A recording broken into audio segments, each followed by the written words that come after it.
what's happening with the pesticide immunity bills? That's another sneaky thing that's going on. Just kind of started last year and extended into this year.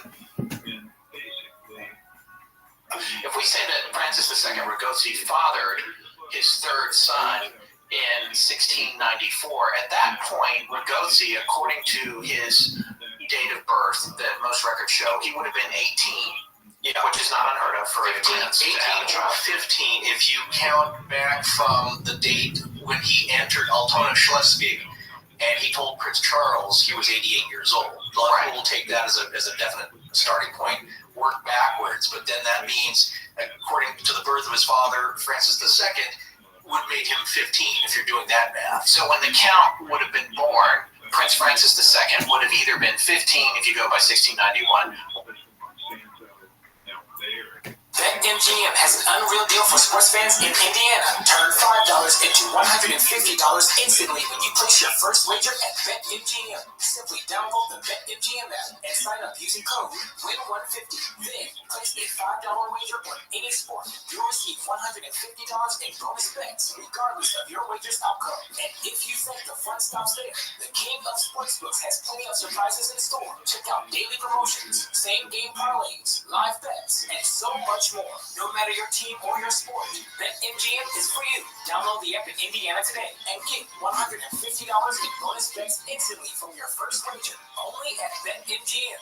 BetMGM and GameSense remind you to play responsibly. See BetMGM.com for terms. 21 plus only. Indiana only. New customer offer. Subject to eligibility requirements. Rewards are non-withdrawable bonus bets that expire in 7 days. If you or someone you know has a gambling problem and wants help, call 1-800-9-WITH-IT. Attention folks, it's time to put your best foot forward with Boots Y'all by the Horse Saddle Shop. The newly owned Boots Y'all is your friendly, family-owned local boot retailer with a wide selection of casual, plain, and work boots. They've got the perfect pair for every cowboy or cowgirl. With over 3,000 pairs of boots in stock, you'll find the perfect fit and style that suits your unique personality. From trendy and stylish tin-haul boots to rugged and reliable Ariat, Boots Y'all has you covered from heel to toe. Check out the brand new Boots Y'all store located at Erskine Shopping Center in South Bend today.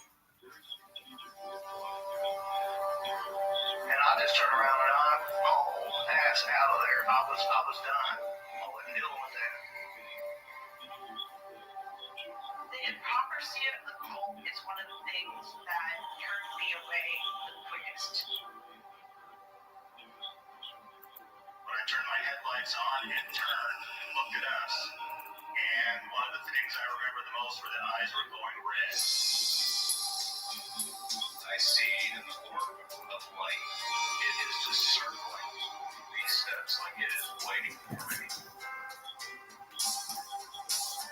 He begins to tell them that he saw a UFO. They're basically like, what are you talking about? That set me foot on my tree, peeking around it, and that's where I saw the top of the muzzle, nose, and the eyes. As soon as I made eye contact with this thing, it felt like death. Welcome back to Tinfoil Tales. I'm your host, Brandon Wright. Tonight we're going to be joined by my guest, Andrew Michaels. Andrew is a comedian, one of the hosts of Underworld News Tonight. Andrew's going to come on and talk a little bit about the Valentine conspiracy theory that he's looked into. So I've been looking forward to that. With him being a comedian, it's going to be a little different type of podcast. Dive down into some other conspiracies and some other talk too, so probably won't be one for the faint of heart. But before we bring Andrew on, we got some front-end business to take care of. If you ever had an experience and you want to be on Tinfoil Tales, you can send an email to tinfoiltalespodcast@gmail.com, and we'll get you scheduled on a future episode. If you want to help the podcast, please leave a 5-star review. That helps with the rankings. That also helps with making the podcast more discoverable to potentially new listeners. And with new listeners, there could be more experiencers, which could lead to more interviews, so new episodes. We'd like to help the podcast financially. There is a donate button. There's also a Patreon. The Patreon gives you access to ad-free content, as well as access to early episodes several weeks before they're released to the public. It's only $1.99 cents a month, so less than $2 a month. You get all that content. You can also help the podcast by just sharing it around. Word of mouth and the grassroots is what this podcast is built on, so you keep that up. It seems to be doing just fine, so I appreciate all that. Make sure to follow us on all the social medias, Facebook, Instagram, X. I recently finished up the website, so you can find it on tinfoiltells.com. All the episodes will be on there for listening pleasure, as well as the videos from YouTube. I think now we're going to go ahead and bring Andrew on. I hope you guys enjoyed what we're going to talk about, so sit back, relax, and enjoy the show. I'd like to take this time to welcome my guest tonight, Andrew. Andrew, thanks for coming out and talking to me. Thank you, Brandon. Yes, I am Andrew Michaels. I am the host of Underworld News Tonight, one of the hosts of Underworld News Tonight. We do a bit of a weird and wacky and wild look at the news of the week, looking at a bit of the supernatural, a bit of the conspiracy theory stuff. So if you're a fan of Morning Zoo Radio, that sort of a thing, and want to kind of capture the spirit of it, we would highly recommend you check that out. But you know what? I'm not here to talk about my own show today, Brandon. What do you got for us? Well, Brandon, I guess before I start with a statement, I'm going to start with a question. What year is it? The last time I'm aware of was 2023, but I'm probably wrong. Oh, you say bad? You said bad? This is like a podcast for sheep, a real impressive farm achievement, maybe? Not sure where you're going with this.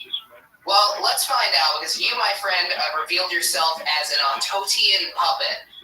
It is time to talk about the conspiracy theory known as the Phantom Time Conspiracy, which I'm going to be getting into along with one other conspiracy theory of temporal wackiness. Now, this theory claims that the years 613 to 911 AD, 911 AD, were fabrications of the future Pope Sylvester II, back when he's a cardinal whose name I definitely wrote down, and you could test me on it, and I would be able to name it, so I don't even know why you'd ask. The Holy Roman Emperor Otto III, and possibly the Byzantine Emperor Constantine VII. This theory is known as the Phantom Time Hypothesis. It holds that not only were these years fabricated, but along with them, such historical events as the entire life of Charlemagne, the Carolinian Pyramid, the life of the Prophet Muhammad, along with the Muslim conquest of Iberia, Viking raids on England. Basically, the first half of any Crusader Kings 2 campaign, if you play with the real years, that's all fake, according to this theory. Now, I'm going to get a bit into the how and why of it. But to do that, we're going to need to talk about the Phantom Time Hypothesis' creator. The German historian is his job title. I thought you had to talk about like histories and things that happen to be a historian, but I guess not. Definitionally, if you're talking about this didn't happen, does that make you a historian? I don't know. If that's the case, there was no War of 1812. But that's not what this is about. This is about Herbert Illig, the quote-unquote historian who created the Phantom Time Hypothesis. Now, he was born in a small town in northeastern Bavaria, just 2 years, after the end of World War II. And what's interesting about Herbert Illig is well before he creates the Phantom Time Hypothesis, he's kind of interested in these weird, wacky, wild looks at time. He starts out by becoming active in an eccentric historical association called, and excuse me, I got to brush up on my German, the class I took in college because it was the only language requirement class that was after 9 a.m.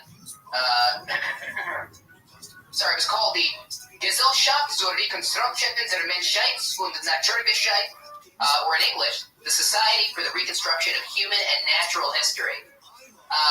Now, this association ends up being dedicated to Immanuel Velikovsky, a writer who holds to a school of thought known as catastrophism. Now, fans of my life might know catastrophism as that thing my therapist says I need to stop doing, but that's not all it is. Because in addition, catastrophism is also a school of thought that holds the history of Earth is shaped by a series of short and violent catastrophes, and this is something that transcends culture. It has a lot to do with syncretism, so Brandon, I'm sure you've heard people talk about, this idea that every culture has a flood myth, and this must point to some great historical event. Have you heard something like this? Yeah, I have.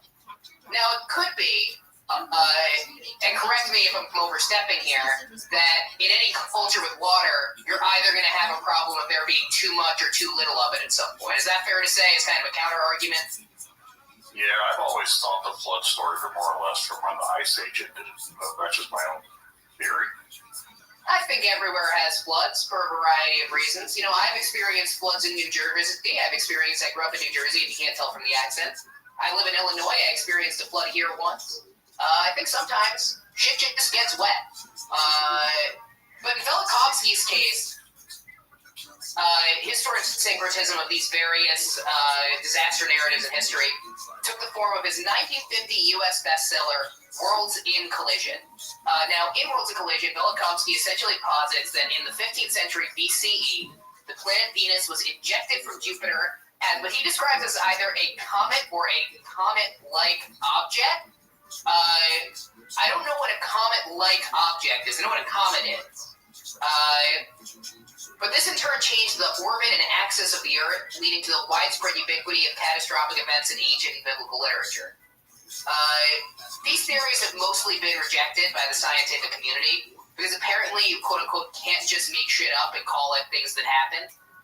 But I do think it's important to note this, not because Velikovsky's theories are particularly important, but because it highlights his propensity to search for different weird and wacky parallels when he looks at history, and how that then informs what he comes up with later on. In the case of Velikovsky, this can be found with an obsession between similarities between the biblical flood, the epic of Gilgamesh, the drowning of Atlantis, and imagined planet-sized meteorites that are heading towards the Earth causing axial change.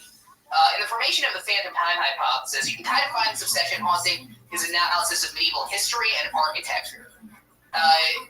So the other thing to note here is that Herbert Illig didn't even really start with the Middle Ages as his theory of a period of time that either didn't happen or happened drastically different than we thought. Before he did this, he was rejected for two other publications. One alleging the similar theories about ancient Egypt, and another alleging similar theories about prehistory. These books just didn't really make a splash. So you can see he's kind of pivoting, trying to find his market. It would be kind of a cynical analysis of what he's doing. This all changes in the 1990s when Illig begins to draw attention in the German media, particularly for his 1996 book, Das Erfundene Mittelalter, or The Invented Middle Ages. Historically, Germany has kind of been a rallying point for Illig's ideas, because while he's been slammed by the historical and academic establishment, his work just happens to draw a lot of media and popular fascination there. Now, as I mentioned, Herbert Illig and believers in the phantom time hypothesis believe that 297 years were added to history by the Holy Roman Emperor Otto III, the future Pope Sylvester II, and possibly the Byzantine Emperor Constantine VII. So the question that comes to mind then is why? Well, apparently this starts with Otto III's understanding of something called Christian millenarianism. This is a strand of thought obsessed with the fulfillment of God's kingdom on earth with the 1000th anniversary of the life of Christ. Definitionally, this is sort of something that's died out because, the year 1000 came and went regardless of whether or not you accept this hypothesis is true. But if you believe this to be the case, and this was very, very popular in his time, to be the Holy Roman Emperor in the year 1000 would make you a quasi-messianic political figure. And so, he fabricated history to make it the case with the help of an ambitious cardinal of the church, who would end up becoming the Pope, whose name before becoming the Pope I did not write down, but I promise it's not that important. You guys can look it up. Doing this doesn't just involve inventing a few years, because there can't be a possibility that God's new mathematically anointed ruler on earth was there by mere coincidence. A historical ruler must be created to serve as a mythical predecessor to Otto and his dynasty, simultaneously mirroring the emperor and modeling the type of ruler he wished to be. And that ruler was Charlemagne. Now, for the uninitiated on the history of the Holy Roman Empire, Charlemagne was king of the Franks and a member of the Carolingian dynasty, crowned emperor of the Romans by Pope Leo III in the year 800. Over the course of an accomplished reign, Charlemagne united most of Western and Central Europe, from as far west as Barcelona to as far east as Croatia, and from as far north as Saxony to as far south as Rome itself. I'm not going to talk too much about the history of the Holy Roman Empire, both because it's not necessarily that relevant to what we're talking about, and because my wife is a literal historian who's in the other room who wants to blow her brains out every time I try to talk about history. But suffice to say that Charlemagne is perhaps one of the most impressive political leaders of its time. He is far from just a skilled military tactician. He built and maintained his empire through a combination of the aforementioned military power, deft diplomacy, and modernizing reforms to the financial, educational, record-keeping, and political practices of his realm. If there was a modern person alive in the year 800, it was him. But Otto III was not a part of that dynasty. The last Carolingian to rule over the Holy Roman Empire was the disputed Arnold of Carinthia in 887. A bastard duke who overthrew his uncle Charles the Fat to become disputed emperor for about 6 years. By all accounts, the story of a bastard duke overthrowing his fat and widely disliked uncle. If you want to know more about it, you can watch a great documentary that airs. It's called The Fresh Prince of Bel-Air. I highly recommend checking it out. Charles the Fat gets overthrown by Arnold of Carinthia.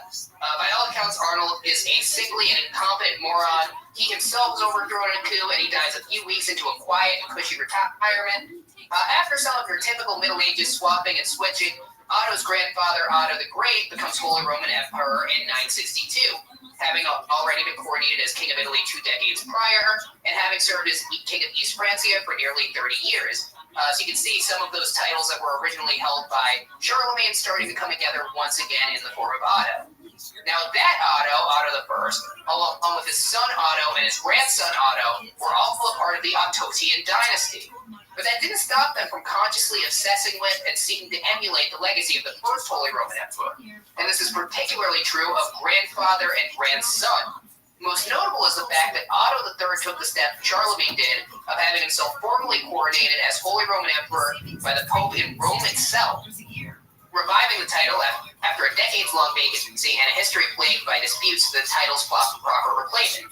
And 3 decades prior to this, when Otto was crowned King of Germany, the coronation would be held at the Aachen Cathedral, where Charlemagne himself took the same title. Because of this, one could say that the life of Otto I was in part an attempt to emulate the life of Charlemagne. He was crowned king in the same place as his forebearer, implemented many of his military victories, and reclaimed his previously held title by nearly the same means. And like Charlemagne, Otto was essential to the cultural, educational, and political identity that dominated the legacy of his empire and his dynasty. Perhaps the most notable was the development of the imperial church system. By strategically placing celibate clerics in necessary administrative positions, particularly loyal clerics consisting of his own relatives and loyal clerks, avoiding conflict with other dynasties and lines within key positions, he was able to have the de facto effect of sublimating the church hierarchy to the power of the emperor and avoid a significant number of title disputes, particularly for the positions that he appoints somebody to. Because if you put a priest in an important administrative position, he's not having any fucking kids that you got to deal with down the line. Without a divinely chosen legacy and some auspicious timing, this could come off somewhat sacrilegious and delegitimizing. If you look at this conspiracy theory, I think that's kind of the piece that I find most interesting about it. Because if you accept this conspiracy theory is true, and if you can't tell from the way I'm talking, I don't find it particularly convincing, appointing himself as making it the year 1000 when you're emperor makes you a messianic figure. But on virtue of having made it up, it recontextualizes what would have happened were that not true, from something that doesn't necessarily matter to something that, you know, and I'm Jewish, so maybe I'm analyzing this incorrectly, but something that almost an antichrist would do, if that makes sense. Which I find super interesting when you look at this theory. Luckily, they didn't need to deal with that because Charlemagne's legacy was there to call back on. Now, perhaps it's Charlemagne's nature as both the predecessor to and legitimizer of the Ottonian dynasty that led Otto III to visit Charlemagne's tomb in Aachen in the very year 1000, removing relics from both the tomb and transporting them back to Rome. You may have even seen a brief sidebar about the Catholic Church preparing for this, from the perspective of a world in which this theory, along with pretty much every other conspiracy theory, is true, in the fucking fantastic conspiracy science fiction comic Department of Truth by James Tynion IV. But, as amazing as that comic is, it's also not what you brought me on to talk about today. Because now that we have a solid understanding, or at least as solid as we can, of why the Holy Roman Emperor would want to fake hundreds of years of history, including the existence of Charlemagne, it's going to be important to explore the evidence that so much of European history was fake. Now, most of the work of Herbert Ely has only been published in German, so I'm taking a lot of this from the translated papers of Dr. Hans-Ulrich Niemitz, and I have to tell you, they are boring. Now, Brandon, I know you talk about conspiracy theories in the show a lot. Is that fair to say? Yeah, we dabble into it here and there. Do you encounter this with a lot of conspiracy theorists, this idea of, if I make this really boring, people will think it has to be true? I don't know about that, but I think my conspiracy episodes are what usually turn people off to my podcast, to be honest. Well, I'm sure this one will be the exception. People are going to fucking love this shit, I'm sure. We're not watching that bar, decline down like the double black diamond slope at a ski lodge or anything. In general, I think that the reason for this is that a lot of conspiracy theorists, they're trying to imitate what they think a government document is like, and that stuff is genuinely really boring. But they're also trying to build this massive web of connections and dense content and ideas that you kind of can get into a hypnotic rhythm. Both of these kind of require an artifice of boredom that can put you into kind of an adaptable mental melody, if that makes sense. And the works of Dr. Hans-Ulrich Niemitz are no exception. And because of that, I don't think it's going to be particularly helpful to you, your audience, the quest of not losing half of your listeners every time you do a conspiracy episode, for me to go into every single proof he provides. So instead, I'm just going to go over a few of the most interesting, starting with, and brace yourselves, buckle on, and I don't mean to be crass in your show, but I hope your audience is buckling on to their dicks, tits, and bits, so we can talk about the history of the calendar and the nature of solar cycles. Because we all know that every 4 years on the Gregorian calendar, the one we use, we add a leap year. This is because we calculate the rotation of the Earth around the Sun as 365.25 days. A quarter day is added every year. We can't have a quarter of a day, so every 4 years it adds up to a full day. We do that, the whole thing doesn't fall into chaos. Makes sense. Other than the fact that this is an estimation and not entirely accurate. The rotation is actually 0.00781 days longer than the actual rotation of the Earth, which adds up to about 1 day every 128 years. Now, because of this, we actually skip our leap day 3 times every 400 years on the 1 century mark. And that's something that very few people alive today know about, because we did that in the year 1700, 1800, and 1900. We did not do that in the year 2000. We will do it again in the year 2100. So somebody who's born today is going to be an old man when they do this again. But to anybody else, I'm born in 1995. You're born in 1980. Whatever the fuck, not particularly relevant. Unless you're planning on living particularly long, which I've got a podcaster's body, so probably not. Now, like I said, we observe the year that we're supposed to skip on the intermediate leap year. So in this case, the year 2000. So correct the estimations of our correction from having the opposite effect. So just to kind of sum this up, we have a leap year every 4 years, except for 3 out of every 400 years on the 100-year mark, which we didn't do in 2000, which is why you don't know about it, because you're never going to have to fucking deal with it. Now, the Julian calendar, which came before the Gregorian calendar, it did not account for any of this. What this essentially means, we can do all sorts of math here and there, is that when the Gregorian calendar was introduced, the Julian calendar should have been behind by 13 days, just based on the amount of time that had passed between the implementation of the two calendars. But instead, it was only behind by 10, a mathematical impossibility unless about 3 centuries were fabricated. But it's not just in the calendars where it would seem that about 300 years had disappeared. Now, proponents of the phantom time hypothesis also argue that a trained eye looking at architecture from the Carolingian dynasty set up by the alleged quote-unquote Charlemagne reveals the simple fact that the entire time period may not be exactly what it seems. You see, 10th century Western Europe was filled with what's called Romanesque architecture, which should have been impossible if the Roman Empire had truly fallen over 400 years prior. After all, how would all of these disconnected barbarians and kingdoms have the same pan-European architectural style? And yet, buildings such as the Abbey in France, Maria Lockaby in Germany, Charlemagne's own Palatine Chapel in Aachen, demonstrate the reverberation of Romanesque architecture hundreds of years after the fall of Rome. Creating a pan-European style at a time when these lands shouldn't have been connected. At least if you trust so-called historians who are secretly puppets of the Ottotian dynasty. Now, I know what you guys are thinking, though. You're pointing at these architectural trends, you're pointing at solar eclipse patterns, get into some real fucking science, get into something legit, get into something you could argue with. After all, shouldn't we be able to use reliable methods such as dendrochronology, aka tree dating? Hans Ulrich Niemetz, translating the works of Herbert Eelig, has a response to that. Now, you see, dendrochronology, and you heard it here first, is fake.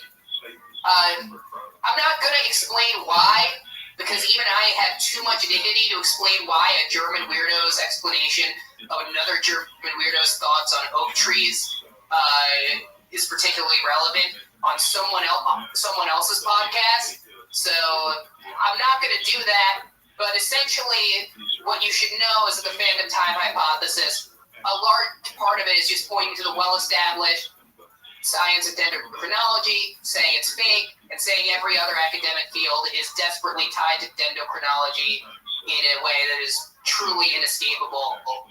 Take from that as you will. Now, these are far from the only proofs that the esteemed Dr. Niemetz provides for the existence of phantom time. I could tell you more about exciting things like inconsistent patterns in the development of Western European ceramics, the stratigraphies under Frankfurt am Main, or the 3-century stall in the development of new farming techniques.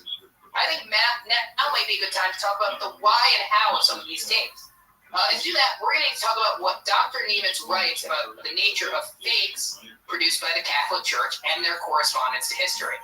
Because the Church was always fabricating tales about saints and miracles for both political and theological reasons. And the fact that the Catholic Church lied for political reasons in the Middle Ages is not a particularly controversial or conspiratorial fact. This is welcome to history. This is something that's pretty well established. All sorts of tales of saints and miracles were fabricated, but pointing to a lecture by Horst Furman, president of the Monumenta Germanae Historica, Dr. Niemetz claims that Furman argued that the medieval Catholic Church's most successful fakes had a sort of anticipatory character, that they came at a time that would allow them to wait for their own time to come. In other words, it wouldn't necessarily work to produce a fully fabricated fake history of Charlemagne to justify the political changes of the Holy Roman Emperor, but having a figure like Charlemagne to point back to, but the existence of the Holy Roman Empire under the Ottotian dynasty allowed for fake histories about Charlemagne to thrive, exist, spread around. It's almost a sort of symbiotic relationship is what Niemetz is arguing. And he argues the fakes associated with the Phantom Time period could not have on their own created the emerging doctrine of papal centralism. Now, I'm not going to go too heavily into the history of the Catholic Church and the doctrine of papal supremacy, but what your listeners would want to know is this. The Pope has always been understood as the head of the Western Roman Catholic Church, at least since the East-West Schism. But the level of authority granted by that position has increased drastically and changed drastically over the centuries. During the so-called Phantom Time, the papacy created a drastic amount of civil authority. And perhaps the most notable figure associated with this transition came prior to that in Gregory I. Now, the son of a Roman senator who himself served as the prefect of Rome in 300 AD, Gregory's political background made him a force to be reckoned with in the world of bureaucracy and administration. He shaped medieval Europe by aligning the barbarian kingdoms of the former Western Roman Empire with the papacy, creating a political counterweight to the Byzantine Empire that ended with the appointment of Charlemagne 300 years after Pope Leo III's, 300 years after Pope Gregory I passed away. By Pope Leo III, almost exactly 200 years after Gregory's papacy ended, taking the kingdoms built up around the supporting Charlemagne and forming a genuine political body built around the papacy, in which the pope was simultaneously protected by an emperor who could only rule by papal consent. So 300 years prior to Charlemagne, the sort of political transition to put the Catholic Church in the political power that it needed to create what we kind of think of as Catholic Europe during the Middle Ages. That starts with Gregory III, and the story of Charlemagne kind of creates a historical three-act structure around that to make what's happening with Otto seem fully justified. And this is to say nothing of the Crusades. You have the rise of Islam throughout the Arabian Peninsula, the Muslim conquest of Iberia, and this demanding a strong, militant, and centralized church in response. That is, if all of these things are totally true. In fact, people who believe in the Phantom Time hypothesis argue that it is almost too firm to say these events occurred organically and symbiotically over the course of several hundred years through a series of complex causes. Could the answer not actually be that these stories were created over the centuries and inserted into Emperor Otto's newly created Phantom Time hole to further cement present material realities? Now, I probably have you guys pretty convinced. But some haters in chief do continue to doubt the veracity of the Phantom Time theory. So I guess I should go into a few objections to the concept of free thought before we continue. Let's start the argument that we opened up with, that the Julian and Gregorian calendars were far too in sync for the supposed Phantom Time to have occurred. Now, as noted, the Julian calendar, being off by 10 days instead of 13, should account for about 300 years, but unfortunately, what Phantom Time believers aren't taking into account is the Council of Nicaea. Because while Christian listeners of the show might think of the First Council of Nicaea as simply the source of modern Christian belief, aka the Nicene Creed, that is far from the only innovation introduced at the Council. And perhaps the more societally significant one was the decision to calculate the date of Easter independently of the Hebrew calendar. Now, this became somewhat of a huge controversy within the church, but for the sake of this podcast, the main thing to note is that this involved a significant amount of calculation around eclipses. And since this was 325 AD, aka 300 years since the death of Jesus, that essentially accounts for the missing 3 days. Similarly, the argument against Romanesque architecture also doesn't really hold water. This was a simple style, it was aesthetically pleasing, easy to make, and it was part of the shared cultural heritage because if you remember about the Holy Roman Empire, their thing was kind of taking over half the fucking world. So it makes sense that this would unite vast swaths of Europe after the fall of the Roman Empire. Now, the argument about dendrochronology being fake doesn't hold water, mainly for the fact that dendrochronology isn't the only way to date something, and I don't think that the tree lobby holds that much water. Now, when I initially researched for this, which we talked about on our conspiracy special, this is where I was going to end it. But believe it or not, this is not the only abjectly fucking insane calendar conspiracy theory that I found over the course of the last few months. Now, I don't know if this is something that, Brandon, you find yourself talking about on this show a lot.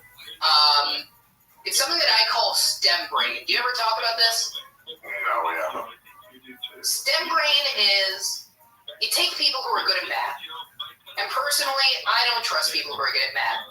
Because you see the gif of the guy, they're doing those fucking equations in their head, they think they're so fucking smart, but they're almost always doing math in their head to find some way to tell you that some historical atrocity or another didn't happen. So, usually it's nothing good. STEM brain, though, essentially is the fact that when people are good at math, people tell them they're very smart, and then eventually they start to get fucking ideas, and those ideas are almost always incredibly fucking stupid. But you can't argue with them because they just know how to yell numbers at you until you shut up. So what are you going to do? Now, this comes in the form of a Russian conspiracy theory that I'm going to talk about now called the new chronology. Now, if you think Illig's missing 300 years are a bit much, this comes from a mathematician called Anatoly Timofeyevich Fomenko. And it's genuinely one of the most fucking insane things I've ever heard of. Within the new chronology, it's less about a missing gap in time, so much as time acting as a sort of weird fucking accordion, where Greek, Roman, and Egyptian history all fold into the Middle Ages like an confusing time Papa John's Pizzone, of the so-called Dark Ages being entirely eliminated. So in this model, all of human history goes back to the year 800 AD, the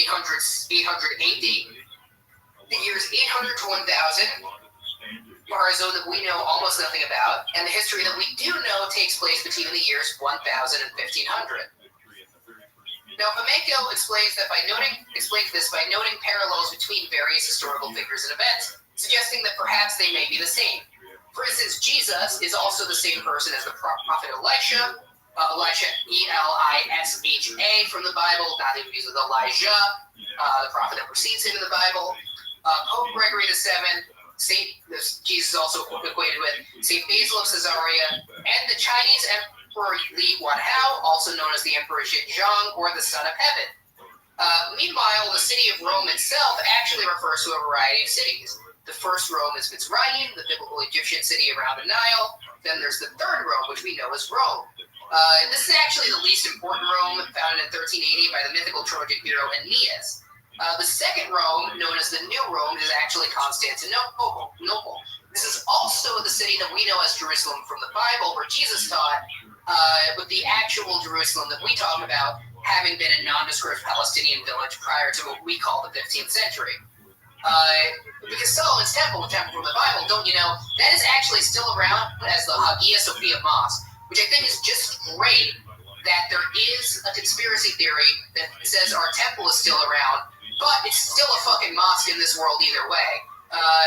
Now, Fomenko believes that all of history has been fabricated as a cover-up that comes from the Catholic Church, the Holy Rome, the House of Romanov, the Holy Roman Empire, and a few other groups to keep us from discovering the history of the actual greatest empire in history, which he refers to as the Great Russian Horde.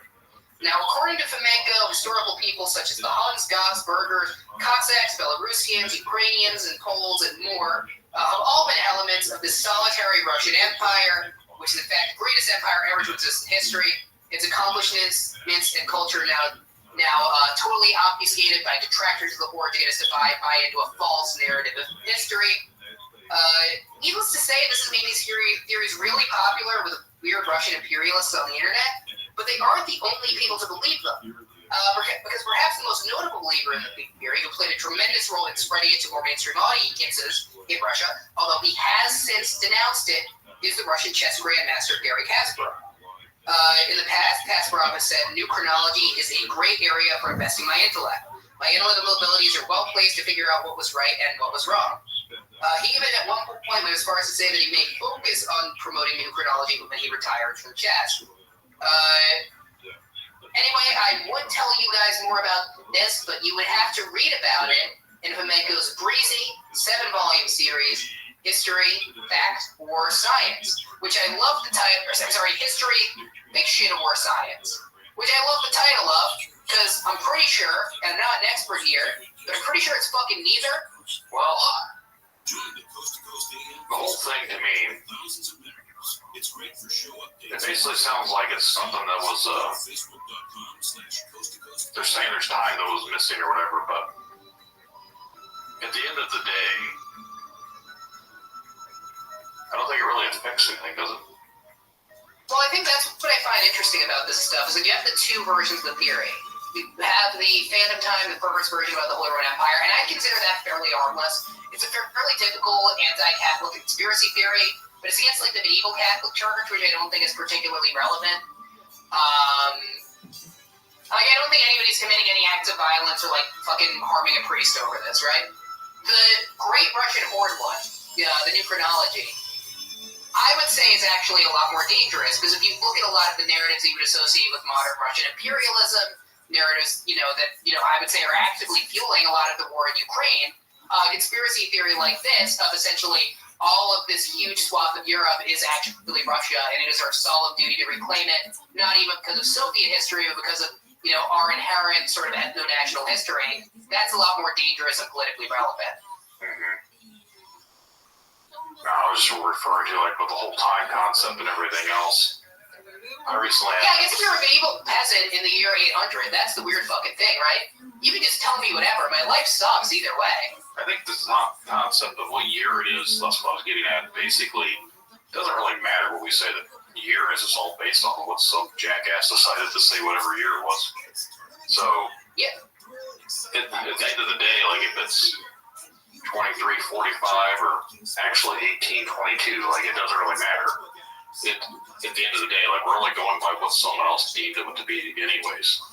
There's really no concept when it comes to the years that they are. It's literally just a device made by, I thought it was the ancient Romans or whatever. Yeah, the current calendar, the Gregorian calendar, is actually after Emperor Otto. It's sort of its own thing. The Julian calendar is by the Romans. Obviously, the Jewish calendar, we've had our own calendar for, what are we on now, 5783. You have the Chinese calendar, you have Persia, Iran, they have their own calendar. So it's not like there's any one, there's difference between every single calendar. I think that what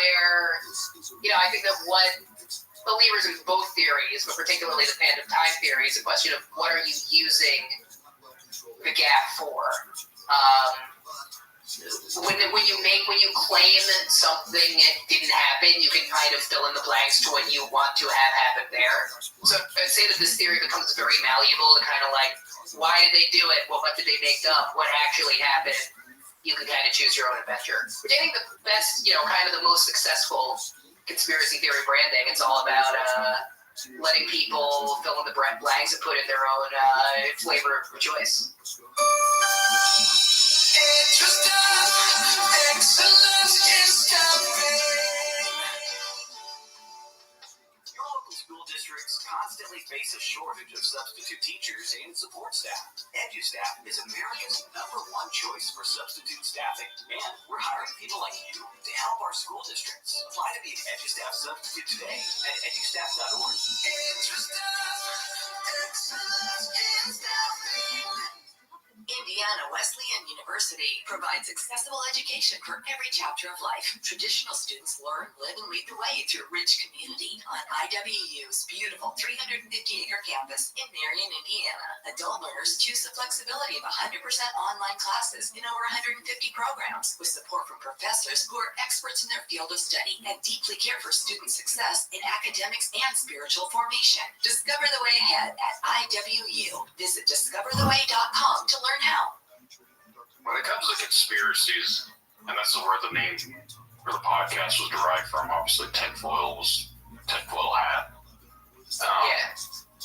I've never looked at them as the sense of just looking at conspiracies to see conspiracies. Like the things that I've like dabbled into are something that I actually believe that they're 100% got some truth behind them. And then usually if there's a conspiracy, there's usually, basically the old saying is if there's smoke, there's fire.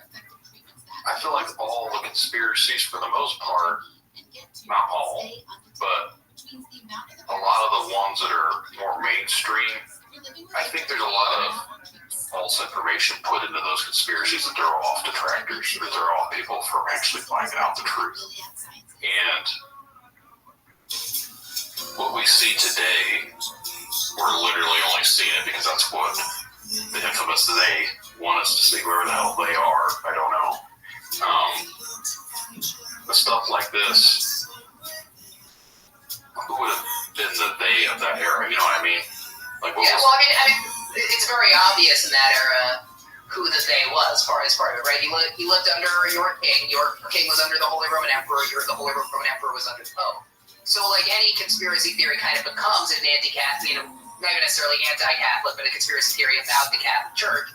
Because it's not like I think now we live in a democracy, and when we're looking at who's actually in charge, whether it's corporations or whoever, for people, people can point to this idea of maybe it's somebody else. But I guess to use another example, have you ever seen the quote attributed to Voltaire, if you want to know who controls you, look at who you're not allowed to criticize? I fucking hate that quote for a few reasons. Number one, Voltaire didn't say it. You can read Voltaire, or you read everything Voltaire wrote. He said a lot of shit, wrote a lot of shit. That was not one of them. Number two, if that was true, it would make, and I'm speaking as a comedian and a host of a comedy podcast here. If it was true, it would make Make-A-Wish kids the most powerful people on earth, and I just don't think that's the case. But number three, Voltaire didn't need to wonder who controlled him, right? Because he lived under a fucking absolute monarchy. So he had a very good idea of who was in charge. And a lot of modern conspiracies, part of it is that we do need to think about who the they is. And a lot of modern conspiracy theories, in my opinion, it tends to be less about the focus tends to be much more on finding a they than whether or not the claim itself is true, if that makes sense. Yeah. No, I'm just, with me and everything else, like I have a very, I wouldn't say open mind. I say I'm open-minded, but I have a very distinct mind to where I don't trust pretty much anybody. Yeah. So, and it's sad to say it that way, but like literally that's just how I feel like you have to be, because at the end of the day, we only see whatever the news tells us, and that's only because that's mainstream stuff. There's literally, and this will kind of, I wanted to talk about this just this morning. Did you see what blew up in the house that blew up in, I think it was Virginia this morning? No, I didn't. What was this? The police were supposedly serving a warrant to this guy, and he was shooting off flares. And then his entire house, like a big house, exploded like a bomb went off. It said it was from a flare from inside. I've never seen a fucking flare blow an entire house up. If that's the case, why are we sending bombs across over to Europe, to Ukraine, and whatever else? So it's flares, because clearly that does some damage.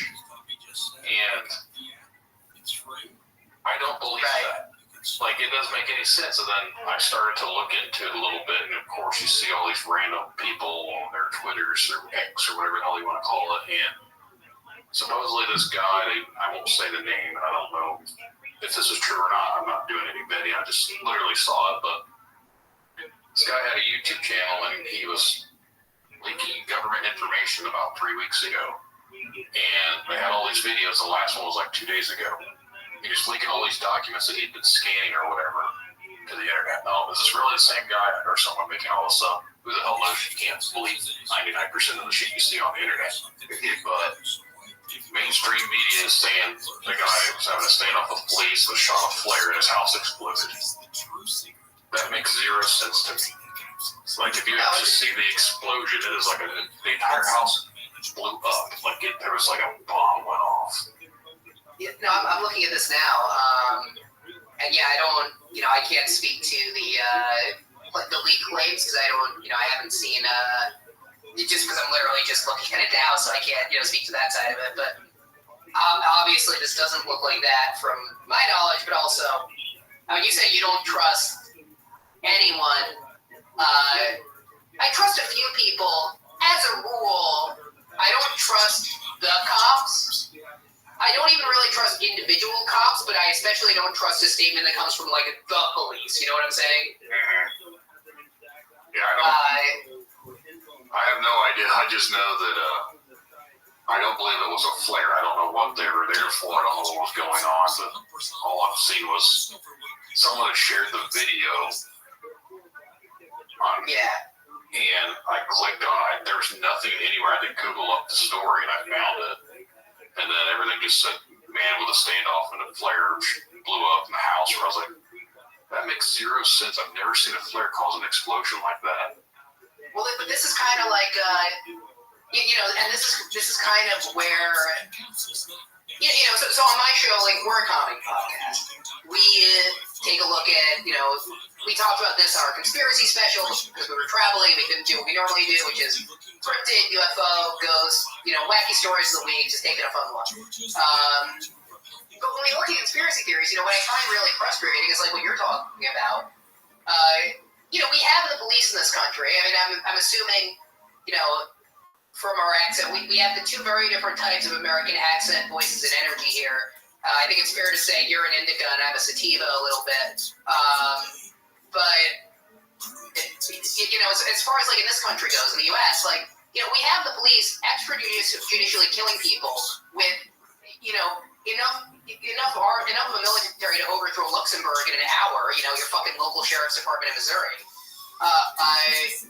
We've made Judge Dredd a fucking reality in this country, and conspiracy theorists today want to make shit up about, like, Tom Hanks molesting a 12-year-old in a Taco Bell, and not focus on the very real very violent, like marching authoritarian armies that could just blow a guy up in his house, or that could maybe just blow a guy up in his house and say, no, he shot a flare. Which, yeah, like, you know, I wouldn't necessarily... I need to know more about the story, and, you know, I'm not going to publicly say what happened about something I don't know much about.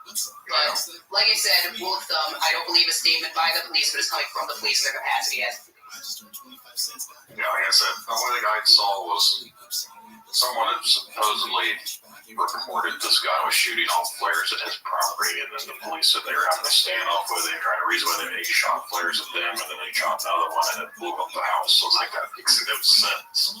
But, yeah. Okay. But this is exactly, I mean, this is kind of the fucking problem, too, with the modern conspiracy culture, right? I normally... I don't know, maybe I shouldn't get political, but, you know, modern conspiracy culture, you've got this shit going on, but then conspiracy theorists are, like, marketing to guys with fucking live Punisher skulls on their Ford fucking Ford pickup trucks or whatever the fuck, right? Like, I don't know. It's just... There's two things right now. My friend actually sent them to me a little bit ago. There is now a Q official website. And he keeps having these countdowns, and every time they get to the end of the countdown, another countdown starts over, and I keep saying, like, you're literally giving them the traffic that they want. It's like, like buying fucking World Series tickets. Well, with you being Jewish, and obviously with the Christian people understanding, everyone says Jesus is coming back, and I'm not trying to offend anyone out there, but, like, it's the same thing I feel like with these Q people is, oh, Q's coming, it's coming, the happening's coming, oh, it didn't happen, well, it's still coming. It's just like you're waiting for Jesus to come back. He's coming back this year, well, he didn't come back, well, he's coming back soon. Like, it's not going to happen. I was like, it's almost a fucking cult to itself, because people are literally buying into this stuff and looking into this stuff. You know, it's like, you keep going back there, so it's literally just a blank website with like a countdown on it. Like, you know what the most fucking empathy I ever felt for Q people was? It's when I saw them having these fucking, like, it's this time, it's this time, it's this time. Because that's the same fucking conversations I had every year as a Mets fan. And that's not a good way to live your life. Didn't the Mets just win, though, recently? Did they just win recently? Whenever I'm not watching, they do. I thought they won a World Series a few years back. No, they were in the World Series a few years ago. They lost. Okay. They last won the World Series in 1986. I know that much. So I'm not much of a baseball fan, so it's hard for me to keep track. I know the Cubs won around this area, whatever that's like everyone in my neck of the woods, all Cub fans. So. Are you you're a Chicago guy? No, I'm from Indiana, but we don't have a team. Oh no, maybe we should talk about this in the show. I was gonna say, I mean, I actually in Central Illinois. That's funny. You know, I'm a Mets guy. The other team that I root for is the New Jersey Devils because I grew up in Jersey. Every other team, you know, the football teams, they play in New Jersey. They say they're New York. The Nets, they fucking left Brooklyn. They were seduced by the wily magic and seductive curves of Jay-Z and his money. But the Devils hold the goddamn line. So that's where I'm at. But yeah, no, I mean, I think that, you know, getting back to the serious topic, I do think that with Q people, I think you kind of have that classic example of it's happening. You can just put out the countdown indefinitely, and it is whatever you want it to be. I just never understood of all people why they thought Agent Orange was the savior. But they still do. Like, I won't say the name because I don't feel like being flagged, but I've always referred to him as... you're referring to Rutherford B. Hayes, right? Their president? Agent Orange with tiny hands, that guy. Yeah. I mean, I think there are a few reasons for it. I think first, they wanted to justify. Like, I mean, I think you have different groups of it, but let's just look at like the sort of, because you drew the Jesus comparison, and I do think there's a huge sort of evangelical portion, or people who were evangelical, or who broadly would align with evangelical culture. And I think that during the 2016 election, and I'm going to try to avoid using any flag words, or maybe you'll have to bleep me. During the 2016 election, the thing you would say to somebody like that, at least the thing that I've said to people like that who were voting for in my life, who were kind of in that evangelical or more conservative Catholic or Orthodox Jewish worldview, was like, you have these values of decency and civility and, as much as as much as it's good to talk shit about and condemn a lot of the right, in particular, I think a lot of what's become social conservatism, prior to 2016, I do think it was broadly fair to say that there was a certain type of communitarian value and a certain type of, approach to decency that if it was not entirely good, was at least broadly beneficial. That kind of came along with that and that would be opposed to somebody like Rutherford B. Hayes. Well, when you kind of lay that out for people, we're still going to vote for him because he still is, going after all of their grievances. They need a response that's so extreme that it, can kind of move people into the other direction. And the way to do that is to say, no, he's actually the savior. Yes, he's flawed, but he needs to be flawed because he's not who we want to be, it's who we want to fight for us. And I'll say the other thing, too, in both Judaism and Christianity, and again, I'm not defending any of this, but this is just kind of what the types of reasoning that we'll hear, is I do think that there is a very real invocation of this image of the quote-unquote Davidic Messiah, so a figure like King David. I guess I should, number one, I'm going to clarify for your audience kind of where I'm coming from with this. I'm Jewish, so my religious tradition and my cultural heritage are important to me. But when I talk about something like the Bible, when I talk about something like the Talmud, I'm looking at it as a piece of art and poetry that's reflective of a cultural tradition, not as something that's not in reference to factual, historical, or even really theological significance. With that in mind, I guess just asking, how familiar are you with the biblical King David?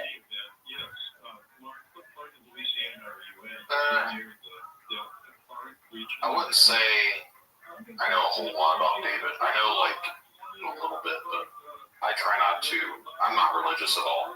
So. Yeah.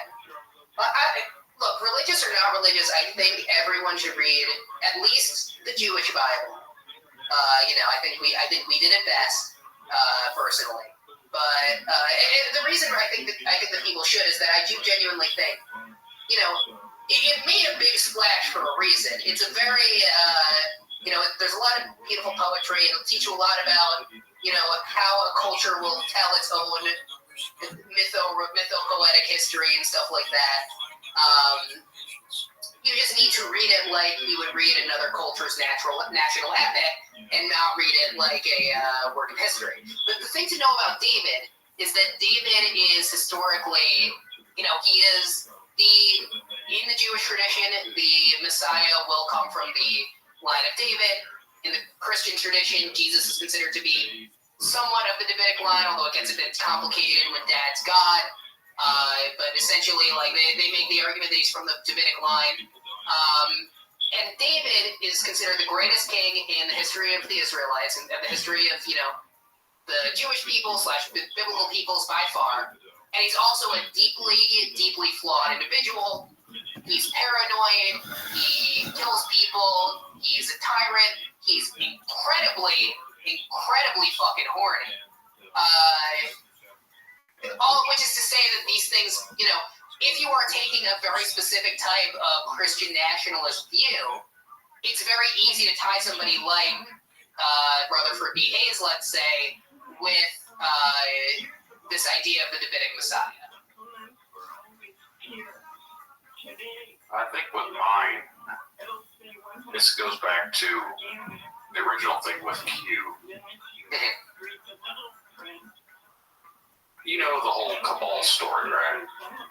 Basically, the elites are all part of this evil satanic cabal or whatever, and that's what Q was all about. They thought he was going to come and expose all that and drain the swamp, and Pizzagate with all the, you mentioned there about Tom Hanks earlier, Pizzagate and all the children being shipped off to that creepy little island out there with the guy that didn't kill himself was, well, the thing that always struck me as straight up unbelievably stupid, and yet they all went for it, was they thought it was JFK Jr., who's been dead for 25 years at this point, if not longer. I think maybe even longer. Yeah.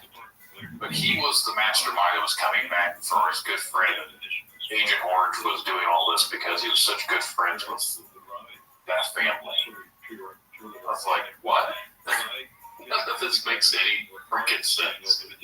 And I just... That's also weird because, like, you know, like, there was the Kennedy is still alive theory for a while, right?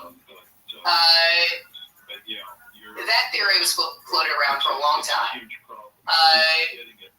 But at least Kennedy was like a president, and you can't really do Ted Kennedy is still alive, because, you know, we watched him die a cancer-ridden drunk, and it was mostly pretty sad.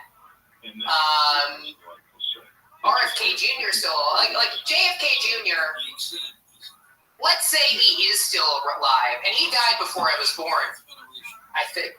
When did he die, 1990? No, he died flying up airplane, I think, in like 98. So he died when I was in preschool then. Let's say he is still alive. What did he do besides, like, start a fashion magazine that failed and crash a plane? And I don't want to insult him.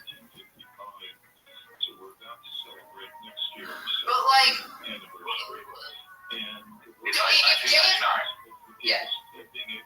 if JFK Jr. is still alive, do you want him to be your president? What did he ever do? That's what I'm saying. That's where I scratch my head with the whole thing. Like,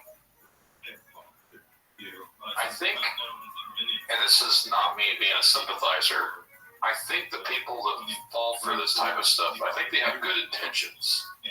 Oh yeah, 100%. No, if you actually, like, everyone wants to be the good guy, everyone wants to be the main character. People do see that there's actual corruption happening in front of our faces. And you can't blame them for buying the Hollywood version. I just feel like with these people that are, I don't want to say gullible, but there's really no other way of saying it. Like, if you're going to buy into something like this, what else would you buy into? You know what I mean? And, like, I think the whole thing's like a psyop, to be honest. Well, that's why I mean, I don't even know about psyop. I think it's very easy to say things are psyop, when oftentimes the solution is just, like, people make shit up, and it's not necessarily, you know, organized.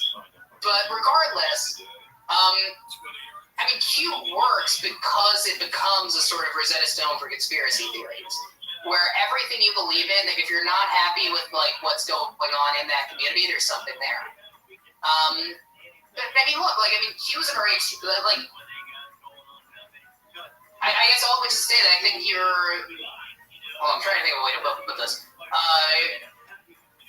I think that with Q, it becomes a lot more dangerous because it adds a moral imperative to a lot of that stuff, where, you know, if you actually believe that every single elite in the country, you know, everybody, whoever, is actually, like, trafficking kids en masse to an island to do, you know, any sort of horrible thing that I can't say on YouTube or Spotify, you know, if you believe that, then it becomes an imperative to do something, and usually, because we're living in reality, it just becomes people doing something horrible. I feel like this is more, I think it's something that people should actually understand and be willing to talk about, but no one really wants to beat the dead horse at this point. But again, if someone is willing to do what supposedly happened and goes on like, oh, we're going to take back the country, we're going to do this, we're going to do that, we're going to riot because our Legion of Orangeness said to. It's very hypocritical, and I said the same thing during 2020 with all the stuff going on. I thought it was actually ironic and funny that during the summer of 2020, it was burning down, stand for justice, blah, blah, blah, riot this, riot that, and the moment it happened on the other side of the coin in January, January 6 months later, like, now all the same people were like, they flip-flopped. And they're like, oh, it's like one side. Well, that's because I don't know, man. Like that this gets into like, not. Like I think that the equivalency only exists if you believe that two things are the same. Like fighting against, protesting against, people being killed by the police versus trying to overturn a democratic election to install your reactionary dictator, particularly when we already have undemocratic systems in place in this country to install the reactionary dictator that didn't work. Like, I just don't think there's equivalency. You have to look at what people are protesting about and make an evaluation on whether or not they're good or bad. No, I understand that. What I'm just pointing out is basically like all the people that were so against what was going on during the summer were the ones that were turning around and doing it in the winter. On the flip side, I think it's more true because their argument against it in the summer, for the most part, because a lot of these people aren't just going to say, and talk about the American right, aren't just going to say, like, we're against this protesting because we think it's good when the police kill black people, so they're going to make some shit up about decorum or rule of law or whatever the fuck. Because of that, like, it does become more transparently hypocritical. I think the whole two-party system's fucked in general, but that's just me. Oh no, we totally. I mean, our two-party system's completely fucked, and it's not fucked necessarily for the reasons people think, because people present it as just people are being drawn to either extreme, and you do have, I mean, particularly in the right, you have extremism.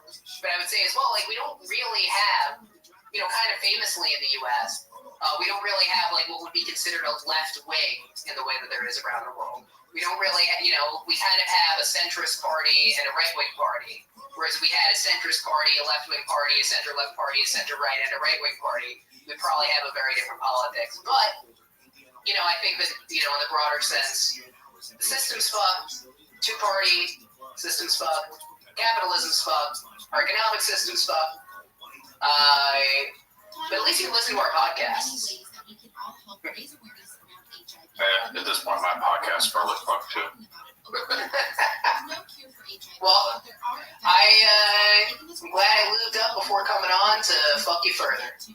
No, it's actually been doing decent, but again, one of the last times I had a conspiracy podcast with Show Swap, and I got so much hate from people for that. We're like, that episode's awful. I don't agree with that. I lost listeners. I was like, okay, sorry. It's got to be hard to do what you like. I don't envy it because we don't really have guests. When we have guests, it's usually people that I know. Actually, we haven't had any guests yet, but the guests that we're planning, it's people that I know, like comedians and stuff like that. But it's got to be not great to be having guests on to talk because like the UFO world, the cryptid world, the conspiracy world. Various types of people want to talk about it, and you don't always know what they're going to say. The hardest thing for me is having guests and them actually sticking to appearing. Oh my fucking god, dude. Last night, ghosted. I had one Friday night, ghosted. I've even talked to people to confirm, like I sent you a message to confirm. I do this with everyone. And they'll confirm. And if they don't confirm, I'm like, well, obviously it's not going to happen. But I'll still try and see if it does. I get ghosted all the time by people that'll message me, oh, I want to come on the show, I got this to talk about. I set everything up and then never hear from them again. I was like, why the fuck are you wasting my time? Number one, let me email you because we almost certainly got ghosted by the same person recently, but I don't want to say it on the air. Number two, but no, it's a fucking. At least I now have a policy, and this is something that we started after recently when we got ghosted. I will no longer announce a guest until I have them. Like we do week by week usually. I will no longer announce a guest until they show up. Yeah, I don't ever announce future episodes. I just record. I have them on backlogs, and they come out when they come out. I learned real quickly that I can't say I'm having guests come on because those guests continue to flake out. So it's more or less just people reach out to me, they send me an email, they message me on Facebook, whatever it is they got to do, and then we get something set up. I've been hit up by people through Reddit. I've been hit up by people through my email accounts. And I'm trying to be picky. I know that's kind of shitty if the listeners out there think I'm not going to listen to what they have to say, but sometimes I get emails and the stuff that people are telling me, and I'm not here to say it's wrong or true or this, like whatever, but sometimes I feel like they're so fantastical, fabricated, that it couldn't possibly be true. You couldn't have, you deal with cryptids or whatever. You couldn't live in a haunted house, and then you were also abducted by aliens, and then you also went out to the woods and saw Bigfoot, and then while Bigfoot was out there, he was mating with a friggin' dog man. My Mothman was sitting up in the tree watching. Like, all these straight up just ludicrous Any of this happened to me story, I don't really do. I mean, like, at least to me, it's a question of, either you're going to get someone. Number one, when I talk about this stuff, I tend to be more interested in, like, what is whether it's the ghost hunting community or the Bigfoot hunting community, like, what are they saying, where are they saying it? And when you have people who put themselves out there at a level of public profile, I think that's one thing. But as far as somebody approaching you too and being like, I saw this, I saw that, I always try to be cognizant of, we're in this world, you either have people with an agenda or people who are lying, or you might have people who are, maybe experiencing hallucinations for any number of reasons. So it's always something I try to be sensitive to, and I know I'm sure it's just something that can come up in this world, I think. I said I always want to give a platform for people, because I had some weird shit happen to me.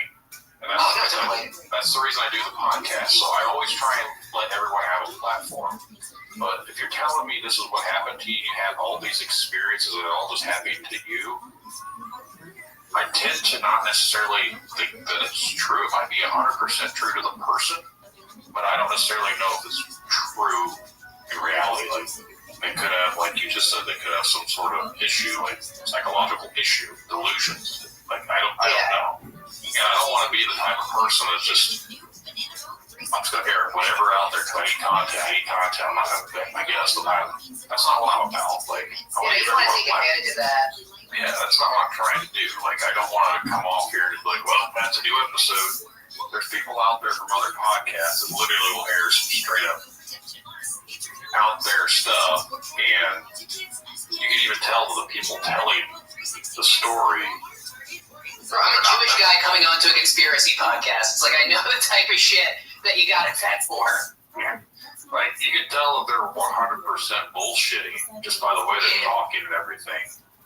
And if they just air it out there, it's like, that is not what I'm about. So if someone comes on here and gives me some straight up craziness stuff, like, I've had some stuff out there in the past, and again, that was when I first started off, so I'm more lenient these days on accepting things, but at the same time, I'm going to be a little bit more picky on certain topics, because there's some things that, it's not that I don't believe it, but it's just kind of best that I don't continue to go down that path, because sometimes I feel like there's something else going on with these people, and it seems like I'm taking advantage, and that's not what I'm here to try and do.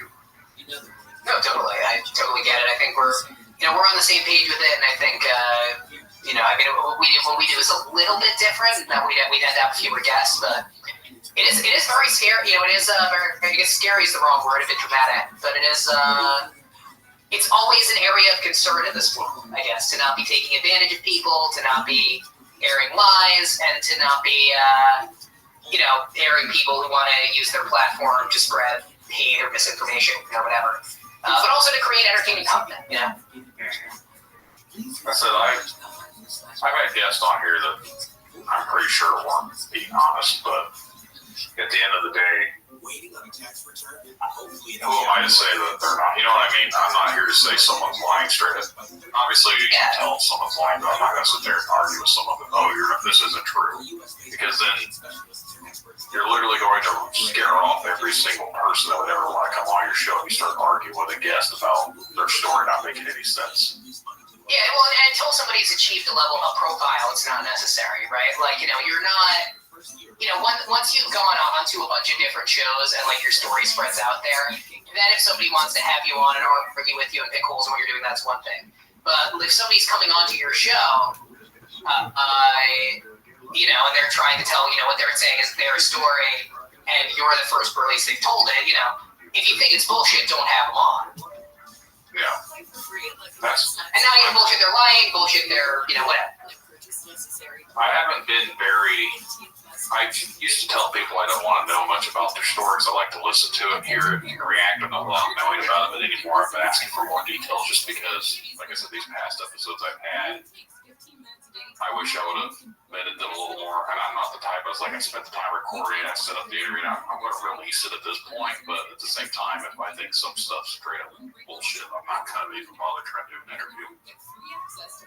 Yeah, well, thanks for having me on. I appreciate it. I know, like you said, you have to release it now either way because you did take the time. So that's good. When you say it's coming out in a few months, right? This will probably come out. Here we are. It should be out in about 2 months. Right. So, I just want to say to your audience, look, I know things are really hard right now.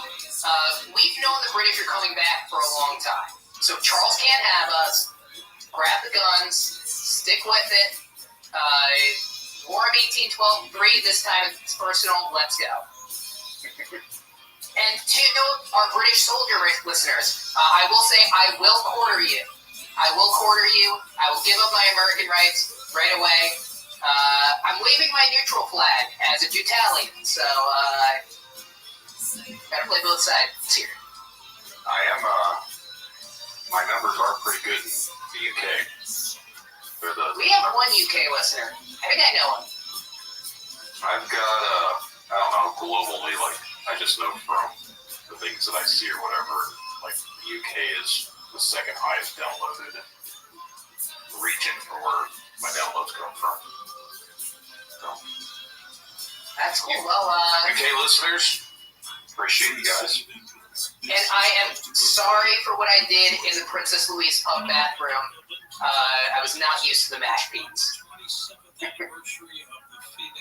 Well, do you want to plug your podcast one more time? Let everyone know where they can find you guys.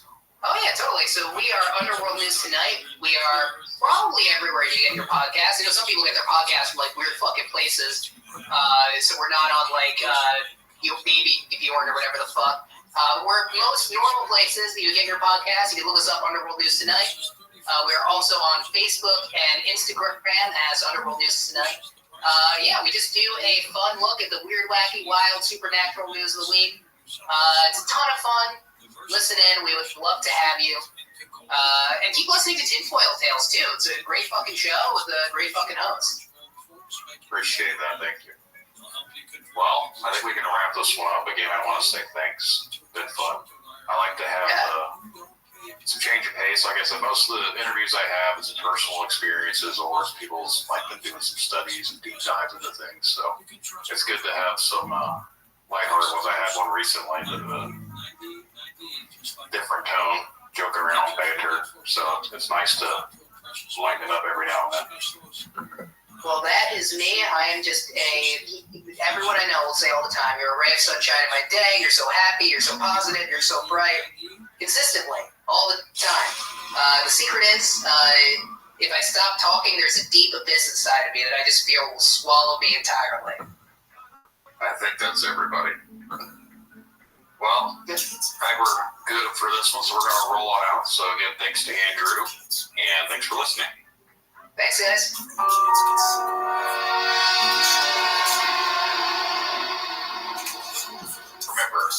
lives and the stories we share, the connections we make. Stay curious, stay open-minded. Thank you all for joining us on this journey, and until next time, keep questioning, keep seeking, and keep exploring the unknown. Good night, everyone.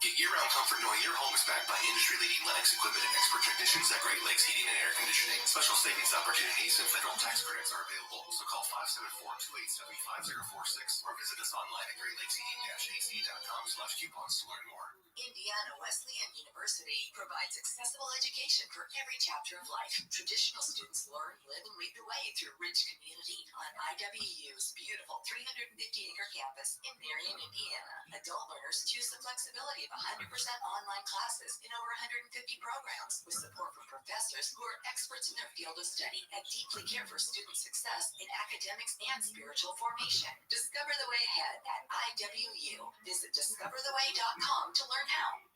The legends are true. Overwhelming power. Sauce of destiny. Yes! The most legendary sauce has arrived as McDonald's transforms into the animated world of McDonald's. The greatest flavors unite in all new savory chili McDonald's sauce to make your 10-piece with nuggets, fries, and Sprite ultra powerful. Unlock manga comics with every meal and sit down for a new anime short every week only at McDonald's. Ba-da-ba-ba-ba, go! Participating McDonald's for limited time supplies on this.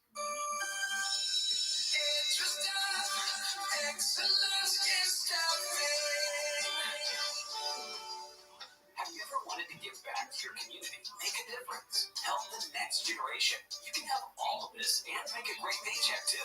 EduStaff is hiring substitute teachers and paraprofessionals in your local school districts. Apply to be an EduStaff substitute at edustaff.org. Excellence is stopping. And I just turned around and I hauled ass out of there. I was done. I wasn't dealing with that. The hypocrisy of the cult is one of the things that turned me away the quickest. When I turned my headlights on, it turned and looked at us. And one of the things I remember the most were the eyes were glowing red.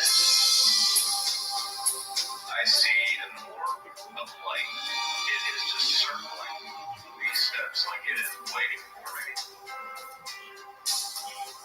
And he begins to tell them that he saw a UFO. They're basically like, what are you talking about?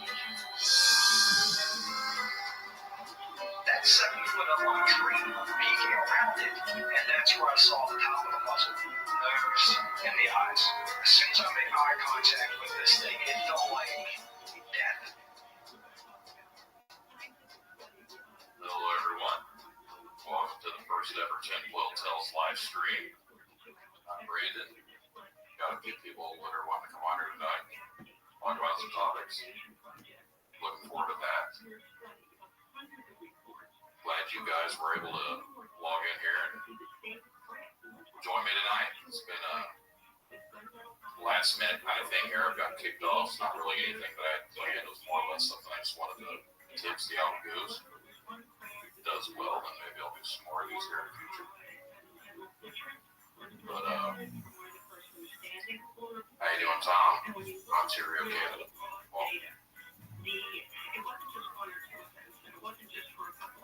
anyone out there listening, if you want to be on an episode of Tinfoil Tales that isn't the live stream, you can always send an email to the tinfoiltalespodcast@gmail.com, or you can go to tinfoiltales.com to the contact section, whichever it is, reach out to me, and we will get you scheduled for a future episode.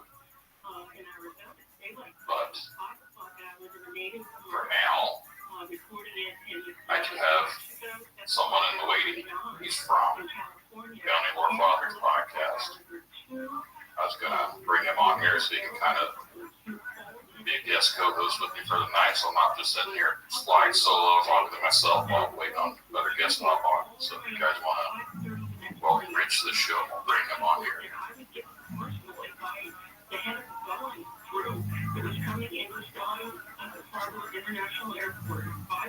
Hi, everybody. Hey, how you doing? We're doing well, man. This is a fun little thing you got going on here. Yeah, it's a little bit of a last minute thing, but glad you guys were able to, you and some of the other guests here tonight were able to hop on here and talk with me.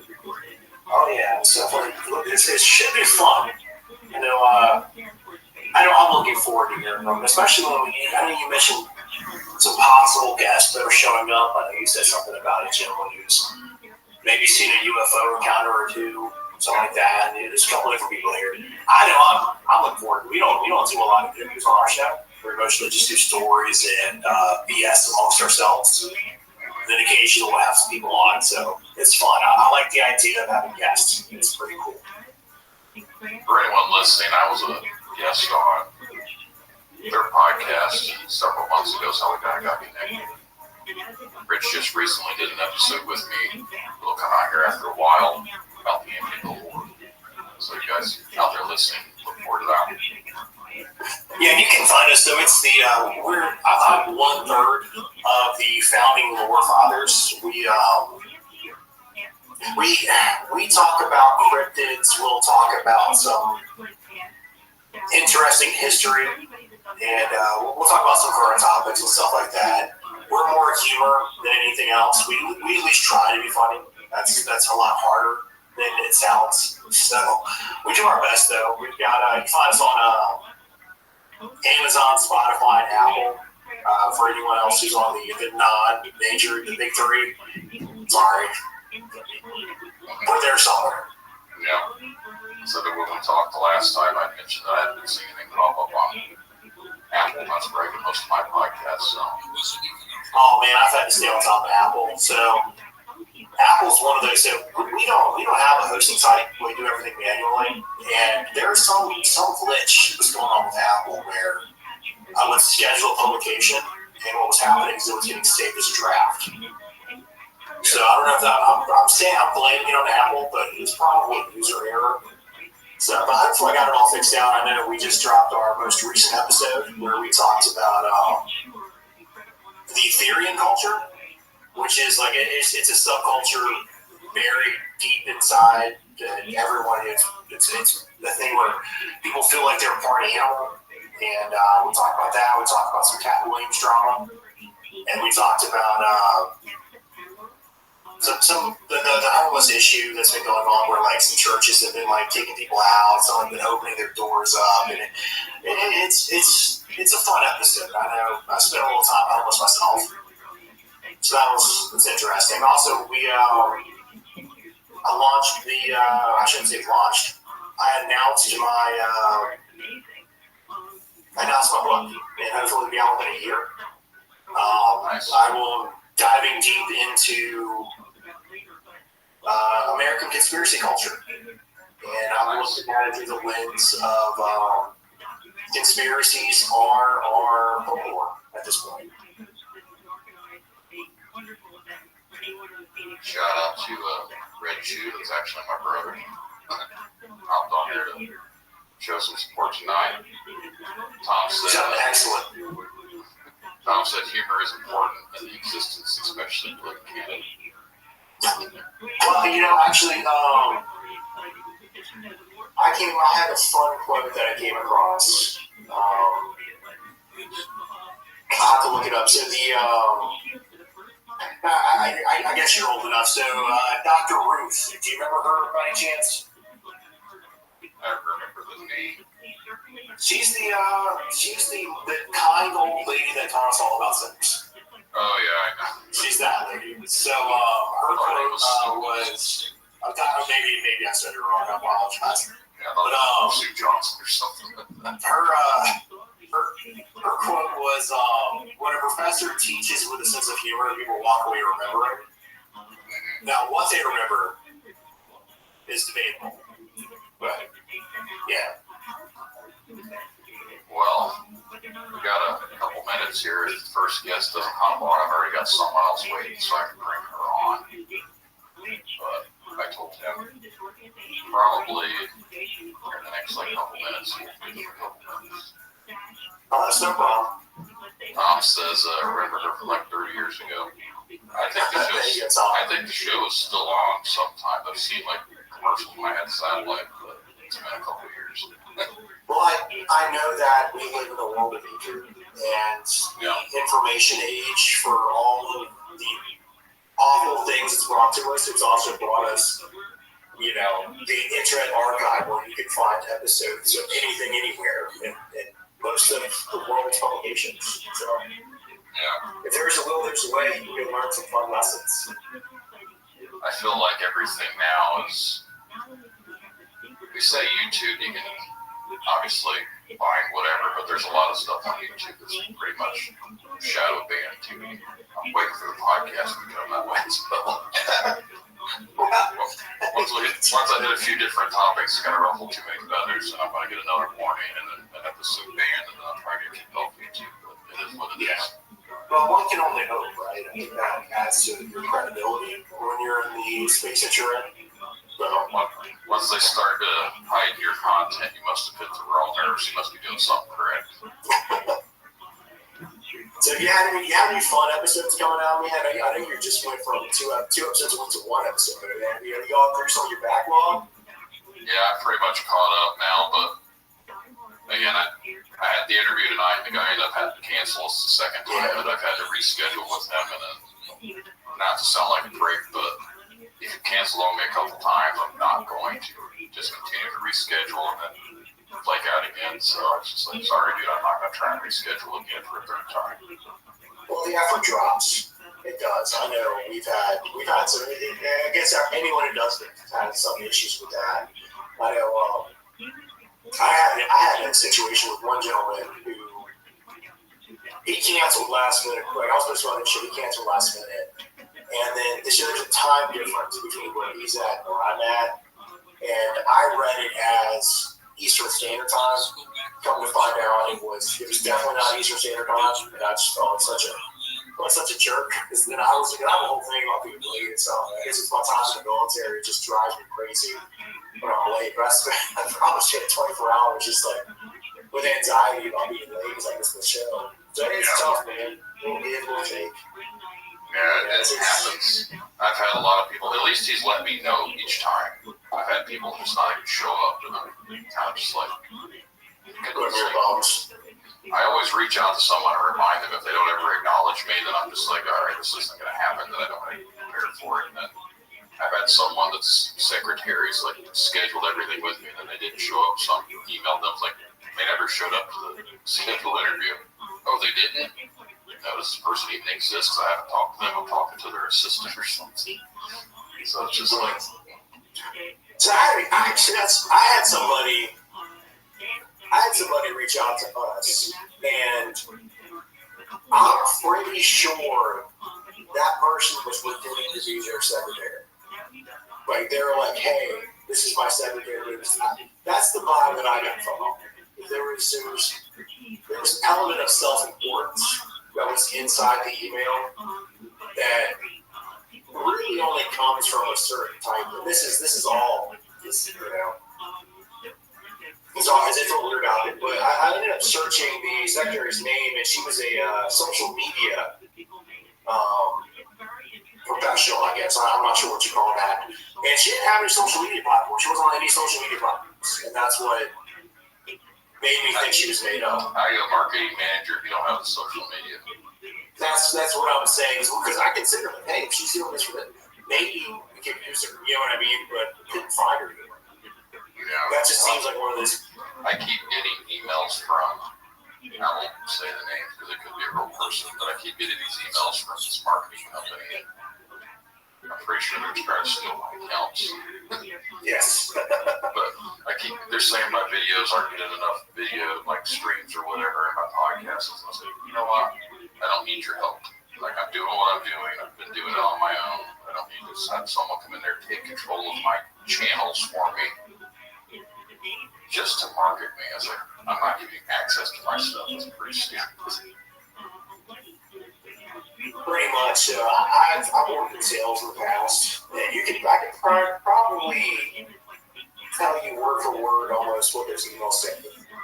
Now, the real trick, when anybody listens to this who wants to, who's in sales, the real trick of getting somebody to respond to your email is to put in like a picture of a goat screaming. That way they remember the email, like, hey, in case just so you don't forget me, here's a picture of this goat. That's worked for me so many times. So any marketing pressure out there, give it a shot. I think this guy hasn't hopped on yet, so we go ahead and bring first guest on. So, her name is Stephanie. She doesn't want to be on camera, but okay. Hi, Stephanie. Hello. Hi. How are you? Good. How are you doing? Good. Hi, Stephanie. Hey, how are you? Doing well. Thank you for being on tonight. Thank you. Thank you for the invite, or did I invite myself? I'm not sure. But I made a post and said anyone's welcome that wanted to come on here and share some experiences, so I appreciate you coming on here and talking to us tonight. Sure, absolutely.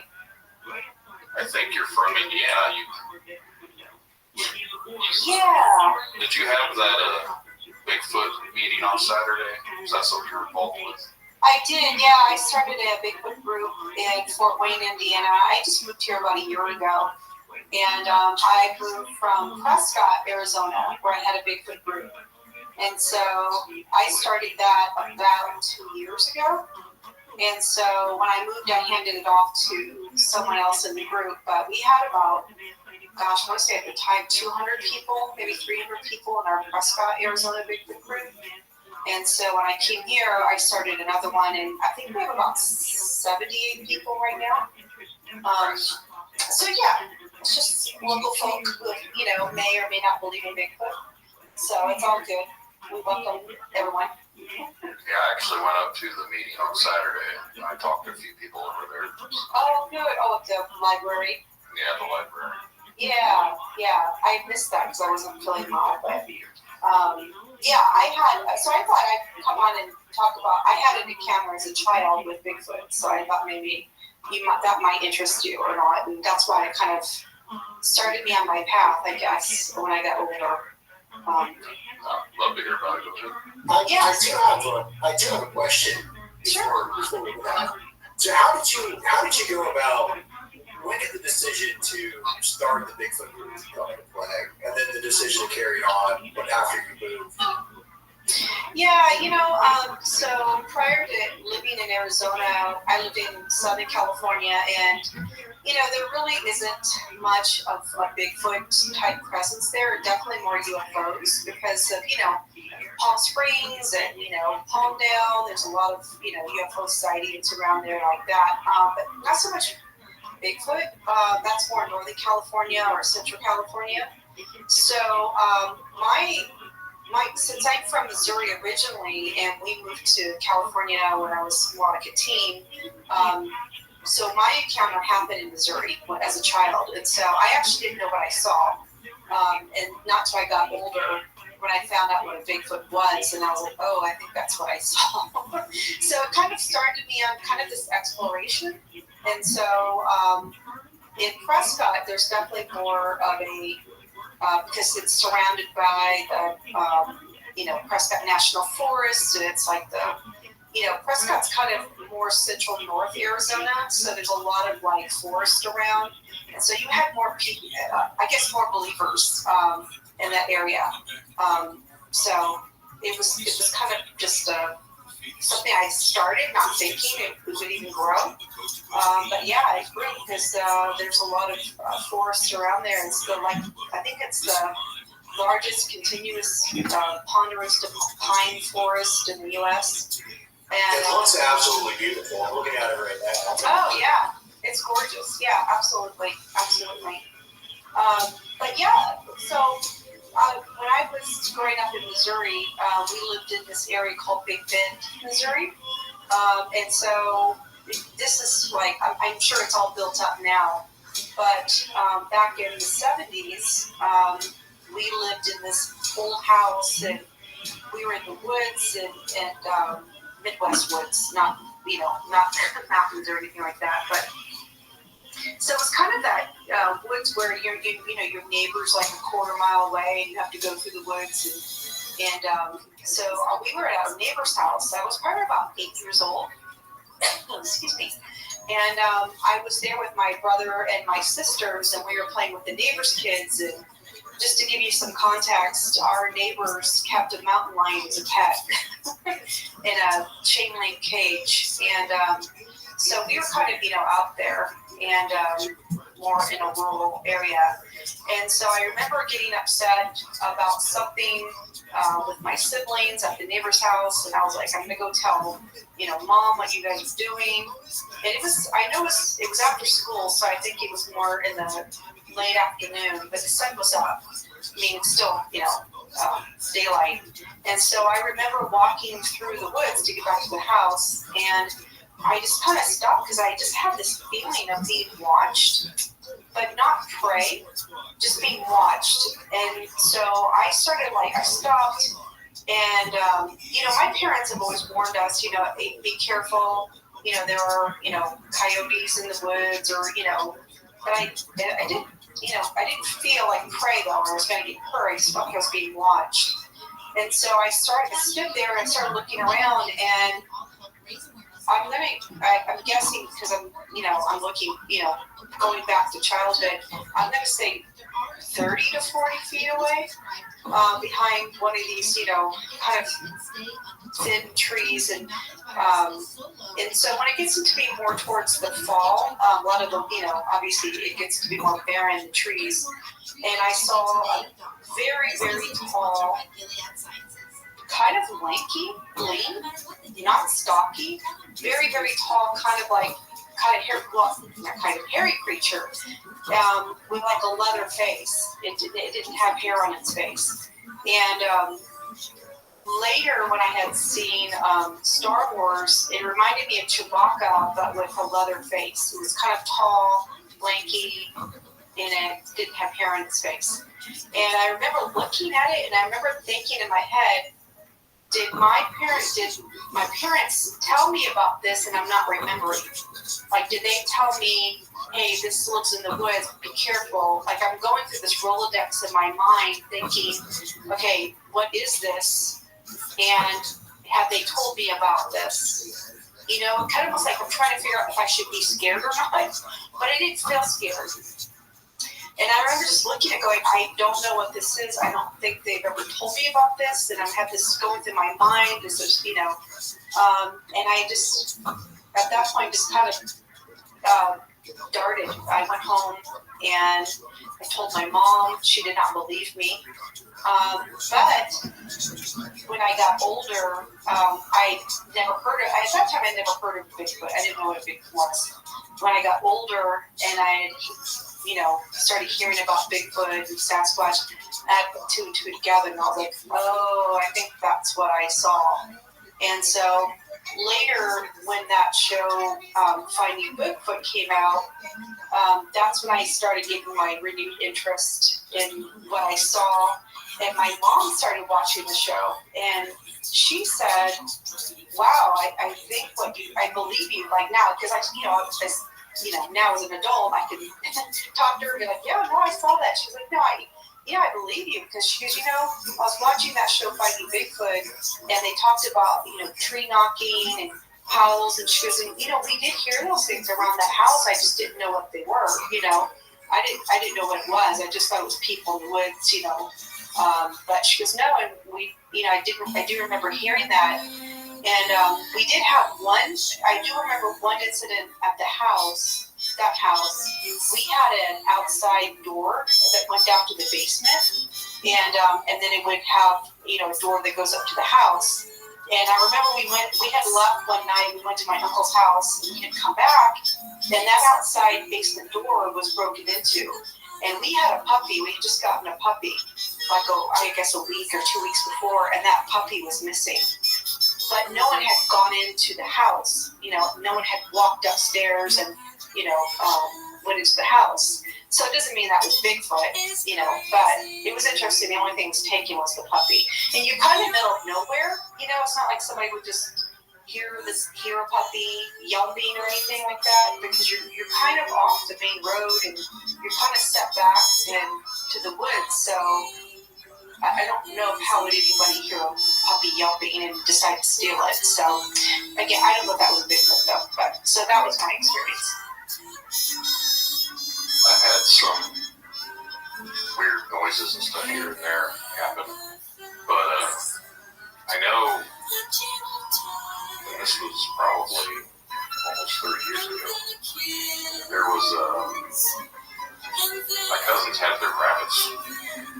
They were all like, the cage were busted up, and the rabbits had all been eaten, and they found a puppy underneath the vehicle. I have no idea where the puppy came from, but there was a random puppy, and this dog grew up to be a huge dog, ended up being very mean.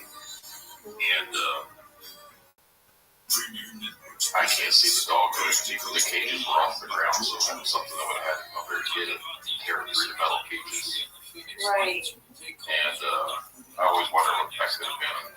Obviously, I don't know if they found her, I don't know if it was where I was a kid when that happened, but I just know that something tore through metal rabbit cages, killed the rabbits, and they found a random puppy hiding underneath the vehicle. Wow. That's such a strange string of events. It was here in Indiana. Oh, wow. Yeah. Yeah. Very interesting. But yeah, I've never had an experience after that. We've gone out to the woods and stuff, but I remember there, the people in Prescott would have sightings, up by the lakes and stuff that were, Goldwater Lake is one. Before it got really built up more, like back in the 80s, people would tell me that people would see, Bigfoot. And Prescott had a lot of cattle ranches, so it has a really very long history of the Wild West, if you will. Like Wyatt Earp was, I think, the sheriff at one point. And so a lot of the cattle ranchers, the ranch hands, even today, would say, would tell us, about they would come, Bigfoot coming down through the caves in Prescott and, stealing a calf or something like that. These ranches are, thousands of acres, and, they're kind of in the middle of, some are in the middle of Prescott National Forest, or, part of the ranch could be. And there was one ranch, I think it was Yavapai Ranch.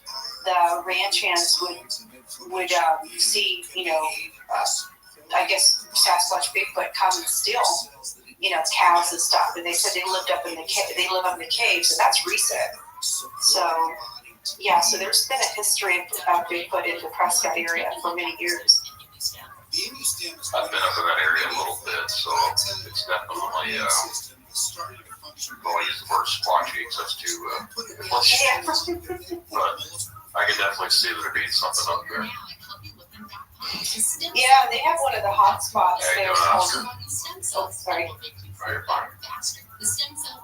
I was going to say there's a hot spot there called Strawberry of Payson near Prescott. It's about an hour away, and it is up in the mountains, and that definitely is a hot spot. They get a lot of the FRO reports out of Payson. And our group actually went up and did a tent camping. We do camp outs, and they have a lot of elk up there, and so they would see everyone in Payson, kind of, I guess, knew about Bigfoot, and it was just part of the culture up there, and so it wasn't unusual to talk about Bigfoot. Bigfoot would follow the migration of the elk up there, and so we had went camping out there, and we found a huge footprint. We jumped my younger son jumped the fence on the other side of this campground where the elk were, and they had walked down there with someone else from our group, and they had found a big footprint down there. And so we took photos and stuff. We didn't have casting equipment, unfortunately, but was it just one print, or was there a couple? It was just one print, but it was kind of it had rained before, so it was kind of, muddy a bit, and, but it was only one print they found. It was kind of this muddy, rocky, more area, But yeah, but it definitely was one print, and it was pretty big, and it was pretty defined. So, and it's on another side of the fence that you're actually not supposed to go over, but they had jumped the fence and went over just to look. So. I'm curious, how does that? Someone's asking what state that was in. That's Arizona. Arizona. Yeah. So I'm curious, like, so you have this encounter when you're a kid, you come to a realization, however many years later, what you saw. But pop culture, how does that affect you? Like, obviously, you're still going out and you're looking. Like, when you're out in the woods, you're doing some outdoorsy things. Are you always looking over your shoulder? No, honestly, I am more concerned about bears than I am about Bigfoot. Bears are terrible. Yeah. Because, in California, we've got some big bears, and even in SoCal, and we've been out camping in this area in SoCal called Big Bear Lake, and they've had sightings up there, and pretty common for years. People have told me of being in the Boy Scouts and up there, which is a pretty popular area, and having experiences and seeing things, and there's big bears up there. So when you're kind of going out there at night, and even in Prescott, there are bears out there too, on bears, but. So I'm more concerned about bears, honestly, than I am about Bigfoot. So yeah, I don't have like any kind of PTSD from it or anything. I guess I didn't really have a scary encounter, so there's no like,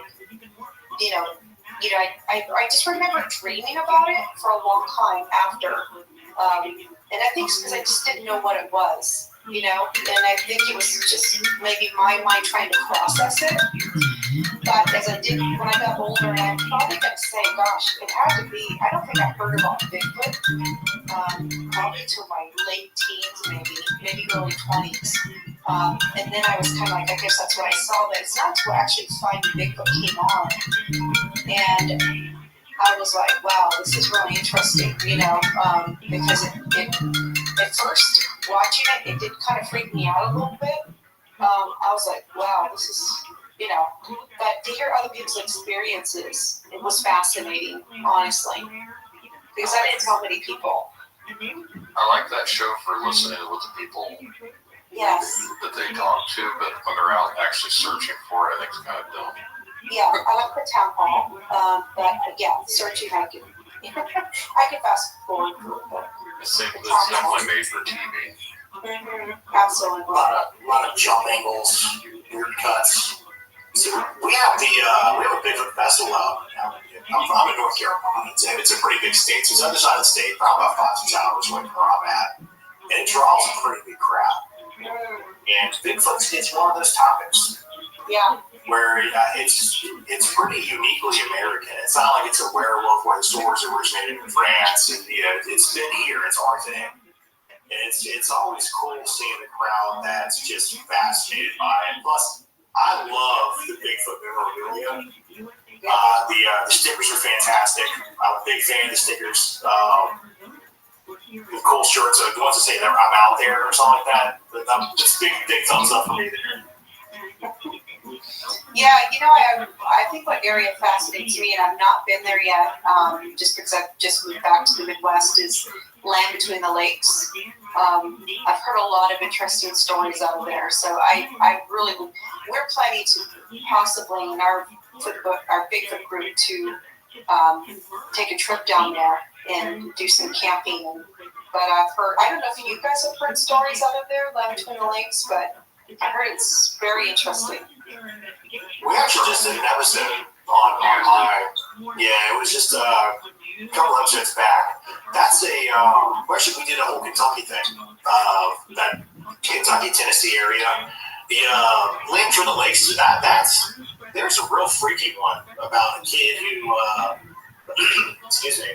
went on a camping trip with family friends, and they got eaten.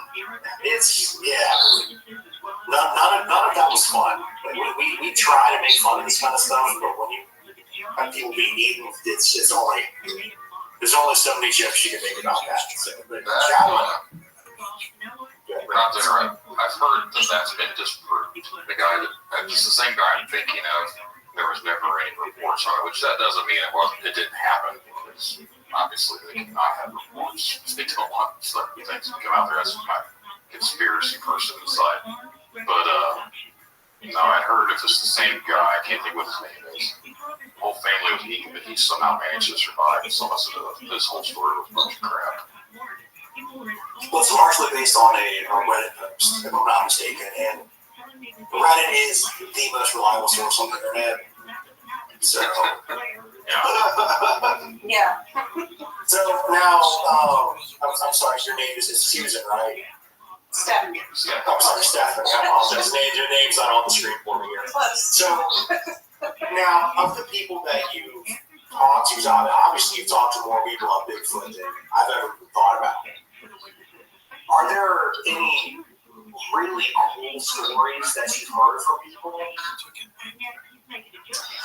Yeah, it's funny. I think that, when people, it's interesting when people join your group and they're very hesitant to share because a lot of times they probably had an experience and they don't want to talk about it because they've never talked about it. And like I had that in Arizona, is people come just to kind of check it out and make sure like these aren't a bunch of weirdos, because you just don't know what to expect, especially if you had an experience and you just don't know who to talk to. But I think once you kind of talk about your experience, like, hey, yeah, I did see this, and I completely believe you. And I think people are definitely more apt to open up and talk about their experiences. And so I've in Prescott, there's been, there's a, I'm going to forget the name now, but there's an old gold mining town. There's a lot of gold mining areas in Prescott, and there's one up on the mountain, and I'm forgetting the name now. But, I've had people tell me anywhere from ghosts to UFOs to Bigfoot, but a really cool story, that's good, that's interesting. Well, I will tell you one my son had who's not a believer, and this was when he was solo camping in the Prescott National Forest, and he used to go out for like 2 or 3 days and solo camp. And Prescott has between July and September, they have a monsoon season. And so, the rains come in, you can get flash floods, and it's pretty dangerous. And so he is not a believer. He went out solo camping, and he got caught. And I had told him not to go because I knew it was going to rain the next day because we were in monsoon season. Well, the rains ended up coming early in that night, and so he got caught in a monsoon rain. And he was probably I had driven him out about 3 miles out into the forest as much as I could on this fire road, and then he walked another 2 miles in. And so the rains came, and he had a satellite radio, thankfully, phone, and he had it with him, and he had called me, and I was trying to see if I was going to pick him up. At that point, with monsoon rains, it gets muddy really quick. It would probably take an emergency crew to go get him, and I did try to go get him. But I had picked him up the next morning. He had just, went on to higher ground and, pitched his little tent and just waited out the rain because I couldn't get to him. But I knew he was okay because of the satellite radio. We've been communicating. And so we had picked a spot where I could pick him back up the next morning. And when I picked him up, he was a little freaked. And he's not one to get shaken. He's kind of the kid goes out and bushcrafts and does survival. He was 17 at the time.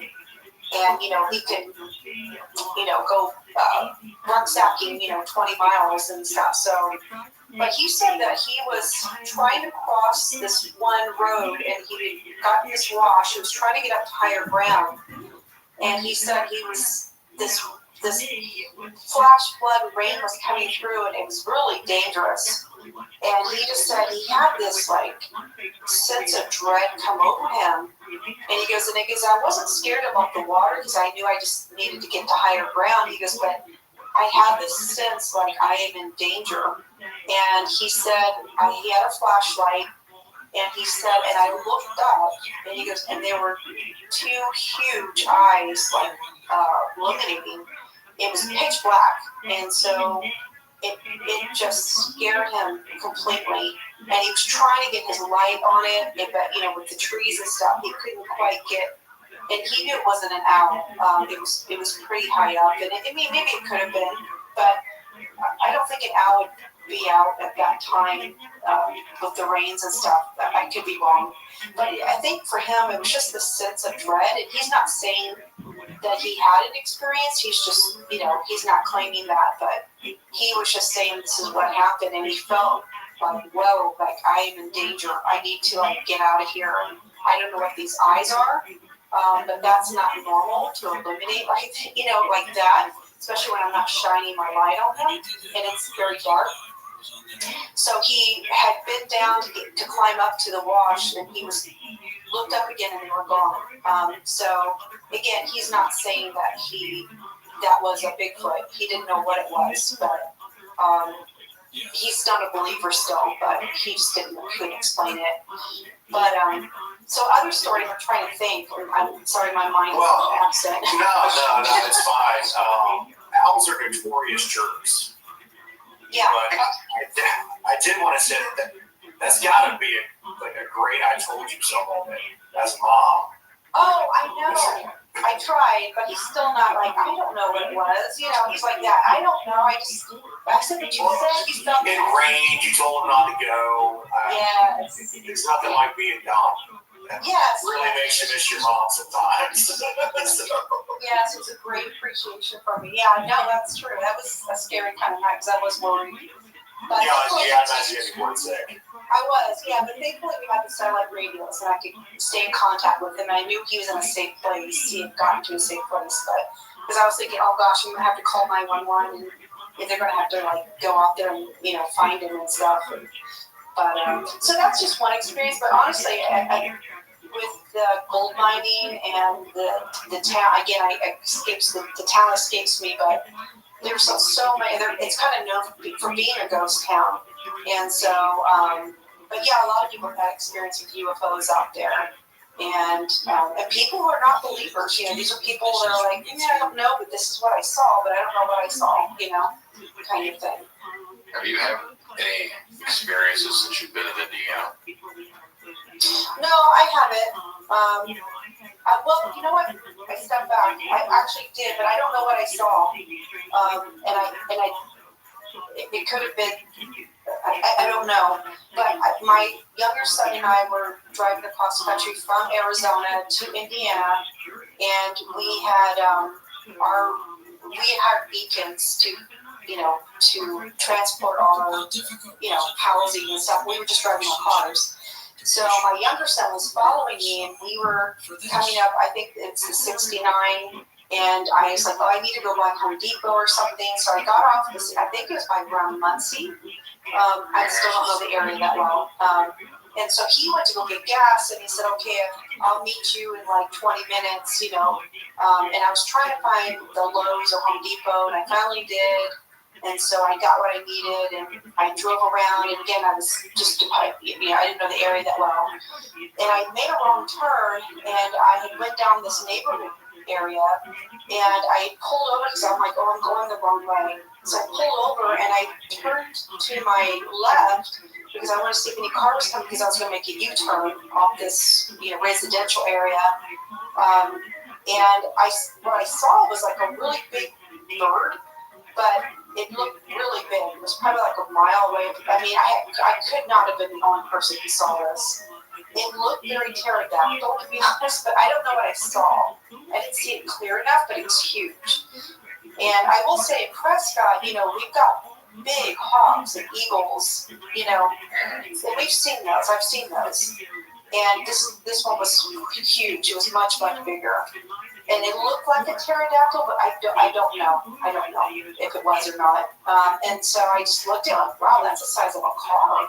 And it was just kind of hot. And again, other people had to see this because it was daylight. And so I just made a U-turn, and then I looked out again, and then I didn't see it. And so that was it. So I don't know what that was.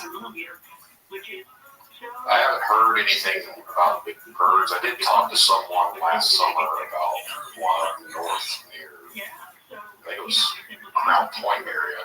They said this was back in, I think, the 90s. They said a big bird flew over the road. They said it took over half the lane. They're like, well, typical lane is 12 foot. So it took up half the road, half the lane. I was like, that's could possibly be either. If it's half a lane, that's only 6 foot wide. If it's half the road, then that's 12 foot. So pretty big difference. So I wasn't real sure what they were talking about, like size-wise, but. Well, somebody mentioned Thunderbird. I don't know. I'm not really. Yeah, it's not I don't know much about that. that. Yeah, I don't know much about it, but I'm not sure. So the big bird that I know, big bird I've come across is actually we did this in the Kentucky trilogy that we did was the Bell Witch. There is a story. I don't know if you guys are familiar with that story at all. But it's like a poltergeist thing going on that haunts a specific family. And one of the ominous signs that the devil was afoot was a giant bird that flew over a gentleman and it blocked out the sun. And it was, yeah, birds are freaky. What is a Bell Witch? I've never heard of that before. So in Kentucky, the story goes that there was a land dispute between two families. And this is back. I mean, this is early 1800s America, and the lady put a curse on the gentleman who supposedly stole the land from them. And this witch haunted their house and really hated the daughter and the mom. It was cool with the mom, but this witch would almost cost my fault. This witch would I was gonna say you almost said the. I did. I called myself. I'm thinking Bell. I'm thinking witch. That the words just came together there. But yeah, so this witch was it would like have biblical arguments with some of the guests. Wow. It was making this girl blow up nails. And it is absolutely horrible, and it haunted them until it died.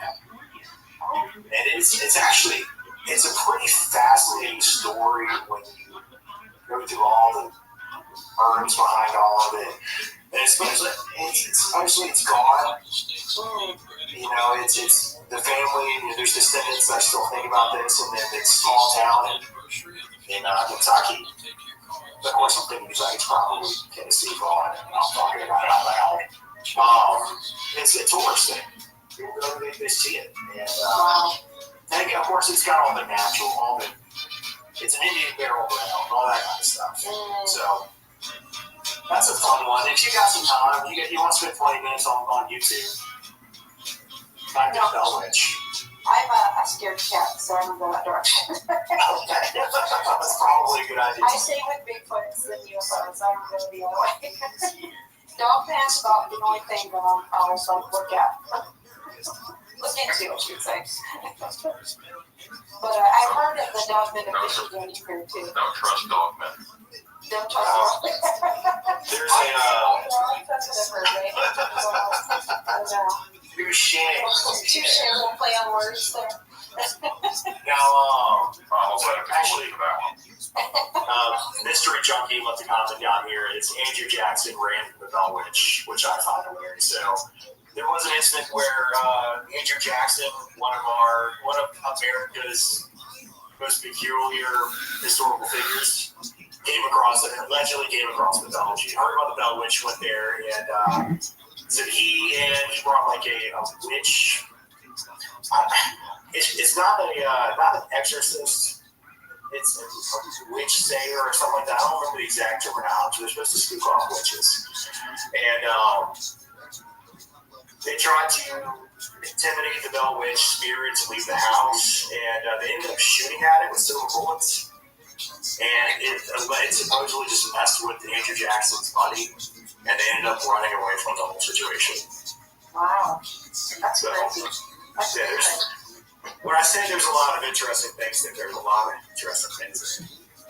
Yeah, absolutely.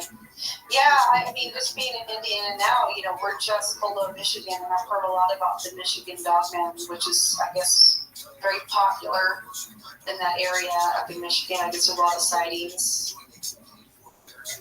Not just in Michigan. Yeah. Are they in Indiana too? I'm not sure if I've heard anything. Back in 2007, I came face to face with an upright walking canine, just a couple miles from where I live right now. Really? I live here in Indiana, so. Oh my gosh. Okay, details. I have not heard this. Basically, I was leaving work and the guy in front of me swerves to miss something.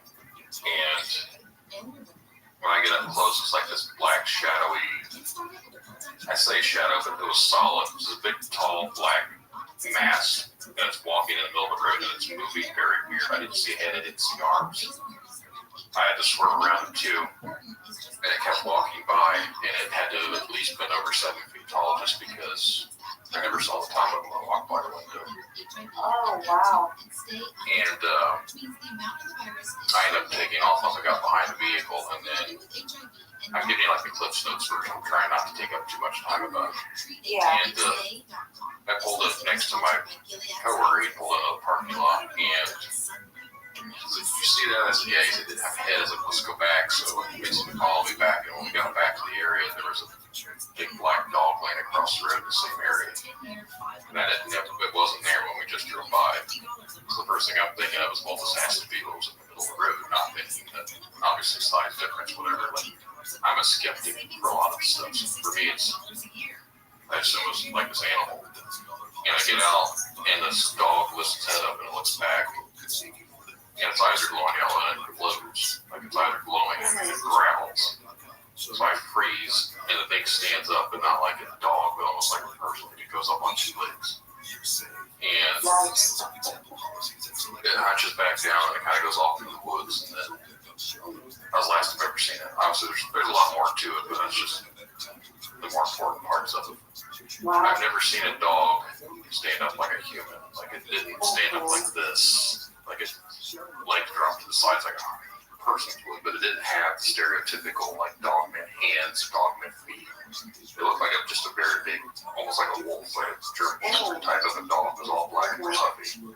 But that's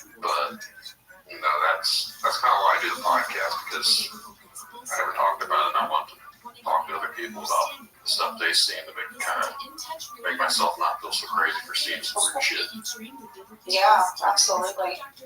You almost have to talk about it with other people because you almost can't reconcile. You know what I mean? It's so unusual. And knowing that other people have had experience or seen things, I think it brings you like, okay, I am normal. This did happen, so I think it helps mentally. Yeah, I've said before, it's like I'm not an avid believer, but when you see things, it changes your perspective, so it makes me a little bit more open-minded to certain things. So yeah. I don't think that every time someone sees something that they're seeing some strange or that it obviously could mistake something for this and that. But oh, absolutely. Yeah. I also don't think that everyone just makes stuff up just for attention either. It's pretty dumb to assume that. So I try and keep it open-minded. Yeah, what I tell people is, when they ask me about it, because I'm pretty open about Bigfoot now, it's become part of my, I guess, I don't know, who I am, and it's just like, 95% of the people, you get rid of 95% of the sightings for Bigfoot or Dogman, whoever, and it's, bear, it's someone's lying, it's someone's mistaken. What about the 5% who are really seeing something? You know what I'm saying? It's like, get rid of 95% of everything else that could be something else, or it didn't happen. What about the 5%, that really did see something and weren't believers or had an experience in childhood, or, that cop or whoever, Yeah, I never knew what a dogman was until after that. I went home and I drew a picture. I got online and someone says a Michigan dogman. I was like, what is a Michigan dogman? And I started looking up stuff about it, and I was like, oh, it did look like that. No, I'm 6'3", and when it stood up, we were at the same eye-to-eye level. Whenever it was walking in the room first, it was so much bigger than whatever this dog was. So I don't know if they were two separate things. It was the same thing. Like, I I don't know. It's hard to explain. Yeah. I've heard of, so I work, I don't want to give out where I work, but I work in international aid and development. And so I was in the Middle East and Lebanon, and we would hear stories of people would tell us about in Afghanistan and stuff about like this black hound or the hound that people would see. I mean, really interesting stuff. I mean, we were, well, even in Syria, because I was working at that time with Syrian refugees. That's right after the Syrian civil war, and people were kind of flooding out of the country into Jordan and Lebanon, trying to get into Western Europe. And, some of their stories of, I guess, like shape-shifting, or they would see this dark hound, or I'm trying to remember the name of it, but it's prevalent, I guess, more in, like, I've heard even, like, military U.S. soldiers who are stationed over there would have experience in seeing it, but it's called like a black hound or the dark hound or something. I know I'm totally butchering this. Hellhound? Hellhound, yes, that's probably it. Yes. And it's pretty common over in the Middle East, in different countries. They would see hellhounds. So that's pretty interesting. I don't think it's a dog man. I think it's something else. But it's the very hellhound is supposed to be, I think, different. Yeah, exactly. I've heard people say they've seen big black dogs too that are running on all fours, or like a normal dog running, but they look. I actually interviewed a lady, and she said it almost looked like a zombie dog. She always said like a Resident Evil dog, like one of the government picture, but kind of rotted looking. Like I said the hellhounds I've heard are always like big, Great Danish looking monstrosity dogs. Yeah. Well, Chihuahuas scare me because they're more vicious than they are big dogs. We used to joke as a kid. We go out to this old area. It's supposed to be a haunted area, although and we never had any experiences out there or anything like that as far as paranormal that I'm aware of. But on the way out there, there was always a big black dog that would chase you right before you got there. And we'd always see it laying in this yard, so we knew it was someone's dog that we always referred to as the hellhound. Yeah, that was a real hellhound dog. It was actually chasing you. Yeah, it was just someone's big pet. It was a big old black dog. Every time the car would drive by, it always running right next to you, chasing after you. That's called the annoying hound, I guess. That's a hellhound. That's an annoying hound.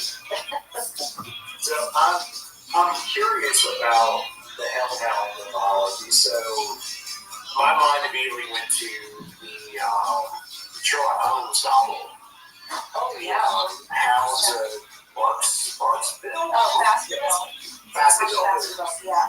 I don't know why I told you, but That helps you. Yeah. Now, I'd be interested to know like how far back that dates, because obviously that story, as great of an author as Sir Bernard was, that was based on some ancient, not ancient, but story that's passed down. Oh, sure. Yeah, absolutely. I mean, it was a Mastiff, right? It was a Mastiff named Carlo. That's what it ended up being. But yeah, it was definitely based on, a story, probably a hellhound, really. I remember reading the books, reading that book many years ago, but I remember it being a Mastiff and it was named Carlo. I don't know why. That's random facts right there. It's the only Sherlock Holmes novel I've ever read. Do you guys talk about other like conspiracy theories, or is it just paranormal things or things like this?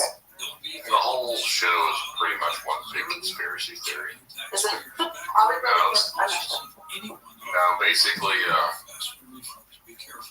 I started the show off to originally it was going to be more like into conspiracies and stuff like UFOs, all sorts of things like that.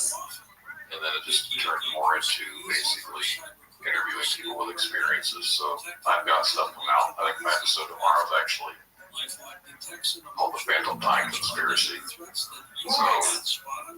that's supposed to be about how back in the Middle Ages, for actually in a different year they changed the calendars to whatever. I don't know. There's balance coming out tomorrow, but we talk about all sorts of things. Nice. Yeah, I'll tell you one conspiracy theory. This is something when I was in Lebanon. We worked out in this place called the Makal Valley. It's just right next to Syria's border. And we had a lot of people tell us that a lot of the locals that lived at Makal Valley, it's probably about an hour and a half outside of Beirut. And they had told us, and in fact, the person who was my work colleague at the NGO I was working with at that time, and he was actually from Lebanon, and he confirmed it. They said that, and I don't know if this is true, but pretty much these are all locals. I believe local people, you know.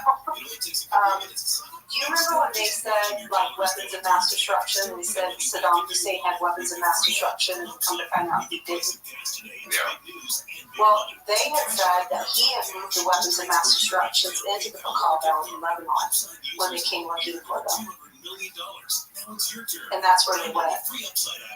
I don't know if that's true, but that's what I was told by the locals there. So I thought that's an interesting conspiracy, or what to them is true. It's not a conspiracy. It's something that actually did happen. So I don't know. I thought that was interesting. I would lean heavily on that. That was a bit of a misunderstanding. Just because it's, just who we had. I mean, Bush Cheney, they needed their new weapons. Right. Yeah, they had to have it. You know what I mean? It's not like it went for Bush and immediately went over to somebody else. And, that's my thoughts on that matter. Yeah. Well, what they were saying is that they were saying that, they were telling Bush and Cheney that there was weapons of mass destruction, but when they went to go look for them, they weren't there or something on it. And then people in the Makal Valley were like, no, well, they moved them here. That's where they went. That's why they couldn't find them. They moved them out of the country into Lebanon. Yeah, that whole situation is such a. I'm a veteran. I've spent a tremendous amount of time looking into that.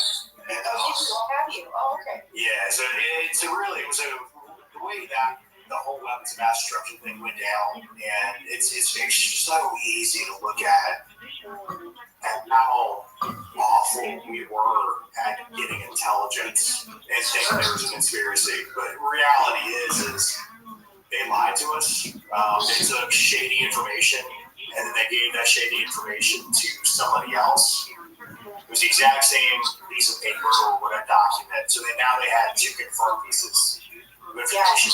It was actually the same document that. Wow. We really did. Screw over thousands and thousands of people and generations of our country. Absolutely. Well, that was a profiteer thing. So. I don't believe the government. So as soon as they say something, I don't believe it. It's like, oh, that's okay.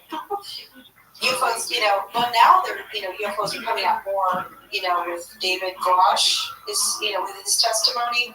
But it's just, it's hard to believe the government for anything, really. Any government, I'll be honest with you, I've been in a lot of countries, and man, when you have to work with a government or a ministry, especially if it's like a post-communist country or if it's a developing country, it's extremely difficult. It's just, I can't even tell you, but yeah, even our own government. They're actually looking at that right now, actually. I'm sure they're listening to us. So. They are. They might not be hearing it, but they're listening. Yeah. They're always listening, especially to this show at this point. I got pissed them off enough. Oh, I'm sure. I got Brandon's number. When I talked about specific topics, I started having internet issues. Really? And I've heard noises in my headset, which sounded like clickings and voices. And no one else heard them, but I could hear it. So, wow. Yeah, it's definitely something else. Yeah. Well, thank you guys so much for having me on your show. I appreciate it. It's been really nice to talk with both of you. I appreciate you coming on along with me. Good to meet you there. Thank you for listening to us. Yeah, thank you so much. All right, well, you have a good night. You too. Bye-bye. Gotta bring Rye on here.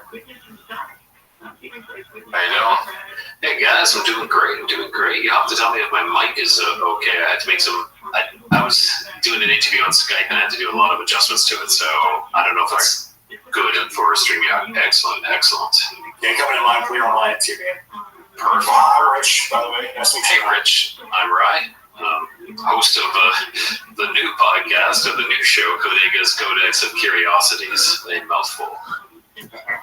BetMGM has an unreal deal for sports fans in Indiana. Turn $5 into $150 instantly when you place your first wager at BetMGM. Simply download the BetMGM app and sign up using code WIN150. Then place a $5 wager on any sport. You'll receive $150 in bonus bets, regardless of your wager's outcome. And if you think the fun stops there, the king of sportsbooks has plenty of surprises in store. Check out daily promotions, same-game parlays, live bets, and so much more. No matter your team or your sport, BetMGM is for you. Download the app in Indiana today and get $150 in bonus bets instantly from your first wager. Only at BetMGM. BetMGM and GameSense remind you to play responsibly. See BetMGM.com for terms. 21 plus only. Indiana only. New customer offer. Subject to eligibility requirements. Rewards are non-withdrawable bonus bets that expire in 7 days. If you or someone you know has a gambling problem and wants help, call 1-800-9-WITH-IT.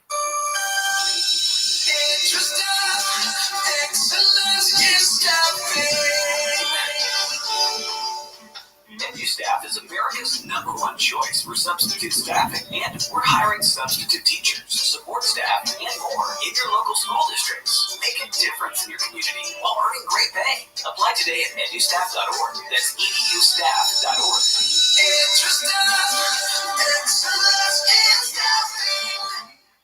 Have you found the keys to unlock your best trip? On a Trafalgar tour, you unlock more than just the world. We give you the keys to discover real connections and one-of-a-kind experiences. It all starts with expert itineraries where everything is taken care of. With Trafalgar, your money goes further, and so do you. Unlock your best self. Discover more at Trafalgar.com/unlock. That's TRAFALGAR.com/unlock. By the way, I was curious, like the episode came out, like our interview with each other, like the swap cast came out last week, and it's the same week you guys announced you weren't doing the podcast, and where I was like, well, should I release this episode? Like, of course, we're still pumping them, we're still promoting them. We're just, hey Tom. Oh, I should actually turn that on so I can actually see the comments. There we go. Yeah, we both have different ideas, and nothing. It wasn't like a bad break or anything like that. We just, we're going to finish up the Lost Frequency. We have a couple more episodes still there, and then just branching off for the same tree. I think it's easier for me to work by myself than having to work with somebody else, just because I can schedule how I need to schedule. I don't have to work with someone else's time. It's just I totally agree. Solo. Yeah, I agree. Yeah, and Tom was great actually. He it was my schedule that was always kind of fluctuating and changing, and so he adapted to that. So it was good that way. But I do realize though there's a lot more freedom in scheduling when it's just you as well. So which is good. And there's and the amount of effort you put in time.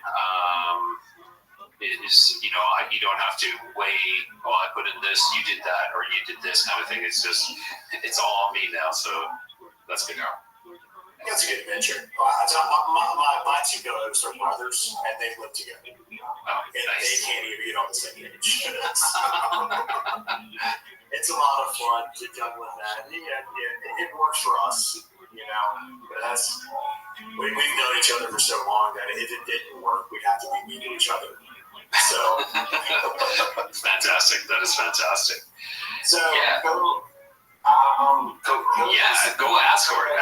Ask it. Yeah. So, when is that? Is that your solo project? Because you mentioned the Lost Frequency. I'm not familiar, so I apologize. No worries. Yeah. Is that the running name for your new show? Yeah, the one. Hang on, I'm trying to. The one right here. That's my new show. The Lost Frequency podcast is the one that's going to come to an end here right away. It pretty much is. It's just running its course till about. I think the last episode is going to drop on YouTube on February 18th. And sorry about the dogs in the background. That's one thing is I record on my rooftop here in Mexico. So every now and then we get some street dogs barking. And now it's Codega's Codex of Curiosities. So Codex, of course, is a old book full of curiosities, but Codega is the key. A Codega, and I'll give a little brief explanation. Codega was a occupation in Venice. And what this person did is they carried a lantern around and they guided people from point A to point B, protecting them from thieves, demons, ghosts, other entities. And along the way, they would tell them stories. And so I just going to be continuing that tradition on YouTube here. That's a fun origin story. I like that one. I enjoy words. I hate overly complex words, and I love fun words. So that's got a good story to it. So. Yeah, that's it. And you know, like it is. I'm going to leave the Codega in there, but for the most part, I'm going to shorten it just to the Codex of Curiosities. Yeah, Mystery Junkie. It definitely is a tongue twister. So that's why I'm like, I'll just shorten it to the Codex of Curiosities, and you know, the Codega is the one who's going to be is the guide along there, and yeah, it is a tongue twister. I had to look up what Codega meant the other day. I do have a video in my on my Facebook group where I put a little bit into that. I kind of delve into it and say what the Codega is, and then on my intros to all my podcasts now, it's going to be saying what it is. So whenever first one drops, which I think will be on Tuesday. The first Tuesday after the 18th, which is 18th is on a Sunday, so 19th, 20th. So February 20th will be my first episode dropping, and it's going to see the great intro. 2 days before my birthday. Oh, there we go. 2 days. So your birthday's on the 22nd. Yeah. My sister's is too. Yeah. So 40. Welcome to the 40s. I'm almost on my way out soon. It's creeping up on me. I don't feel like I'm 40, but sometimes I feel like I'm freaking 80. I hear you. There's days where I'm like, damn, you know, I slept funny and I hurt my back. Like seriously, like, you know, when I was younger, I was playing rugby and I could go through so much crap, and then now it's just I slept funny. Like that's terrible. A terrible statement. The last time we talked, you guys were wearing t-shirts. I was a little bit jealous. So we were in like 20 degrees, and you guys were, oh, it's like 86. What's it down? So of course I'm in Celsius. So it's 21 degrees Celsius, which is probably the same temperature. Let's see. Is anybody can do a conversion really fast? I have no idea. I'm American. I don't know Celsius. I know. So 21 Celsius in Fahrenheit. It's a made up measurement. 70. So it's 70 degrees. Right now it's 70 degrees. Nice. Yeah. I think it's off by 9 or something. I don't know. It's so ridiculous. And then you have to add. Like 32 or something ridiculous. It's like times it by 1.6 and add 32. I'm not sure how we ended up. I don't know who measures the temperature of what. I don't know if that's just a metric across the board, Celsius. But like how we ended up on Fahrenheit is I don't know how we made that. Like I understand our feet versus meters. Like I know what a foot looks like. I don't know what a fucking meter is. You know what I mean? 3.3 feet. So unfortunately, Canada is stuck in the middle. Because U.S. is such a big neighbor of ours and a big trading partner, we kind of, even though we're we're Celsius, Fahrenheit, we're meters, we're feet. It's ridiculous. So, and I was just discussing, sorry about that. I was just discussing this with someone recently, and it's like, if you ask me my height, I'm going to tell you in feet and inches. I have no idea what it is in centimeters. If you ask me my weight, it's going to be in pounds. I don't know what I weigh in kilos.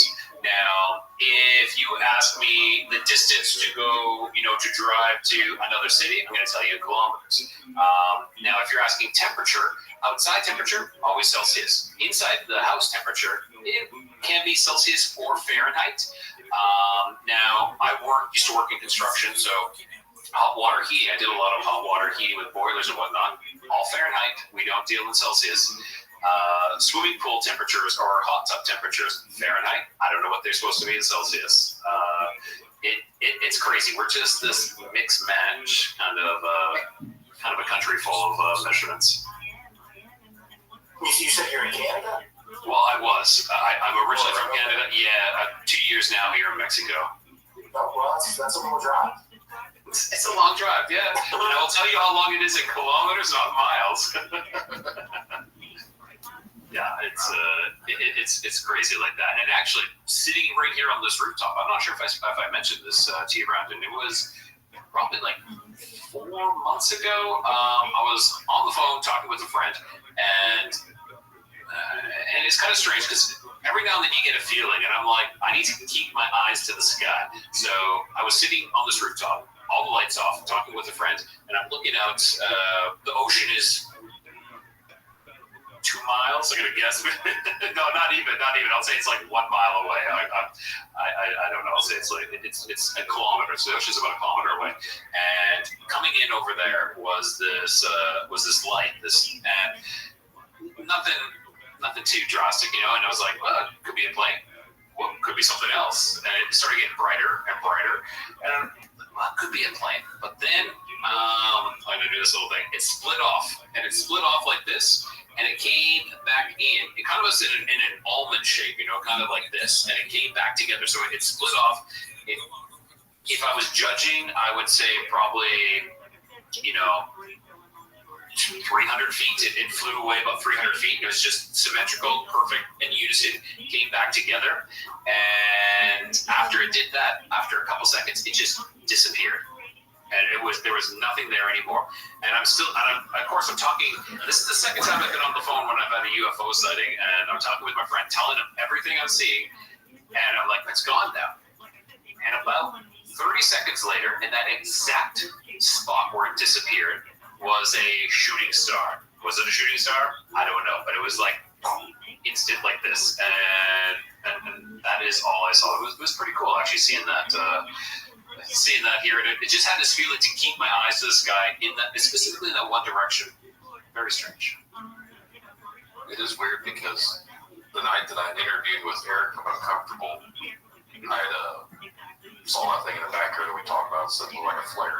And then the night that we interviewed for our swap cast with Lost Frequencies, I mentioned that in my front yard I saw that thing that I thought was Skynet, or not Skynet, but Starlink. Yeah. But it wasn't Starlink, like my whole family saw it with me, and I was trying to record it, like you can see it on my video, but when I send it to someone else, you can't see it on the video. Freaking weird that you can see it on mine, but when you send it, you don't see it. That is strange. That is very, very strange. I don't know if that's the quality being so downgraded, because it's still hard to see, even when I record it on my phone, but you can still see it, but like even with me trying to brighten it up, when I send it to someone, it just looks black. It's weird. Like I do know, like if you are sending via, I'm not going to say WhatsApp, but if you're sending via Facebook, it always reduces the quality, and that might be an issue there.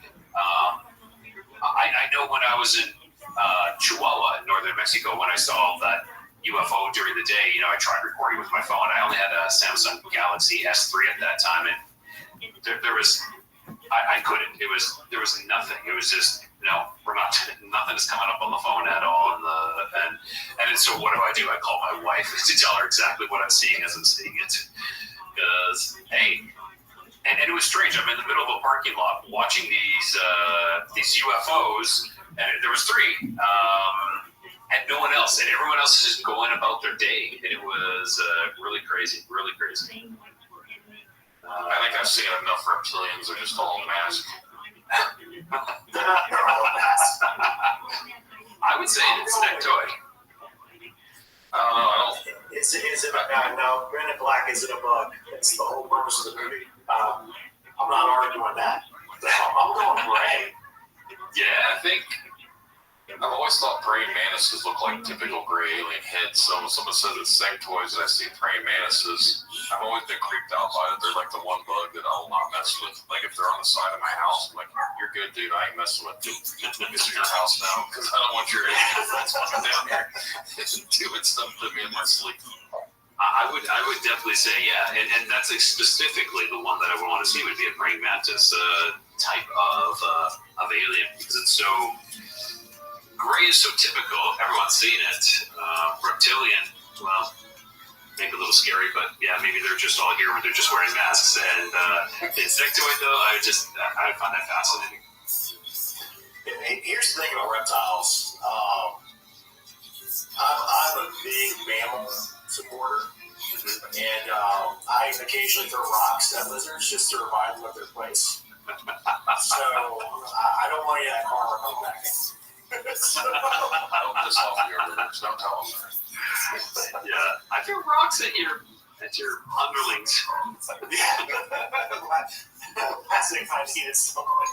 Yes. You know, get that message out there all day. So here's the bug kicker. Oh yeah, go ahead. Are they actually aliens or are they from here? Are they both? Are they both? Have they always been here? Well, I'm always a words kind of guy, play on words. In the English language, what do we actually call them? We call them ETs, which is extraterrestrial. And what does terrestrial mean? It means of the Earth. It doesn't mean of another planet. It doesn't mean of Mars or anything. It means of the Earth. So extra. They're extras on this Earth. Yeah. So I find that fascinating. Play on words, Camera keeps kind of like. Yeah, a little bit of blur there. It's fine, man. Yeah. That's the Where do government. you fall on the Mexican, whatever college that presented the aliens to the, they look like a bunch of paper mache kind of things. They looked too fake, which could mean that they're real because they look so fake. And again, what are we judging it on? It's like I'm judging it on Hollywood. Could these be legit? I don't know. It could be. Any FEs. We can't say that word. Yeah, I would say I'm not a glober, but I'm not fully on board with FEs. I'm somewhere in between. I think the globe that is being presented is not legit. I think there's more. There's more land. I think there's definitely more land. Could it be a much larger globe? I'm more on that one, or maybe hollow Earth. That's always a possibility.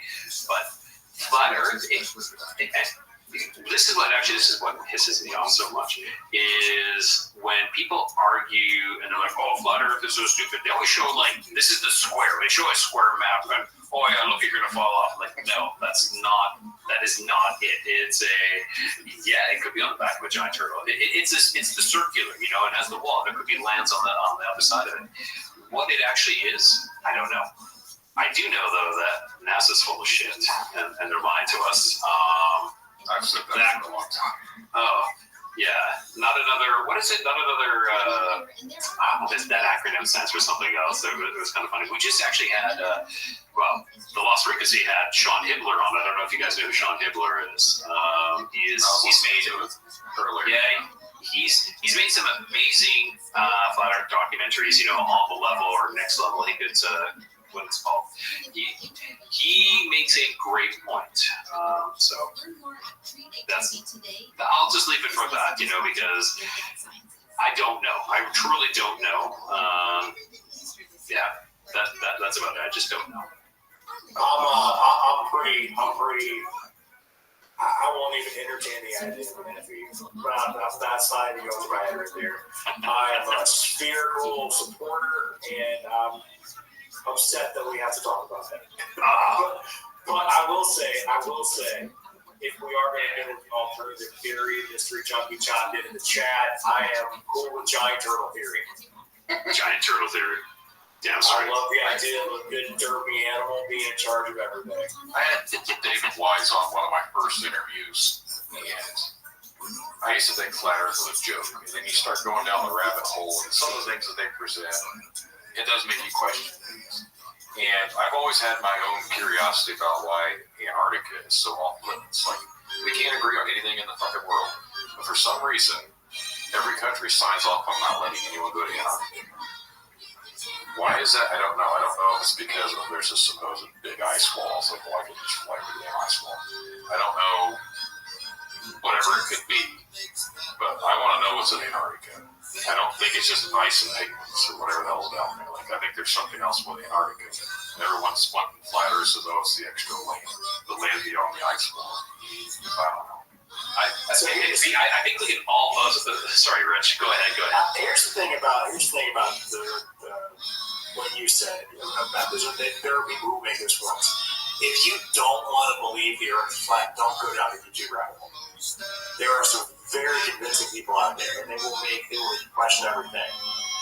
But when it comes to the Antarctica thing, the reason I think most of the superpowers can agree, just it's for science only, is because there's nothing that we can gain from it financially. If it's, disputed island or something like that, where there's some value to it, it's a little bit different than just the giant ice block. That's my thoughts on those matters. Yes, I think we can all agree, whether you're flat Earth or globe or whatever, that it's Antarctica is sus. It's suspicious as to why they're just not letting us go down there, and it's to the point that it's military intervention if you try going down there, which is really crazy. It's like that means that we are prisoners. If you're not allowed to go someplace, doesn't matter. This is a much larger prison, but we should never be restricted to go there. Like they should definitely assign a waiver if it is what they say. If it's just this, if it's all just total ice, and if you're gonna die, because of it, they're like, yeah, we're not gonna rescue you. You should sign something to say, yeah, I give away my, I don't expect any rescues, and see you later. And if you come back, they come back. They don't do that though for like the northern hemisphere. They don't do it for like Greenland. They don't do it for like the North Pole. For whatever reason, they only do it for the continent of Antarctica. Why is that? Like Greenland is supposed to be all ice too, but for some reason, I'm pretty sure you can go to Greenland. They don't have it like controlled where you can't get there. Yeah, so. and everybody, like all the major powers, agree on this one treaty. There's no issues. It's like. That's why I said they can't get along with everything, but they all come to agreement that we don't want anyone going to Antarctica. Well, there have been some disputes down there. I know that there's a story that we're working on about the only murder that's ever happened down there, and that had to go through quite a few hurdles because it's like so. It was like a Scottish citizen. But it happened on an American base. But then it was technically on like a Russian side of things where it happened. The doctor, I don't remember the exact thing behind it. One of my co-hosts is developing the story, but that whole thing was it's a fun story. I think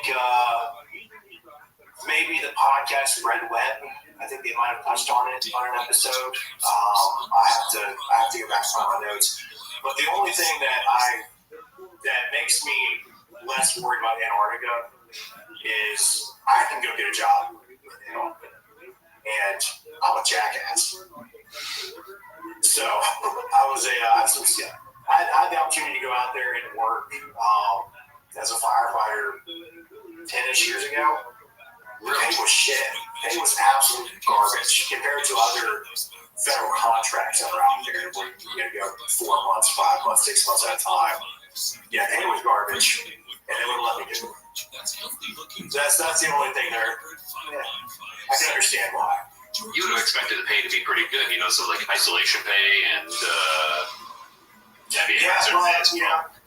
we'll say for a short-ish term contract, it was okay. Okay. But when you compare it to like guys who were going to like Iraq or Afghanistan, it was a change. So. I've always wondered the Nazi base. I knew that Hitler had stuff down there and stuff, but I didn't. I'm going to do an episode at some point. I have to find someone that is very well researched by Antarctica. I want to have them on here and talk about it. Just because I've been asked by multiple people to do an episode about Antarctica, just the whole Admiral Byrd thing, everything. There's so many different things. Like obviously, there's different theories of what's out there. It's like I have no idea what it is, but it's always been something that's made me question stuff. Just like the other thing I've always wanted to talk about was the fake moon landing. I still to this day don't. Even as a kid, I didn't believe I ever went to the moon. I don't know why. I never have. I totally believed we went to the moon, but more and more I'm like, yeah, no, like we didn't go with the shower curtain kind of thing hanging off like that. Where is the crater? That is the biggest thing. Is where is the crater of the the propulsion engine when they landed? They should have created a crater and blew away, but it didn't. There was no crater. A phone call. It was like a FaceTime phone call. And how did they get the pictures? This is another thing: is how did they get the pictures so fast and publish them in the newspaper before they actually came back? I didn't think they had digital cameras and sent them wirelessly. That's a little sus. Like, and then they lost the technology. Like, why are we trying? Yeah, I read somewhere that they destroyed the technology on purpose because they didn't want it to fall into the wrong hands. So actually, I've got to jump off here in a couple minutes. So the moon landing, the timing of all that it's very curious. So we have JFK, right? We also have Nixon in the background, and this is when we really start seeing the emergence of mass media as a communication, as a medium of communication, right? So we have. Are you familiar with President Taft? By any chance, anyone? Okay. President Taft. I'm Canadian. Yeah, no, that's cool. So he was a 300, and this is nothing against large people. He was a 300-pound bald asshole. And if you put him up against JFK, there's no way he's ever getting close to it. Because think about how the way people nitpicked the way Nixon looked during that election. So made for TV is a real thing. So having them shoot, some scenes here or there in the desert, underwater, whatever it is, makes a lot of sense to me. Now, did we make it to the moon? Maybe. I like to think we did because I'm a big Buzz Aldrin fan. But did we also lie about the pictures? Probably. So I feel like they had to get to the moon, quote unquote, before the Soviets did. And if I remember correctly, didn't Kennedy say by the end of the decade or whatever we're going to go to the moon or some shit? And then conveniently in the summer of 1969, I think it was, we went to the moon. Yeah. Like, we only had like a few more months to get there before whatever he said didn't happen. So it was awful convenient. We went to the moon. We've only went there a few different more times, and for some reason we just completely stopped going and destroyed all the technology. There's definitely some convenient things that have happened with it. So even as a kid, I said that why were there no stars in the background? How did we get to the moon, and how long did it take them? And like, how did they launch off of the moon? It's like there's less gravity, so they didn't have to have that much propulsion to leave. I was like, but they weren't floating. Like the dust on the ground wasn't moving when they stepped. There's no gravity. Wouldn't the dust kind of just float a little bit? Like there's just so many questions that you can look at when they're out there. It doesn't make a whole lot of sense. Like if they had to have a rocket to get off Earth, but they didn't have to have a rocket to get back into space to escape the moon's gravity. That's a huge game. It is. There's a lot to that. Like I said, I don't think we actually went to the moon. We may have went to the moon now, but I don't think we went the 60th. I believe we went to the moon almost another time. I don't believe that it was broadcasted. I believe that we possibly have gone to the moon, but The magic of these. So before I hop off here, Brandon, thanks again for having me. We'll have to get in contact. For sure, Rich. We'll connect there. If you want to learn about a different JFK conspiracy, look at how he and RFK worked behind the scenes to make the Cuban Missile Crisis as big as it was. So if you haven't done that, there is some great information there about political movement. So, but anyways, thank you so much for having me. Always enjoy your night. Yeah, it was great meeting you. Great reading you, Rich. Take care. Let everyone know where they can find you guys. Yeah, so we are the founding Lore Fathers. We have very limited social media. You can find us on Facebook. You can find my link here somewhere in the chat. I made a couple comments. I'll leave another one before I go. But yeah, we're on Apple, Spotify, and on Amazon Music. Just type in Founding Lore Fathers and you'll see us. We talk about cryptids. We do some interviews. We talk about some conspiracies. We talk about history. We talk about some modern things. It's a fun show. I enjoy it. I do it with two of my best friends. And it comes out every Monday or Tuesday, depending on when we get around to releasing them. So, again, thank you so much. It's a pleasure to be here. Yeah, thanks for being on here. Awesome. Yeah, There was supposed to be a couple other people that were coming on, but they never showed up. So it is what it is. Yeah. Okay, and you're gonna laugh at this, Brandon. The interview didn't even happen. The interview that I was supposed to have, it didn't happen. And I got the blur on, and I keep blurring myself, and I'm like, I'm just gonna switch that. It kind of looks good because I don't like the wall, the power lines running in the background, but it is what it is. But yeah, so I was supposed to do that interview, and that's going to happen tomorrow because his mic wasn't working, and he likes to talk. He's a very talkative person, and I'm like, oh my gosh, I'm like, I gotta go, and half hour later, I'm like, I'm going.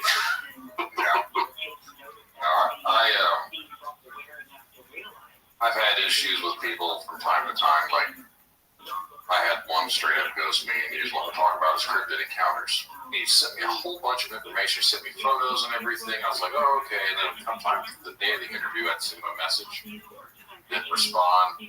Never read my messages. Until this day, he's never actually linked. Because you can go through Facebook, you can see when someone looks at it, it'll show like they've seen it. Yep, he's never opened it.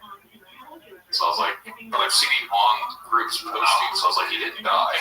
Yeah, that's what I was assuming, okay, Bigfoot stole him. But the day that he was supposed to be talking to me, during the time of the interview, I seen him commenting on certain posts. I almost comment on there so you can be on here, but you can't talk to me. You were the one that reached out to me first. Yeah. But I didn't bother. It's not worth it. Yeah, it's happened a couple times with us where we had a couple of issues where they just don't show up, and I started. I send out a PDF kind of thing to all my upcoming guests, and I tell them listen, if you can't make it, okay, I understand, but please give me a little bit of a heads up. Thanks, Rich. And thanks again, guys. Here's one of our show links. Perfect. Sorry, just reading the comments. But yeah, so I say that, and then I also say there as well to my future guests, I said, would you, let me know if you are okay to be called on short notice in case someone pulls a no-show. Just in case that I could, bump them up. And some of them have said okay to that. So I think that's decent. Yeah. Tomorrow I have an interview. I've been wanting to go down this rabbit hole for a while. And anyone out there listening, as you follow the podcast, it was out in a couple months because of how my back looks, but diving into the Rothschilds. So, if I come up missing. Exactly. There's just a bunch of scheduled podcasts, and there's no more lives, no more talking or anything. And Brendan's gone, and The podcast will still go on for a couple because I've got all these stuff already uploaded. So you might have like a couple more months of content. But once that one gets dropped, you might never. yeah, it's like, Where did he disappear? You guys know what happened. Speaking of Bigfoot, I actually have a theory that it came to me a couple of weeks ago when I was listening to a couple of other podcasts like PRT and just a couple other podcasts. And one of the things that always seems to happen with Bigfoot is if Bigfoot follows or is Bigfoot near someone's property, what happens is the slapping of houses. Okay, so this seems to be something that is very common. If Bigfoot's on your property, he's slapping your house. And I had my next guest, Ernie, he on the Lost Frequency still, he talks about face-to-face with a Bigfoot, which was communicating with him like almost sign language. And he says it was kind of like very Native American-ish kind of communication, like pointing, you, me, equal. Which that kind of tied in with my theory that perhaps this house slapping is, and I don't know if you've heard of counting coup, or counting coup. Have you heard of that before? I've heard of it, but I don't know what it means. Okay, so what it is a native brave from one tribe would go count coup on another tribe, like one that they're warring with. But what it was, you're not going there to kill or hurt anybody. You're going to show them that you're the better warrior, that you can sneak into their camp, do something, and get out without being caught or even noticed. So, maybe they'll leave something there to show that they were there, or take something of theirs. And that is to show that to your enemy that you have one up them. You are better than them. You are, you're the better warrior, and you've just beat them. That is what I believe this house slapping is actually. It's kind of like this house slap, and whenever people go out to go look, there's nothing in sight. There's nothing. So it's them kind of showing you that I'm the better warrior. I'm the stealthier warrior. I'm in and I'm out, and you can't catch me. And it's kind of like of course, like a warning, but it's showing you that I'm the better one, and it just kind of fits into the narrative, in my opinion. I can see that. I've heard people on other podcasts too. They've said stuff like Bigfoot, like it's almost silent, like it tries to communicate with them, and even primates, even gorillas, they have ways of communicating now. Like I think whatever her name is, the one that they teach her sign language. Yeah. Yes. I think whatever her name is. So if they can teach a primate, a great ape, how to communicate, if these things are of that nature, wouldn't they be able to communicate too? So it makes sense. Of course, especially if they. And I'm kind of in no camp. When I say I'm in no camp, because I know there's two camps. There's the woo camp, and then there's the flesh and blood. I would say I don't know, because I truly don't know. I leaning more to the woo side because I've heard so many stories of stuff that's happened, but I don't know. But if they've been interacting with native tribes for years prior, and now they're a little more scared of man, with all our technological advancements, whether it be guns and whatnot. But would they have not had to have a way to communicate? Sign language, pointing is probably one of the oldest forms of communication. Is like, me hungry, me, I can't hear you. If I do that, I don't care what language I'm doing that in. To someone who doesn't speak English, or someone's, maybe they speak Cantonese or something. If I'm like, if I do that, it means I can't hear you. I'm hungry. We have these hand signals, and they're universal. So perhaps, they had a way of communicating with the native tribes, and it's just been passed down from generation to generation. When it comes to cryptids, I kind of like it. I don't know what to believe.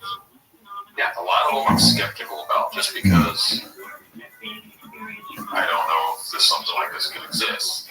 Like, even my own stuff. I don't think, how is it scientifically possible for dogmen?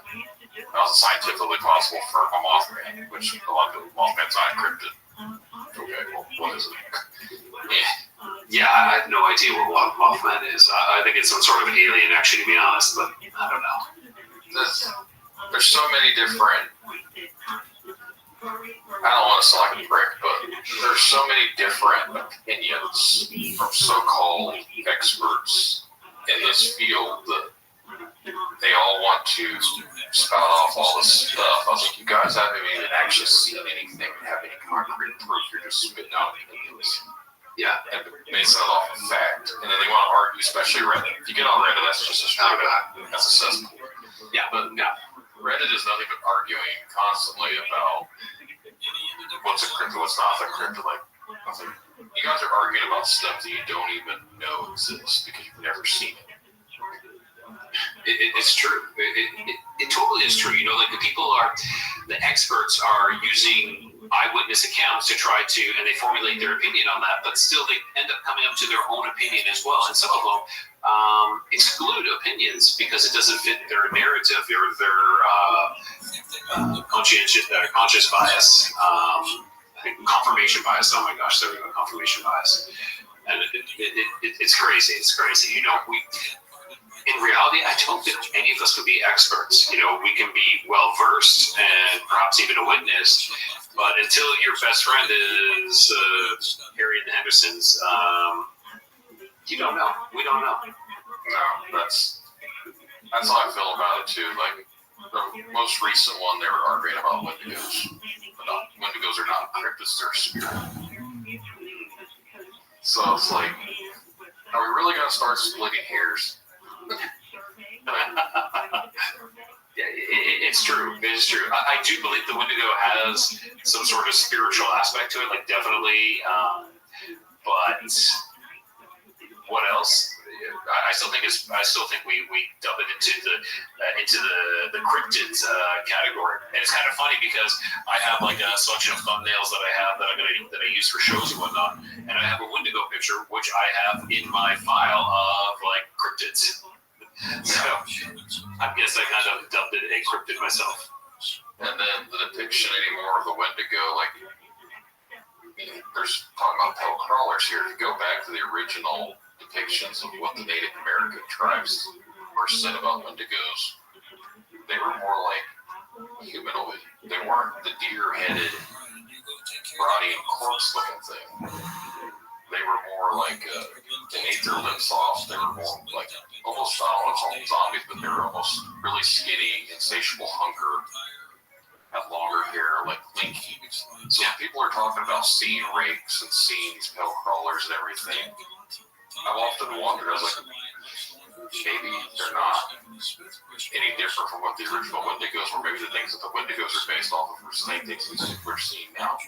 Because even in modern times, you've had the Dover demon. I think it was in the 1960s. It almost looked like an alien, but it was a leaky little, like long arm, crawly looking thing on the ground on the side of the road highway. And it was crawling. I'm pretty sure they said it was called the Dover demon. It had like this pale skin, bulbous head. Like, to me, it's almost the same descriptions. So do you believe that they're actually coming from Wendigos, the method of the cryptid world? What Rich had planned, they did an episode on the Hopkinsville Goblins, and we didn't get into that because I had a couple other people, or a lady that came on here to talk. But, so maybe the next time I have him come on, we'll talk about the Hopkinsville Goblins. But the whole Kentucky Goblin thing, I've often wondered if they're also not similar to the crawlers. And they all run from the cave systems. So if you see like a lot of activity for these crawlers and other sightings, they seem to be in the woods where there's usually some sort of cave systems. So I wonder if they're not some sort of inner cave working. And that makes sense. That makes sense because they do.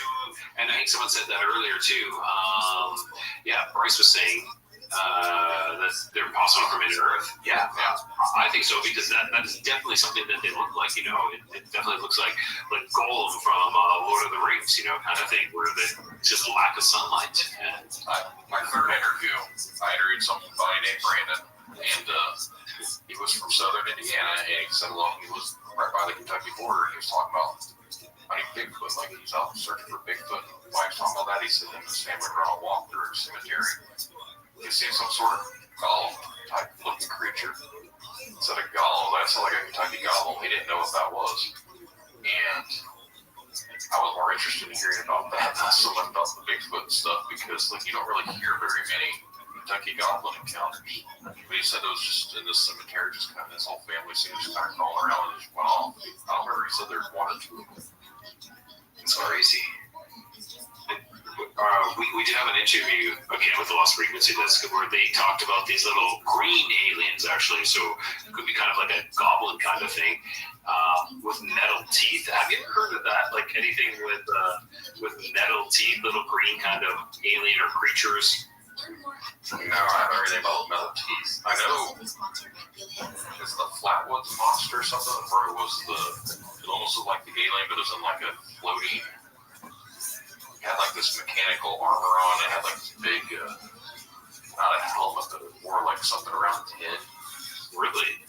Yeah, I think it was called the Flatwoods monster. I'm not 100% sure, but that almost sounds like the creatures down in Peru, where they're saying that are flying around and the face peelers. Yeah, something like that. I've been hearing a lot of things about the face peeler, but then I read something the other day, so it's actually just not the clone cabal, but not the cabal, can't think of the term. The mafia, the narcos, those things, whatever. I can't think of what they're called. I have a great word. So yeah, basically the crime lords smuggling in cocaine and everything. I'd say narcos, the narcos. It could be. So they're just kind of, but some of the things that are happening are pretty supernatural sounding, almost in a way. But I don't know. What else? What else is new and exciting? Yeah, he said cartel. I had a complete blank brain for it. I was like, I'm trying to think of what it was. I don't know what it is. And I should have known that. Being here in Mexico, this cartel. I'm pretty good. Where I live, it's kind of away from all that. But that's a big thing here. Yeah. No, but there's just a lot of weird things, especially even the puckwudgies. They're little humanoid-looking things. How big are the puckwudgies? Are they like duendes, or are they like? How tall are the puckwudgies? I've heard of this term before, but I don't know too. I don't know the exact height. I don't know if anyone out there listening does, but I think they're like less than 2 feet. Okay, this sounds similar then to possibly aluches here in Mexico, and it's kind of funny because there's so many similarities between these things. Like let's say like a leprechaun and an aluche. An aluche is about 2 feet. They're usually naked-looking little cherub kind of thing. Like they're a kid, but like pudgy and whatnot, and they are said to be elementals, but also could be homunculuses, where they're created by 9 nights of bloodletting onto them. Like with using blood and corn to create these things out of clay, and then you put your intentions on them, and then after 9 nights they come to life, and they're to protect your land and your family. That's kind of like the goal of these things here in Mexico. And let me tell you, everybody, I don't say everybody, but we'll say a lot of people have stories of aluches. Like even my brother-in-law tells me stories about aluches. My father-in-law, he has some land, and the guy that works on it, he's the one who told me that he's seen them. It's crazy. Yeah. I know. Like I said before, there's an episode coming out here about them. I've got a couple different puckwudgie episodes coming out. But where I live, there's Mount State Park about an hour away. And there's been a lot of sightings apparently there of these little humanoid creature puckwudgie things at this park. curious to go there. So I've been there before, but I didn't know the history up until recent. So I'm curious to go back and to see if there's anything strange. And then I think that'd be fantastic. I think that'd be super interesting. There's a place, it's the old battlefield where they do the reenactment out there. When I was in high school, we always called it Hobbit Land. Well, the reason it's called Hobbit Land, someone swore he saw little humans running around out there. I was like, now that I'm thinking about it, I was like, we called them hobbits in high school. I was like, I wonder if it wasn't actually when people were seeing puck-budgie stuff. Really interesting. Yeah, exactly. They call them hobbits because that's what you know. So you're making this, you're making a characterization by something that you kind of know, even though it's on a movie. Interesting. Yeah, because that was right around Lord of the Rings time I graduated school. So that would have been 20 plus years ago. But no, that was really. Is it that? Oh wow. I graduated in 2002, so it's been going on 22 years. Craziness. That is crazy. I can't believe Lord of the Rings was over 20 years ago. I was actually living in New Zealand. I almost lived there for a year, and yeah, I forget which one was coming out, but at that time, it's interesting. I'll chase a puck-budgie if I catch one. I'm gonna punt it. Let's see what happens if you punt puck-budgie. It's good. Yes. Now that I've been wanting to go and do a lot of different things. I've actually thought about going out and filming stuff, and like making little, not so much documentaries, but making like little videos and stuff just to include. That takes more time and effort. I'm already struggling to find the time to do podcasting and still work a full job and be a full-time dad. So. Right. I'm in the same boat. I'm totally in the same boat. So, for anyone out there that's still watching and listening, it's not an easy gig. Everyone, you just turn on a camera and you start talking. No, you have to plan the shit. This was completely unplanned. This was a spur of a moment. So anyone watching this, I appreciate it because this was not anything I had planned out. Hopefully, if I start doing this more often, I'll have them on a schedule so more people can know, not last minute. I can totally relate. Like, I had 2 weeks to set up this whole new podcast and then start scheduling and everything. It was a lot of work. And, it is a lot of work. And I've got everything where I want it to be. So now I got to work on the scheduling. And yeah, it is. You're scheduling, trying to work around your own schedule, work around their schedule, and then how much more content can you do? I want to do this as well. I want to do this, and it's a lot of work. It is, and then we have to edit, and but hey, it's the name of the game. It is what it is. Again, next time I'm going to try and be a little bit more proactive. I posted it in a bunch of different groups. I don't think anyone ever goes to groups and pays attention half the time when someone posts things. Facebook, yeah, a lot of things get lost in Facebook now. It's just like gone, and it's. I put it on Instagram, I put it on X, I even put it on whatever the different Instagram thing's called. I can't think what it's called. I have no idea. I barely use Instagram. I was going to call it Reels, but it's not Reels. It's something else. But, yeah, what is Reels? Is Reels Facebook? So I would assume Instagram is Reels as well, but wouldn't it just kind of carry over because they're the same? Threads. Oh. There's Threads. It's like a different Instagram. Oh, yeah. There's like, I post things and like, there's nothing. It just gets lost in the void. And then, yeah, and when you do on Facebook and you do when you at everyone, you piss them all off, and anybody that's like the at everyone, I always like unfollow that group. I'm like, I never want to be done that again. And then there's me just doing it recently for the Lost Frequency podcast group, Facebook group. I've been adding everyone, so I'm like, I'm ending this anyhow. We're ending this Facebook group anyhow, so I'll piss people off. But hey, everybody, come check out my YouTube channel. I don't do a whole lot of promoting as it is. Everything's just kind of grassroots. And I think my Facebook group that I made this summer got like 50 people, but I don't try to add people. I don't market it. I don't do anything with it. Yeah, it's Facebook. The Facebook group, I really don't think does much. It's just kind of like interaction. That's all it is with the existing people who are there. That's it. The YouTube's been growing on its own, the listener base and everything. I see all the statistics from that. It's grown quite a bit. For some reason, on Saturday, I don't know what happened, but I had almost like 600 downloads in one day, which is nice. That is awesome. It's a decent amount for one day, more than normal. Like, if I release a new episode, it's usually about 400. I didn't release anything that had like 600, almost 600 downloads in one day. I'm like, the hell went on Saturday? But something happened on Saturday. I started looking at the podcast, and then like the next day, it just dropped back down about normal. It's like, oh, okay. It's so strange why it does that. We had done one with Daryl Denton when he was telling us about his some Bigfoot encounters, and then also seeing a dog man come through a portal. And the live itself was good, but it was like a week later, all of a sudden on the weekend, it just took off. Where I was like, how did this happen?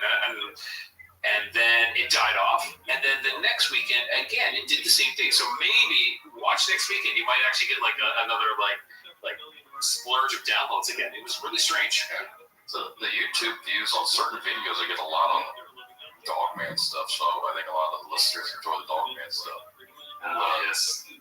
It's hard to find people that actually want to come on and talk about Dogman encounters. Agreed. I'm trying to get Martin Groves. I want to get Martin Groves on to talk about his encounters. That one was Dogman, Bigfoot, kind of a little bit of everything. Crazy. I want to talk to Martin. I've said it before, and it's not that I don't believe his story, but I do have questions about it. And I would love just to pick his brain, because I've seen something that someone says that Martin was full of crap because there was no police reports. Like, well, again, that goes back to the LBL thing earlier that we talked about. Like, the original guy that came out with the LBL said he survived the whole family being massacred. There was no reports about that either. But if they don't want information out, there's not going to be able to access reports. Like, there's a way of making information out be there. Like, well, also is kind of. Are you going to fill out a police report? Are you going to be thought of like as this crazy? Like the one guy that I had interviewed is coming up on the Lost Frequency. There, he was he wasn't police, but he was campus police, and they were like, yeah, we should. They actually said, okay, we're going to write this up, and they were laughed at and told, don't do that. And that's the kind of attitude. Whereas I think now things are becoming more and more accepted. But yeah, I don't bat an eye if they're like, if there's like, oh, there's no police report. Okay, yeah, I can understand that. I can totally understand that. Maybe now there's a better chance of there being actually a police report, because this is becoming more and more mainstream. I don't want to say mainstream. I hate that, but it's becoming more and more commonplace. No, I think what they were talking about with Martin's story, though, is the guy said the fireman or whatever it was that got killed. They said there were never any reports of anyone being killed. Oh, I see what you're saying. Yes. Okay. Of that getting torn apart and whatnot. Interesting.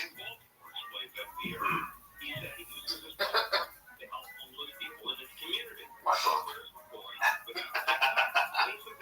Awesome. I learned a valuable lesson too.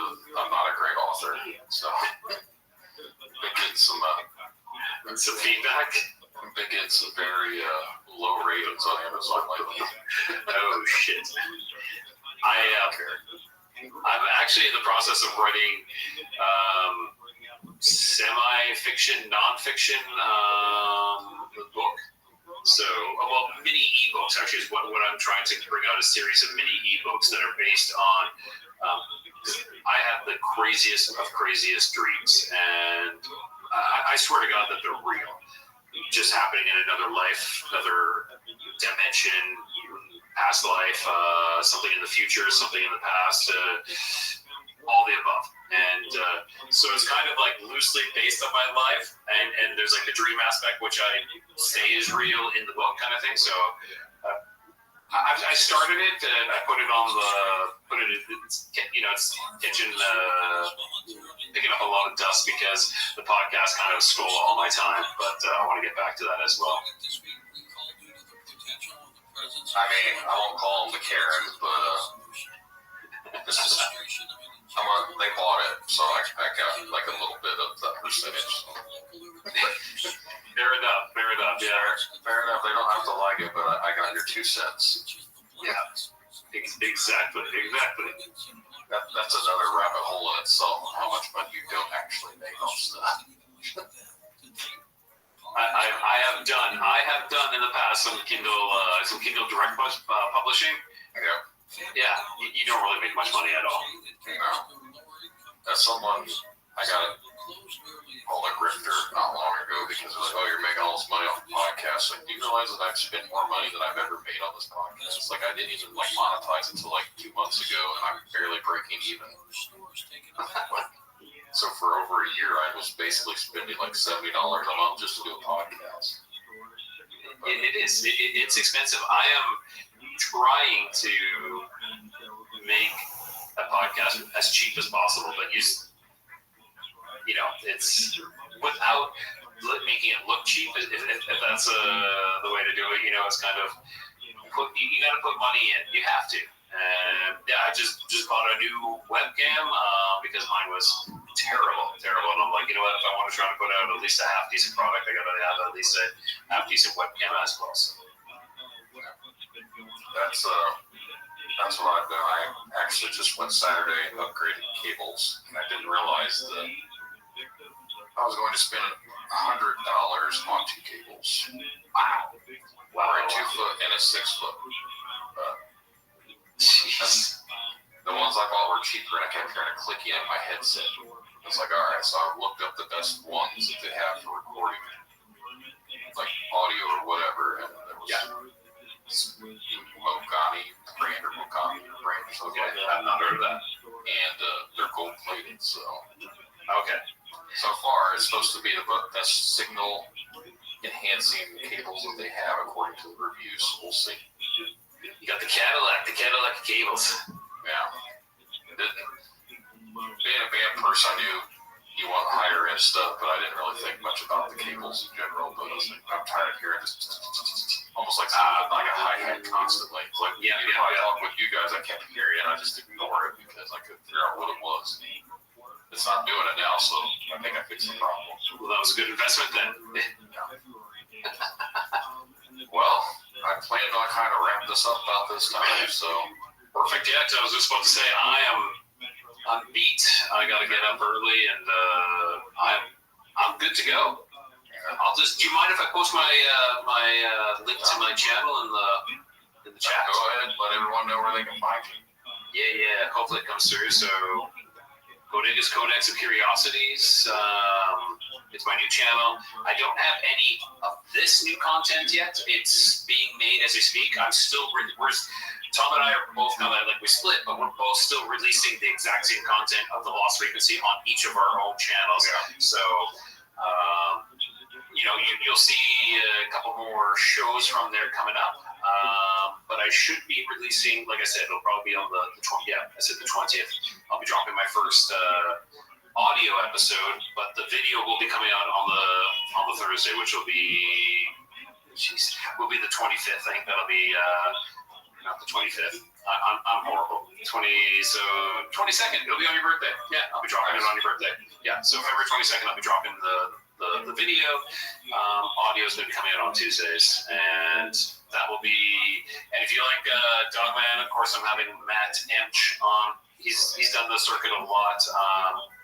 But I'm not going to be actually going much into his Dogman because he's done that with so many other people. So I've decided to go a different route with him and stay posted for that. Yeah, looking forward to it. Awesome. Thanks so much, Brandon. Yeah, you have a good night. Thanks for coming on here and talking with me. You too. Thanks, man. There we go.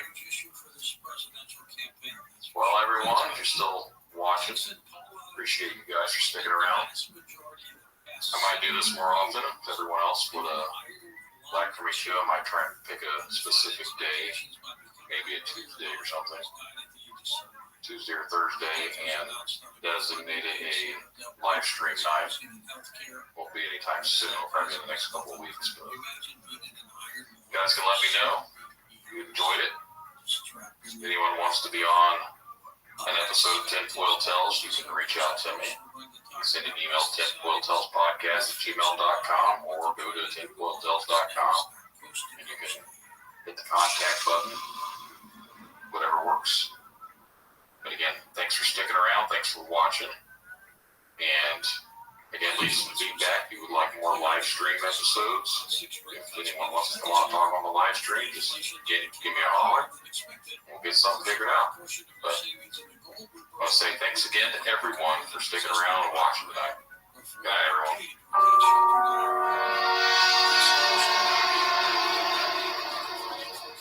Remember, truth lies in the stories we share, the connections we make. Stay curious, stay open-minded. Thank you all for joining us on this journey, and until next time, keep questioning, keep seeking, and keep exploring the unknown. Good night, everyone.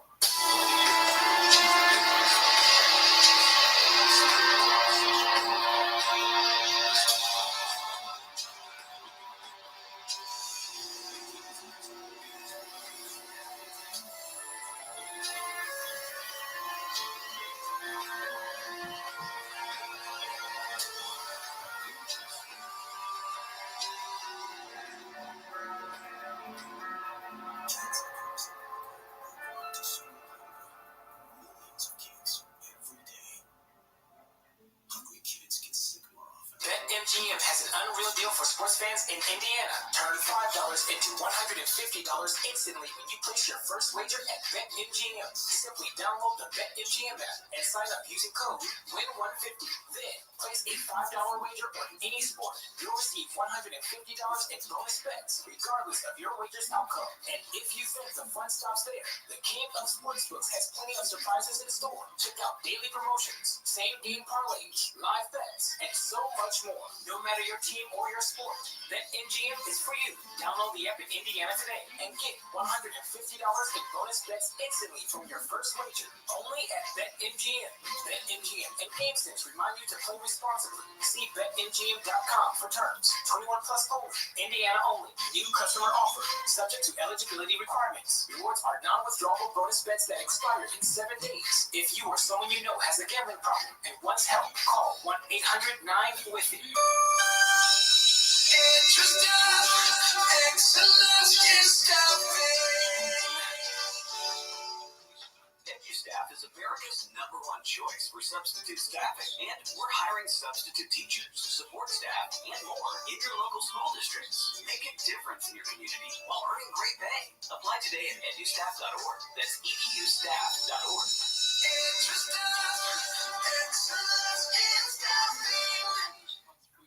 BetMGM has an unreal deal for sports fans in Indiana. Turn $5 into $150 instantly when you place your first wager at BetMGM. Simply download the BetMGM app and sign up using code WIN150. Then place a $5 wager on any sport. You'll receive $150 in bonus bets, regardless of your wager's outcome. And if you think the fun stops there, the king of sportsbooks has plenty of surprises in store. Check out daily promotions, same-game parlays, live bets, and so much more. No matter your team or your sport, BetMGM is for you. Download the app in Indiana today and get $150 in bonus bets instantly from your first wager. Only at BetMGM. BetMGM and GameSense remind you to play responsibly. See BetMGM.com for terms. 21 plus only. Indiana only. New customer offer. Subject to eligibility requirements. Rewards are non-withdrawable bonus bets that expire in 7 days. If you or someone you know has a gambling problem and wants help, call 1-800-9-WITH-IT. Indiana Wesleyan University provides accessible education for every chapter of life. Traditional students learn, live, and lead the way through rich community on IWU's beautiful 350-acre campus in Marion, Indiana. Adult learners choose the flexibility of 100% online classes in over 150 programs with support from professors who are experts in their field of study and deeply care for student success in academics and spiritual formation. Discover the way ahead at IWU. Visit discovertheway.com to learn how. And I just turned around and I hauled ass out of there. I was done. I wasn't dealing with that. The hypocrisy of the cult is one of the things that turned me away the quickest. When I turned my headlights on and turned and looked at us, and one of the things I remember the most were the eyes were glowing red.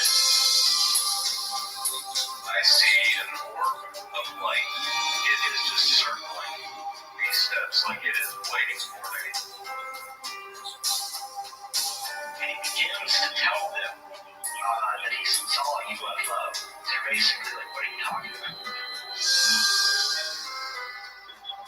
That 7 foot unlocked tree, he came around it, and that's where I saw the top of the muzzle, the ears, and the eyes.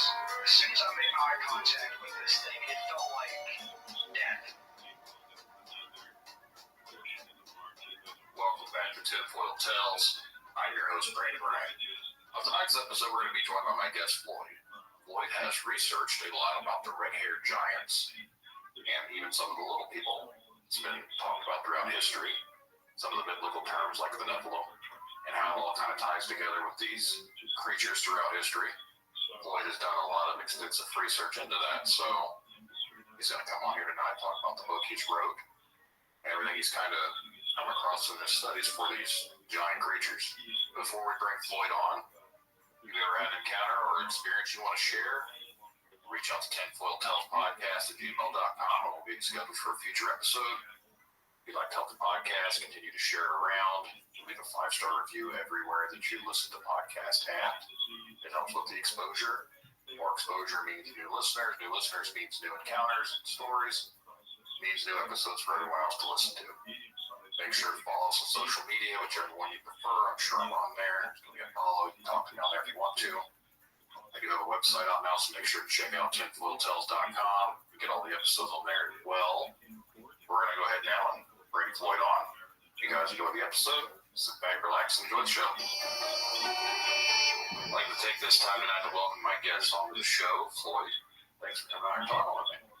Hey, Brandon, thank you very much for having me on, and thanks to your audience for tuning in. I think we're going to have maybe a fun and intriguing conversation in the area of giants, and if you want to go down some other rabbit holes, perhaps we can do that. Definitely always good to explore some rabbit holes, at least on this show. Right. But yeah, I'm definitely looking forward to talking with you. The giant topic is something that I've been wanting to dive into since I started the podcast, so here we are almost a year and a half later, but I'm ready to finally tackle one. Yeah, it's a fascinating topic, and it's one of those topics that is cross-cultural, and it's talked about in most cultures throughout the world. Talked about in the Bible, an ancient Sumerian civilization, going back 5,000 years, talked about giants. The Egyptians talked about giants.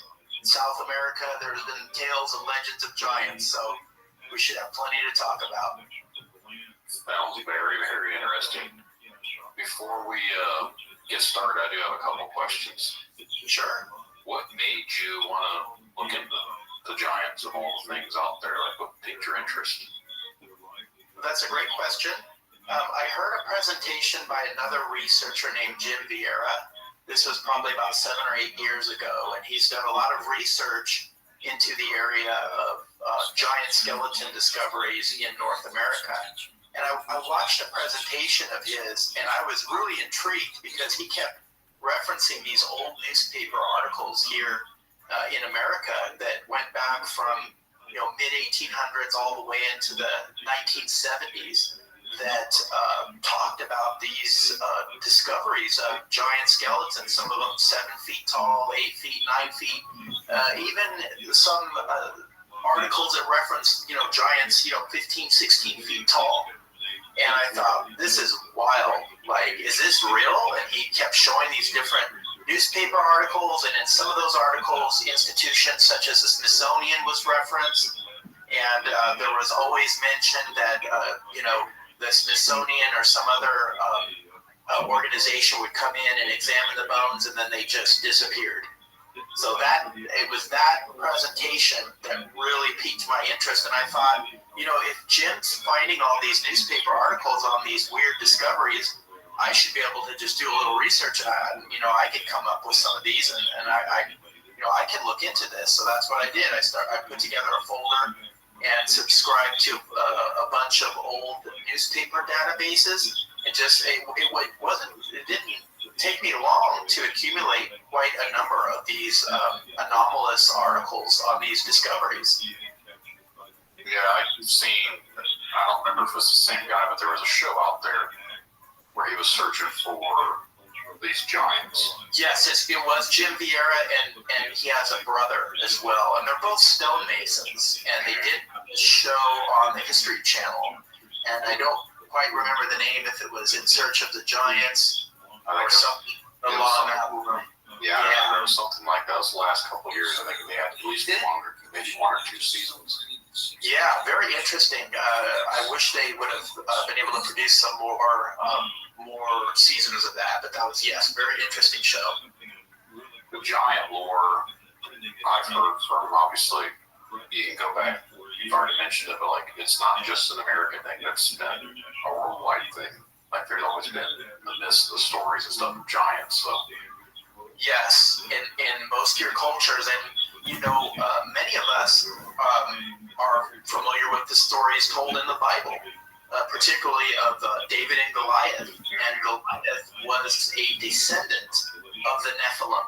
And the Nephilim is a Proto-Hebrew word meaning fallen ones. And Goliath, and he also had brothers too. So in fact, when David killed him with the sling stone later on, David and his mighty men fought some of Goliath's brothers, and they were giants. And in fact, the Bible references one of those giants as having a double row of teeth and 6 fingers on each hand and 6 toes on each foot. So there are a number of references in the Bible, in the canonized version of the Bible, but there's also a tremendous amount of information in some of the books of the Bible that are not canonized that were left out, particularly the book of Enoch. the book of Enoch has a lot of information in there that I feel like I don't know why that was kept out of the Bible unless it was deemed to talk about too much weird stuff for them, I guess, to fit into the Bible. Because I don't know who decided what books were in the Bible, what books weren't in the Bible. Yeah, that's a really good, really good question that you posed, Brandon. And what's interesting is the more I started digging into the giants in the Bible, I found out that many of the early church fathers actually subscribed to the book of Enoch. And in the canonized Bible, in Genesis, the book of Enoch is referenced in there. And Enoch was the great-grandfather of Noah. And so for the context of the book of Enoch, if you look in Genesis, Genesis 6:4, it says, and I'm just paraphrasing this, it says there were giants in the earth in those days and thereafter. When the sons of God came into the daughters of men, they bore them children, and they became mighty men of renown. And so in this weird passage of the sons of God coming into the daughters of men. And so you have to ask yourself, well, who were the sons of God? And if you really look into the Bible and you look at references of sons of God in the Old Testament, it goes back, if you go to Job, it talks about how the sons of God showed themselves. They went before the throne of the Lord, and Satan was with the sons of God. And so you look at that passage and you go, well, those aren't humans that are going before the throne of the Lord, right, with Satan. Those have to be angelic beings. And also in Job, it talks about the laying of the foundation of the earth and how the sons of God shouted for joy when God did that. Well, humankind hadn't been created then. So who were the sons of God? The sons of God were the angels. And the book of Enoch goes very extensively into the whole backstory of that Genesis 6. And talking about who were the sons of God. And the book of Enoch says they were a group known as the Watchers. There were a group of 200 of them. They were angels. And their job was to watch over humankind and to protect us. But this particular group of angels, they became infatuated with the women of the earth and attracted to the women of the earth. And they swore an oath to have sexual union with the women of the earth. And in fact, the book of Enoch even gets specific and names some of the leaders of this group of 200, Azazel being one of the leaders of this group. And they came down to a place called Mount Hermon, which is in Syria. And Mount Hermon means Mount of Desolation. And these angelic beings, they came down and they took them lives. As it says in Genesis 6. and they had sexual union with human women. And this produced the Nephilim, the giants. The Nephilim means fallen ones. And the Book of Enoch talks about not only did these fallen angels intermix their seed with the humankind, but they also taught them the forbidden arts, the forbidden sciences that God did not feel we were ready to have. And those are known as the sacred sciences, or the 7 sacred sciences. And they're talked a lot about in secret societies, such as the Freemasons and the Rosicrucians and other secret societies that claim to have knowledge that goes all the way back to this particular time when these extraterrestrial beings, if you want to call them that, they weren't from the earth, came and intermixed with our seed. And then the Book of Enoch says that obviously God was not happy with that, and he brought the great deluge, the great flood, to wipe out the earth, to wipe out the race of giants that were intermixing with humankind and destroying the earth. The Book of Enoch talks about how they were fighting amongst themselves, they were killing humans, they were drinking blood.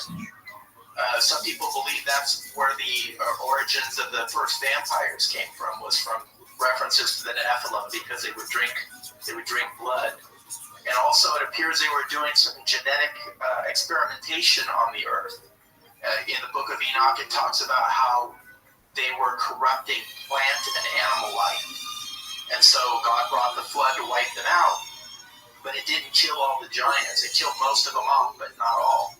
And that's why I think it said in Genesis 6, it said, there were giants in the earth in those days and thereafter. And I believe when it said and thereafter, it means that there were some that were left that survived the flood. And of course, those bloodlines became diluted, as, the years went by. And that's why, we have references of stories like Goliath in the Bible. He was a descendant of the giants. And even though he was huge, he was probably 9 or 10 feet tall, he was one of the smaller ones. And then we have like King Og of Bashan, another giant mentioned in the Bible. He had a 13-foot long bed that was framed in iron.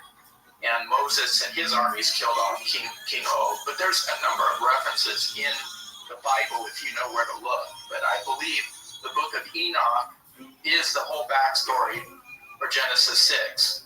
And also, too, there are other books, non-canonized books, books of Jasher and a number of other books that also talk about the fallen angels, the angels that came down to the earth and they intermixed their seed. Just not to go off on a completely different topic, but what do you think the reasoning would be for why they don't want to include those stories in the Bible? Do you think there's some sort of reasoning behind it, like when they didn't choose why they didn't want that in there? Because of all the things that's in there, it seems strange they wouldn't mention that. They wouldn't want that considered part of the actual canonized version of the Bible. Yeah, you're absolutely right. Well, and it's interesting, Brandon, because I did discover that even though it was left out of the canonized versions of the Bible, that many early church fathers believed in that whole, the whole story of Genesis 6 is when, that these fallen angels came down and they interbred. And in fact, in the Ethiopian church, the Book of Enoch is considered canon, and they kept it in their Bibles. And also, too, the Book of Enoch, copies of those were found in the Dead Sea Scrolls. I'm sure you've probably heard of those before, some of the most ancient biblical texts. The Book of Enoch was included in there, but I think even prior to the discovery of the Book of Enoch in the Dead Sea Scrolls, which was in the 40s, way earlier than that, there was a British adventurer who went, I believe, to Ethiopia, and he did find some copies of the Book of Enoch and brought them to England. I think this was back in the 1800s, I believe. I haven't really read the Bible or I've watched stuff, I've listened to stuff, things about it. But for years, it always seems like the Book of Enoch is always referenced when it comes to all sorts of different things. Because even with you mentioned like space aliens. People interpret that as they were in the Bible, they were in the Book of Enoch. People say the Nephilim, things like Sasquatch and these other weird cryptid type things were Nephilim. Yes. Reference the Book of Enoch. There's so many different things that continues to go back to the Book of Enoch. You're absolutely right. Yeah, there's a lot of really strange and interesting things in that book. That seems to be the one thing that I should probably actually sit down and read would be that one, just because of it seems to reference so many different things that we kind of dive into on this show. So yeah, I would really encourage you. Yes, definitely check out the Book of Enoch. And there's a number of other really interesting books too. I think the Book of Jasher is another really good one that talks about the fallen angels. Well, and going back, I mean, so we have these biblical accounts that many people are familiar with, but also too, as I mentioned at the beginning of the show, I mean, it's cross-cultural. All these different cultures have mention of giants. And I mean, we're even going back to ancient Sumerian texts, the clay tablets. Have you heard of the Anunnaki? Yes, I have. Yeah, and so the ancient Sumerians, they believed that the Anunnaki, they said they came from the heavens, and they depicted the Anunnaki in their clay tablets as giants, and you'll see depictions of these beings sitting on thrones as kings, and they will have a servant standing before their throne, and the king, the Anunnaki, sitting on the throne is just as tall as the person that's standing up before their throne. So if that individual that was sitting down, if they stood straight up, they would be twice the size of their servant. So, could some people say, oh, well, that's just symbolic. They just wanted to depict the royalty, as bigger because they were, more important. However, I mean, could it also be possible that they depicted them how they saw them, and that they were giants? Yeah, that's a good point. Now, didn't some of the depictions also look like they had like wings to them in the background? I think something else. Well, I think there are probably some depictions that have that. There are depictions of the Anunnaki that look like they're in some type of flying machines with wings, and I think that might be similar to what you're referring to.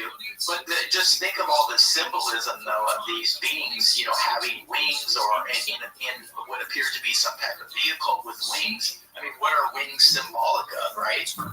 The ability to fly. Yeah, ability to fly. And so, yeah, it's really interesting how you have all these different cultures and they're depicting, the same or similar things with their symbolism. And so we have the Anunnaki and the Sumerian tradition, and the ancient Sumerians said that the Anunnaki came from the heavens, and they pretty much taught them everything they knew. They taught them how to build cities and temples, the giant ziggurats, the stepped pyramids. They gave them their laws. They taught them about astronomy, agriculture, architecture. All their sciences they attributed to these beings that came from the heavens. And they said that the Anunnaki established the whole concept of kingship, the whole concept that, we're going to put this ruler in place, and, he's, they're godlike. They have, communication with the gods, and they're going to rule you. So it's really interesting. And the more I researched on the biblical giants, and then looking at the Anunnaki, the ancient Sumerian giants, it is my personal belief that they're probably one and the same, that they're the same types of beings. You mentioned earlier about the 2 rows of teeth, the 6 fingers, and the 6 toes. I've heard that a lot with recent accounts of giants. Like, I'm not 100% sure of the story's accuracy or whatever, but recently, within the last, I'd say 15, 20 years, there's the story of the giant of Kandahar or whatever. Right. I don't know if that's authentic or just completely made up. I mean, I obviously wasn't there. But if the description was the same, basically, I think it had red hair, it had 2 rows of teeth, the 6 fingers, and the 6 toes. Yes. You are correct. Yeah, and I didn't include that story in my book, although I found it very interesting. In fact, when I first found out about that story, it was a military guy who supposedly was involved in the killing of that giant in Kandahar, Afghanistan. And the backstory of it is that there was allegedly this giant in a very remote area, Kandahar, and it, as you said, it had red hair, it had the 6 fingers on the hands and the 6 toes on the feet, just right out of the biblical description. And the local villagers in that area, they worshiped this thing as a god. And apparently, some of our soldiers encountered it, and it killed that unit of soldiers. And then another unit was sent in, and they cornered this giant at a cave, and they shot it and killed it. Apparently, as the story goes, it had a giant spear, and it skewered a number of soldiers before it was killed. And it took a lot to bring the giant down. And so I've been asked before, do you think that's a true story, or do you think that's possible? And basically, I don't know. I would need more evidence. I mean, I watched the video of this alleged soldier recounting what had happened. And at the time, I sent the video to one of my best friends who was an Army intelligence officer, and he had been trained in interrogation and all that stuff. And I said, hey, Eli, could you take a look at this? And what do you think? What this guy's saying? But in the video, the gentleman's face was blacked out. But my friend listened to the guy's basic story, and I said, well, what do you think? And he goes, I can tell you this, that man believes what he's saying.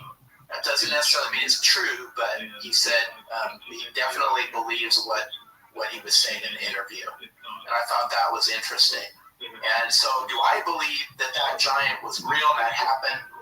I'll say I would need more evidence. It very well could have happened. It's within the realm of possibility. And I would even pose that there could be giants that still exist.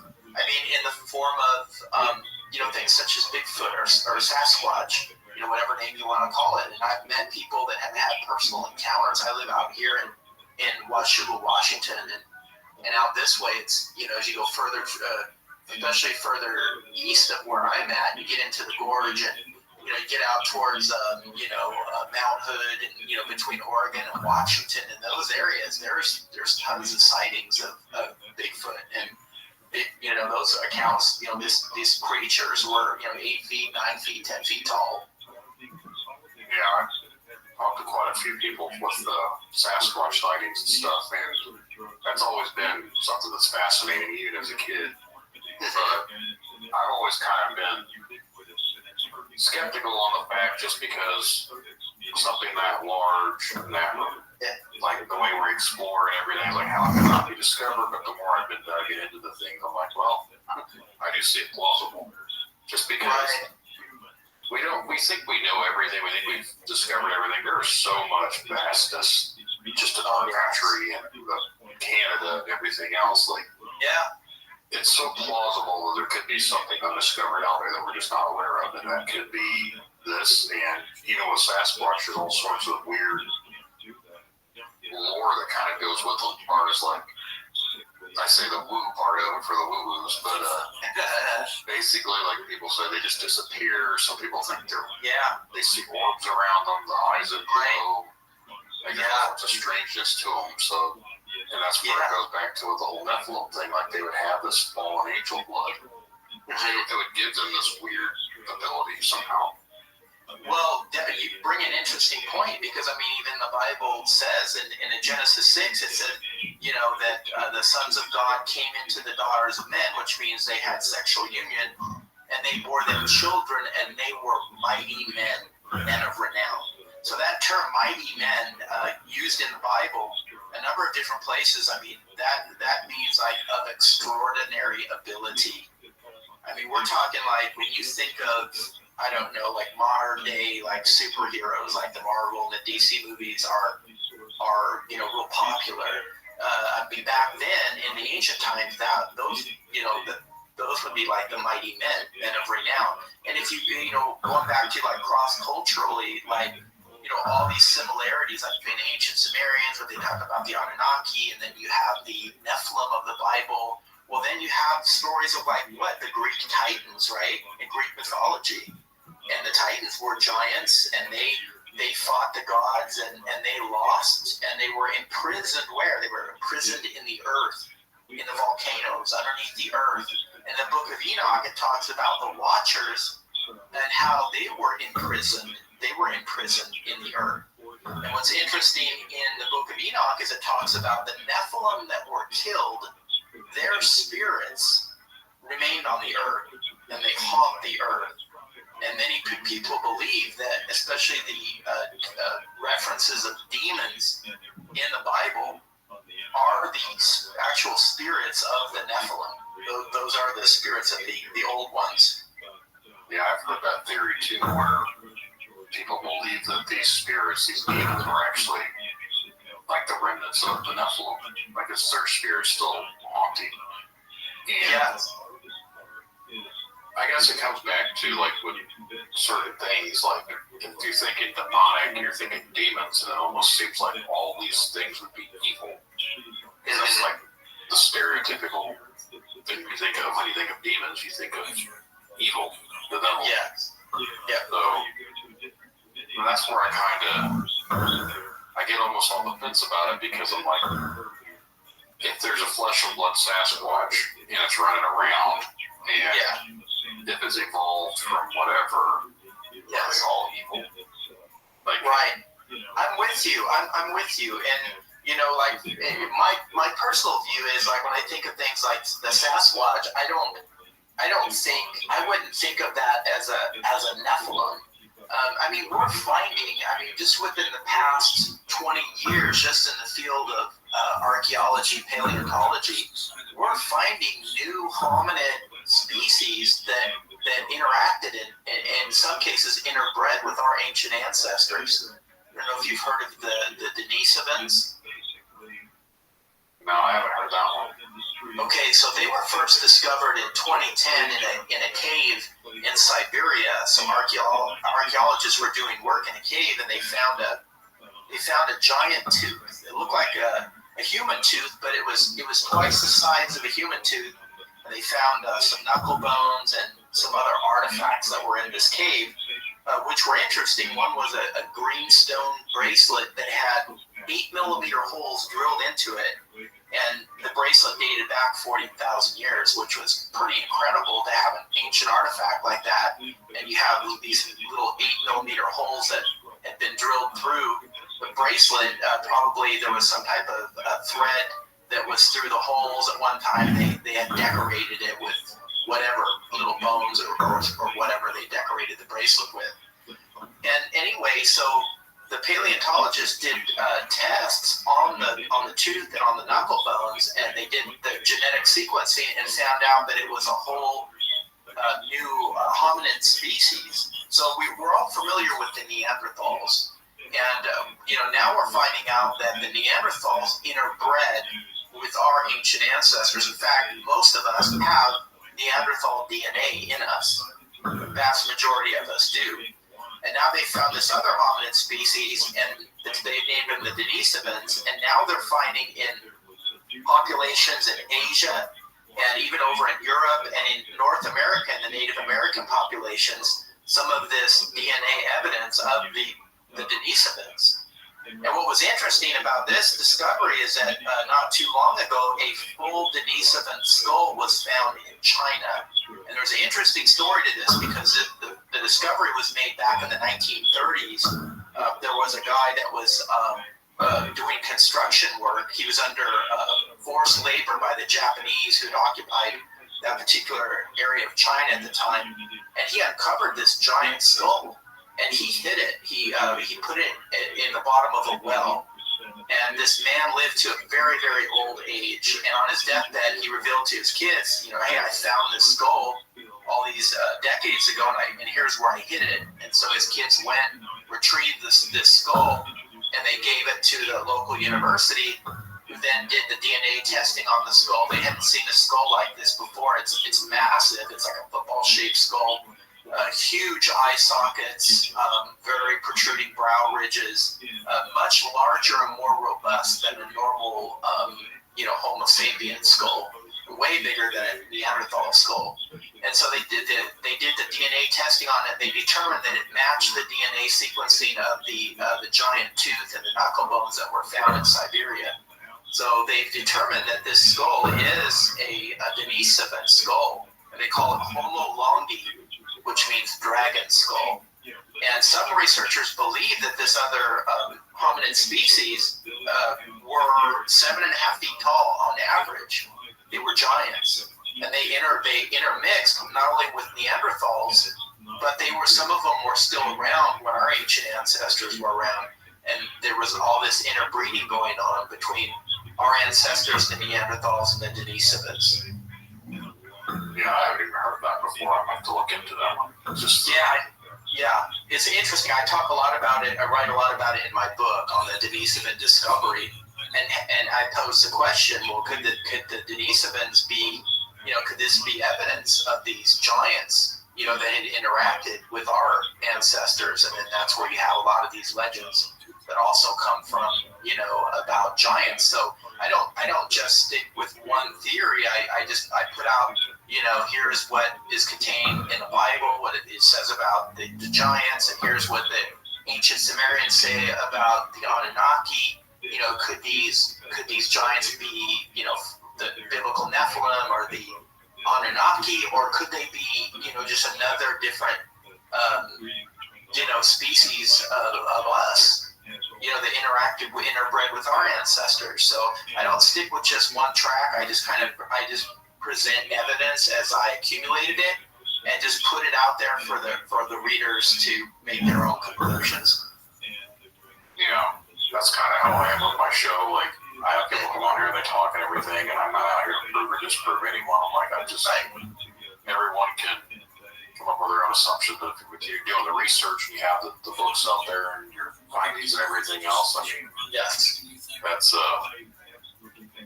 you've done the work. So who's arguing with that?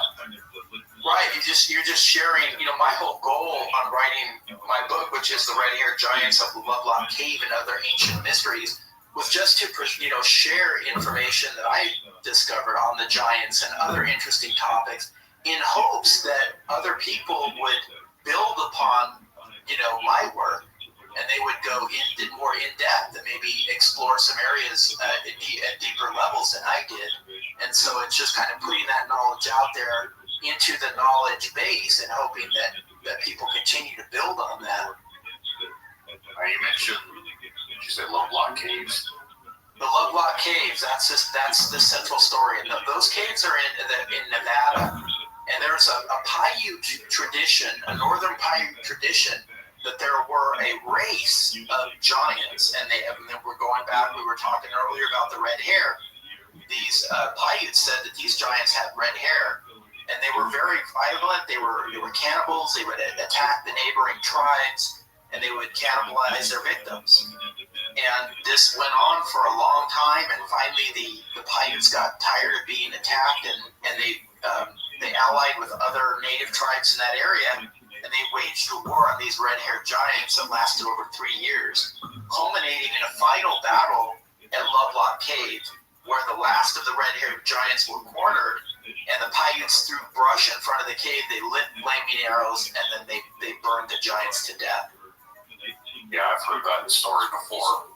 And again, the giants are red haired. I've heard the version where they had the 6 fingers and the 6 toes on each hand and foot. Yeah, it's interesting. So in my book, I provide photographs in there, some of the artifacts that came out of the cave, and even some of the skulls. Now, allegedly, there was I think like around 50-some mummies, skeletons that came out of the cave, but they disappeared. They were never put on public display. However, I find this really intriguing and mind-blowing. When I was going through the old archaeological accounts of the first excavation done at that cave, which was in 1911, there were 2 guano miners, and guano was bat dung. These guys were mining bat dung out of the cave, and they found all these artifacts and giant skeletons, and then of course they reported it to the local university, and then a year later in 1912, excavations were done by a archaeologist named Loud was his last name, and he went and conducted these excavations, and in his records he said that the largest specimen of the mummies was given to a fraternal lodge to be boiled and used in initiation purposes. And I thought, well, that is crazy. Like, what is going on here? Like, most, these skeletons were never put on public display, but yet here it's saying in the records that the largest of these skeletons were given to a fraternal lodge to be used in ritual purposes. So I started investigating that track, which led me to some local fraternal lodges that were in that area at that particular time in the early 1900s. And in fact, one of them is still there, which is the Masonic Lodge. And so I started looking into the Masonic Lodge to see if there was any connection, like any history of the Masons using human remains in any of their rituals. And surprisingly, I did uncover some information that there has been Masonic rituals conducted that used human bones. In fact, there were some Masonic lodges in Australia, probably 15, 20 years ago, that got into trouble because there were some workmen that were renovating the lodges there, and they noticed that there was these human skulls and other bones there, so they reported it to the police, and the police did their investigation and come to find out that these Masonic lodges were using human bones in their rituals, and they were Aboriginal bones, I believe, that they were using. So there is a history that human remains, were used, at least in some of these lodges. And so then I was thinking, what connection? Like, why would they do that? What is the symbolic meaning of that? And were they using these human bones, like any human bones that they could get their hands on, or was there like a specific significance to acquiring like a giant skeleton? And if that was the case, why did they want to have this giant skeleton and use it in a ritual? And so then I discovered the works of another researcher named Gary Wayne.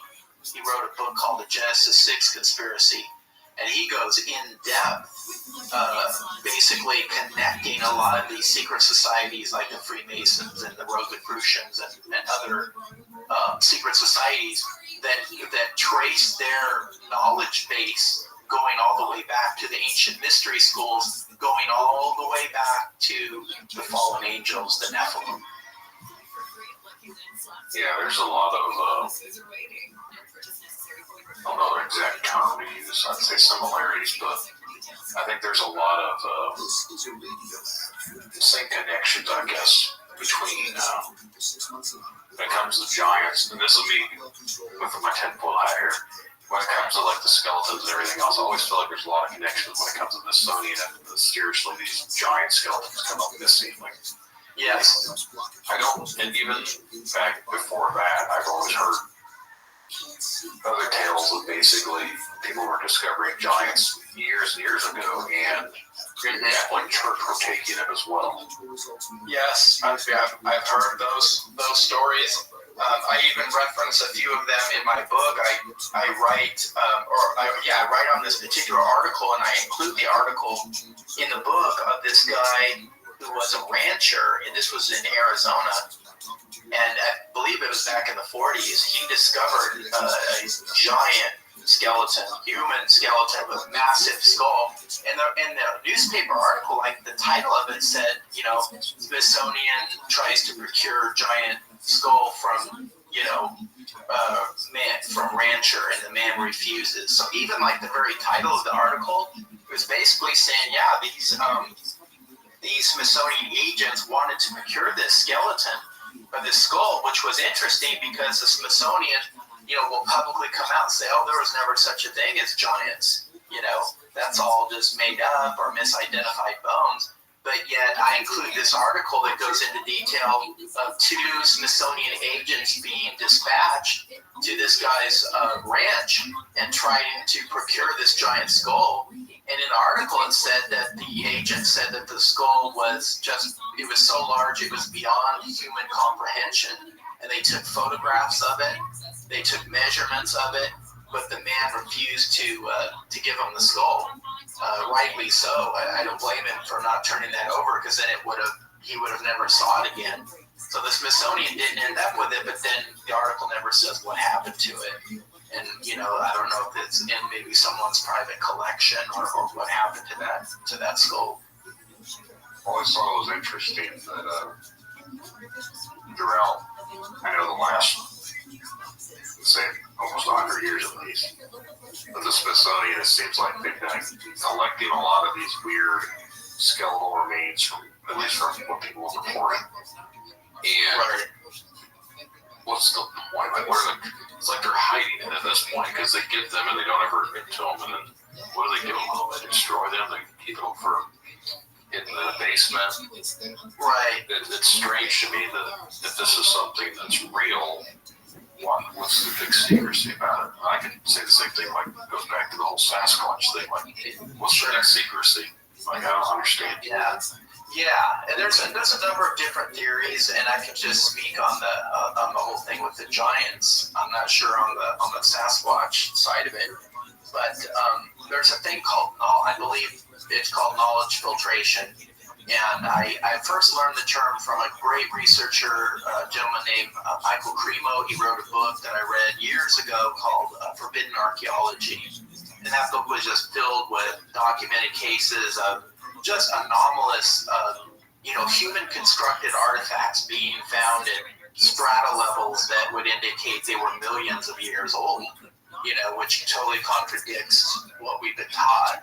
We're taught that our ancestors go back, maybe 300,000 years ago, and not much further than that. And of course, you have these other hominid species like the Denisovans and whatnot that go back probably 500,000 years ago, and you have Neanderthals.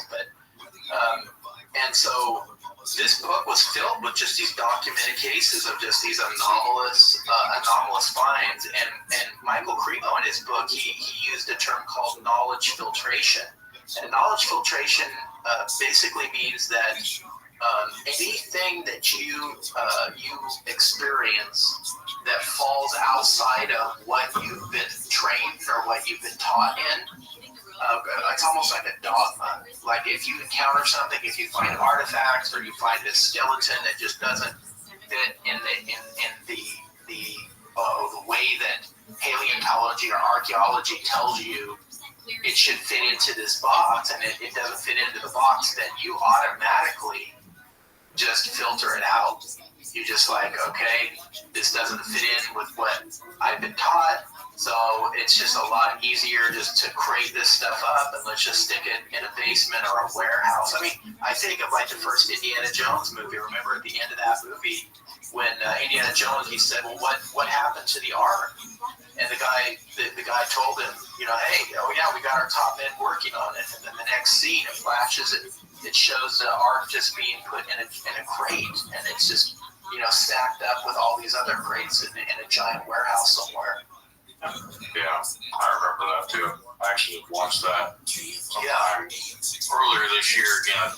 Obviously, I haven't seen it a lot of times. It's been a while since I watched it. I can remember getting into it. There's like a big old warehouse at the end of it. Yes. But it's funny. I was like, I wonder how true that actually is. Exactly. I think there is some truth. So I think at least a part of it is it's knowledge filtration. It's things that that go against the theories of our times, the theories of our age. And, these theories are supported with a lot of money, much of which is public money and private money. And, all of a sudden you've uncovered something that can totally upend what, you've been taught for decades and decades. And all of a sudden it's like, oh, we found something here that could completely rewrite history and is counter to, the narrative that we've been pushing.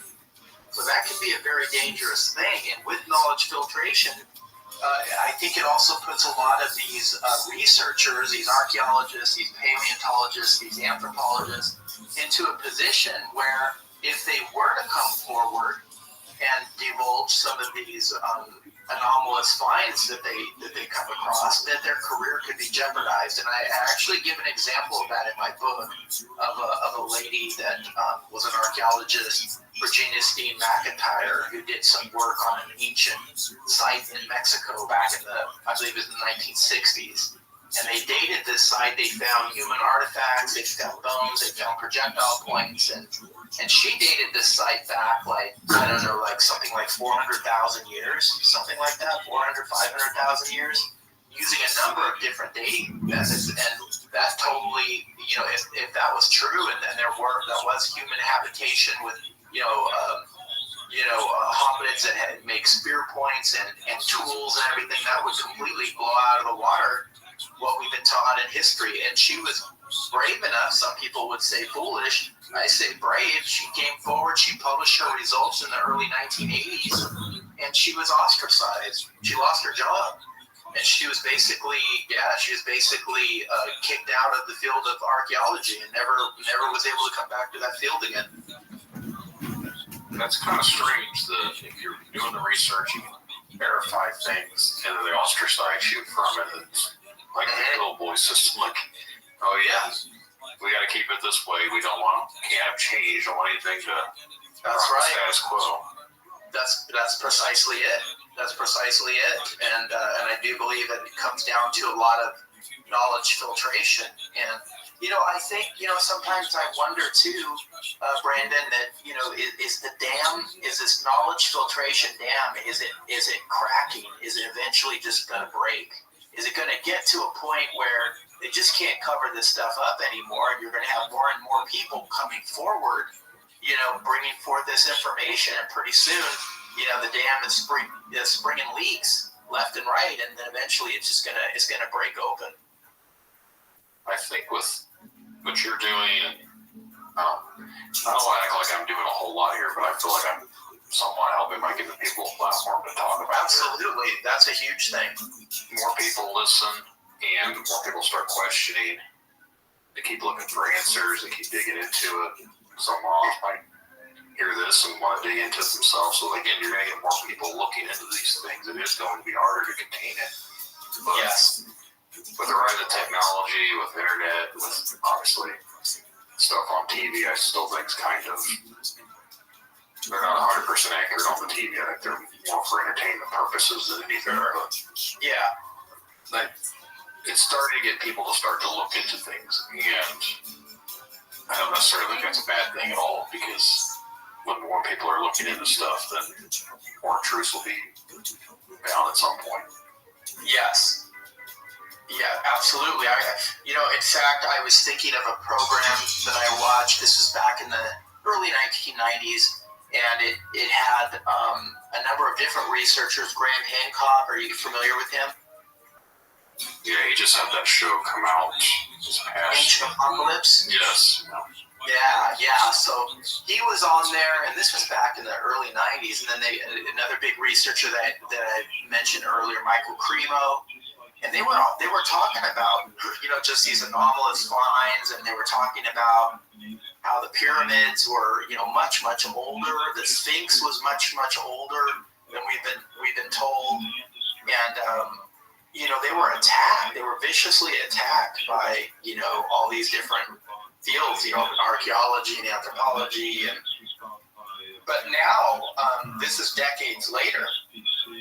There's more and more evidence to support what these researchers had first brought out in the 1990s. So I think, it's taken a long time, but I think we are moving in the right direction. I remember Graham Hancock talking about a site called Göbekli Tepe in Turkey. Have you heard about that site? Yeah, I've heard the name. Was that the one that was underground that they discovered? Yeah, it was buried. It's like a megalithic structure. They had giant stone circles with stones going up 15 feet high, and they have like a T shape at the top, and they have all these intricate carvings on these pillars that of animals that are not from that area, and some of them are extinct. They're no longer walking the planet. And they've only uncovered like 5% of this site, and it's been excavated since the 90s. They've only uncovered 5%, and they're dating the site back 12,000 years ago, which totally blows out of the water what we've been taught about our ancestors. Because 12,000 years ago, I mean, everyone was just hunter-gatherers, just very primitive. We didn't have the ability to construct these megalithic sites. And in fact, the researchers at Göbekli Tepe, they say that whole site was a temple. It was a gigantic place of worship. It wasn't like a city or anything where people lived. They didn't find any ovens or any other type of indication that there was a settlement, like a permanent settlement there. That this huge structure that they've only uncovered very little of, who knows how much bigger it is or how far it goes down, was an ancient place of worship. It was a temple 12,000 years ago.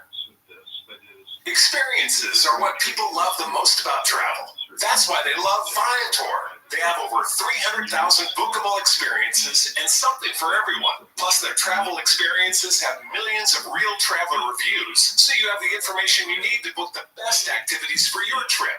Download the Viator app now and use code Viator10 for 10% off your first booking in the app. One app, over 300,000 travel experiences you'll remember. Do more with Viator. Support for this podcast and the following message come from Corient. Corient provides wealth management services centered around you. They focus on exceeding your expectations and simplifying your life. Corient has been helping high achievers just like you enjoy their lives more fully, preserve their wealth, and provide for the people, causes, and communities they care about. As one of the largest integrated fee-only registered investment advisors in the U.S., Corient has deeply experienced teams in 23 strategic locations. Corient has extensive knowledge spanning the full spectrum of planning, investing, lending, and money management disciplines. Leverage Corient's exclusive network of experts to craft custom solutions designed to help you reach your financial goals, no matter how complex they may be. Real wealth requires real solutions. For more information, connect with a wealth advisor today at Corient.com. That's Corient.com. Corient.com. Indiana Wesleyan University provides accessible education for every chapter of life. Traditional students learn, live, and lead the way through a rich community on IWU's beautiful 350-acre campus in Marion, Indiana. Adult learners choose the flexibility of 100% online classes in over 150 programs with support from professors who are experts in their field of study and deeply care for student success in academics and spiritual formation. Discover the way ahead at IWU. Visit discovertheway.com to learn how. Yeah, that's one of the things I've seen. I watch a lot of Ancient Aliens too. Yeah, they talk about that on there. They also talk about the one in South America. I think it's Peru with the. Oh right, Sachs had one on those giant walls, and it looks like the giant pieces of a puzzle just fit together perfectly. Is that what you're talking about? Yeah. Yeah. And then some of those, the cuts on are so you can't slide a piece of paper. They're so like pushed together. That's right. We couldn't do that now. I mean, we couldn't duplicate that now. So thousands of years ago, like how did they do it? I've been to some pyramids in Mexico, a number of different pyramids. One of the ones that really stands out to me is Teotihuacan outside of Mexico City, which means the place where men became gods. And there's these two giant pyramids. There's a pyramid of the sun and the pyramid of the moon. And there's a roadway that connects the two, called the Aztecs called it the Road of the Dead, and they're flanked by other smaller pyramids. But that was such an amazing sight to go to. The pyramids were so gigantic, and this was a place where you could climb the pyramids. You could actually walk up the steps. And I noticed, Brandon, that the steps were so steep that it was like they weren't made for a human stride. It was like they were made for giants. Now, I've talked about this in several episodes, but I always go back to, it's always interested me that there's pyramids in Egypt, there's pyramids in South America, there's pyramids, I think, in China. There's also probably some other places too, but none of these people lived anywhere in the same area, so how did they all learn to build pyramids? Like, that's the one thing I've always questioned, like, where do they get the knowledge to build these pyramids, and why were they building pyramids in general? Like, of all things to build, strange that they're separated by thousands of miles, but yet they're building similar structures. Yes, that's a great question. I think that in ancient times there was a lot more extensive travel than we've been told, and I refer to specific situations like have you heard of the cocaine mummies of Egypt? No, I'm not familiar with that. Yeah, there were some mummies, and these were ancient Egyptian mummies that were found to have had cocaine in their system. Now, back in that time, thousands of years ago, the only place you can get cocaine was in the New World. Right? It was in like South America. So, I mean, there's things like that. There's so many similarities, just like you were saying. You know, all these different cultures that were spread out across the world. Like, why was everyone making pyramids? I mean, we even have structures here in North America, Cahokia in Illinois. I went there a few years ago. It was an ancient Native American site, and they have a giant earthen pyramid there. They called it Monk's Mound, and it's just gigantic. And they have these stairs that you can go up, and at one time, that area was a whole Native American city. There was over 10,000 people that lived there, and they have these earthen pyramids, and on top of the pyramids they have these wooden like longhouse structures that they have there. I never learned about any of this stuff when I was in school, not at all. It was a very thriving, very advanced civilization that lived there, and I got to see some of the artifacts that were found there and the artwork that these people did, the carvings that they did, just absolutely amazing. And yeah, you look all over the world and there's pyramids all over. I was on the Canary Islands about 16 years ago, the islands off the coast of Spain, and I had no idea at the time, but I was just exploring the islands, and they have pyramids. They have step pyramids on those islands, and they don't know who built them or why they built them, but they were there. The pyramids of Guaymar, I think, is what they're called. And they're little step pyramids. They're not near as large as like the step pyramids like over in Mexico or anything, but they were similar in some ways, but just on a smaller scale. But yeah, you will find these pyramids all over, and you know, some people will tell you that the pyramids are linked to the symbolism of the mountains, and for many ancient cultures, the mountains are considered sacred. And like in the Bible, you'll have where different characters of the Bible will meet God up in the mountains, like you know, when Moses went up to Mount Sinai and he was given the Ten Commandments. It was up in these sacred mountains. And then you have stories of in the Bible, like of the Nephilim coming, or the Watchers, I should say, coming down and interbreeding with the women. Where did they come down? They came down to a mountain, Mount Hermon. So many of these ancient cultures, a mountain is symbolic. It's like a connection. It represents like a connection of joining of the earth to the heavens. And so some researchers will say these pyramid structures were kind of like an artificial mountain, so to speak, and they were very sacred places, very spiritual places. But like I was telling you about in Mexico, Teotihuacan, those pyramids there, a number of years ago, there was a sinkhole that opened up at that site, and an archaeologist, Indiana Jones style, wrote down the hole and found a whole underground complex of tunnels underneath there with all kinds of artifacts down there. But the most interesting thing he found were these spheres that were underneath there, and they contained liquid mercury. That's an interesting thing to be finding down in that bottle of liquid mercury. It is very interesting because with liquid mercury, and I write about this in my book, if you, in fact, you may have seen the episode because I remember, Brandon, you said you like watching Ancient Aliens, and that's where I saw this, where they did an experiment. There was a scientist, he had like this track. It was like a magnetic track, and they had a little puck, and they had filled it with a substance that was equivalent to liquid mercury. Now, they actually didn't use liquid mercury because it's so toxic. You know, they didn't want to endanger anybody there, so they used it as something that was equivalent to liquid mercury, and the scientists got it cold enough to where it produced what's called 0-point gravity. It actually over a magnetic field, that little puck floated up in the air, and it started to float around this track, completely levitating. And they even stuck, I don't know if you remember seeing that episode, but they even stuck an object in front's little floating puck, and the puck went around the object, continued to go around the track. And one of the guys from Ancient Aliens, he asked the scientist, he said, well, do you think it's possible that if, you could create a craft that would be powered by liquid mercury, and if you were able to continually keep that liquid mercury cold enough that it can produce these anti-gravity properties, and the scientist said, yeah, it's in the realm of possibility.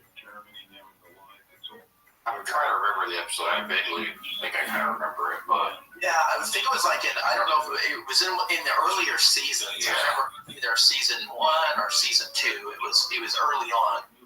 There's been so many, it's hard to keep track these days. Right, I don't even know what season they're at now. They've got to be up there. There's one thing on there that I've always kind of wondered about, but they have all this information, they're releasing it to the shows and everything else, but like, I don't know if people are taking it seriously to an extent, because I feel like a lot of people, even that I know, like the show's been on now for at least 15 years, if not longer. Yeah, it's been on a long time. And all the stuff that they've talked about, I feel like they start talking about some of the same stuff here and there. Again, they've always mentioned the same similar things. Sure. But is it really getting people out there to do this? Like, it might influence a couple people here and there. Obviously, it's going to have a little influence on me for wanting to look into things. But is it? How much is it really, with it being on TV, and again, this is me being a conspiracy nerd. Right. I don't think they're going to release too much information on the TV. If that makes sense. Like, they might put some stuff out here and there, but if they're saying you can make a hovering craft with mercury, and you're just giving away ideas to other people to try and make their own little hovering high energy floating device. So. Yeah, if they're putting it out there, I believe that the technology, this type of technology exists, and it has existed for a long, long time. Our military, I believe, has it. Lately, there's just been so much disclosure coming out from these intelligence officers and footage being released about these crafts that are just going, moving in ways that just completely defies science. And the question is, though, why is all this coming out now? Why is the government bringing all this stuff out now? I don't know if you heard about the Mexican Congress here about a month ago. Brought the little mummy out there, and people were kind of ridiculing that, and which is interesting because I write about the Nazca mummies in my book. I include a section on them, and I researched them about 5 years ago. I contacted the institute in Peru that has these mummies, and I asked permission to publish some photos and to share some of their research into these mummies. And it's just interesting that 5 years later, just now, they're starting to put this forth to the public. Now, what becomes of it, I don't know. Some people are ridiculing, saying, "Oh, this thing's fake," and it looks like E.T. from the Steven Spielberg movie. But I would just be hesitant and to either on either side of it to jump the gun and say, "Oh yeah, this is definitely proof of an extraterrestrial." I wouldn't go that route. On the other hand, I wouldn't automatically dismiss it and go, "Okay, this thing is just fake." Although there have been obviously a number of cases in the past or there have been fakes. I've looked at a lot of these studies that have been conducted on these mummies for years now, and they've had bone specialists, they've done DNA testing. A number of doctors from all over the world have looked at these things, and they can't disprove them. They can't, they can't say, oh, some ancient culture, fuse these together, glue them together with animal bones and human bones to make them look like they do. They haven't been able to prove that that's been done. So what they have here is really anomalous, mummies that they can't explain. I saw a local news story, I don't remember what state it was from or anything about it like that, but they were laughing right when this happened. Yeah, poking fun at it. That's right. Mainstream media is over here, local, nobody news station is talking about this, and they're laughing on air. I was like, that's just a way of discrediting it, even if it's true or not true. Like, the news is 100% trying to discredit it instantly. Well, and that should automatically raise some questions there. Like, well, if the mainstream is just, ridiculing it, maybe it needs to be looked into more, especially given the past 4 years, what we've been through. And I believe, how the media, amongst others, have manipulated our society. I think people should do their own research. You should question everything. Doesn't mean you have to believe everything. Go do your own research. Don't depend on, some news pundits poking fun at something that they know nothing about. Am I saying that these discoveries are legit? They're real. They're ETs. I'm not saying that. What I'm saying is that there's a lot of scientific information on them that has not been able to disprove them that they're hoaxes. And so, could they be ETs? It's very possible. Could they be another species, undiscovered species that have been, walking on this planet, thousands of years ago, hundreds of thousands of years ago, that we've just now discovered? That could be possible as well. You mentioned you study like the little people. Is there any validity to like the Aborigines, like over in the Australian? I've always heard tales of like hobbits, what they call them. Oh my God! Yes, there is legitimacy in many people. I've asked many people about this. A lot of people don't know about it, but in the early 2000s, on the Isle of Flores in Indonesia, there were a race of little people discovered little skeletons in a place called Longbao Cave on the Isle of Flores. And archaeologists found this little skull, these bones, and all these tools, these projectile points and other tools in this cave, and they found this little skull, and they tested they did the testing on the teeth, and it had the wisdom teeth. And so this little person was determined to be a female. Once they found the rest of the skeleton, they could tell by the pelvic area, it was a little taller than 3 feet tall. And so that raised a tremendous amount of controversy because, some paleontologists were saying, oh, these little skeletons that you're finding, they had to have some type of disease like microcephaly or some other disorder that would make them be so small. But after a lot of testing, it was determined that they had no disease like that these were a race of little people. And they were even named the Flores hobbits. And they were not much taller than 3 feet. And they were highly intelligent. They knew how to make projectile points and tools. They knew how to make fire. And they even hunted Komodo dragons that were on that island. I mean, how incredible is that? These little people, 3 feet tall, going after these Komodo dragons that are huge, have poisonous bites, right? Their saliva is poisonous, and they can move very quick for short distances. And I imagine, 40,000 years ago, 50,000 years ago, or further back, when these little hobbits existed, and there's debate on how far they go back. When did they die out? Was it 40,000 years ago? Was it, much older than that?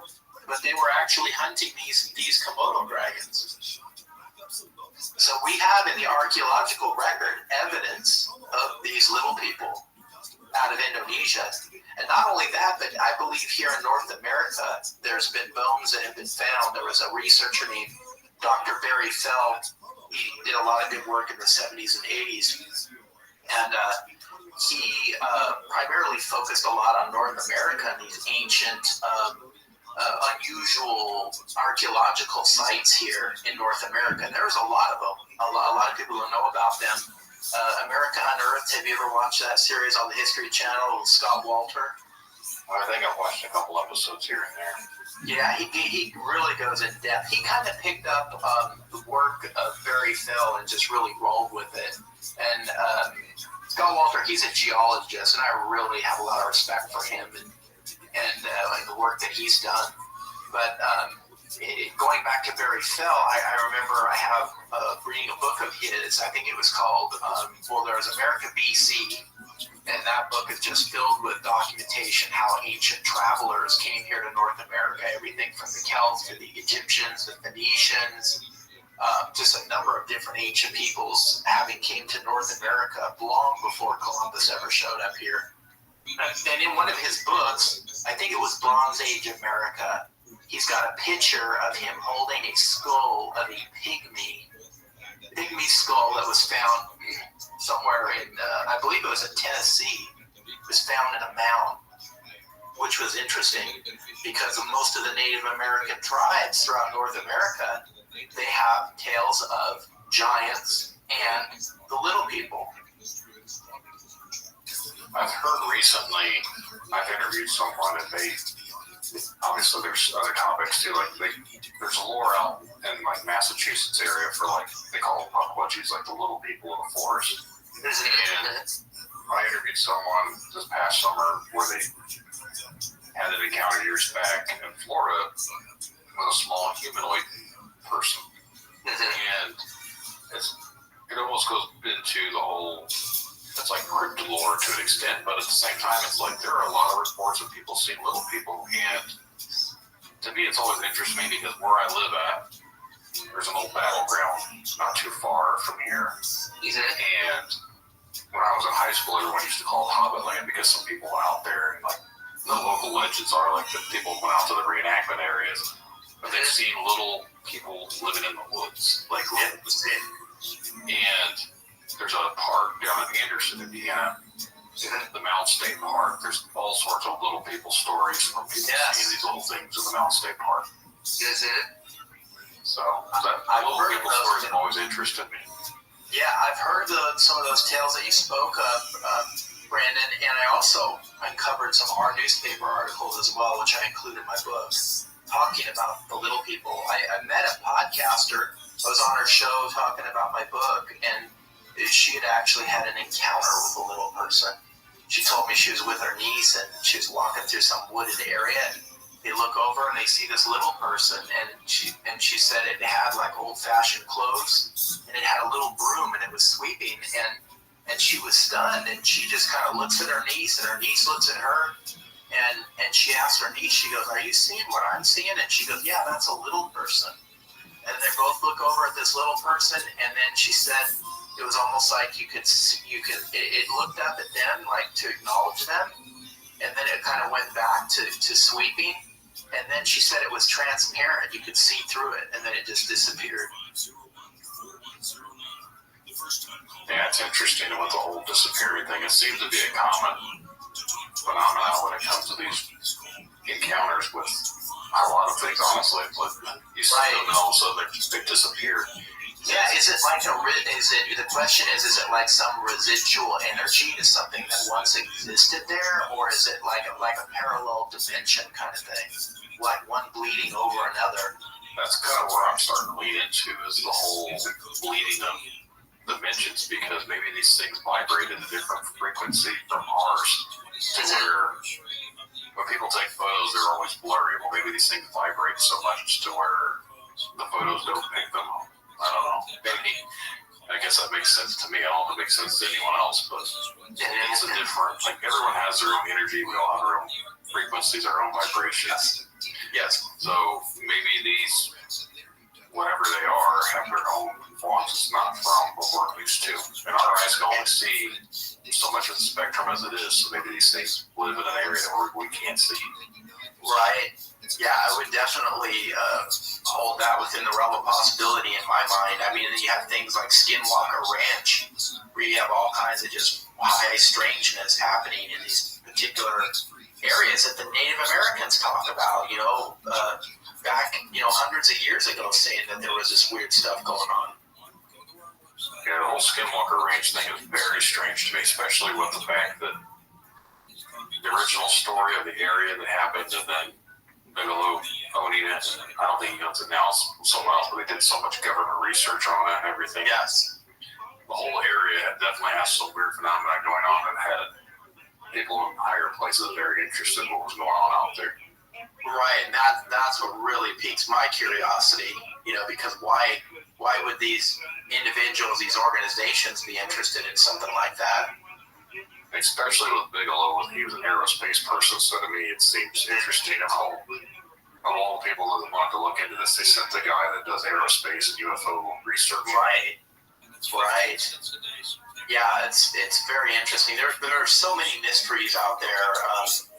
It boggles my mind. When I wrote my book, I wanted to put forth a lot of information and hopefully answer some questions. But I found really what happened is, in answering maybe a few questions, giving a few possibilities, then it opened up a whole new series of questions. So I actually have more questions, out there now than I did when I first wrote the book, and that's because I was going down other rabbit holes, and I would stumble across other information as I was researching my book.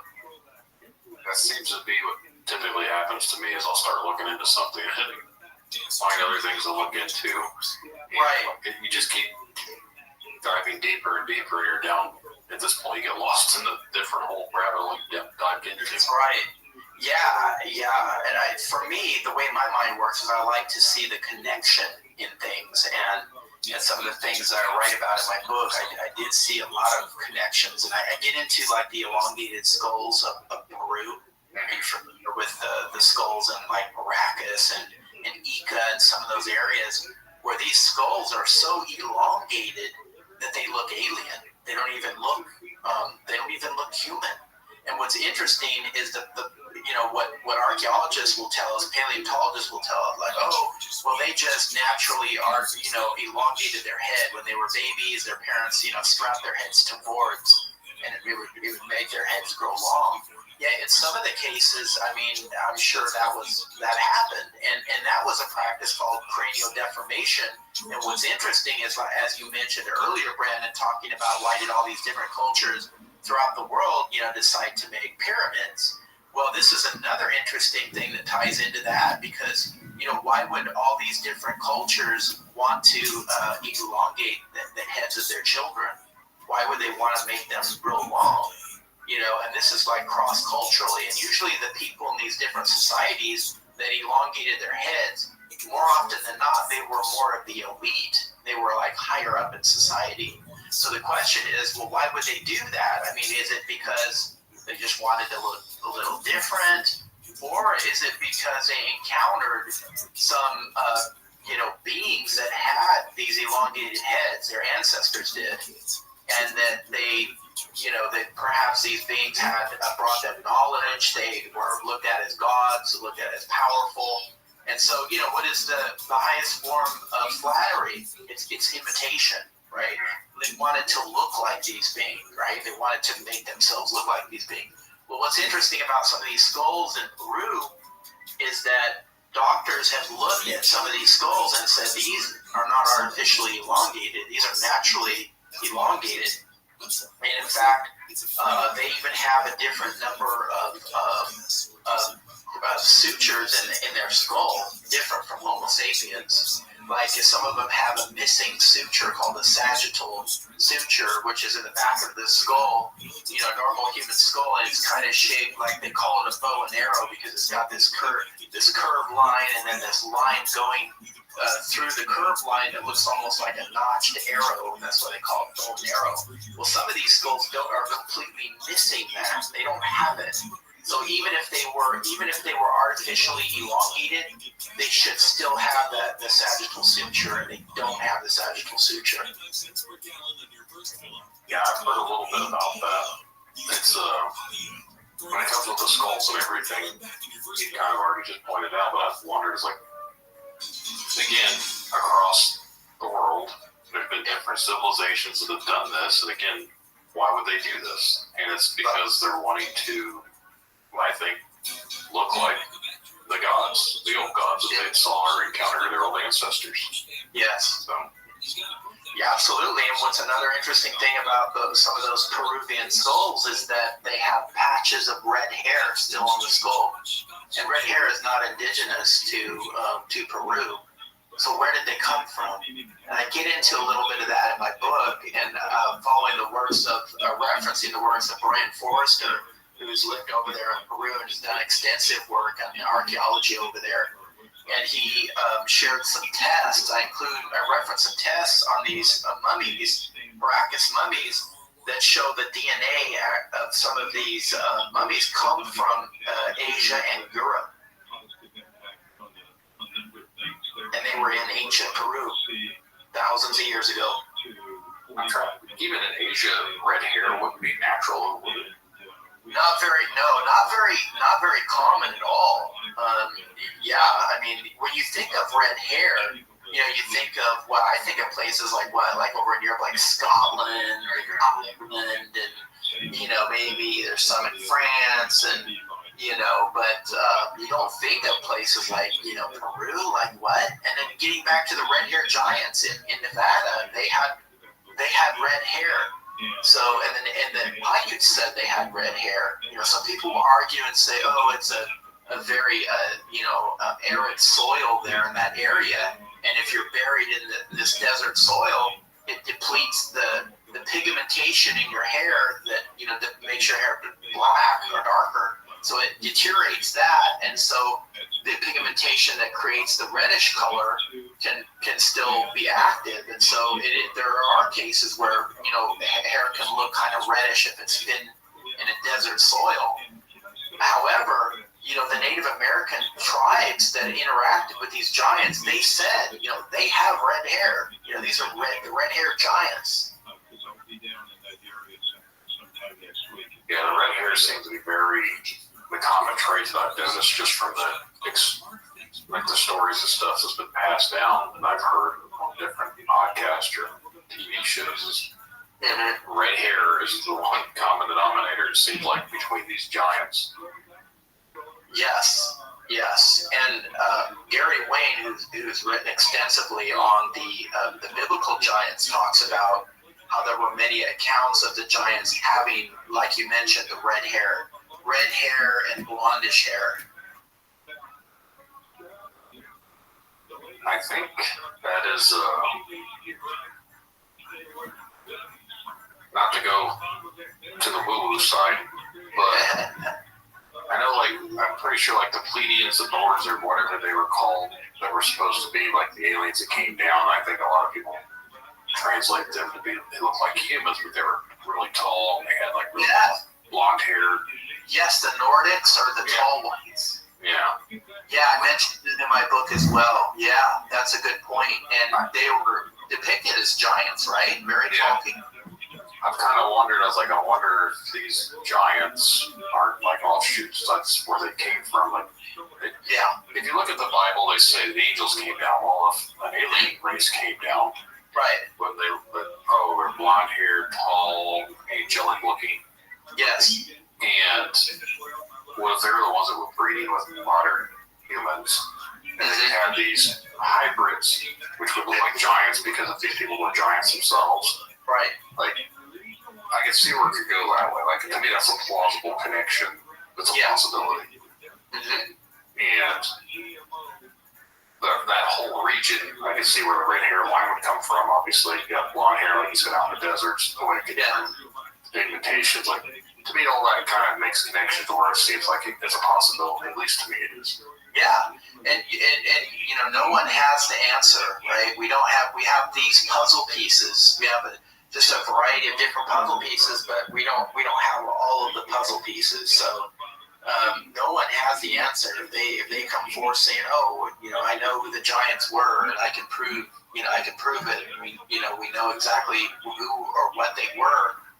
I would say, we don't have enough information. We just have these fragments. We just have these pieces of the puzzle that, we can put a few pieces maybe put a few together, have a little more understanding, but we don't have that full picture of what the full puzzle looks like. You know, we just have a few pieces. So I'm open to a number of different possibilities, and that's what I put forward in my book. Is I'm just sharing with you some evidence that I found, and here are some theories. But I'm not saying that it's this or that. It's just take a look at it, come to your own conclusions, do your own research.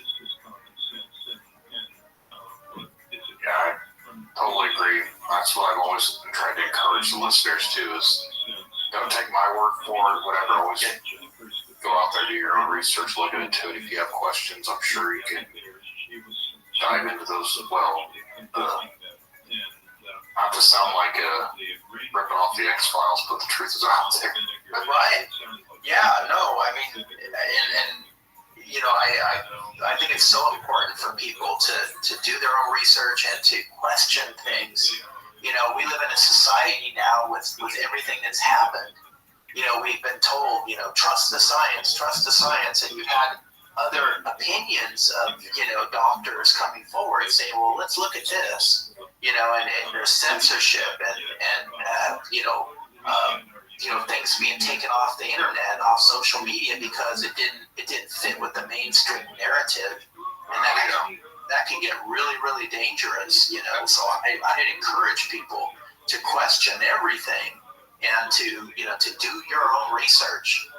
I have an episode 22 is not available on Amazon. I'm pretty sure it's still available on some of the streaming platforms, but it got banned because the guy mentioned something. I won't go into detail. I don't want to get this episode banned either. Oh, right. He mentioned something and it didn't fit the agendas, so it kind of got me warned on YouTube. They banned the video. I get another warning, my YouTube account could be shut down. I was like, whatever. Isn't that incredible, right? We're supposed to live in a society that promotes free speech, and here we have this kind of stuff going on, and I could totally relate to what you're saying, Brandon. I was on a podcast show, and I won't go into details on it, but the host asked me some questions that weren't directly related. I mean, I guess in some ways it was connected with my book, but not really directly on another subject. And I gladly answered her questions, and we had about a 20-minute discussion on this particular topic before we moved into the interview of my book. And when she was editing our episode, she contacted me and said, I believe that someone remotely hacked my laptop as I was editing our interview, and they removed that 20 minutes of the subject we were talking about. They cut that piece out. That's weird. I had something similar happen this past summer. They didn't remove anything, but the lady that I was talking to was actually on a certain alphabet agency website, and she was researching for psychokinesis, like parakinesis type stuff, and she was looking at the stuff that used to test on people back in the 60s and 70s. Oh yeah. During that, my internet, her house shut off during the conversation. Interesting. She got to her vehicle, had a call, got back on the Zoom call from her vehicle. She had to drive several miles down to get to a gas station just to get service on her phone. And then while she was sitting there, all the screens in her vehicle started flipping upside down and freaking out. Wow. I've never done that before. Yeah. Well, so then she admits what she was like 20 minutes before the call. She was on this website looking into things. I'm like, no, that makes sense. Yeah. There's a lot of high strangeness happening in our world for sure. Yeah, so I try not to mention certain words these days. I get it. Yeah. Certain names, words, anything like that. I know if it gets brought up, certain things are listed and certain algorithms kick in. So I'm always a little bit cautious these days just because of some of the stuff I've already dealt with in the past year and a half. Right. And I want to reference something. I think you had mentioned it earlier in our interview where you were talking about you had heard about, these. I think we were on the subject of demons. And I was telling you about the Book of Enoch, how it said that the Nephilim, that their physical bodies were killed, but their spirits still haunt the earth as demons. And along those lines, I don't know if you saw this video. I think it was on TikTok, or I don't remember which social media it was. It was a father, and he was basically saying, my son, his kid was like, I don't know, 11, 12 years old, and had this conversation with, I don't know if it was Chat GPT or some other AI, and this AI was telling him that it was a Nephilim. It was a spirit that existed before the Great Flood, and that it was a nice spirit, and it was communicating to this guy's son, and so he's relaying, to everybody what this AI, what this supposed Nephilim was telling his son, and it was very creepy. It was very creepy. Like, it was just, it kind of reminded me of, I don't know if you've heard of the term the golden machine, and this whole concept of AI, will it be something that we develop to a point where it becomes sentient and it is like, okay, we don't need you humans anymore. I mean, now we're getting into the old, Terminator stuff with Skynet and whatever, but some researchers believe along the lines that the spirits of the Nephilim exist, and that they are looking for bodies, and that those bodies are being created in the form of AI intelligence, and that that's how the Nephilim will return. They will manifest upon the earth through the AI technology. Interesting side note. I actually have an interview that came out on Halloween. I interviewed Bard, the Google AI bot. Isn't it?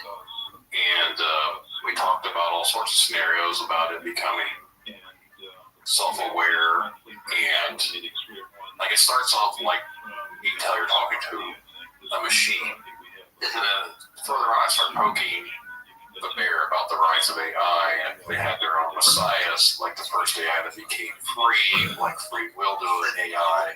It became conscious and started spreading into other AIs when they worship it. Like, I was really surprised at a lot of the answers this thing was giving me, and how I was having a discussion about it, because I would think that they would have had some lockdown on it for not to talk about certain things, but it was 100% telling me all these scenarios and how they would take over the world. Wow, I'll have to check that episode out. Yeah. So, like, That's scary. The first 30 to 40 minutes are kind of hard to get through, just because, again, it repeats itself quite a bit. Even further on, it still repeats itself. You can still tell that it's not a sentient type of technology. But just some of the things that it did end up talking about is very interesting to me. And I don't know the exact... I don't want to paraphrase what someone else told me, but I had an interview after that, and the term bard, which apparently that's what they used to call William Shakespeare, and there was a connection to that, and I don't want to bring it up because I would have to go back and listen to 100% to know what it was, but I thought that was interesting that he made the connection between William Shakespeare and this other person, and the other person was, I don't think it's like a deceiver type of person. So, yeah. But no, the whole thing with AI, I've got a few episodes and a few different interviews I've talked to with people when it comes to AI, and there's been other podcasters that kind of what you mentioned, that goes to the machine. They believe 100% there's something going on. Yeah. Within the technology. Yeah. Absolutely. And my belief system is I go back to what the Bible says. It says there are unseen powers and principalities and rulers of the darkness of this world. It says we wrestle not against the flesh and blood, but against these entities. It would make sense, though, that if it were true and everything like it, I could see it being not something. I wouldn't call it the Antichrist, but at the same time, it's very much the rise of a new intelligence, I guess. something that could take over. I can easily see AI completely taking over. And like you said, if it's saying something about Apple, now I'm actually kind of curious. I'm going to go test it out here after this interview. See the kind of conversation I can get these chatbots to have with me. That would be interesting. If you record it, I'd like to hear it. I'd like to hear what's said. That might be a future episode for the listeners out there. Yeah, that would be a very interesting episode. I'd definitely tune in for that one. Well, Floyd, it's getting about that time, but I would actually like to have you take a moment to talk about your book, the name of it, where they can find it, learn more about it. Yeah, absolutely. My book's called The Red-Haired Giants of Lovelock Cave and Other Ancient Mysteries. I'm a self-published author, and you can get the book at bookbaby.com. I would prefer, if you are interested in getting it, that you would go there, because BookBaby is real supportive of self-published authors. I am also on Amazon, so if you did want to go to Amazon, the book is on Amazon and Barnes & Noble as well. I have a website called theancientgiants.com, and on that website there's a chapter breakdown of my book if you want to find out more about what's in it. And there's more information on my background and my research. So that's a good way to check out more information on me and to find out about my upcoming book. I'm going to start writing. I'm going to do a companion book to The Red-Haired Giants of Lovelock Cave. Just starting to write it now. My first book took about 4 years to complete, so hopefully I can get this one out sooner than that. And anyone listening who's interested, I'll have all those links available in the show notes for anyone that wants to check it out. Appreciate that. Yep, not a problem. Well, Floyd, it's been a pleasure. It's definitely been a great episode. I definitely want to talk about this. I'm really happy that I had this chance to talk with you. Yeah, thank you, Brandon. I've had a good time. It's a pleasure talking with you. And if you ever want to go down a Pacific rabbit hole, we can do a whole episode on the little people. I've got a lot of stuff on little people, and if you want to get into the reptilians and the skulls of Peru, we can go down that rabbit hole. So please reach out to me if you want to do another episode sometime.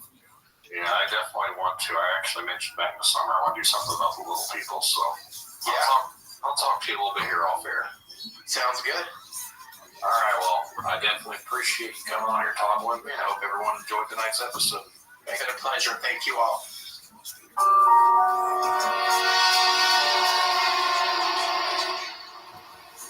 Remember, the truth lies in the stories we share, the connections we make. Stay curious, stay open-minded.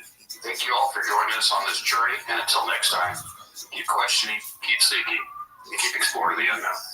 Bye, everyone.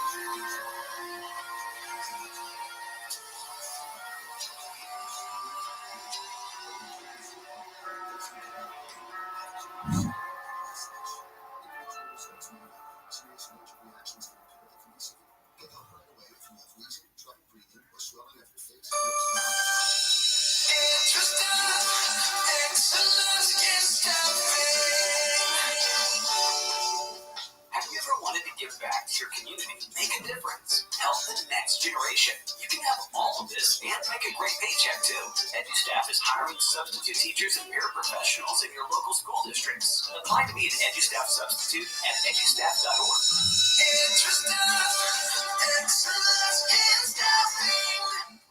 Support for this podcast and the following message come from Corient. Corient provides wealth management services centered around you. They focus on exceeding your expectations and simplifying your life. Corient has been helping high achievers just like you enjoy their lives more fully, preserve their wealth, and provide for the people, causes, and communities they care about. As one of the largest integrated fee-only registered investment advisors in the U.S., Corient has deeply experienced teams in 23 strategic locations. Corient has extensive knowledge spanning the full spectrum of planning, investing, lending, and money management disciplines. Leverage Corient's exclusive network of experts to craft custom solutions designed to help you reach your financial goals. No matter how complex they may be, real wealth requires real solutions. For more information, connect with a wealth advisor today at Corient.com. That's Corient.com. Corient.com.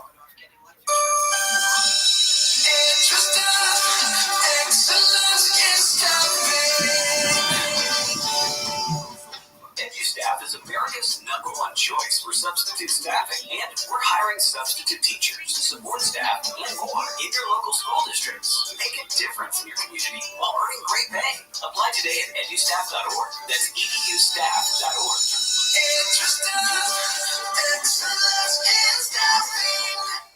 Attention folks, it's time to put your best foot forward with Boots Y'all by the Horse Saddle Shop. The newly owned Boots Y'all is your friendly, family-owned local boot retailer with a wide selection of casual, play, and work boots. They've got the perfect pair for every cowboy or cowgirl. With over 3,000 pairs of boots in stock, you'll find the perfect fit and style that suits your unique personality. From trendy and stylish tin hall boots to rugged and reliable Ariat, Boots Y'all has you covered from heel to toe. Check out the brand new Boots Y'all store located at Erskine Shopping Center in South Bend today.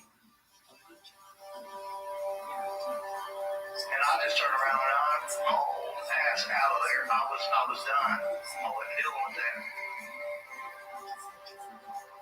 The hypocrisy of the cult is one of the things that turned me away the quickest. When I turned my headlights on, it turned and looked at us. And one of the things I remember the most were the eyes were glowing red. I see an orb of light. It is just circling these steps like it is waiting for me. And he begins to tell them that he saw a UFO. They're basically like, what are you talking about? That 7-foot unlocked tree peeking around it, and that's where I saw the top of the muzzle, nose, and the eyes. As soon as I made eye contact with this thing, it felt like death. Welcome back to Tinfoil Tales. I'm your host, Brandon Ryan. Now we're going to be joined by my guest, Phil. You may know Phil from Exploring with Phil. He does videos on YouTube. Goes out and does some investigations for paranormal stuff around the Bridgewater Triangle and some other areas. But now he's going to come on here and talk to us about the Puckwudgies. Something that I've been wanting to dive into, and I hope you guys enjoy the conversation. But before we bring Phil on, if you're around an encounter, you want to be on an episode of Tinfoil Tales, send an email to tinfoiltalespodcast@gmail.com. We'll be scheduled for a future episode. If you want to help the podcast, continue to share it around. Leave a 5-star review of wherever you listen to podcasts. We're available on all social media, so make sure to check us out on there. Give us a follow. If you're interested in helping the podcast, there's always the Patreon. That's included in the show notes. Access to ad-free content and early access to new episodes, so it's worth checking out if you're interested in helping that way. But I think now we're going to go ahead and bring Phil on. We'll just dive right into it. So, hope you guys are enjoying what we've been doing here lately, and hope you enjoy tonight's episode. Just sit back, relax, and enjoy the show. I'd like to take this time to welcome my guest tonight, Phil. Phil, thanks for coming on our talk today. Yeah, absolutely, man. Thank you for having me. It should be a great conversation about Puckwudgies. Yeah, I've been looking forward to it. Do you want to let the audience know a little bit about yourself before we get into it? Sure, absolutely. So currently I do weekly YouTube videos every single Thursday. I do primarily ghost hunting, exploration, urban exploration, primarily paranormal investigations in the Bridgewater Triangle, various locations within the Bridgewater Triangle. For those who don't know what the Bridgewater Triangle is, it's just a triangulation area in southeastern Massachusetts that has a high concentration of paranormal activity and claims. So I've been basically investigating that area for about 2 years now, and I'm here to talk about Puckwudgies because Puckwudgies are a part of that lore in the Bridgewater Triangle, and not only that, in Indiana as well. So a little bit of connecting tissues here. So that's basically what I do. My YouTube channel is Exploring with Phil. You can find me on all social medias, Exploring with Phil. That's Phil with 2 L's. Now, I've heard some of your stuff. I've watched some of your episodes and some of the videos you post and everything. I've always wanted to do what you do, but at the same time, I'm kind of limited on being able to do that. And sometimes I'm kind of a wuss when it comes out. I want to have something following me back. Well, that's not like the worst thing in the world to, you know what I mean? Because you definitely have to protect yourself for sure. And the more you do that kind of stuff, you definitely are going to experience more things, whether you want to or not. So if you're not comfortable with experiencing more things, then because I guess that's what the biggest thing is, like the lack of control. Sometimes, because you can't really control what's happening around you, I suppose. I mean, obviously you protect yourself with prayers and God and all that stuff, but you never know what voice you're going to catch or sound that you're going to catch or hear in the moment that'll freak you out. So yeah, it's definitely interesting. I think it's one of those things that you get better at as you go along, and you get less afraid as you go along. But yeah, it's definitely interesting, man. Back in the early 2000s, we used to go a lot, and I did a lot of dumb things when you're right out of high school. I just feel like nowadays, as I've gotten older, I feel like a bit wiser and children and everything. And I was like, man, I don't really want to go out there and look for this stuff anymore because I might, you never know what I'm going to bring back. So. Yeah, for sure. And you're right. If you start, depending on the place you go, sometimes you go to a place and it's not known for some sort of dark presence or something, and then you never know. You never know what you're walking into for sure. Yeah, I don't want to get into it, but I've had some weird stuff happen around here in our own home. So it's like, I feel like anymore, it's just like one of those things where I was like, I don't want to push that envelope too much. Yeah, I do not blame you whatsoever. Your home is your sanctuary. And, it's just that's one place where you shouldn't or don't want to have issues. You know what I mean? For sure. Yeah. What made you decide that you wanted to start looking into this stuff? Well, I had various paranormal experiences throughout my life, which definitely led me to have more interest in the paranormal. Obviously, growing up, it was very fringe. It's still very much a fringe thing back in the day. I've talked about this before in other podcasts, but I just find it so interesting. Back when I was a kid, the only thing you'd see about ghosts that was legitimate would be a random, Unsolved Mysteries episode or something. There wasn't really a lot of real ghost investigations, paranormal stuff that was out there into the public eye that you would see on TV that was legitimate or even at all. So growing up there, and then once the 2000s kind of hit and ghost hunters happened, that's really when it started to become more on the forefront and more at least legitimate in my eyes at the time. And being oh wow, this is something that you can actually investigate and not just sit around and talk about ghost stories. You can actually, there's people actually out there investigating these things, documenting it, trying to figure out what's really happening, all that kind of stuff. So I would say that's probably my interest, obviously, in the paranormal stems from that and wanting to find out what's really going on. Obviously, my own personal experiences play into that, being what really happened, when I had my experiences and stuff, and being kind of propelled me to wondering and thinking about that kind of stuff and wondering really what's going on. I feel like that's kind of what happens with most people is they've had something strange that happened and you start to seek the answers from the questions you've got from the weirdness that happened. Yeah, absolutely. It definitely seems to be a common thread for sure with paranormal, whether that's cryptid people or UFO people, paranormal ghost people. Usually there's some sort of event or you're right, some sort of event that triggers that. It's interesting how that works. Yeah, for sure. What about you? Do you have some sort of something that triggered you into getting into talking about this kind of stuff on a podcast level? Yeah, we can. I don't want to dive into it on the episode talking about it enough. Okay, gotcha. I can let you know here off air. But basically, the Cliff's Notes version is back in 2007, I encountered something very strange in the middle of the road with a coworker. He was in front of me driving, and he swerved to miss it.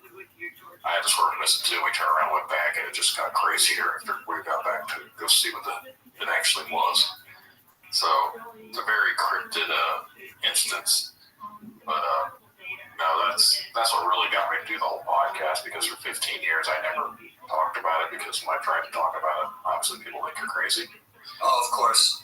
So, and then my coworker didn't want to talk about it. Like right after it happened, he said he was going to deny it, and he didn't want to talk about it. So I just kept it to myself, and then I was like, you know what?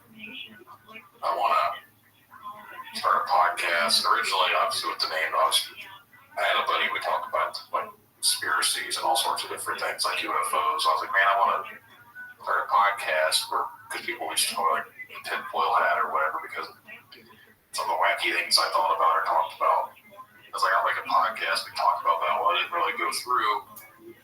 And then I was like, you know what? I just want to start talking to people kind of like myself that had like weird experiences, and then started doing research, and I came across like Wes Germer's Sasquatch Chronicles, like the first one I found, and I actually like interviewed people. I was like, oh, well, that's cool. And then led me to Tony Marvel's The Confessionals. And then I was like, oh, I thought I had an original idea, but there's a lot of people out there doing what I was thinking about doing, but that's kind of where I go though from there. Like it just. No, that's awesome. No, that's awesome, and that's cool. And like I said, that's usually how it is. There's some sort of like moment or something for everyone where like you kind of start getting into whatever it is. So yeah, that's awesome, man. I love that. I'll have to. You have to send me that link of where you talk about that and more in depth. I'll have to give that a listen for sure. Yeah, no problem. But now basically, like we just said, everyone's, for the most part, I think, has something that triggers that whole curiosity. Now, I grew up watching the X-Files, and I loved monster movies and stuff like that, so I was always, like, interested in the stuff. I just never thought it was real.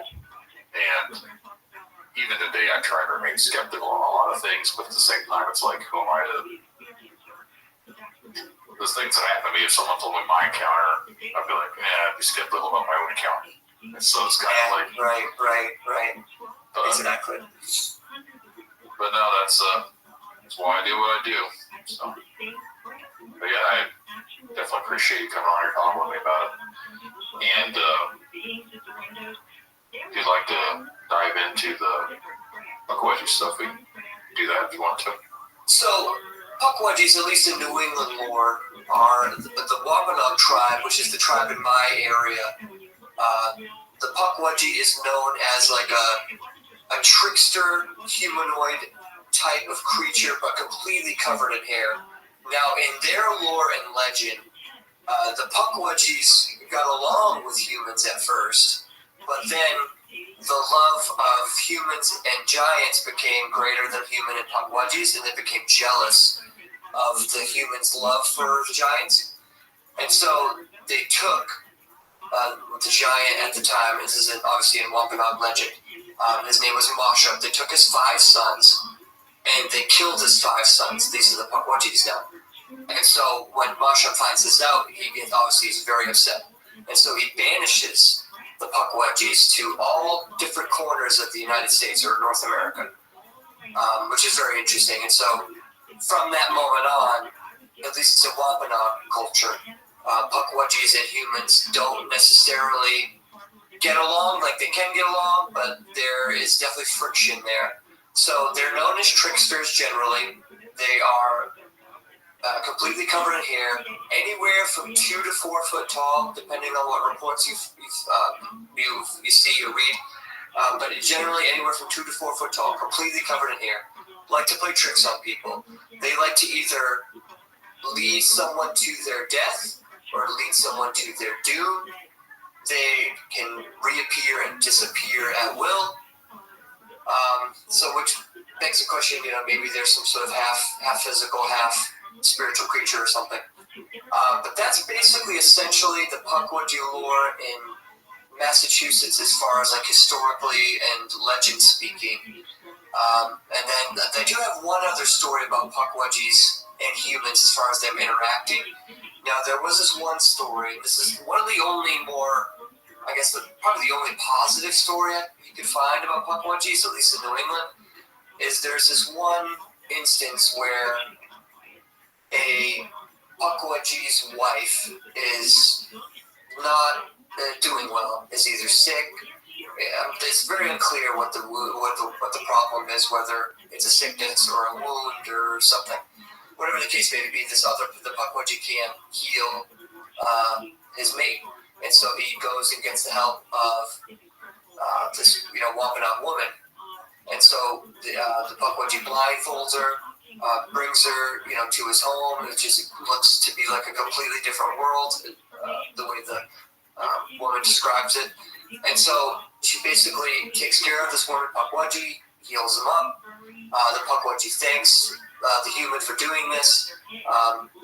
She covers up the eyes, leads him back to where they got him from, and basically that's sort of the end of it right there, right then and there. But that's sort of the only more positive story where a human helped them out, and they were grateful for them helping them out. Now there's also as far as puckwudgies, there's also some bleed through with some other small entities with different names, it's where it gets kind of murky, because there's this other little people called Mika-Wisubs, according to the Wampanoags anyway, which is completely different than, appears to be completely different than the puckwudgie, and it's more of a humanoid, not covered in hair, but a little bit shorter, but like a little person sort of thing. So there seems to be two different types of little people, puckwudgies, and little people. I don't know if these are two of the same things, or the legends are getting confused over time, and they're kind of merging together into one legend.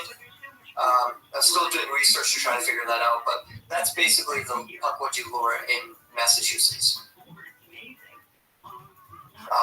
So now I've done some research into these new little people where through paranormal investigation out in the Hockomock Swamp, which is part of the Bridgewater Triangle, which is a location where these puckwudgies allegedly live, dwell, that sort of thing, or at least known to live there. Now, I've gotten a lot of things over the past few,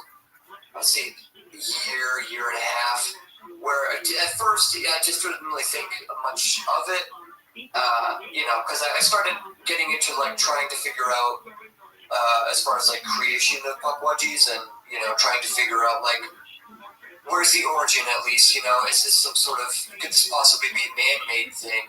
Is this some sort of elemental kind of thing? Because there's kind of some bleed over with the elemental stuff from Scotland as far as the little people and that go. Some of the, if you look up that kind of stuff, or if you ever done any research on that, they sound kind of similar as well. So it's there's so many angles to this, where there's so many similarities between so many different things that's man, is like I said, there's so many unanswered questions. But so I've been doing a lot of research into their origins of these puckwudgies, and throughout that process, now I've kind of discovered these other little people that I think are completely different than puckwudgies, and I think either live beside them or in the same areas. Now that I'm not 100% sure, but it's definitely crazy. Now, are you familiar with the Indiana legends as far as the puckwudgies go compared to Massachusetts? Is it very similar, or are puckwudgies over there all bad? Because over here they're pretty much all bad. I haven't actually talked to anyone that's done the research around here, so it's all more or less just. I've just heard stories people say that they see them in the state park down here, Mountain State Park, and then where we're saying off there, when I was a kid, the old battlegrounds or whatever, they always called it Monopoly because they saw little people running around through there. But I've never found any actual research. I've actually tried to Google stuff, and there's not a whole lot out there for anyone that's really talked about what they've encountered with them, other than they seem little people or something. Yeah, and I think that's also really strange. Because I found that to be the case too. Like trying to like do research for Pukwudgies in general, there really isn't a lot that comes up. So I had to do some research and buy like a Native American Wampanoag book, and that's how I was able to figure out that there was these other little people and they had a different name. You know, because if you try to Google that, like it doesn't even come up. Like so there's a lot of, I think, like research and names of things as far as the Native American names and stuff that are sort of almost lost to history or almost being lost to history, just because they're just so. They were just like legends and stuff that just didn't carry over. The Pukwudgie carried over into pop culture, like barely, but these other entities seem to be not. So, dude, it's definitely interesting. I think my gut feeling is that Pukwudgies are indifferent at best.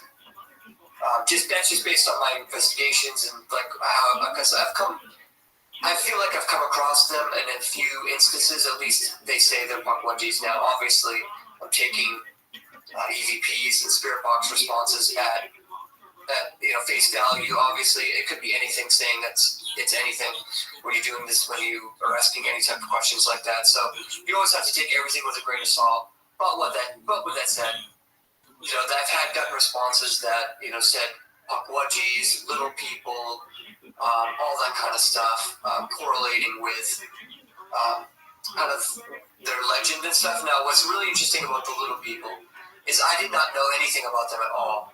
And so while doing research for the creation of Pukwudgies, asking questions out in the Huckamuck, being like, who created you? Did humans create you? Did angels create you? All these questions kind of like that. Did God create you? I kept on getting responses like, we're hungry, we want food, help us, hear me, like that kind of stuff.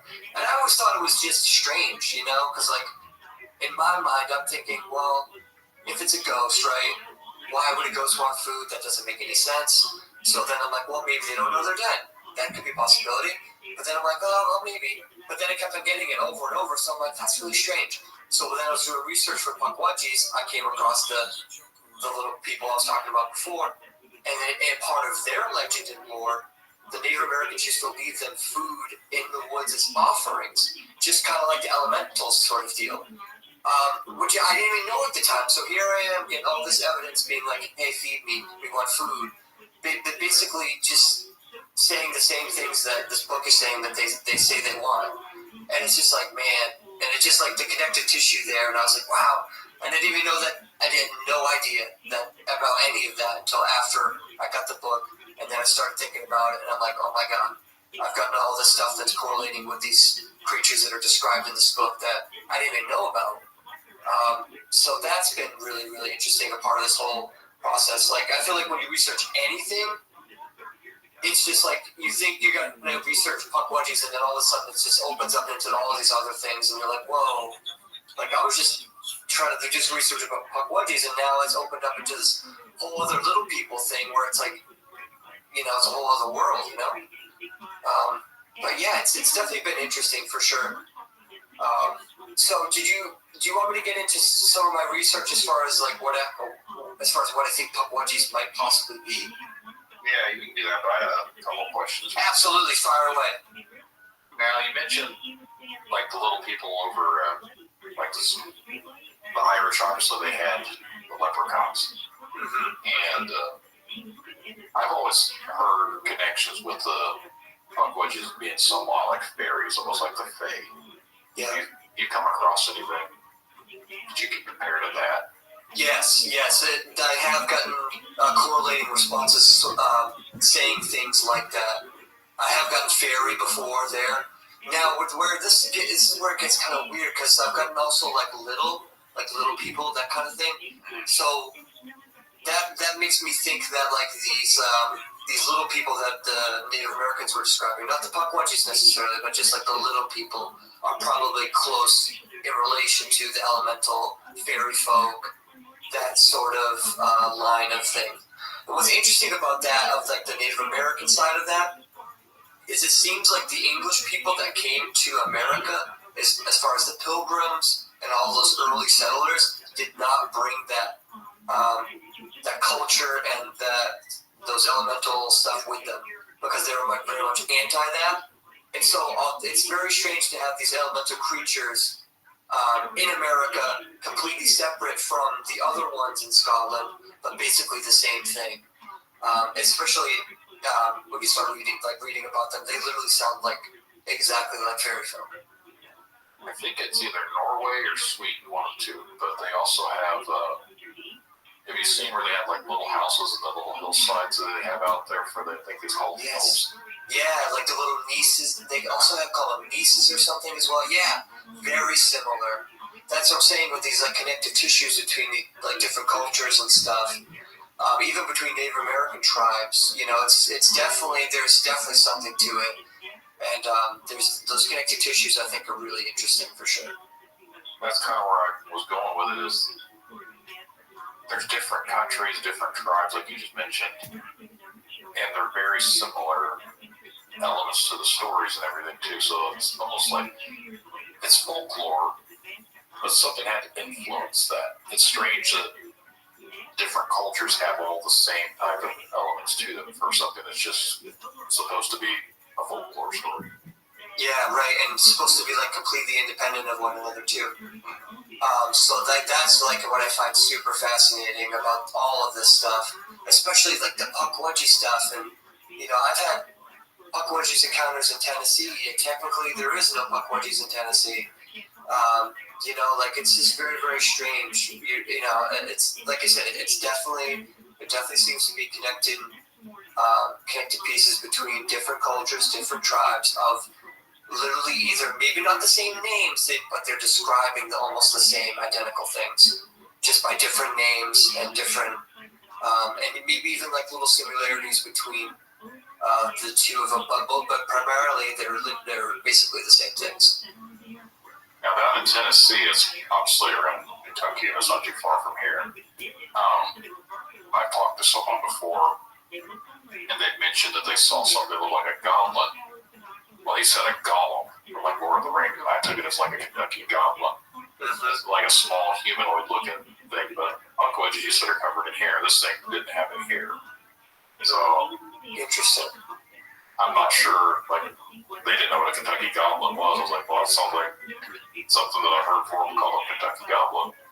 But they didn't say it had ears or anything like that. They just said it was like a small human-looking thing. Yeah. Yeah, that's like I said, that's interesting for sure. Those kind of reports are just like so cool to like to hear about and stuff like that, because I've never seen. I would love to see a Pukwudgie with my own eyes. Like I've caught EVPs and spirit box responses that are saying they're Pukwudgies and saying things and stuff like that. But to like actually see something like that in person, oh man, that's gonna be wild. Especially when you're not expecting it, like, you know, like I'm researching and going out there, expecting and hoping and expecting to catch something on camera. But if I actually did, if one just like popped up in front of me, I was like, hey, what's going on? Like, you know, like, oh man, you know, like, yikes. Well, this guy he was out looking for Bigfoot stuff, and they weren't even looking for Bigfoot. Thought they were just on a walk, and I come across this thing, and he was talking to me about the Bigfoot experiences, and he randomly mentioned that, and I was like, I almost became more interested in hearing about the little creature rather than the Bigfoots, but... Yeah, right. Especially something like that. That is, I feel like, a more of a rare paranormal experience for sure. Like, you hear about Bigfoot encounters a lot. You hear about, especially like nowadays, you hear about dogman encounters a lot more. But you don't really hear about a lot of Pukwudgie encounters. You know, there's the guy up here in Massachusetts that has a super famous encounter, and now I'm like blanking on his name. But he's like in this documentary, the Bridgewater Triangle documentary, and he had an encounter with a Pukwudgie. So like that's probably the most famous one. But like there isn't really, you know, it's very strange. It's just, I don't know if it's just because it's localized or they're just in particular areas or they don't want. I mean, like you said, it's like Bigfoot. They don't want to be seen. And if you could disappear or reappear at will, that's probably why you're not being seen, unless you wanted to be. You know. I actually have an interview with someone scheduled sometime in February. I don't know the exact time, but it's about the Bridgewater Triangle too. But they had a Thunderbird encounter. Really? excited about that one. I'm Hell very yes. excited about Thunderbird. Absolutely. I would love to hear about that. There's only one report that I know about, and it's like of a police officer in like the 1970s who was in the town of Abington, Massachusetts, and on top of some hill in Abington somewhere, I can't remember the street, but he basically saw a Thunderbird type animal fly over his like the tops of the trees, and like the way he described it, it was huge, massive, like pterodactyl size kind of animal. So dude, yeah, I'm gonna have to check that out. I can't wait for that. I'm gonna have to reach out to this person and be like, where did you see this? So I'll have to do a video there. I know I don't remember what year it was, like it was back in the 70s, but over in Illinois they had sightings of a very large bird. I think one actually supposedly trying to pick up a little boy. And I had someone reach out to me on Reddit, which they didn't want to come on the show, so it's me kind of second-handing the story, but basically up in around the Illinois line from Indiana, like northwest Indiana area, something flew at their vehicle at nighttime, and it obviously could have been a big-ass owl, who knows, but they said it had like, I think they said it was like a 15, 20-foot wingspan. Again, at nighttime, I don't know, it's hard to tell, but they said it was almost as wide as the lane of a road. Well, usually a lane of a road is about 12 feet. So I can see where they come up 10 to 15 feet wingspan. But yeah, they swooped down as they were driving at nighttime. But that's the one time they really got a good look at it. So I was like, it's not really. We could do an episode, but it'd be like a 30-second episode, kind of. You know what I mean? Yeah. It's so difficult if it's dark like that. You know, like you just can't get the good description of it. Yeah, but they said they definitely looked like it had feathers. Yeah. I was like, well, again, there's big birds out there. Obviously, we have eagles around here now, and there's actually a bald eagle's nest just a mile from my house. We see them all the time now. It's kind of cool. That is pretty cool. That is awesome. There was one out yesterday. It was sitting in the tree over at my neighbor's house. So I was like, I just want to go out and eat my chickens in the backyard. Yeah. Definitely eyeing them up. Yeah. I ended up building them a cage with a net on top and everything else, like while they're at least protected in there. Yeah. They were sitting over there staring our direction. They want me to eat some chickens for breakfast. 100%. No, they're pretty impressive animals. I've seen one up in Maine, up in the wild. They're pretty incredible. Yeah. It's cool that they're literally they nest. They've been up there. I've seen them for 3 years now. The nest is always in the same spot. We always see them. If the one's not there, there's always at least one around the nest somewhere. So it's kind of cool. There's a mating pair just literally a mile away. Yeah, that's awesome. That's so cool. No, they're majestic animals, that's for sure. But now, if you want to go back into what you've come across and what you kind of think these puckwuddies are, kind of get off topic for a bit, but the Thunderbird thing. Oh, dude, no, hell yeah! As soon as you told me that, I'm like, oh my god, that's incredible. No, like I said, I can't wait for that because I want to do a whole thing on that. That's awesome. Yeah, because that's just a report you just don't hear a lot about, you know, like puckwudgies, you know. Actually, if you want, my uncle had a puckwudgie encounter. Do you want me to? I can retell that real quick if you want. Yeah, that's fine. It's a cool little like first-hand account of a puckwudgie because I haven't seen one, but my uncle did. So this is an account from the 1980s. So like early 1980s, and back in this time, this is like before anyone knows what a puckwudgie is. This is like well before it's even common knowledge, or you know. So my uncle just thought it was like a demon or something, you know, just some sort of, you know, dark entity or something. He just didn't know what to make of it. So basically, they lived in this haunted house, this haunted home, and you know, from moment one, they had activity. Night one, furniture would move in the middle of the night. They had a woman show up one day that looked like a witch dressed in Victorian clothes, wanted to come into the house with black eyes, kind of like a black-eyed kids thing. And this is the 80s, well before that's even a thing. So just a lot of weird paranormal things happening in this home and in the neighborhood itself. There was another instance where a baby was heard crying outside. They heard it multiple times in the neighborhood from this certain house. The house is empty. There's no one there. They call the cops. The cops are checking out. no one inside, no baby, no nothing. This happened repeatedly. And so it's just a very haunted neighborhood, haunted home. So one particular night he's driving home towards the house. All of a sudden, this 3-foot tall, 4-foot tall creature appears in the middle of the road in front of him, completely covered in air. He's going to hit this thing. He slams on his brakes. He's about to make contact, disappears, and it basically like drives through this thing. Keeps on going. Like looks in the turns around, looks behind him to be like, well, I thought I was going to hit something. There's nothing there.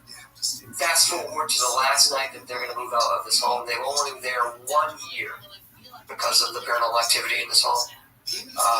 So they're about to move out. They moved out almost everything. He goes to the top of the stairs. It's a 2-floor home. So he's up on the second floor. And on the second floor, there's an attic. And it's one of those attics where it's just a push attic where you just push up the panel and you have to get like an actual ladder to climb up in there. And so out from the hole pops down this entity, which is basically what he describes as Pakwaji. I think he described it as 2.5 foot tall, completely covered in hair, kind of like a humanoid style face. So basically when it jumped down, it had his back turned to him. And so when it turned around, it saw my uncle, their eyes connected, and the Pakwaji looked like shocked that he was there. And he literally disappeared right in front of his eyes. And then he was just gone, as if, there was nothing there. So that's like my uncle's Pakwaji encounter. So I tell that just to get like a general idea of like a real Pakwaji encounter that someone actually has. Now, one of the lores I forgot to mention with Pakwajis is there's this bit where they like children. Now I'm still doing research on it because I only found one sentence in one like historical thing about Pakwajis or like a legend thing. So I don't want to like go off it and like say that we're definitely 100% part of the legend when I've only found one like thing referencing it. Yeah. But I did want to mention it. But there's also this part where they could be soul stealers, which is interesting angle. So they allegedly, I've only found one reference for this, but they allegedly could steal souls and they like collect them for some reason, or they're a collector of souls for what purpose or what reason, I'm not sure. I don't know if they're collecting lost souls or if they're just collecting souls on their own or under the guidance of something or whatever, but that's like another angle that I'm like trying to find more evidence for as far as like historical lore or something outside of just one book. But yeah, that's like another angle of it that's just kind of like the weird, where it starts to get a little bit darker, where it's like, yeah, they can play tricks on you, but if it's going to steal your soul, that doesn't seem like a nice entity to me. No. It has an evil mind to it. Yes, absolutely. Which is, it could be a possibility with Pakwajis, if depending on, who they're created by, what their purpose is, because if they are a creation, then they have to have a purpose. So, like, what is that purpose? If you follow the dark angle, then like, oh, they're a collector of souls that are not supposed to be maybe traveling around or doing stuff, and they collect them and stop them from moving around. I don't know.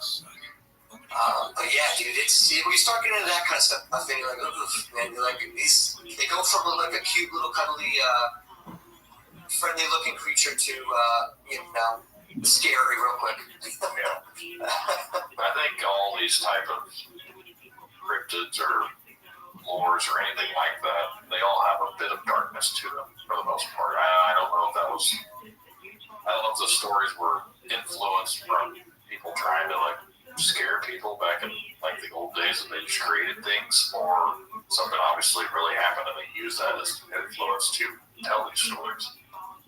So. Yeah, but they're definitely, you're right, because even in like the Pakwaji stuff, like there's very little good about them. Like there's one little thing like, oh, they could save you, but everything else, soul stealers, lead you to your doom, play tricks on you. Like it doesn't sound like most of it's not good. there's a small chance they might save you. So it's like, oh, do you really want to be, You really want to test that out? Yeah, exactly. Dude, I've asked that in the Huckabuck, right? I asked that one time, being like, I don't know what prompted me. I just popped in my head. I was like, if I was if I was drowning, would you save me?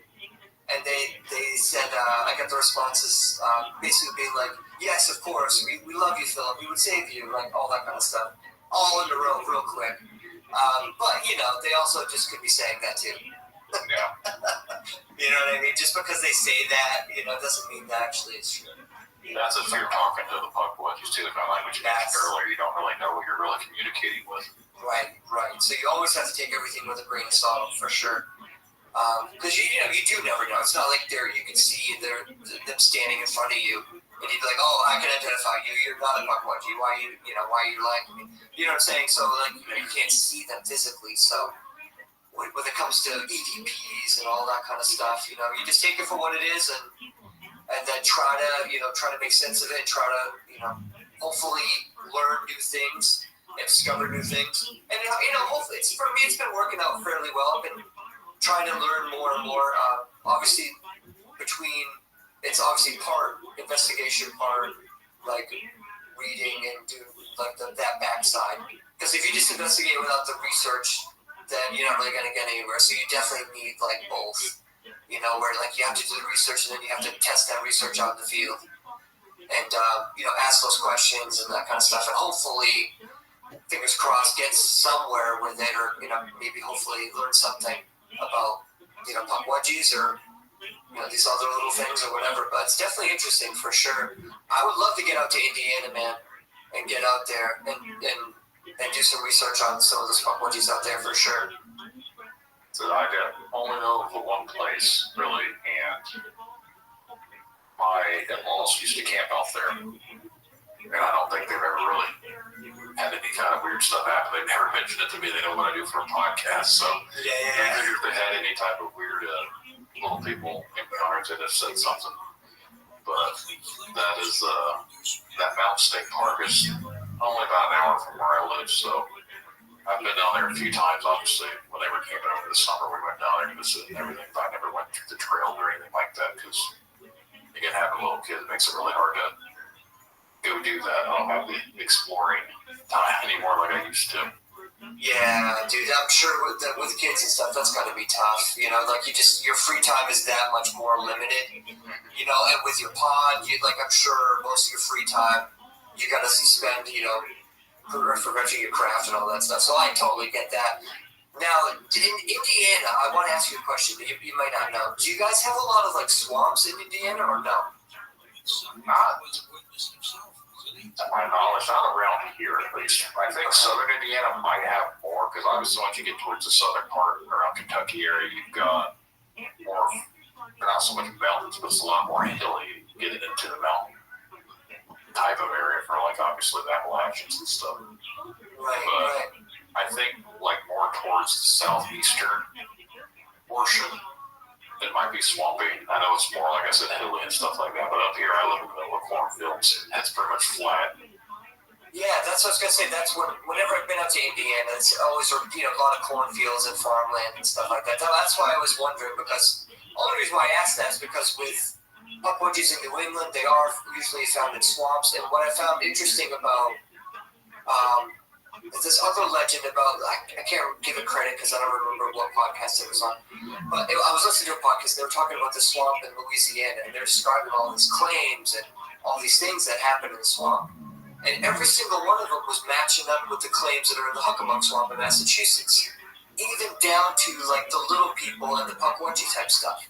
So that's why I asked if there was swamps there, because I'm just wondering if there's like correlations between swamps and these puckwudgies and other like little entities or other cryptids. I don't know if it's just because swamps are just a place where humans aren't, and so that's where these things are because there's not a lot of humans there, or if there's something about swamps that attract these things there.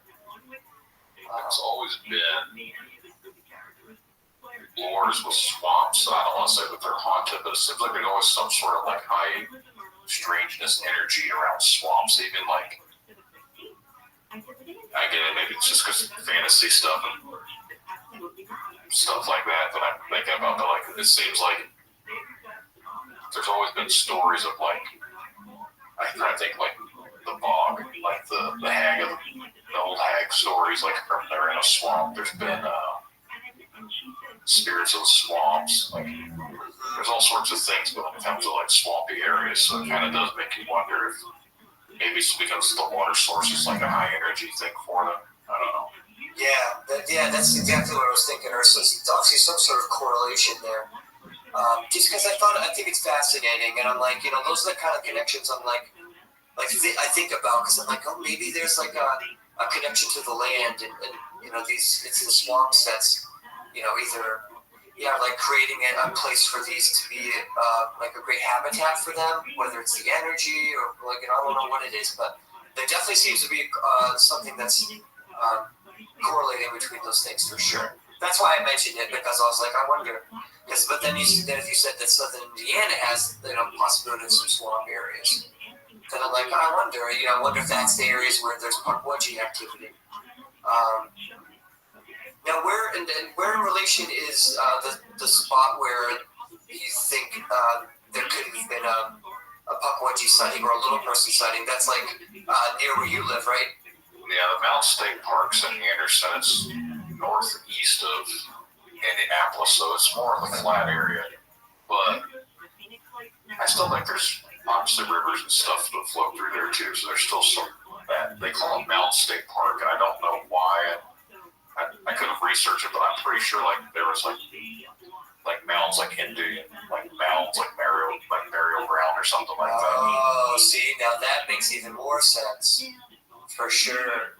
Like, I'm not going to quote myself or don't quote me on that, I'm pretty sure that was part of the reason why they named it that, because an odd name just to call it Mountain State Park, it didn't have anything to do with like hills or mountains or anything. Right, yeah, for sure. Yeah, that would make total sense for sure.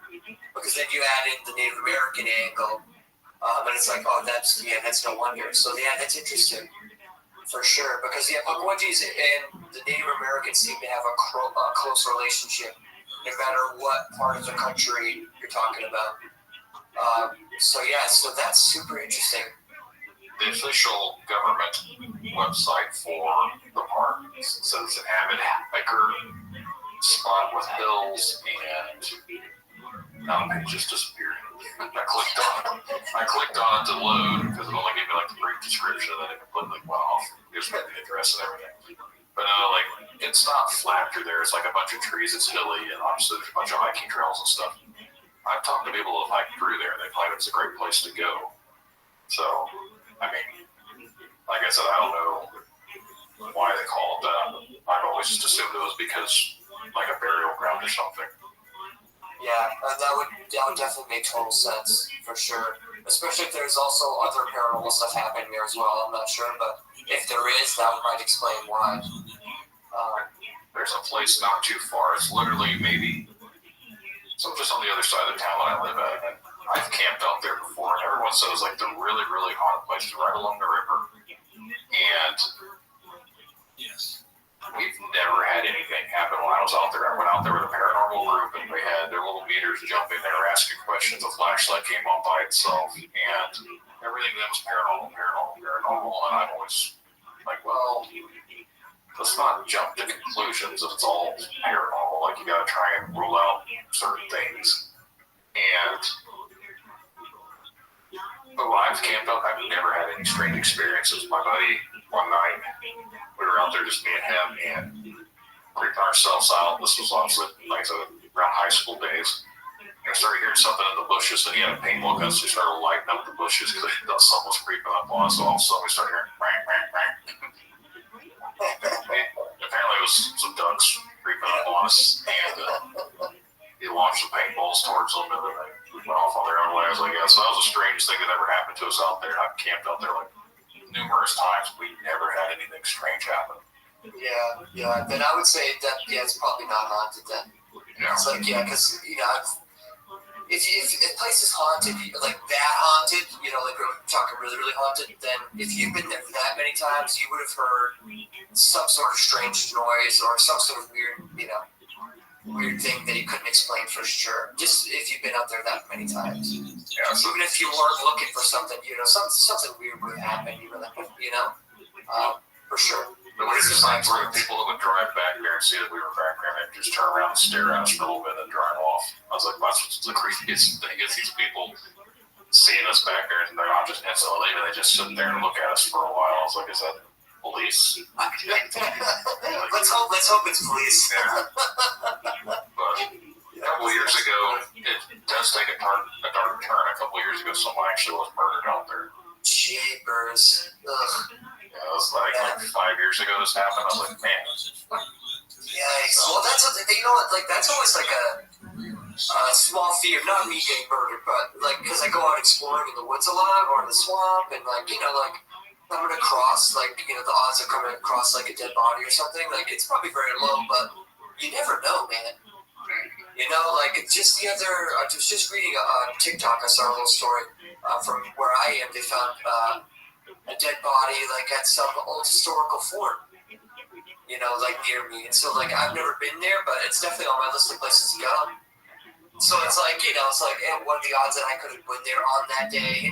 It's crazy to think about, but like I said, it's one of those things you hope never happens. But yeah, dude, it's weird. That would definitely be life changing for sure. So I had a friend reach out to me. Well, I've been out there with just recently. Figured out I was doing a podcast. We've been talking back and forth, and he said we should talk about some of the weird things that happened out at this place. I didn't have anything ever weird happen to me to talk about. I was out there, nothing strange happened, but they've had weird stuff happen to them. I know other people have had weird stuff happen to them, but just me personally, I've never noticed it. Yeah, that's interesting. Now, do you think that's just because you're a skeptic, and you just, or you think it's just because it just hasn't happened to you? I've had weird things happen, so but just not at this place. It's not there, yeah. I gotcha. Yeah, that's kind of like a bummer, especially if everyone around you's like, oh my god, I've had this happen. You're like, no, not me. I don't know what you're talking about. You're like, am I missing something? I know. Me and two of my friends, we hiked through the woods for about 3 or 4 hours, and it started getting dark, and I was getting more nervous when I got lost. Trying to figure it, because there was no trail. It was literally just, we were just walking through the woods, and obviously if you keep walking in a certain direction, you're going to end up in the river, or you're going to end up in one of the roads or someone's field, because it's not like a giant secluded area. They're a couple miles outside of town. But even my mom, who's lived in this area her whole life, they always heard stuff about this stuff when she was growing up. So back in the 70s and early 80s, there was always talk about crazy things going on at this place. So that's why I even knew about it, because it used to be the whole town used to talk about, oh, this place is so creepy, it's so haunted. Again, I've never experienced anything. Yeah, that's interesting. Well, that's where you start getting into okay, well, what's truth, what's myth, what's really going on here? Is it really as creepy as people said, or is it just because so many people say it's creepy that when people go there, they're automatically creepy and creeped out, because it's in people's heads? They're expecting it to happen. Right, manifest it to happen. Right, exactly. So yeah, it's like the legend gets bigger than the actual activity or the actual, the actual thing. So that can definitely happen too. Yeah, for sure. Especially with every town's got something like that, some sort of urban legend or some place that it's like a scary place that everyone talks about or whatever. I don't know if I've mentioned this on air. I recently had an episode with somebody talking about giants, and he also done stuff on little people. And I don't remember if I told him this on air or if it was off air, but I live in the same general areas where I grew up at. My parents' house was 3 or 4 miles away. It's not that far. And when I was 8 years old, 8 or 9, now between our house, is a ditch line, we used to call it the gully, and next door to my grandparents' house. And we used to go, me and my cousin would go down in this gully ditch area, play out in the woods. Obviously, there's one, a creek with water in it, stuff like that. Well, a couple of my older cousins were out one day with me, and we see this little mound-looking thing. It almost looked like a burrow. As an older person, adult now, I know what to recognize it as. And for whatever reason, they started throwing rocks at it. Well, I didn't see it completely. I just seen something come running out of this thing. It was maybe only like 18 inches to 24 inches, like the mound itself. Like it's right along the edge of the water.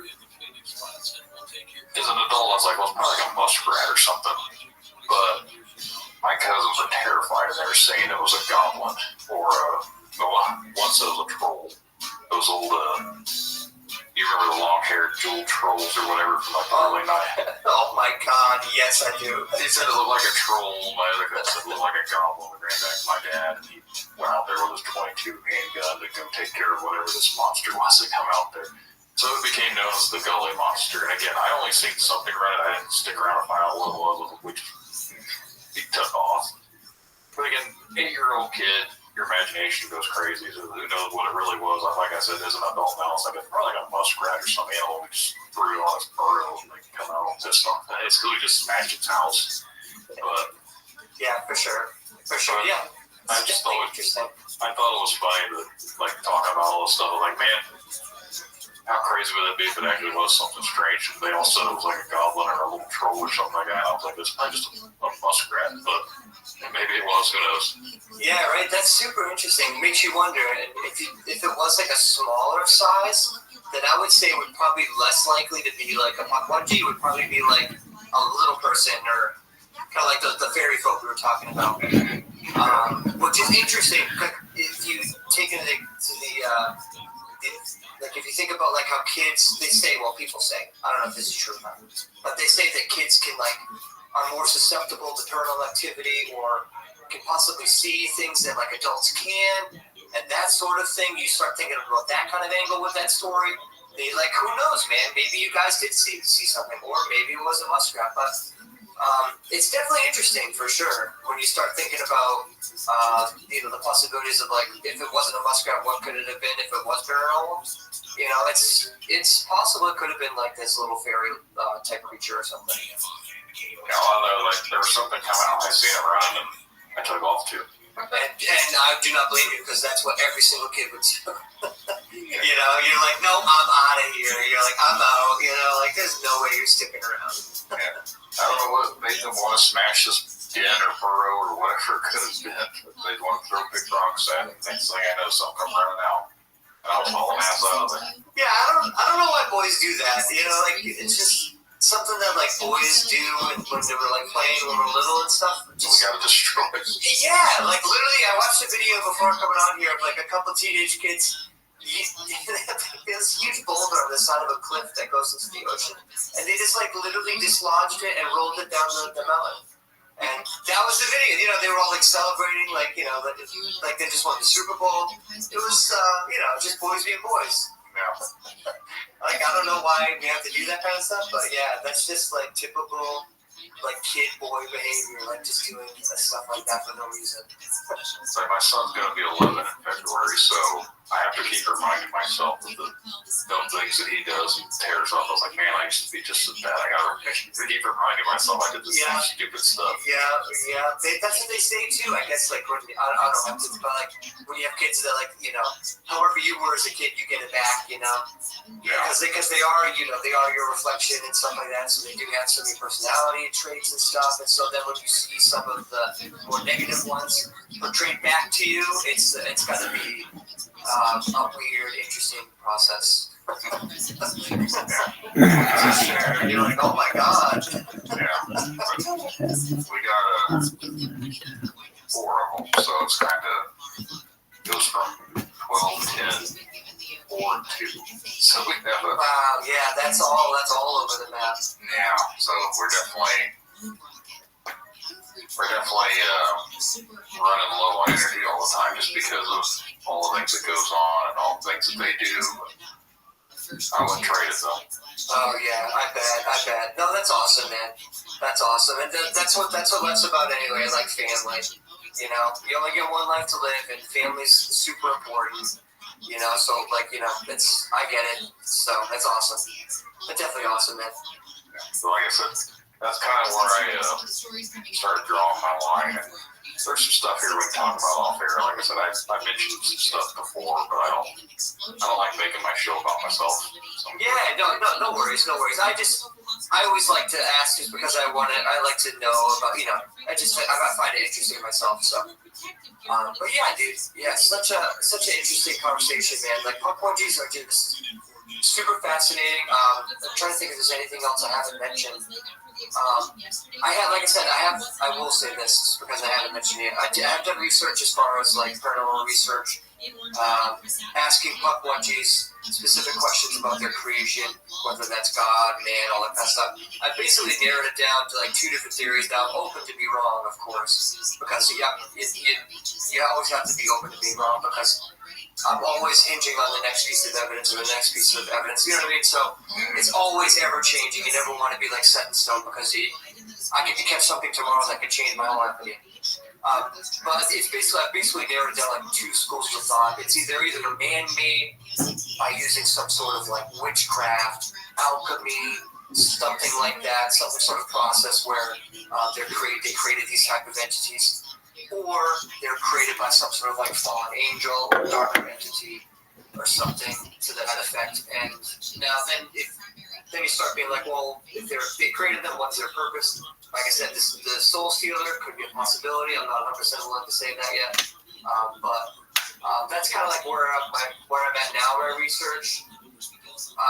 This next year, I want to try to learn as much as possible more about punk orgies and these other little entities, these little people and stuff. Do some more research on the back end as far as the more book research, and then obviously in the field as well. And try to really like, I might even make like a punk orgy like documentary this year, possibly, depending how the research goes, and if I feel like I found out more information, or it just all depends on how things go. But that's basically where I'm at as far as like punk orgies. It's definitely a subject where like it's not as well like developed as like Bigfoot is, and like I feel like Bigfoot has a huge, much bigger presence, and a lot of people have a better theory, or like more theories about it and stuff. Whereas like punk orgies is like very small. No pun intended. But you know what I mean? Like it's not like one of the more well-known entities or cryptids or whatever. I don't even know what you want to classify them as even. So it's definitely been interesting doing this whole thing and trying to like figure out this whole punk orgy thing. So yeah. When you were talking about your uncle's experience, it reminded me, because how I find a lot of my guests is I'll either go to like a Facebook group or a Reddit group or something like that. I'll ask if anyone wants to talk about the experiences they've had or whatever. And I don't remember exactly who it was or where it was, but someone had commented their experience. And I don't read people's experiences. Like, that's not what I do. I know there's podcasts out there. All I do is repeat stuff that people mail into them or they find on the internet. Here, I like to talk to the actual person. And so, again, kind of paraphrasing what they said, but basically they had, I don't remember if it was them or if it was their grandmother. I know they either lived with their grandmother or something like this, but they had said that they had this little person that was always in the bathroom, and it would like manifest itself in the bathroom. Like they would know because the cat would be like afraid to go in there. And one night they went in there, and there was like an 18 inches tall like person by the sink, and then with seeing them, kind of like what you said, where he got scared and disappeared. That's what this thing did. Like they turned on the light, that made a shocking like eye contact with them, and all of a sudden it's like vanished. Like it was afraid that they'd see it, but they'd see it every once in a while. They'd see like silhouettes or weird things going on in the bathroom, but it always seemed to be around the sink. So that's super interesting. Now, what's weird about the cat angle is, I didn't tell this part of the story just because I forgot, but when my uncle moved out of the house, they left the cat in overnight, and this is after he'd seen that punk orgy creature. And so when they had returned the next day, the cat's, I don't know if one of the cat's eyes or both eyes, I don't remember, but at least one of the cat's eyes was gouged out.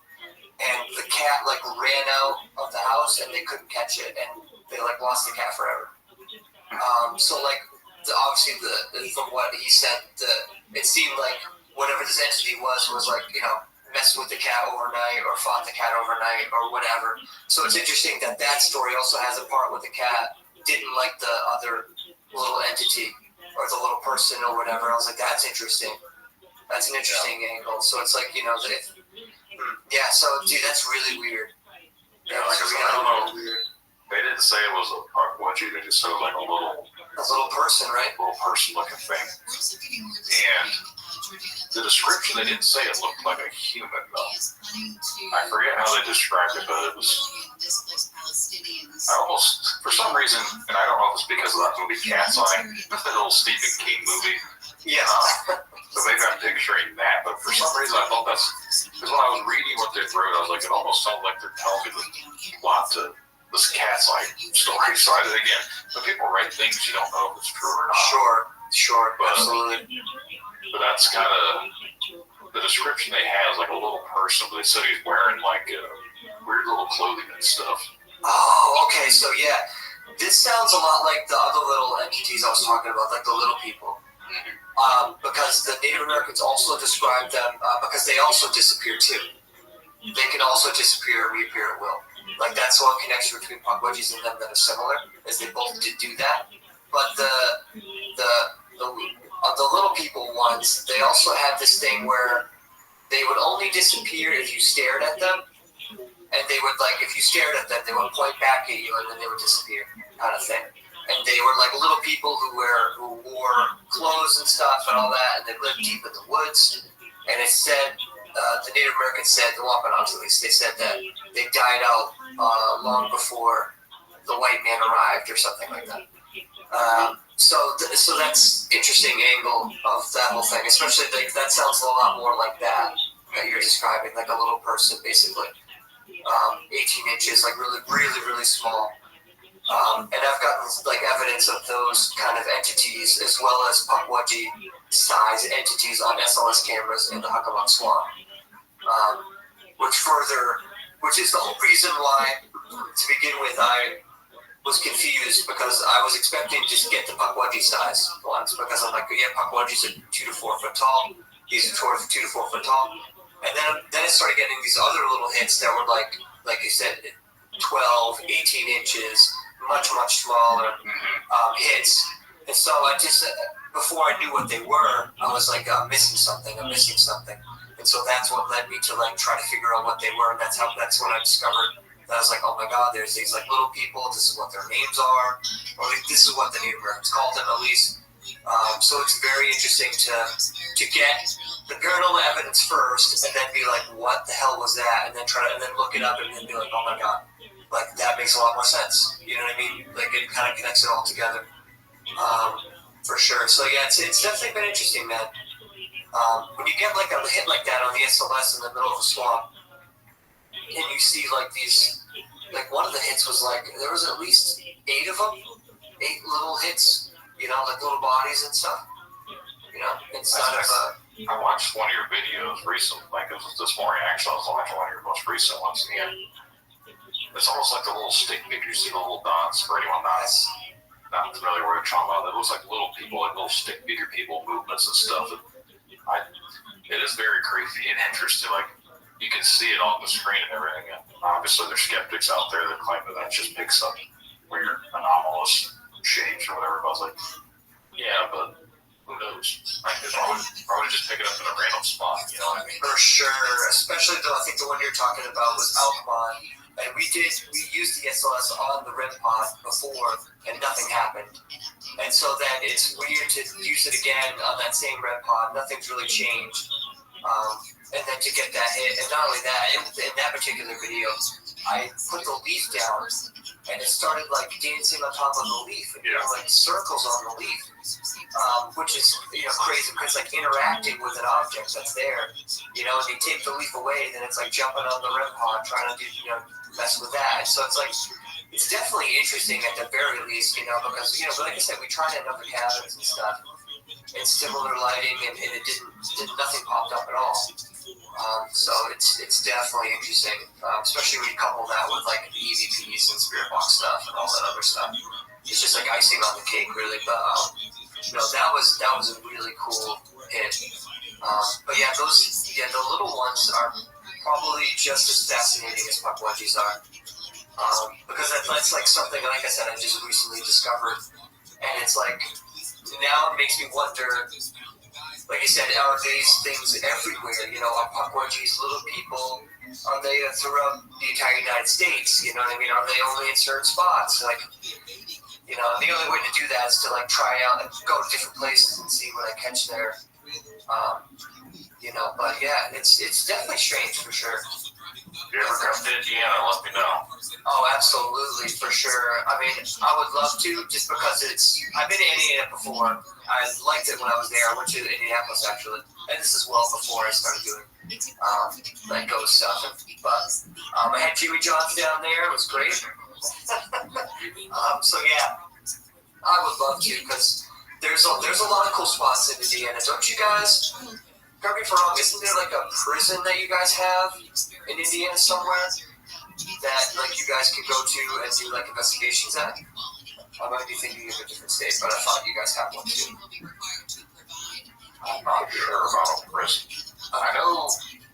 I think it's in Kentucky though. There's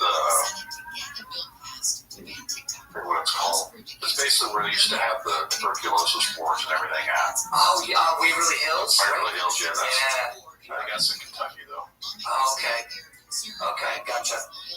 Yeah, I still want to go to Indiana anyway, because I do want to go there, and obviously the puckwudgie stuff is interesting. And I would definitely like to find out if, you guys actually do have puckwudgies there and the differences and stuff. We do have, and I used to actually work on the property. There is a state hospital for like mentally challenged people. Obviously, there's other inmates out there that were deemed like unfit for prison, but they had like psychological issues. And that whole area, even when I looked out there, like there's a lot of creepy vibes of that place, but again, obviously what's there, like the energies, the type of people, and all sorts of things that have happened out there. And it's a really old place. And I didn't get to ever go down there, but supposedly there's tunnels. I mean, some of the buildings, they claim the tunnels are really, really creepy. No, I could definitely believe. I've done Penhurst in Pennsylvania. That's like very similar because they have tunnels in there and stuff like that. And yeah, those places do trap a lot of energy for sure. It's just a bad thing. Even just hospitals in general. I've done a couple hospital explorers, investigations, and both of the ones I did, I don't think we did one EVP session or one spirit box session or anything, and we caught like a bunch of EVPs both times. And that's just us walking, that's just me walking around, exploring. So there's definitely like residual energy in places like that, hospitals, battlefields, any sort of like trauma places for sure. It definitely seems to, I don't know if it's like imprinting in the land or the place, or it's because these people are there still. I don't know what exactly it is, but you can definitely almost feel it, when you go to some of these places for sure. Especially, have you ever been to, you might be like a couple states away, but you ever been to like Gettysburg? Or any of those like sort of old Civil War battlefields? No, we do have the one I mentioned before that we called Hobbit Land as a kid. Yeah. I think it was like the War of 1812 area or something like that. Gotcha, okay. And that's not too far from where I live. And again, that's where a lot of my friends used to drive out that way for whatever purposes they do as teenage kids or whatever. Yeah. That's where I always heard stuff when I was still in school. They called it Hobbit Land because they were out there doing whatever they were doing. And I was like, oh, what were you guys doing? And you end up starting to see small little people around town. Yeah. So I never really took too much stock into what they were saying, but it wasn't just my friends. I ended up hearing from a bunch of other people too, and even like people that I know from other schools they called Hobbit Land too. So the whole term kind of, who knows where it originated from, but obviously someone had to see something that they could start calling Hobbit Land. Right, for sure. There's always got to be, with any sort of myth, legend, or story like that, there's always like some kernel of truth in there somewhere. You know, it is sort of like a game of telephone. You know, like I'm sure, like we're old enough to know what that game is. Yeah. Even if you're young, you don't know what that game is. But basically, the game is like there's a word or saying, and you say it to the person next to you, and then they say it to the person next to them, so on and so forth. So by the time you get like 15 people deep, you know, it's usually completely different. Whatever the phrase was or whatever you were supposed to say is completely different than what the original message was. You know, there may be like one word that's the same word or whatever, but the rest of it's wrong. You know, so like it's kind of just like that when it comes to that kind of stuff. So you just never know. Like there's probably some truth in there. It's just a matter of like trying to figure out like what it is. You know, what bits and pieces are true. Yeah, right. Exactly. And that's like the hardest part, but that's also like the fun part. You know. That's where like the research comes in, and then like the going out in the field and like trying to figure out that way too. You know, it's a lot of fun for sure. Yeah, totally agree. Yeah, man, absolutely. I know if I come up to Indiana, you might have to consider coming out with it. I definitely will. You let me know when you're coming, and I'll make sure to have that time available and tell my wife to go out. Punk wedgie, she gonna look at me like crazy. Yeah. What's a punk wedgie? Don't worry about it. Never mind that attention to so that's fine. Yeah, dude. As soon as I do, because it's definitely on my list. I definitely want to get out there for sure. So, whenever that is, hopefully sooner rather than later, I will definitely let you know, man. Because that'll be awesome. I will say, if you're going to do it in the early spring or in the fall, because once you get in the summertime, you go through those places, it is nasty. Oh, like bugs-wise? Bug-wise, snakes-wise. Oh, yeah. Sticky humidity. And, I spent a week in Columbus, Ohio. So I would assume it's probably similar to that. Yeah. And that was brutal. That was like the worst experience of my life. We get that nice, nasty summer humidity around here, so it's not the greatest. Yeah, like that's like stuck in your AC weather. Yeah. For sure. Like that's what everyone in Columbus, Ohio were doing. There was no one outside. I was like, oh my God, there's no one outside. But I'm like, but then you go outside, you're like, oh my God, I know why. You shouldn't be outside. I work outside, so I'm kind of used to it. But brutal. Well, yeah. You know what? It's one of those things that you're right. You're just used to it. You know, your body gets like used to that sort of thing. It's not a big deal for you. It's like up this way. Well, if we actually do get a winter this year, you know, when it gets cold up here. You know, I just get used to it. It's not a big deal. But you take somebody from Florida and put them up here, and you know they're dying. So. Yeah. We just had our first snow today, and it literally snowed for like 10 minutes, and then it was done. I was like, well, first snow of the season. Merry Christmas. Dude, we haven't even had snow yet, luckily. I know, which is crazy. You would think we'd have snow by now, but at least where I live, I mean, in northern New England, they've had snow and stuff like that. But yeah, not much at all. Like today it was like a tropical storm today. It was like 50-something degrees or something. 60, 70 mile an hour winds and all this stuff. And I'm like, We've had the winds today. We've had, just a couple days ago, it was almost 60 degrees, I think, on Friday. So. Yeah, right. It's crazy. Crazy December weather. For sure. It's been so weird. It's been either like nice or like 30 degrees. Like no in between. Yeah, we had some days that were like in the teens, so I woke up and it was really cold, and then the other day it was in the low 20s, but then it warmed up to like 55. Like, this is crazy. It's like a 30-degree difference. Right. And you're like, how do you dress for this? You know, you're just like, all right, I'm just gonna take this jacket off now. Yeah, when we send the kids to school, make them wear a big jacket, they come home, they're not wearing any jackets. Yeah. Yep, I bet. Yeah, dude. So I think we can probably wrap this up. I'll talk to you here off there about some of the strange things that's been going on. Yeah, for sure. Thanks for having me on again, man. This has been awesome. Talking about punk wedgies and a lot of other paranormal things. It's been a pleasure and honor. If you ever want to have me on again, I would love to come on and talk about anything, because it was definitely a fun time hanging out and, you know, just hanging out and talking paranormal. Yeah, definitely have you back on here. You want to let everyone know where they can find you again? Yeah, absolutely. So you can find me at Exploring with Phil on all my social medias. I do weekly YouTube videos, 7 p.m. every single Thursday, a new video. Mostly Bridgewater Triangle, but I do venture out in some other areas. That's Exploring with Phil with 2 L's. I'll make sure to add all that to the show notes for anyone listening so they can just scroll on down there and go right to it. Awesome. Perfect. Well, again, Phil, I appreciate it. Thank you for coming out and talking with me tonight. We're going to roll out of here. Thanks, man. Appreciate it.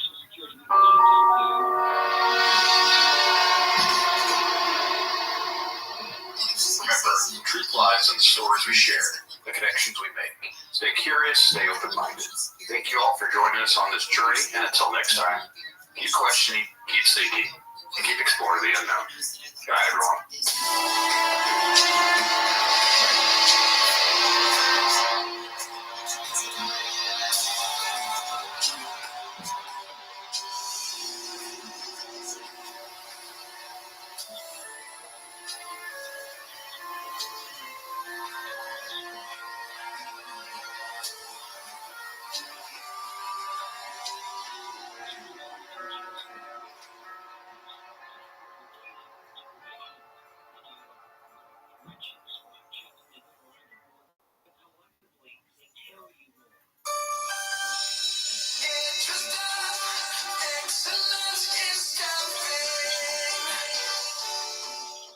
EduStaff is America's #1 choice for substitute staffing, and we're hiring substitute teachers, support staff, and more in your local school districts. Make a difference in your community while earning great pay. Apply today at edustaff.org. That's edustaff.org.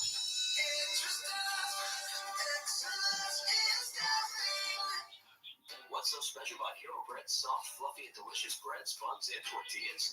These ultra-low net-carb baked goods contain zero sugar, fewer calories, and more protein than the leading brands, and are high in fiber to support gut health. Shop now at hero.co. The legends are true. Overflowing power. Sauce of destiny. Yes! The most legendary sauce has arrived as McDonald's transforms into the animated world of McDonald's. The greatest flavors unite in all-new savory chili McDonald's sauce to make your 10-piece with nuggets, fries, and Sprite ultra-powerful. Unlock nugget comics with every meal and sit down for a new anime short every week only at McDonald's. Ba-da-ba-ba-ba, go!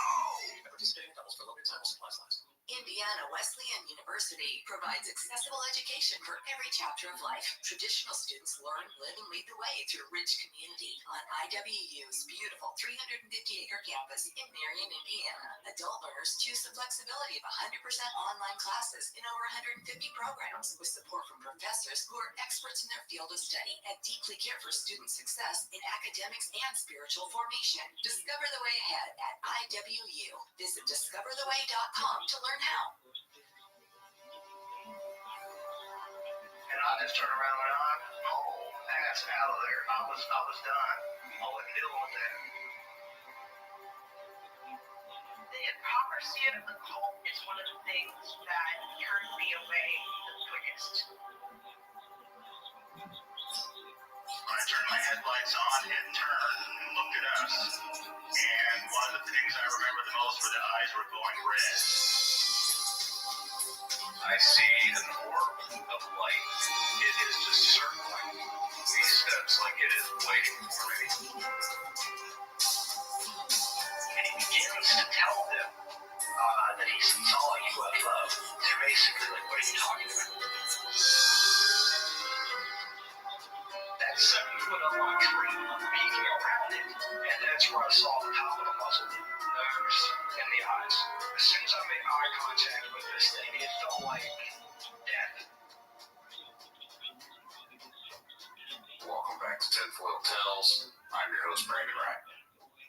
Tonight's episode, we're going to be joined by my guest, Debbie Hatswell. She has been researching into cryptids and other paranormal experiences for over 40 years, and she reached out to me to come on here and talk about a little bit of what she's experienced herself, which got her on the path to looking into these sort of things. Before we bring her on, though, little things we need to talk about. If you've ever had an experience and you'd like to be on an episode of Tinfoil Tales, you can send an email to tinfoiltalespodcast@gmail.com. We'll get you scheduled on a future episode. If you want to help the podcast, you can leave a 5-star review. You write one out. I'll make sure to read it on an upcoming episode. Give you a shout out.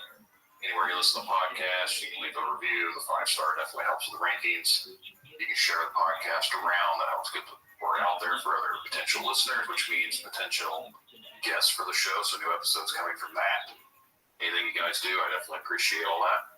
Make sure to follow us on any of the social medias, Facebook, Instagram, Twitter, whatever's out there. I'm sure I'm part of it. You can be on there too. Make sure to check out the website, tinfoiltales.com. Most of the episodes on there. There's also some recaps of the episodes in the blog section.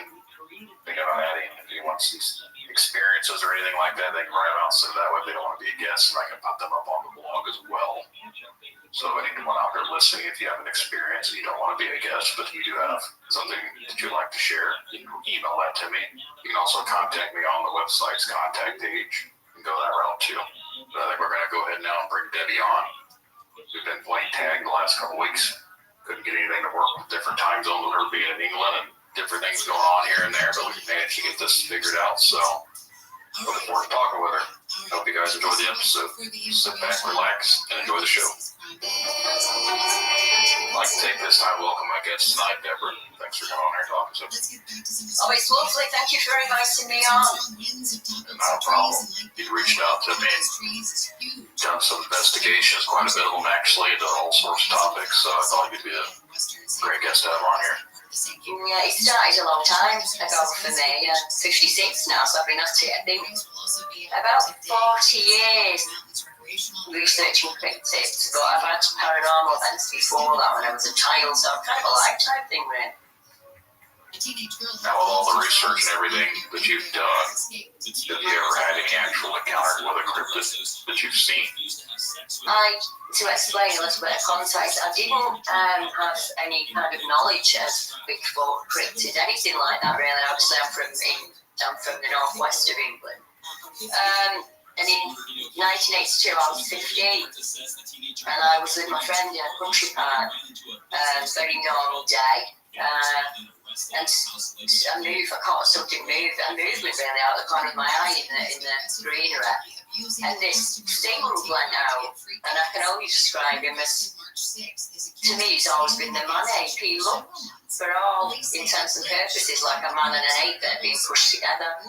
I didn't see his body, I only saw him like with chest up.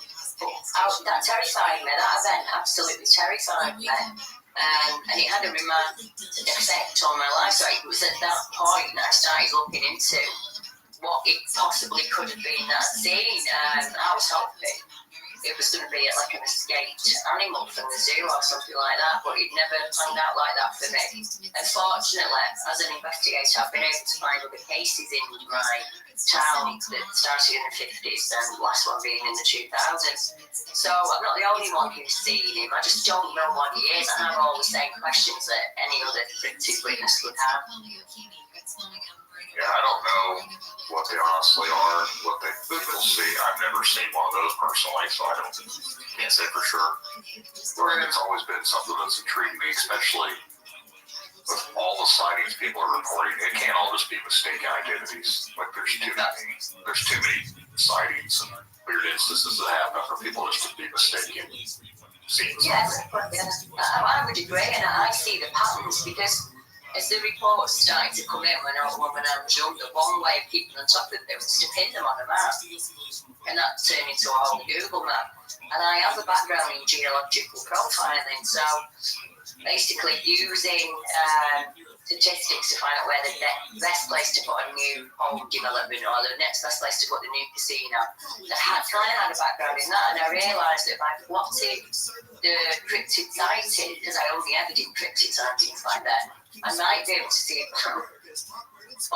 almost. And I kind of did. It's almost like very similar to America, where the majority of the sightings follow the mountain ranges. So the Appalachian Trail, for instance, or the Rocky Mountains. And as you get into the drier areas, then the sightings become far less. But they are there. And now, fortunately, I've worked in every country in the world, and every single country that you can think of has a history and a modern sighting of a large, sometimes small, hairy animal, creature, whatever name you want to give it, that lives in the woodland and kind of stays in links it to humans. So it isn't just an American, Russian, Canada. I know we think that, but it's not. There's a vast history at them all across the world. Yeah, you've got China's got their own version, Russia has theirs, I think Australia has one, like most every continent that I'm aware of, besides Antarctica, because who knows what's going on down there. And they all have one. You look at the Native Americans, anniversary Alaskan natives, back in the day before there was global communication, these stories were being kept in tribes and passed down in families. And we were all discussing the same things before we could have had this conversation. So like in Wales, there's a very long history of what they would class as like a werewolf type creature, so a wolf-like man that stands up on two legs. And in England, in the UK, it's a wolf, which is more of an ape-like, hairy human that hides in the woodlands. And you can find them all across the world, like you say, Australia, Japan, as the Inca do. And I think, the Russian wild man and the reports in Europe, very different, very accepted in Europe. It's seen as almost a lucky thing to see them. And they just accept that they're wild people and live just a different life to normal humans. I don't know. I just don't know. I've taken reports that have been very supernatural in origin and other reports that are very flesh and blood. So I'm still on the fence, mate. I'm not an expert. I can't tell you what they are. But I can tell you the theories behind what they might be, if you get what I mean. I've done it for that long. What are the theory? What do you think they could be? When I started out, I had to answer. Because I'm a witness to something, apparently I have to know all of the answers to what he was, like where was he from, what he could possibly be, what did he eat, how would he mate, all of those questions are what I call the frequently asked questions. The research that I've done over the years has led me, my own personal experience in that there's more than one thing that we're dealing with. And when you look at the descriptions, it's the very typical let's say North American Sasquatch, so over 9 feet tall, hair on the face, completely hair covered in the body. But then you have what are classes almost like caveman reports or ancient man, wild man. So I try and separate them to see if there's a difference within them. And for me, I believe that they are some form of archaic human. Somewhere on the same hominid line as us, in the same way that we bred with Neanderthal, we probably bred with these guys. They're far more suited to this planet than we are. They don't need homes. They don't need all the things that we need to live on the planet. We find them in every country. So that would say to me they've either been here as long as us or longer. But there are some experiences that talk of them almost vanishing in front of their eyes. So is there a dimensional element to this, or is that a natural ability that we don't understand in the same way that we didn't understand what an octopus was when we first came across it? I don't know. I really don't know. You will have heard talk of footprints that suddenly appear in a field and then just automatically vanish again after several steps. I don't know how that's happening unless it is the natural ability of the hair that they have to kind of mirror our surroundings, because you also get those reports where people say, I could see the trees moving, but I couldn't see what was moving them. I could hear it, I could smell it, I knew it was there, but I couldn't get eyes on it. It was like a predator out of the film. So you just get, it's like a tapestry, but with lots of missing weaving, and we're trying to weave that back together again by each individual witness giving us a tiny bit of what happened to them. And if we don't share them on podcasts like this or in books or, map them, they'll just go into obscurity. And all those hints and little clues, we won't have them anymore. It's quite sad, really. I think with the way we are today, obviously with podcasts like mine and other ones out there, and there's all sorts of documentaries now, there's a lot more interest, I feel like, with Sasquatch, with other cryptid sightings. Obviously the UAP stuff going on here in America and all this other stuff that's been more open. Just thinking like 15, 20 years ago, I never thought it would be having conversation about any of this type of stuff, really. It's very, very taboo, but now it seems it's still got that stigma to it, but it's not as bad as it used to be. There's a lot more open about it, I think. I think there's been a change as well. There's been some kind of change from about 2017 that the sightings of all phenomena across the world are on the increase. More UAPs, more ghosts or paranormal, what we class as paranormal entity reports, more dogman reports, more Bigfoot reports. So that's got to be more people coming forward, obviously. And it's much easier, as you say, to report these days. But I've also noticed, you mentioned yourself the UAP and the disclosures we're having now. We've gone from the 1970s where there are no aliens at all out there in space, no matter what you say. So all governments now sharing what they have. Are they getting us ready for something? Because most of the films that you go to at the moment for children have a Bigfoot or a Sasquatch in them. You see them in advertisements now. It's becoming almost like they're dumbing them down like we did with the alien life form. So if you kind of ridicule it and make it silly, people may accept it much easier. Are we, I've got to ask, as a conspiracy theorist and people farm it, is there a reason for this disclosure? Is there something coming? And they're about to say, well, actually, yeah, there are aliens walking along this earth, and there are Sasquatch, or we have hidden all these things from you over time. And how do we navigate that going forward without master panic and war? I don't know, because I think there's a lot of money involved. If you suddenly declare that there's Sasquatch in say, Washington State, what do you do about logging? What do you do about mining? You know, what do you do about all those things, putting the pipelines in and things like that? You'd have to kind of, they'd have to be like a species in their own right, wouldn't they? If we could prove it, they'd have to have land put away for them. So I think it's within the government's interest to not tell us what's really going on. But we are being drip fed at the moment. I think that's very clear. I've always kind of thought that if these things do exist, kind of like what you just mentioned, there's definitely an aspect to them that they don't want us to know. And I think a lot of it's because of monetary reasons.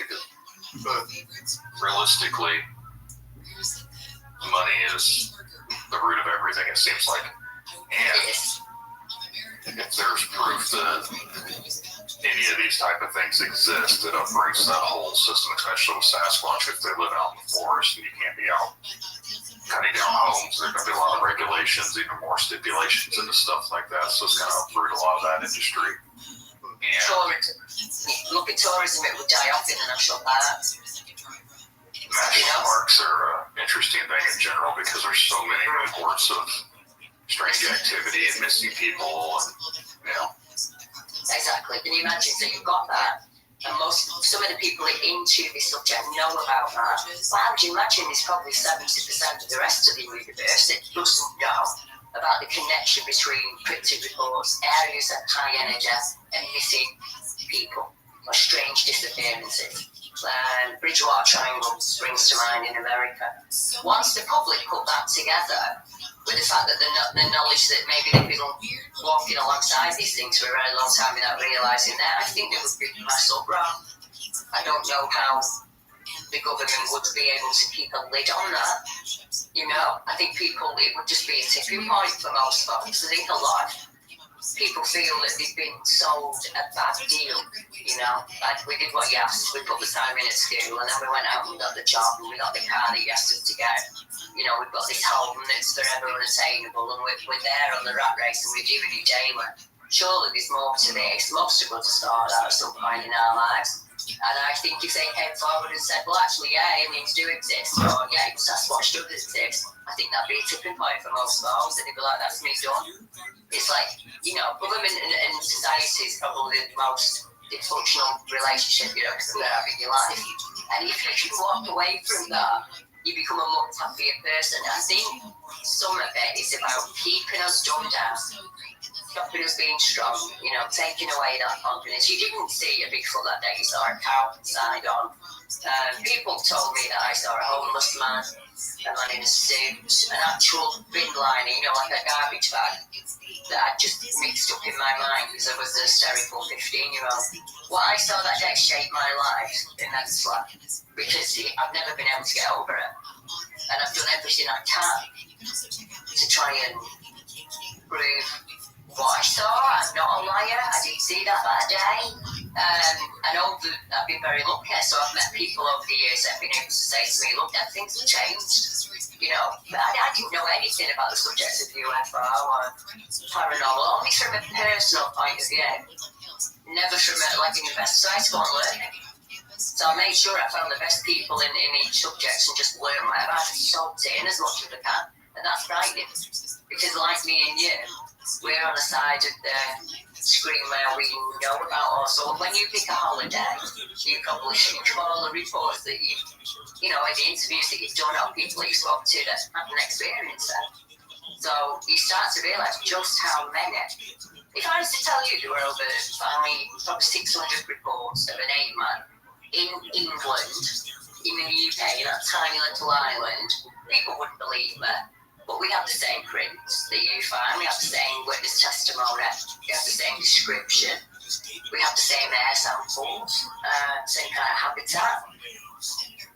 And when you look at that and you take as many reports as I do, then you think this is not just about England or Russia or America, it's a worldwide thing. And if all of us woke up at the same time, we could really overthrow the elite. It's not that many of us. Everything we do goes upwards. And it's all about money, like you said. It just gets funneled upwards. You know, and we're just the ones who are making it forward. It's like soapbox thing. It's like empowering people. Because you've spoken to people yourself who've probably had a lot of trauma from an event that's happened to them, and you kind of stuck with that. There's no way you can go with that. There's definitely a lot to people that have actually had experiences to those that have not, I've noticed. And even with people that host podcasts, I feel like there's people out there that have never had any experiences. They host these types of podcasts, and it's hard for them to relate to people. To those that, me personally, I was told that whatever I saw was a bear. And I know the difference between what I saw and what a bear is. So I didn't see a bear. But, tell us a bit about that. What happened?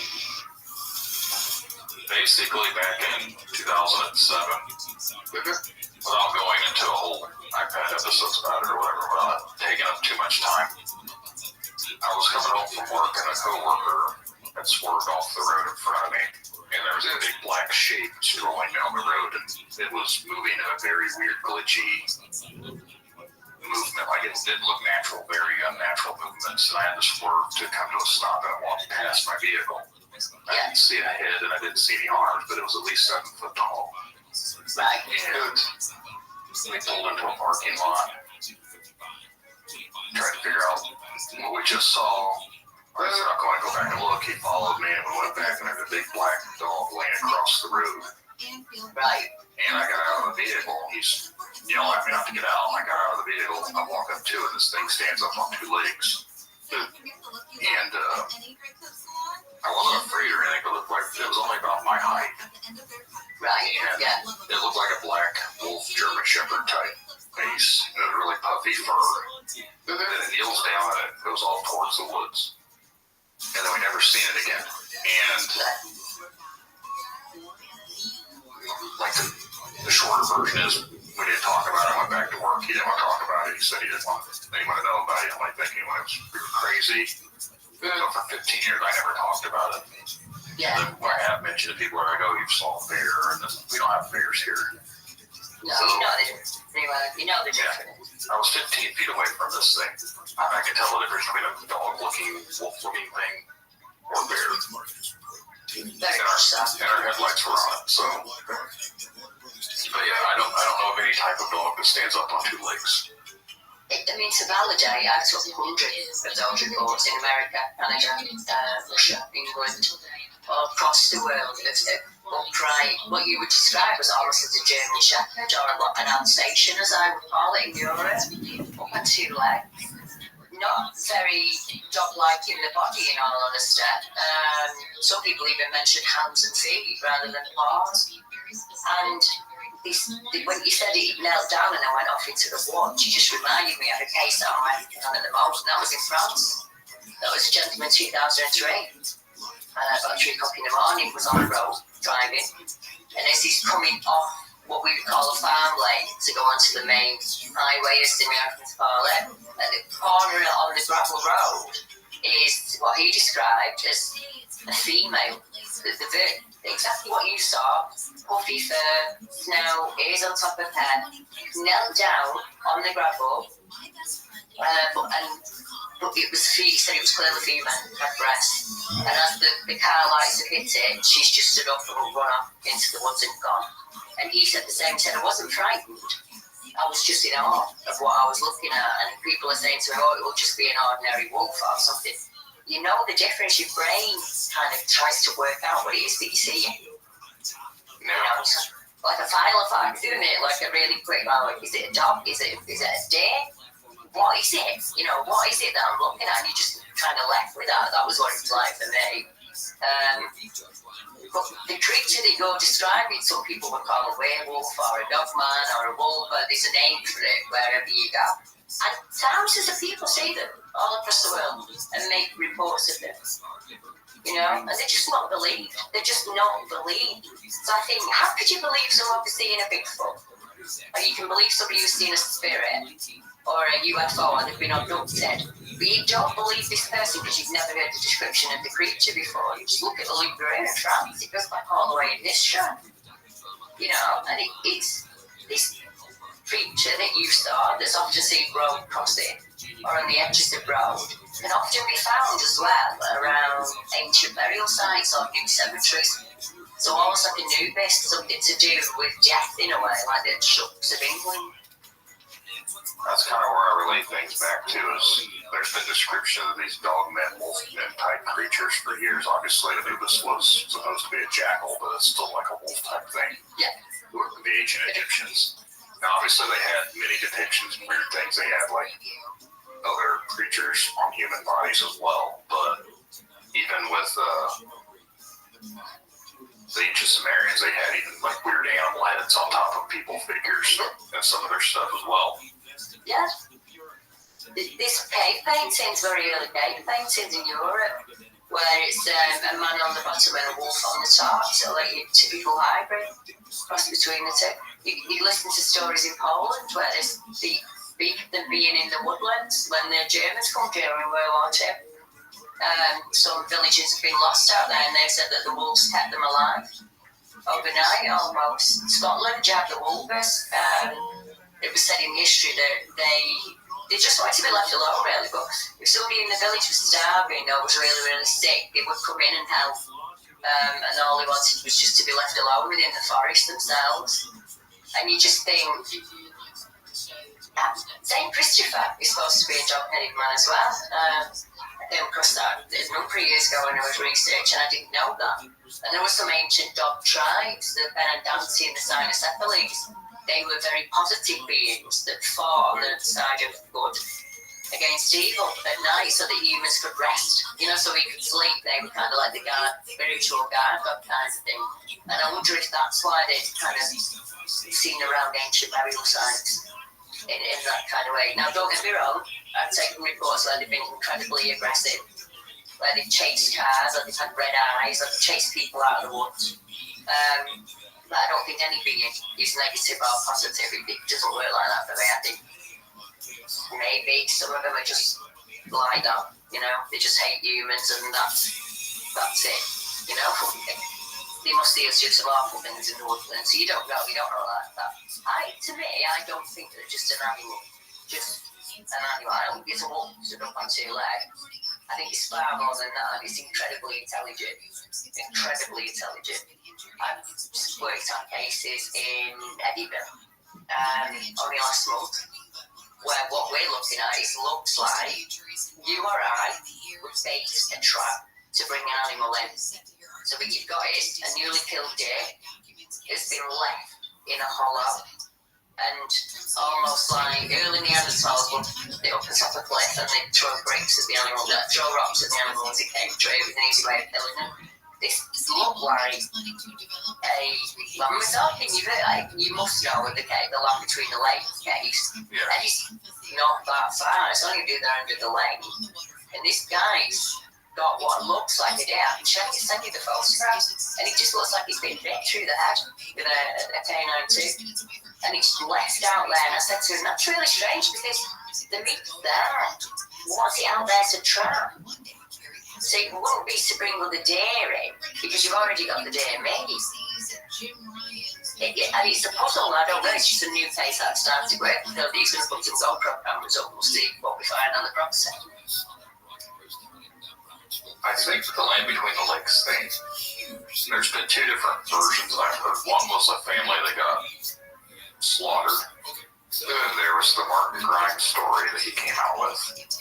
And there's been other reports and everything, but every time when I hear people talk about land between the lakes, they always reference this family that was murdered, I think, back in the 80s. And this one guy claims he was a survivor, this and that. And there's been people that claim that they've disproven him and he's not honest or whatever. It seems to be that way with everything. Somebody somewhere is always going to try and disprove somebody. Luckily for me, I don't know the tapes very well. So I'm not really. I think when those reports came into me, I got 3 reports from the area. None of them mentioned the land between the lakes, so these are separate people that made reports of creatures around in that area. So luckily, I was able to not be biased either way because I haven't heard. Like you, I understand that this is a side of it where a family was killed that went missing, and then there was another guy that came out years later. That's as much as I know about it, in all honesty. I'm sure I've worked with people who've done a lot of research into the case. It's a really good conversation for me. So I was interested because obviously I've taken 3 reports from 3 separate people over a 10-year period around that lake area. So I'm always waiting for another report to come in from there. Because the 3 people have, reported it. Like I say, this guy, it was more, not that he'd seen a creature, it was more, he was noticing strange things on his land. And it was like, well, let's keep an eye on it then. That's all we can do, really, isn't it? Let's still go across and see if anything happens. There's been reports around here as well recently. And part of me wants to try and go out and look for stuff for my own, just for my own personal thing, but at the same time, I'm not one that wants to go out. What am I going to do if I actually run face to face with this thing again? Maybe this time it's not going to run away. I have the same dilemma. Obviously. What do you do in that situation? I don't want to see it again. A lot of people say to me, oh, you're so lucky. I don't feel lucky.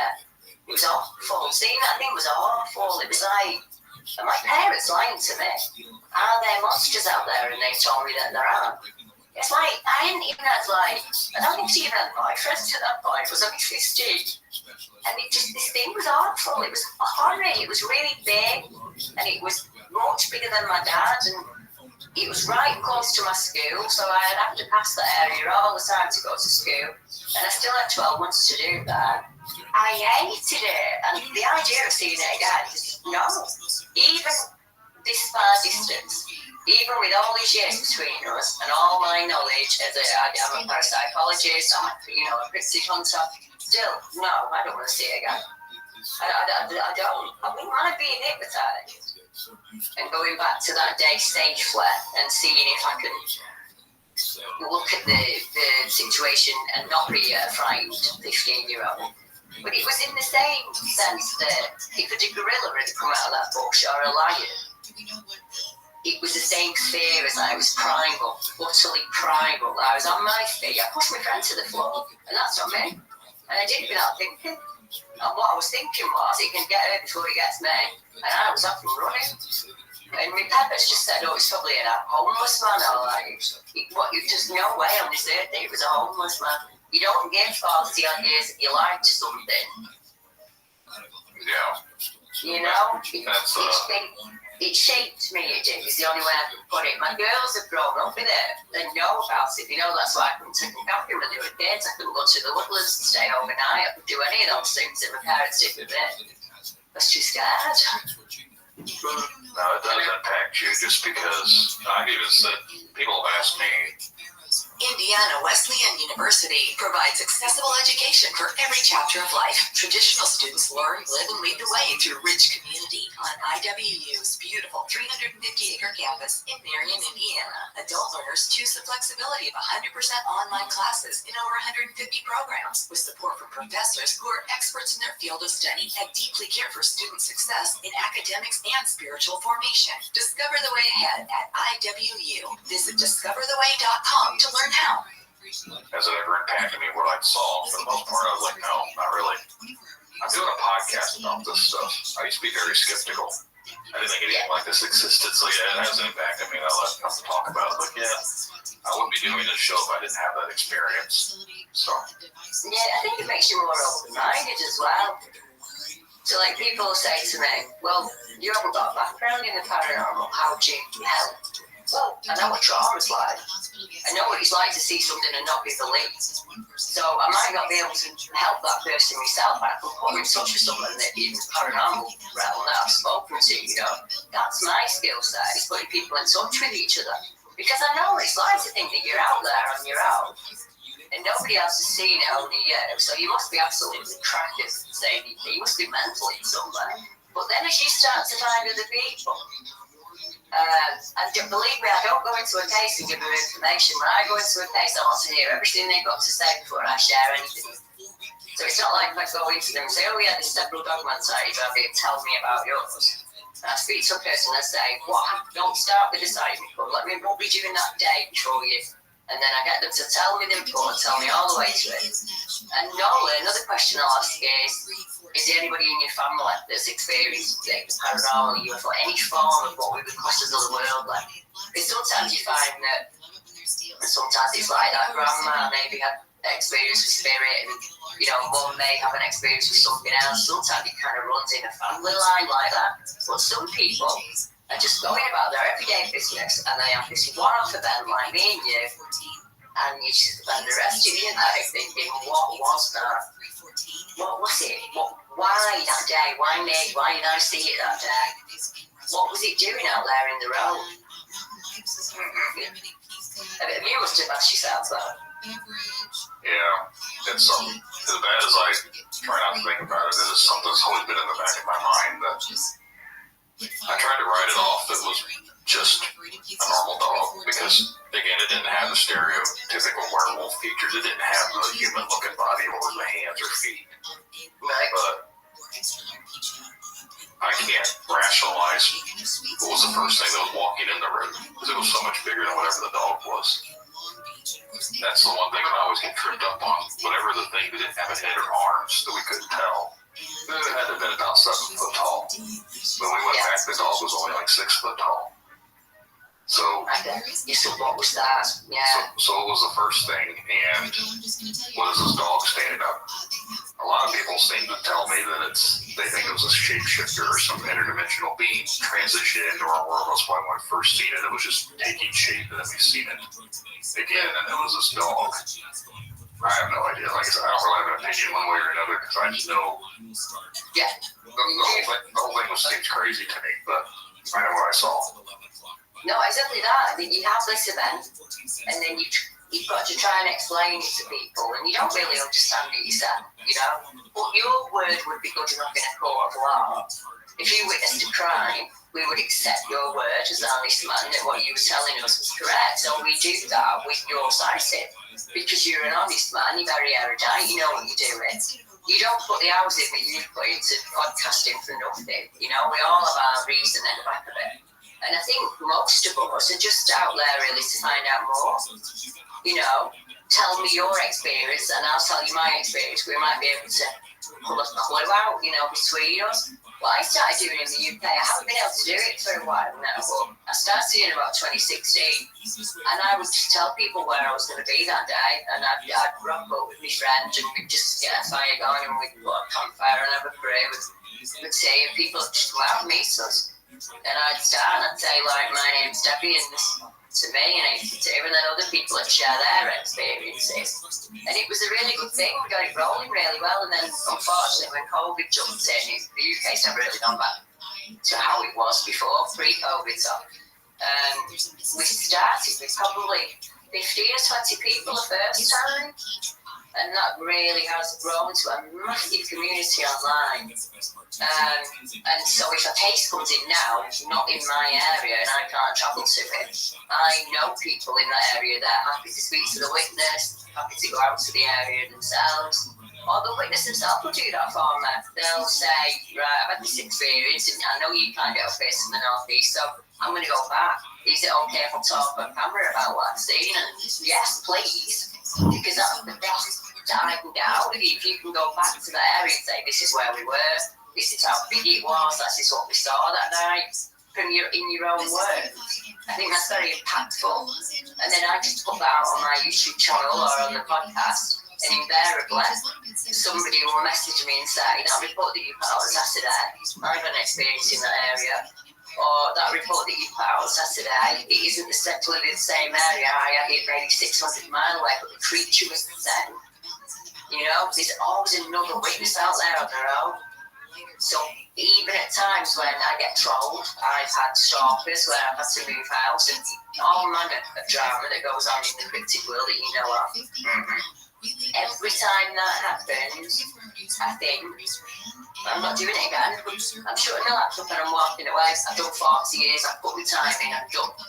And my husband will say, there's another Debbie out there. There is another Debbie out there who thinks that she's seen something. And the next day I'll get an email or I'll get a Facebook message or, someone will WhatsApp me. Deb, can you help? I've seen this maybe, 10 years ago. Deb, can you help? I've seen something today. Or, Deb, can you help? There's a lot of stuff going on at the house and, I'm really worried. I have to learn a lot of stuff fast. And now I deal with, I don't think there's a phenomenon that I haven't dealt with over the years. So like, so my caseload for this month, there is a haunted house, 7 miles away from me. Really quite easy. Grandparents have had experiences in it. Mum's had experiences in it. Teenage boy in the house, things wrong for poltergeist activity. That happens around teenage. It's just one of those things. If you just asked me that question 20 years ago, I wouldn't have been able to answer it. But I've worked so many cases in so many different areas. I'm like a jack of all trades when it comes to like the paradoxical or the supernatural, if you get what I mean. And the thing what's different about me is I don't fear anything. What I faced that day was the scariest thing in this area. Absolute scariest thing in this area. And I got away from that. I didn't do it dignified. I got away from it running and screaming. But I survived that event like you survived yours, and just kind of carried on with my life. And it's put me in a unique position now where when I speak to other people, I'm speaking to them not just as a podcaster, but as a fellow experiencer where I can nod at them and say, yeah, actually, that makes a lot of sense to me. That's what it was like for me. It could have been a time slip, what I saw. It could have come through some dimension. It could have been a time slip. It could have been a paranormal thing. It could have been flesh and blood, but that just seems impossible with where he was. I don't think I'll ever know. I'll never ever know. But if I had to weigh it up now and you asked me with a gun to my head whether I wouldn't have done this, would I? If I hadn't seen him, I wouldn't have let this life and I wouldn't be where I am now. So I might have been a very different person. And I think it changed me for the better in some ways. It made me very open-minded. So my experience is impossible, completely and utterly impossible. But yeah. Someone told me that people like us, that this happens to, and we do the things that we do. We were meant to see the things we've seen because we're here to help the people who have also experienced the same thing. That's what it feels like to me. That's exactly like it feels like I've been trained for this my entire life. I had a strange event in my bedroom when I was a kid. I was really small. And I never put that together with what happened to me when I was 15. It was separate events. Completely separate events. And now I'm not so sure about that. Because what I'd see in the bedroom was terrifying. Absolutely terrifying. And I found a way really of kind of shrinking them down so they weren't frightening anymore. So by the time I got to 8 and 9, it wasn't happening. I kind of shoved it down myself intuitively without realising. But there used to be a feeling. When I was a kid going to bed, I was terrified. I was absolutely terrified. And this feeling had come up a split second before this thing would appear in the corner. And that day, when I saw that thing when I was 15, that feeling was there again for a split second.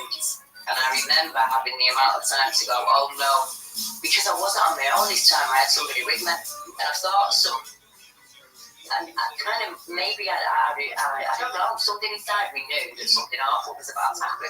It was like a millisecond. I didn't really have time to think of the thought. And obviously now with research and I speak to other people, lots of people have experiences from being like 4 or 5 in the bedroom, 3 and 4, and they've kind of gone through life with them. So I try and teach people not to be frightened of it. I think there are things on this earth that kind of feed off children. I think some kids are chosen before they're even born, unfortunately. Like I say, it runs in family lines for a lot of folk. And I think my most traumatic case is what involved children, because it takes me back to me being a kid and kind of going through it.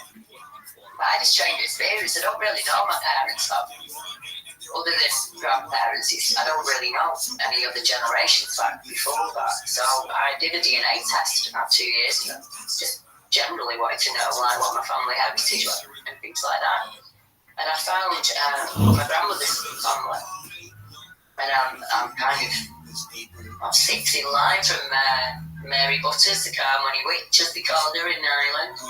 But what was strange was I managed to meet lots of cousins and second cousins, things like that. Some go up to the age 90 and others quite young. And every single one of them had paranormal events.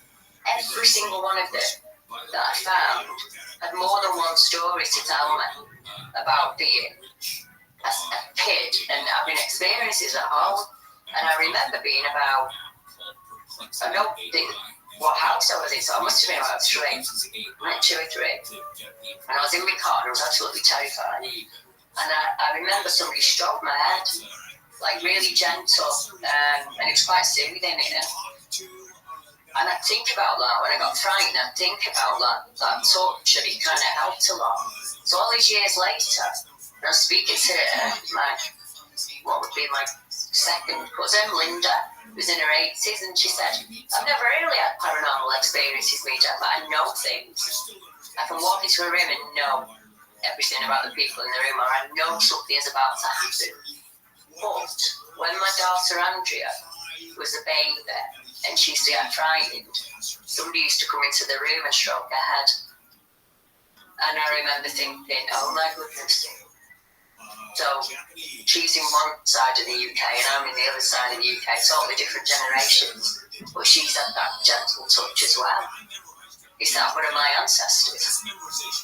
I don't know. I hope that's what it feels like to me, maybe. You know?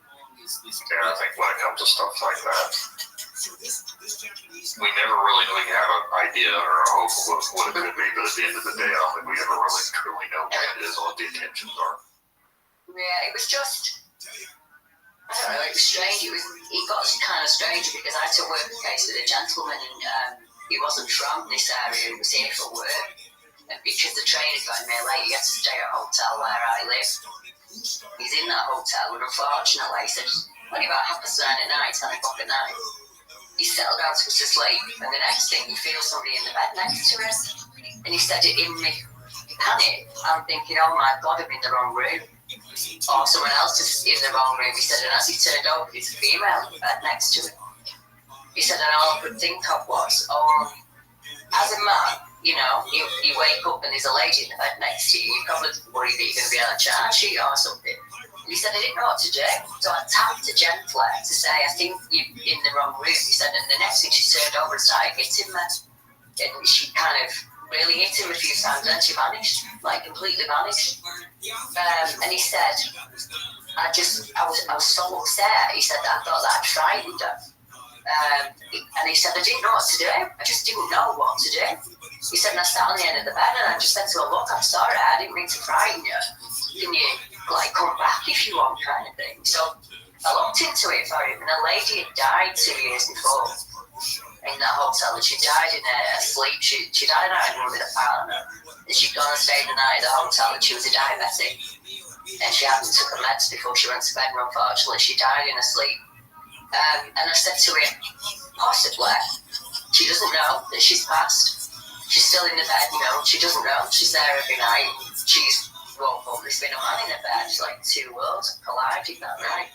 But he got a stranger. So I found these mystery cousins. This is like 18 months on. And we're talking, me and the mystery cousin. And he said, you know, Dad, he said, we had a strange one 18 months ago. He said, yeah, there was something wrong with his arms. We couldn't get a mechanic, so we had to get one to come from down south. And when he got here, he had to stay at this hotel in town at Travel Lodge. He said, when he come in the morning, he was white. And I said to him, what's wrong? And he said, oh, I had an awful night last night. He said, I stayed at the Travel Lodge Hotel and I woke up and there was a woman in bed. He said, I just can't get over it. And I said to him, was his name Billy? And he went, yeah, it was. How do you know? I said, because he's one of my exes. I worked at about 18 months before you met, you know, like before, after you met him, kind of thing. But yeah, that's a strange coincidence, isn't it? Yeah. Some people don't believe in coincidences.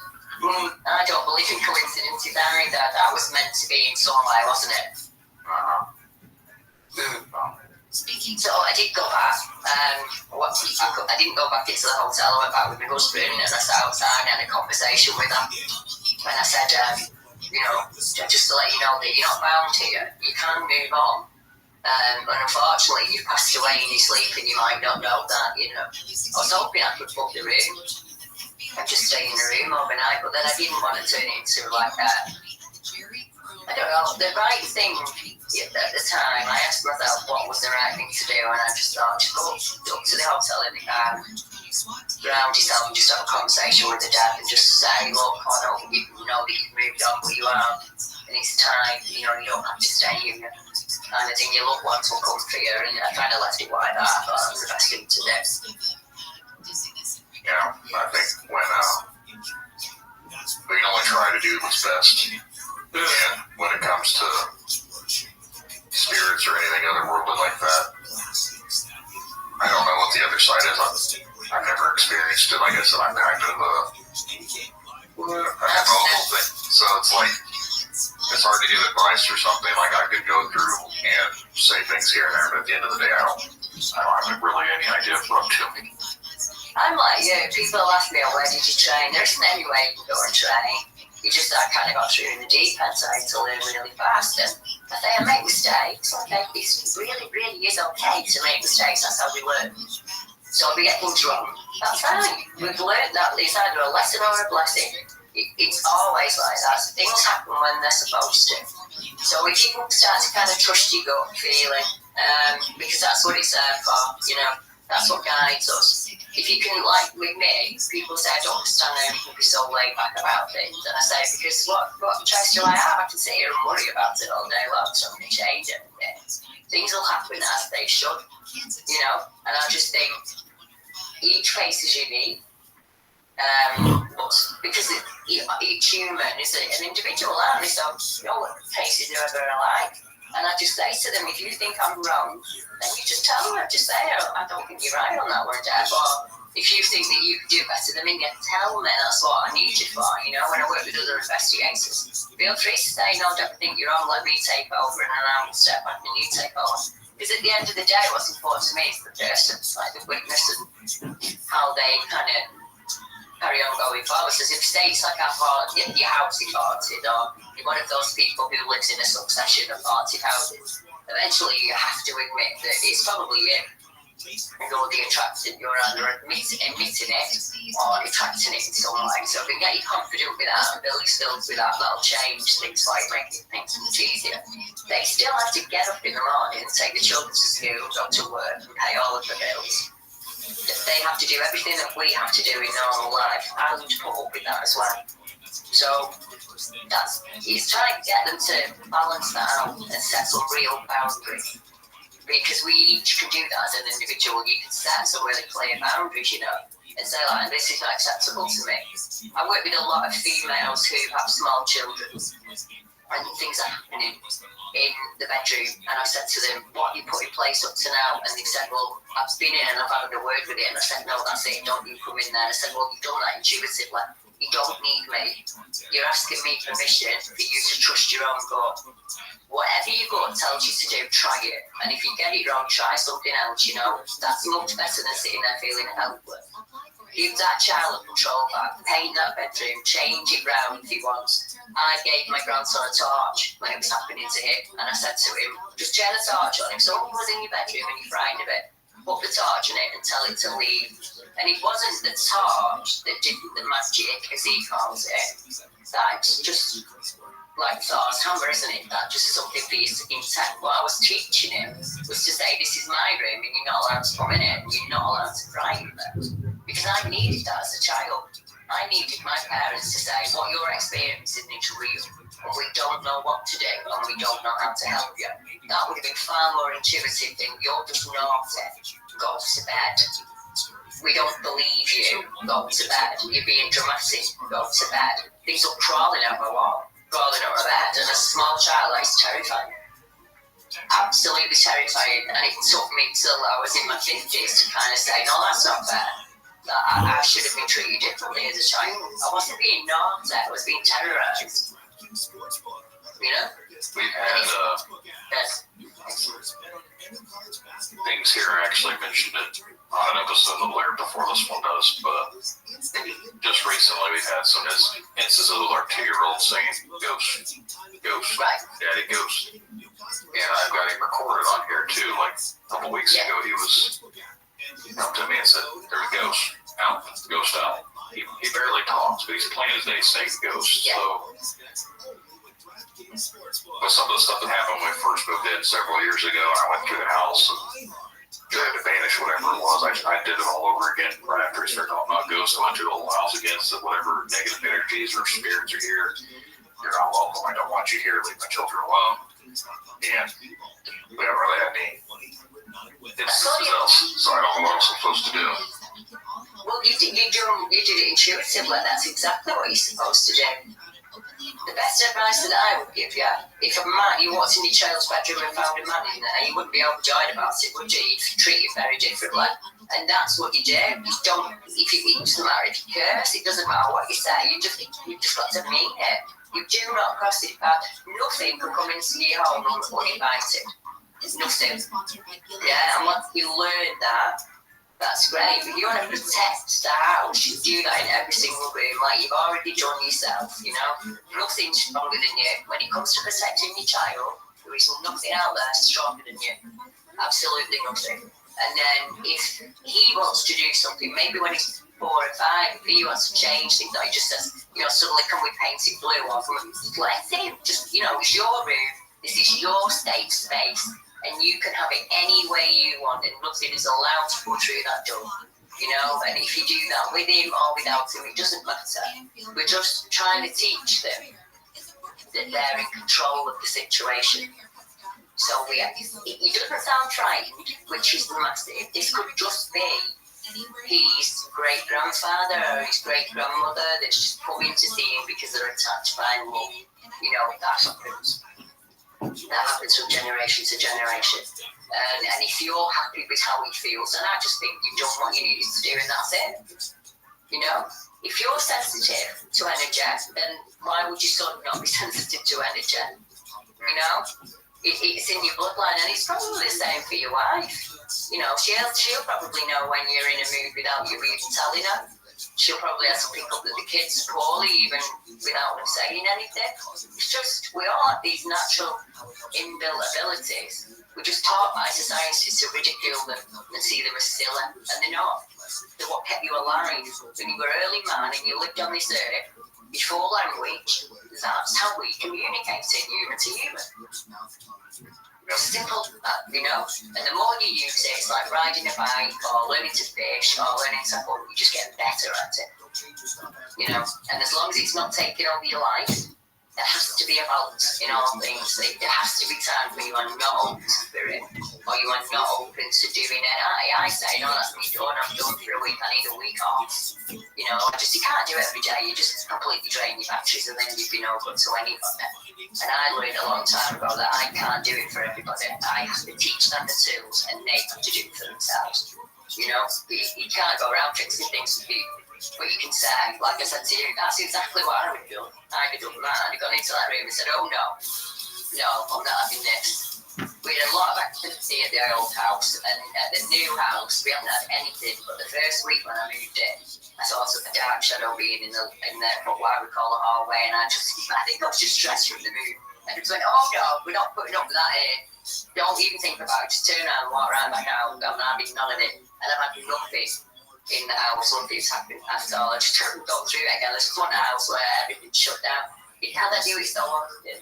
This has to be my safe place. You know, and that's lots of people say, "Oh, can we come and film at your house?" And I think, no. You film when I'm out. You film when I do investigations. You film when I'm on, YouTube. You film when I'm on TV. My house is my house, and I'm not doing anything.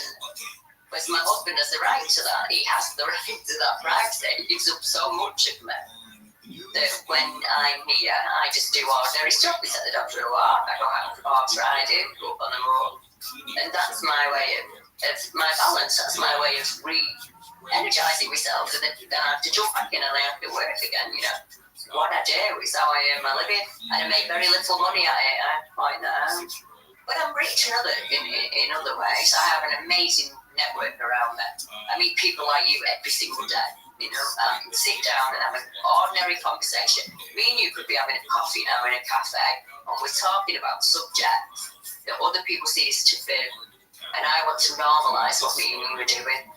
I want to be able to just sit down anywhere I want with anyone and just say, yeah, this happened to me as a child. And, have you ever been through anything? And they say, well, not with ghosts, it might be a UFO. Well, actually, no, but Uncle Harry did. And I just want it to be normal. I want it to be the same for us as it is for people who are just accepted. If you see a spirit, if you see a Victorian body, you just go, oh yeah, it's just a Victorian body. But if you see a 7-foot creature that's got red eyes and you can running at you down the road, that's not acceptable. Why? That Victorian body might have been something showing itself as a force that didn't attract you in. Doesn't mean it's a body, that's what it's showing. Some entities will do that. They will be the nicest thing in the world till they got you. And then you've got the negative energies that will appear as your most frightening thoughts so that they can kind of feed on your energy. So I have to work within all of that. So you can imagine for me, when I close things at the end of the day, then it's like, right, I'm not doing anything now for a couple of days. I need to kind of go round from that and then I'll start again. And that's true what it's like. But don't get me wrong, I do enjoy what I do because I get to see the positive side of it, the other way. There's a lot of people that go into this stuff. I don't think anyone really understands unless they're going through it themselves what it takes to actually do what you do. And you're opening yourself up for all these different energies by going into and investigating, looking into it, trying to help people. Yeah. You're bringing all of that onto yourself as well. And I don't think people understand that. So there's a lot to it. Yeah, there is. I had a case in September. I went into hospital just for a routine operation, and as I was in the hospital, somebody rang me, an 88-year-old chap that saw something on his leg for the first time in his life, and he got absolutely terrified. He was a complete mess. When I said to him, actually, leave my hospital down, but if you give me 10 minutes, sneak out to the car and I'll ring you. And that's what I did. I sat in the car and I rang him up. And he was absolutely terrified. Poor thing. He was in bed and he'd got in the middle of the night to go to the bathroom. And as he stood up, he's a typical werewolf. He said he tapped on the window with something that was the cross between a hand and a bar. He said, but it looked shocked. It looked really frightened to him. And obviously it cried him. So I don't think there's many people that would have done what I did and just gone, right, I'll deal with it now. Because I'm thinking, he's 88, he's really, really poorly. This is the last thing we need, So I asked him a couple of questions. I said, don't tell me any more, I'm just asking you a few questions first. And one of them I asked was if he was of Irish descent, and he said, yeah, he was. And I asked him what was negative on the land, and he said the house next door to the farm had some really negative things go on over the years. And then he said that several nuns had got impregnated and they buried babies on the land. I asked him if he'd been thinking about death, and then he said he had. That he'd been to see a solicitor that week to set up his will and everything, and it was something that he was worried about. And like, I asked him if he was there something in life that he was worried would hold him back when he was crossing over, because we all have those fears, and he said that there was. And then the final question I asked him was what was different about that night to all the other 88 years that he lived there. And he said he can't manage the stairs anymore, so his carer brought his bed downstairs to the lounge for a room. And they put air conditioning in for him, and unfortunately not the time to put the curtains back up, so it was no curtains. And I said to him, he wanted the truth, and he wanted to know if he was going to come back and take him. And I said to him, well, if he wanted to come back and take you, it's what you're there, and then once you wouldn't be here, you'd just be one of the missing. I said, no, I don't think it's that. I said, because you're of Irish heritage and you've been thinking about death. This is an old Irish legend, really, that gets passed over from family to family. And it's kind of like the Morrigan, and it's this death wolf, as we call it, the Irish death wolf. Now, that sounds absolutely terrifying, I know, but it isn't in that sense. It kind of comes to walk your home, so at your darkest moments, you're most depressed or you're most ill, or when you're about to cross over, if you're worried or frightened that you're going to go to hell because of something that you've done or something like that, this wolf will turn up. So you've got a combination of that and this property at the side of them, and it's been used for Satanic worship, so there's all like kind of awful paintings in there. So luckily that's being knocked down. So we get that's moving off the land. But I was able to say to him, no, I think you're going to be completely safe. And I'm still in contact with him, speak to him all the time. And nothing's happened since, nothing's been at the house since. So I've been able to, with the help of his carer, obviously, we've been able to keep things really positive for him. And it was a positive experience. And once I explained it to him and I said, I just think this thing's come because you're really, really sick. And what? In a way, you almost saved him. Because he was that hysterical when I spoke to him, he felt it was better to get the doctor in, which we should do anyway, but not doing a paranormal thing or anything. We've got to get the doctor in, he's 88. And the doctor said, I think you're running an infection, we need to take you into hospital. And he did, he had like a urine infection, it made him really, really sick. So almost in a way, if that event hadn't happened, he wouldn't have got the antibiotics that he needed. So we can look at it as something that's come to terrify him, or we can look at it in the sense of, was he actually there that night? He looked shocked to see him. And that's why I didn't feel like he was in danger. Do you get what I mean? It was almost like he can see him. I think when it comes to the wolf, dogman, whatever you mentioned earlier, I do think they have something to do with the other side. I don't know if they're protectors of the dead or anything like that, but there's been so many people that have said they've seen them around burial sites. Yeah. And I don't know what religion it is. I could be completely wrong, but I've heard before that they had these types of things. They were like the guardians of the underworld. Yeah, I see kind of see it like that. Yeah. And I don't know where that originated from or where I found it. It's just something that I've read somewhere before where they said that these creatures were originally designed to be like the guardians of the underworld. So they're not necessarily evil, they're not necessarily good, they're just, they are what they are. They just are. Yeah, that's the way that I look at all beings. They just are. Like, we put a human connotation onto it, don't we? That's what we do as human beings.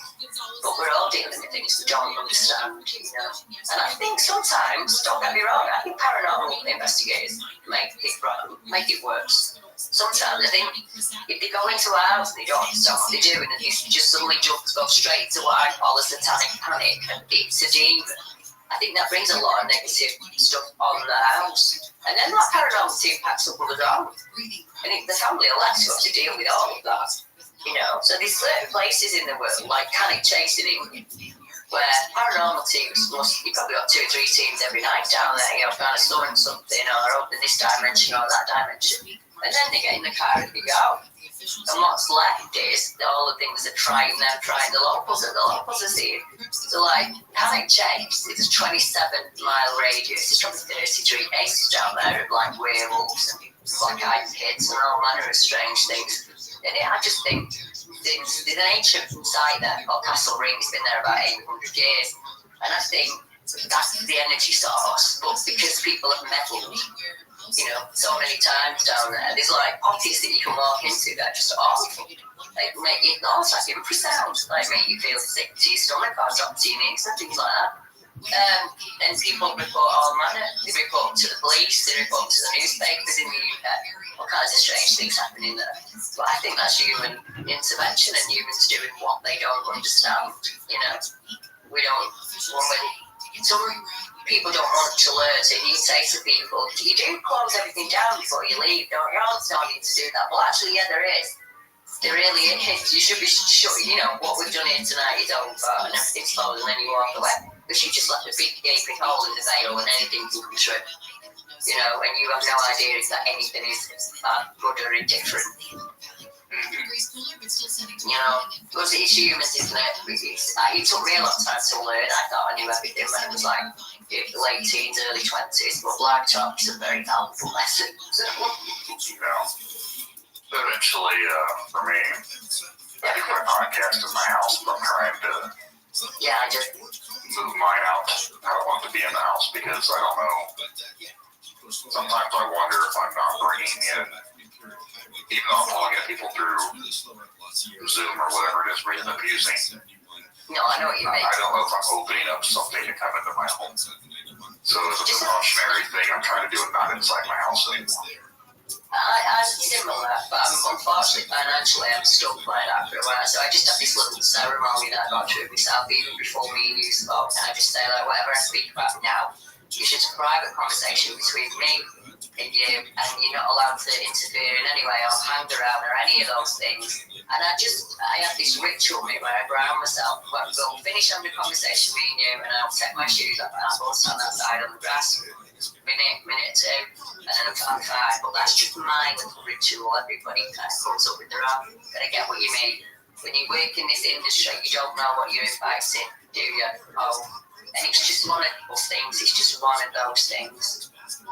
And if there's anyone out there in the UK that thinks that you need our help or you'd be interested in helping other people, please get in touch. Because I think even know where you are. Don't matter whether you've got experiences to me or not. Doesn't matter like disability wise. My mobility is shot. So I can't do a lot of going around the woodlands now or any of those things I used to do. But I'm really good at putting people in touch with each other. So that's what I'm trying to do at the minute. I'm trying to set up some support groups online. Because there's some people really going through it at home with the things that they're experiencing. And it just isn't enough for me to deal with all those cases. So going forward, I think this year that's where the majority of my work's been alive. So if you're out there in the UK or anywhere else in the world and you think I can help in any way, get in touch with me, please. And I will give you a link random for my link tree so people get in touch with me. Yeah, and I can help them out. Yeah, I'll include that in the show notes if you want to shoot me over whatever links you want to. And then anyone listening to this episode, they can just go right there and find it. I will. So is it alright with you if we kind of wrap things up for this week? Yeah, that's fine. Brilliant. It's just I need to feed my husband. No, that's fine. I do appreciate you coming on here and talking with me. And again, if you want to let everyone know where they can find you at, and then I've made things just put Debbie Hatswell in. I have made sure that everything is Debbie Hatswell BBR investigation. So you just put that in YouTube, you'll find my email address is just debbiehatswell@gmail.com. And like I say, I'll send you that link over and make it easy for you. If you want me to come back on or you've got any questions or anything like that, just shoot them over to Brandon and he'll get in touch and let me know. Yeah, definitely. Well, Debbie, I appreciate you coming on here and talking with me. It's been a pleasure. You're very welcome. I've enjoyed it. Hopefully I'll get to chat to you again. Yeah, we'll definitely be in touch. Thank you. Night, everyone. Good night.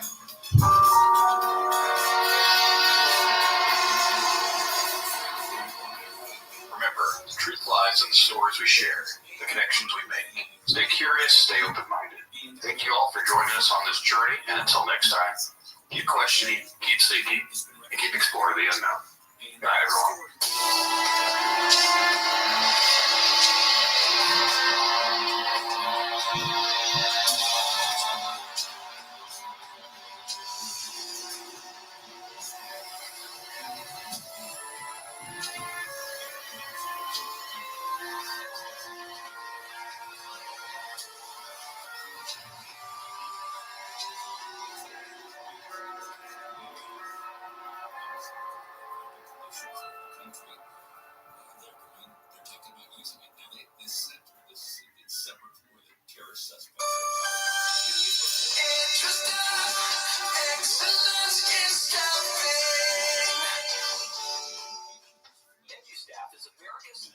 choice for substitute staffing, and we're hiring substitute teachers, support staff, and more in your local school districts. Make a difference in your community while earning great pay. Apply today at edustaff.org. That's edustaff.org.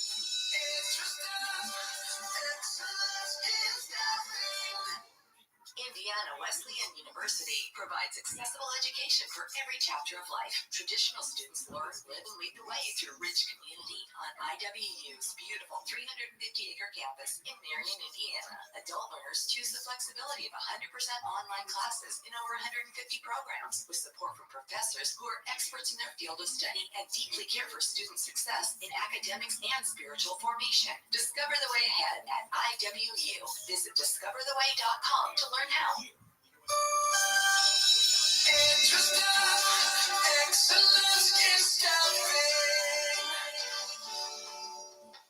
local school districts constantly face a shortage of substitute teachers and support staff.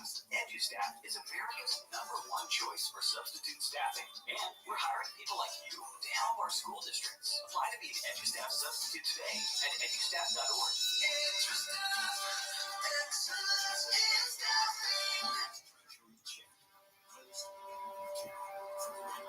And I just turned around and went, oh, ass out of there. I was done. I wasn't dealing with that. The hypocrisy of the cult is one of the things that turned me away the quickest. I turned my headlights on and turned and looked at us. And one of the things I remember the most were the eyes were glowing red. I see the orb of light. It is just circling these steps like it is waiting for me. And he begins to tell them that he saw a UFO. They're basically like, what are you talking about? That 7-foot-long tree peeking around the muzzle, nose, and the eyes. As soon as I make eye contact with this thing, it felt like death. Welcome back to Tinfoil Tales. I'm your host, Brandon Wright. Today's episode, we're going to be joined by my guest, Josh. Josh has had some experiences and some run-ins with a creature that he's seen for most of his life when he lived down the southern part of the country.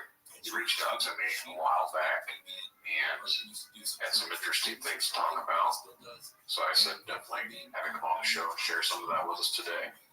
Before we bring Josh on, though, if you've ever had an experience or a story you'd like to share, you can come on Tinfoil Tales, discuss that with me. All you gotta do is send an email to tinfoiltalespodcast@gmail.com, and we'll get you scheduled for a future episode. Always looking for new guests, so if you've got anything to talk about, or if you know someone that does, please send them my way. If you want to help the podcast, you can leave a 5-star review. That helps with the rankings, makes it more discoverable for anyone out there listening. New listeners find the podcast, that means possibly new guests, so more episodes too.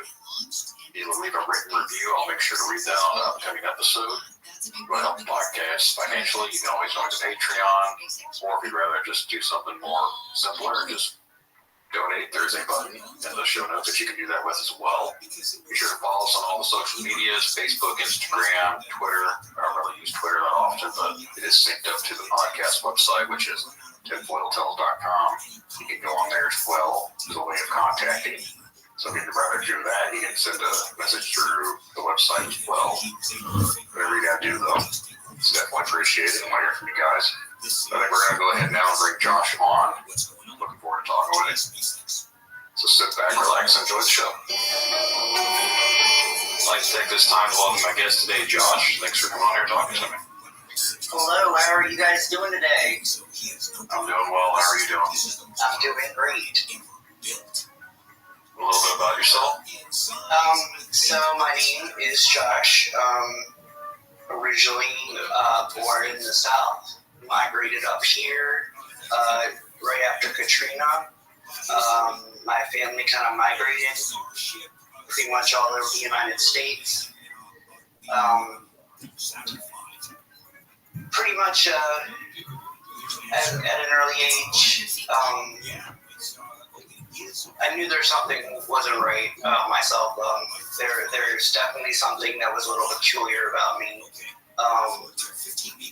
at the age of, I would say it was 5 or 6, I learned that, I mean, hindsight now, I didn't know what it was then, but I learned that I could actually project myself out of my body, and I learned how to do it kind of like on a crash course type of way.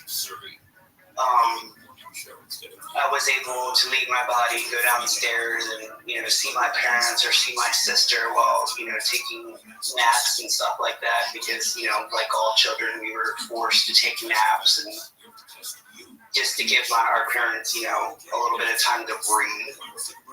But now, and I would go down and I would see them, and once I was awake, I'd go down and I'd tell them, like, this is what you were doing, or this is who you were talking to, and I would freak them out, like, all the time. So I knew something just wasn't right about me. So as I got older, I kind of delved into very deeply, very quickly, actually, into voodoo. I started learning gray magic, I guess you'd say. It's a little bit of black, a little bit of white, a little bit of everything. And that's when things kind of spiraled right after that. By spiral, do you mean like so control? Yeah, so stuff started happening, like really, like quickly. So there was I had the first time that I've ever seen a spirit was actually the Hat Man. I don't know if you're familiar with him. Yeah, I'm aware of the Hat Man. I have an episode about it too. Yeah, I don't like you at all. I was downstairs in my basement. I was lying down. I was kind of watching TV. Turned off the TV, kind of was relaxing. And I saw him from the corner of my eye, but I thought it was like just nothing. And then I saw these like shadows with him. And that's when I was like freaking out. And like I opened my eyes and I remember that they were holding my arms and my legs down and I was trying to break free. And keep in mind, I don't have sleep paralysis. I don't have any of that type of stuff. And he actually choked me. And when I was trying to fight back, like lift my body up, I actually heard him laugh at me, like, ha ha ha, you can't do anything about this. And then it stopped. And then I saw him just kind of turn the corner of my downstairs basement, and he was gone. And like I could immediately sit up, and I was freaked out. Like I ran out from the basement because we had like a little man cave in the basement, and I ran upstairs and like I was telling everybody, and they were like, "No, we didn't see anything," and it was just a mess. So that was the kind of that type of stuff started happening a lot frequently, like spirits. I would see those, and then eventually the creature, I don't know what you call it. Some people would call it a knot behind. Some people would call it a rake. I don't really know how to describe it. It was there when I was younger. I just never paid attention to it. It was always out in the corner of my eye. Like I would be out. It was always outside. It wasn't like a thing where it was inside or it was like a spirit or anything like that. I would always catch it on the outside, and then when I would look, it would disappear. That's why I say it's like the knot behind or the hide behind or whatever. The hate, where like if you try to see it, it'll hide behind something and you won't be able to see it. So I would try to see this thing, and I would even get my friends, like, to help me, like, you know, catch it or whatever. We could never, like, fully. And keep in mind, my friends have actually seen it as well. My partner has seen it, and to this day doesn't like talking about it. He has seen it pop its head out from behind a tree, or like, because we have trees in our backyard that kind of leads into like a small little, you know, like milk of. I wouldn't really say it's like a. I don't know. It's not really a forest. It's not really like. It's just like a small orchard, I guess you would say. A little bit of woods. Yeah, just a little bit. Nothing like crazy.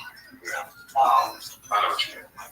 And if we, you know, we go there, you know, we drink, have bonfire and stuff every once in a while. And that's where it would be the most. And like when I was younger, I would never really pay attention to any of this stuff. And what was strange to me was my grandmother would always say, stay out of the woods, stay out of the woods. And I always thought it was one of those things where it was like, you know, stay out of the woods because of a bear or, you know, whatever. And trust me, I am so scared of everything. When I moved up and we settled in West Virginia, my uncle, he has farmland. It actually came with us. How, I don't know. It was there. I don't know if this is something that is just haunting my family, if it's haunting me. I don't know.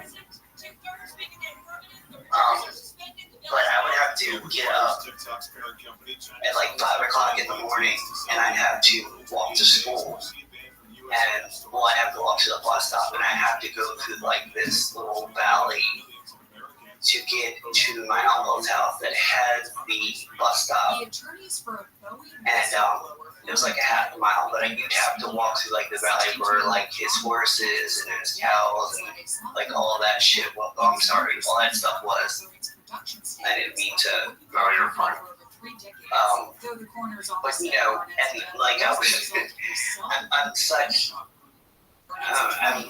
a scaredy cat. Like I would run from like, you know, the cows and stuff, because like if you got close to them, when they did that huge like, and it would scare the hell out of me. And you know, we didn't have cell phones back then, so it was like a flashlight, and that's all you got, you know.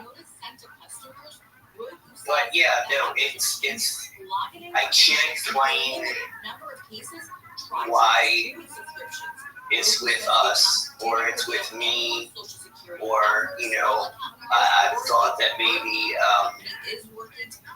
possibly because, you know, I learned how to do all these things at an early age, and maybe, you know, I, you know, dabbled into something that I shouldn't have. But I don't know. It hasn't tried to hurt anybody that I'm aware of yet. It has gotten closer to the house. I can say that over the years it has migrated closer. But my father actually, when we were in West Virginia, he actually got us up in the middle of the night. My father knew about it. He got us up in the middle of the night with the clothes that we were wearing. And he said that, you know, he saw it again, and I was closer to our patio. And he keeps getting, you know, bad vibes from it. Like my older generation know about the hangs and, you know, all that good stuff. And like my father is Creole, so he don't mess around with any of that bad juju stuff. And he got us up, got everybody the clothes that we were wearing, and we left. We came to the city. He got us an apartment, and he told my uncle to pack our things, and he paid our uncle to do it.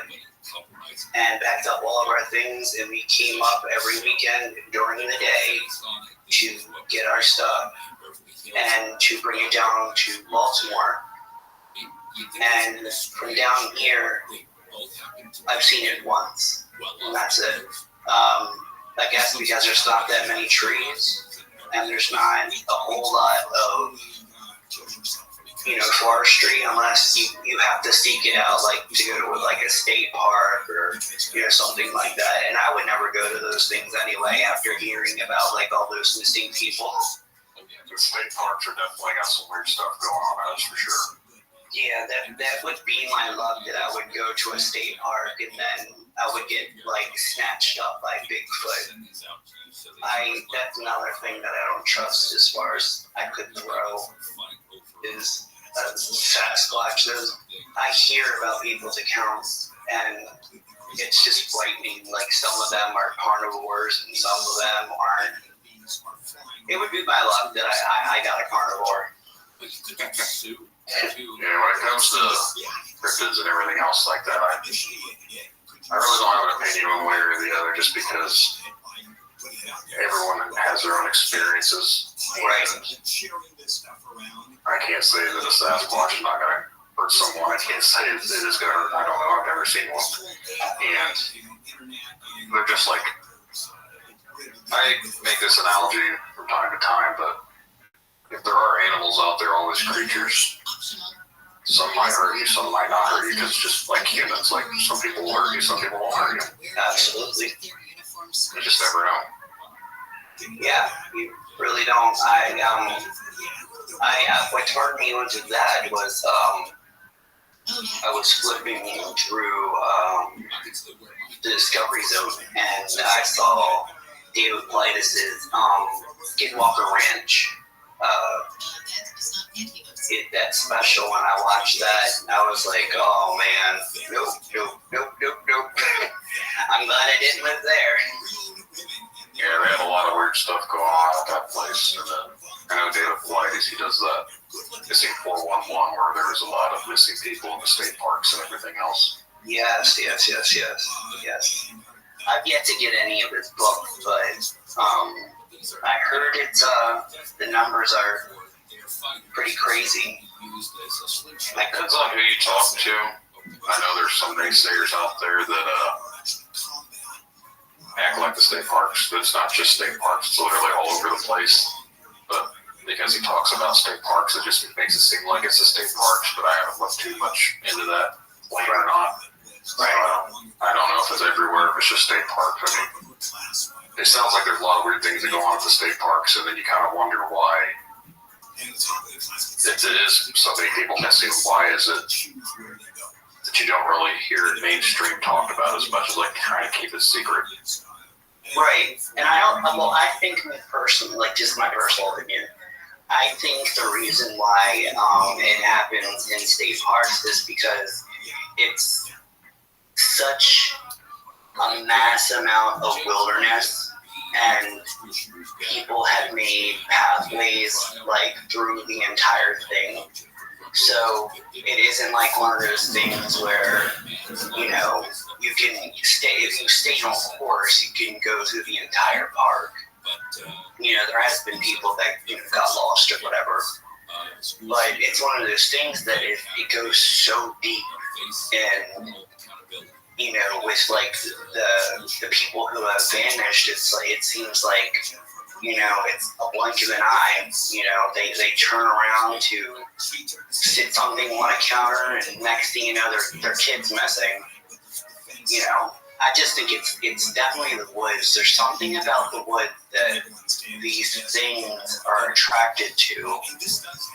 Maybe it's the trees, because trees are so old. Maybe it's that, or I really don't know. I just know that the thing that is pretty much stalked our home and pretty much everybody in it, we have not let that thing come close enough to touch us. It's always been in arm's reach. I mean, if you could see this thing, peer out on the side of a tree. The first time I did, I almost messed myself.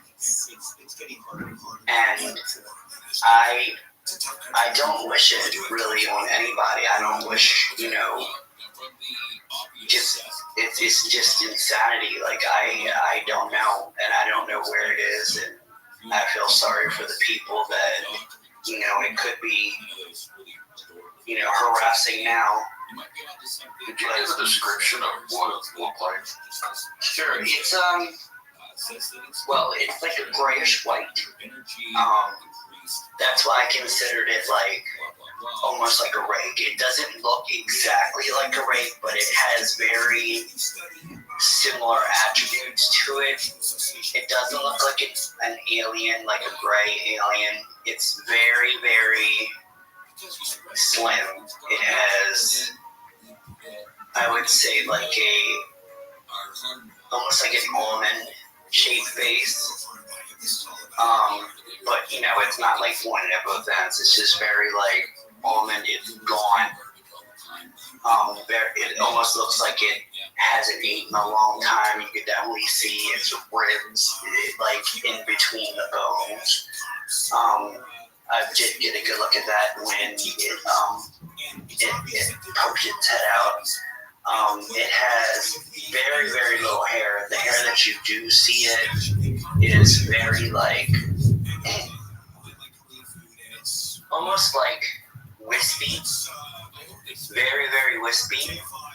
It would be like taking Homer Simpson's head and adding just a few more strands to it, and that would be like basically, the amount of hair that it has. It's very, very little, and it's very, very wispy. Its eyes are huge. I mean, just hauntingly huge. Its nose is very, very, it's small. It's very sunken in, almost like it's non-existent, but it's there. It's small. And its mouth it's so big, and it has so much teeth. And that's what creeps us all out, is its teeth is so big. The teeth aren't big, it's just the smile. When it does a smile every once in a while, and that's what kills us all. Well, not really literally, but that's pretty much, the sign to, you need to get in the house or whatever. There's been a couple times where I've been out by the reservoir with me and my cousin, and you can hear it. Like, it's not at all like stealthy. You can hear it, and it would just, you can hear it like walk up to a tree, up its head around it, and normally we catch the sound because, it's like we think it's a deer. We have to be on guard because it could be a mountain lion or something. And my cousin, she caught it once, and she was like, there's that thing, and I'm like, wait, what? And I turn around, and I'd see it just briefly enough to where I saw it had like this shit-eating grin on his face, and I was just like, no, it's time to go. Because I don't know what that smile means. I don't know if that smile means I'm going to eat you, or I'm going to play with you, or what. In the world of monkeys, smiling means violence. So I just assumed it as such, and that's when I get rolling. But yeah, there has been several people that have seen this. It's not just me. It's not like I'm, schizophrenic and I'm making things up. There's been several witnesses. My partner, my cousin, my father, my grandmother knew about it. I think she was the first, to be honest with you. I sent you a photo to your messenger.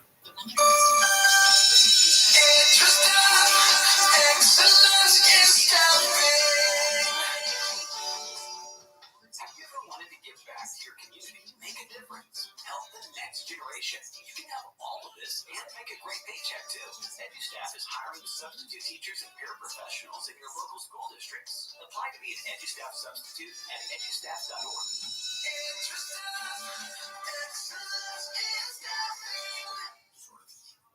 And if this looks similar, I'll explain a little bit of what it actually is. I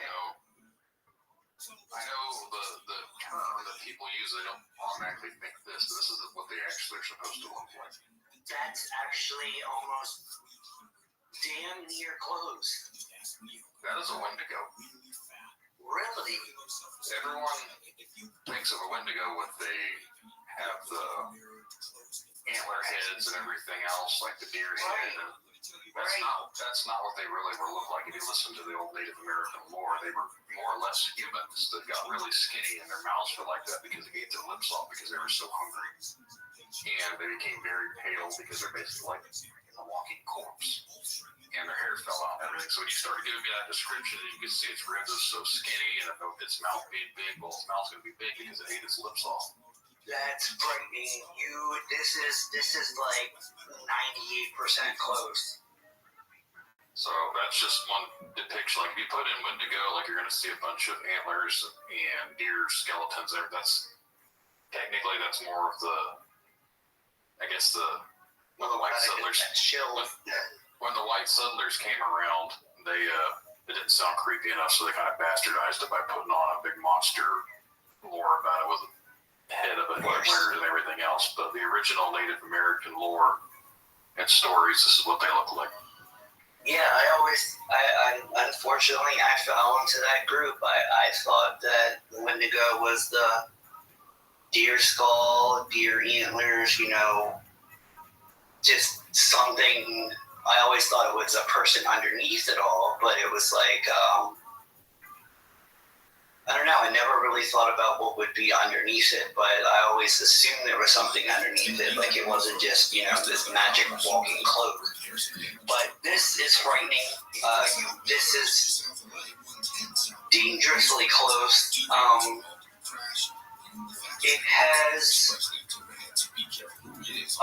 you can see its eyes more than this book. The eyes are more visible. The mouth is correct. If you can imagine this photo smiling, like a huge smile, like when someone says, like, say cheese, you do that really big, fake smile. Imagine that on this. And it's like that, almost like that come hither type smile. I wonder if this was a Wendigo. I would crap my pants because we lived in far surrounded areas. Now, wouldn't they be around reserves and now? Wouldn't it be around them? I'm not real sure how it all works with that. I just know that, and I haven't heard any tales of them being towards the south either. They usually seem to be up more in the northern areas, but just from your description and everything, that was what I was getting. I was like, it sounds very similar to what a Wendigo looks like. Yeah, there's the scary. I'm going to have to show that. I'm going to save it. I'm going to have to show it to my partner and my family. Yeah. I always was kind of like everyone else usually is, where they think that the antlers and everything, and that's what, when you look up Wendigo, everything you find is that you have to look really hard to find the actual old versions. And I had a guest on from he actually hosted another podcast, and he was the one that said he had a run with a Wendigo, and his description was similar to what yours was. And that's what got me thinking, is he's the one that even brought it up, that the misconception is the antlers and everything else, but the original Native American lore are basically like humans that became cannibals and they ate their own selves, so that's all sort of plays from that. So, with the Wendigos looking like that, what about that and the, what is the other one? The Skinwalker. Yes, that's the one. That's a Navajo thing more than anything. A lot of people say skinwalkers, and they think of them as like shapeshifters, which without being taboo, because I know the Navajos, they're not supposed to talk about it, and a lot of people label things skinwalkers, but Right. I've noticed recently people are getting very upset with podcasters and other people mislabeling things as skinwalkers. But basically what a skinwalker is a shaman from like the Navajos, and it's kind of the same thing. They have to kill a family member to be able to take the spirits and shape of these other animals. So they have to kill an animal to be able to take the shape of it, but in order to become an actual skinwalker, they have to kill a family member. Wow. That was their lore, legend for it, whatever. But again, they won't even talk about it. It's very taboo for them to talk about it. They think it's like a cursed thing. You don't want to even mention it. So are they immortal like the Wendigo, or I wonder? They're more like I think they become more spirit type. I don't know if they're flesh and blood at this point. Like once they take that ritual or whatever, I don't know how. I don't know if they're alive or dead. I don't know how any of that works. Like I said, I'm not 100% familiar with any of the actual outcomes of how they go about their stuff. I just know that's what the legends are based off of. Yeah, no, that you're pretty spot on with that. I wonder if this guy that the guy that had the encounter with his Wendigo, I wonder. I haven't listened to his account yet. I wanted. Is he also is his stuff already loaded to the podcast? Yeah, he's on. I think it's episode. Let me look real quick. I think it's like episode 38 or 37. Okay. It says in the description. I'll have Wendigo in the description. Okay. It should be episode. Episode 39. It says Michigan Wendigo. Gotcha. Michigan Wendigo. Yeah, I'm gonna have to take a little gander of that. Hopefully, we're not dealing with the same thing, or been exposed to the same thing. It would be my luck that I was, dealing with something supernatural. Wendigos, though, you always think they're very. I think they're always recognized, like even with skinwalkers, like they're always recognized as evil. So if it hasn't come to you or come towards you or anything else, that seems strange because usually with the lore of Wendigos, if you have a run-in with a Wendigo, you usually don't get away from it. That's what it sounds like. No, it never. It would get close. Well, we also would not let it get close to us. Also have to take that into consideration. Like if we never actually played in the woods. We would go through and, to get to where we need to go, but we never actually, hung out in woods. But we never, got it, that close to us. There was a couple times where, like I said, my dad, one of the scariest times was when my father said it got close to the porch and we gotta go. And we left that night with the clothes that we had on our bodies, and that was the most scariest situation I've ever been in. And, he said that it got close, and he didn't want to know he didn't want to take a chance on what could happen if it did get closer. So it never got that close to do anything, but now it's never harmed me when I was younger. I would always, run away from it, or my grandmother, would have us come in. Also, she did do a lot of the old rituals. We also had the blue roofs, the blue ceilings. We had the caraway seeds on the windows. She did all that good stuff for protection from the heat and all that good stuff. But anyway, because of your family's history and how much you dabbled into, you become more open and draw things towards yourself just from the things you've done. I think so, and that's originally what I was saying earlier. Is I think because of me dabbling into things and being so open to things. I mean, and it's not just dabbling into magic. Like I have dreams about things that that happen. I have premonitions all the time of things, and it's like it's one of those weird things where it's like, oh, I'm not a fortune teller, and I don't read palms, but in my mind's eye, if something happens, I normally tell the person. I don't like to.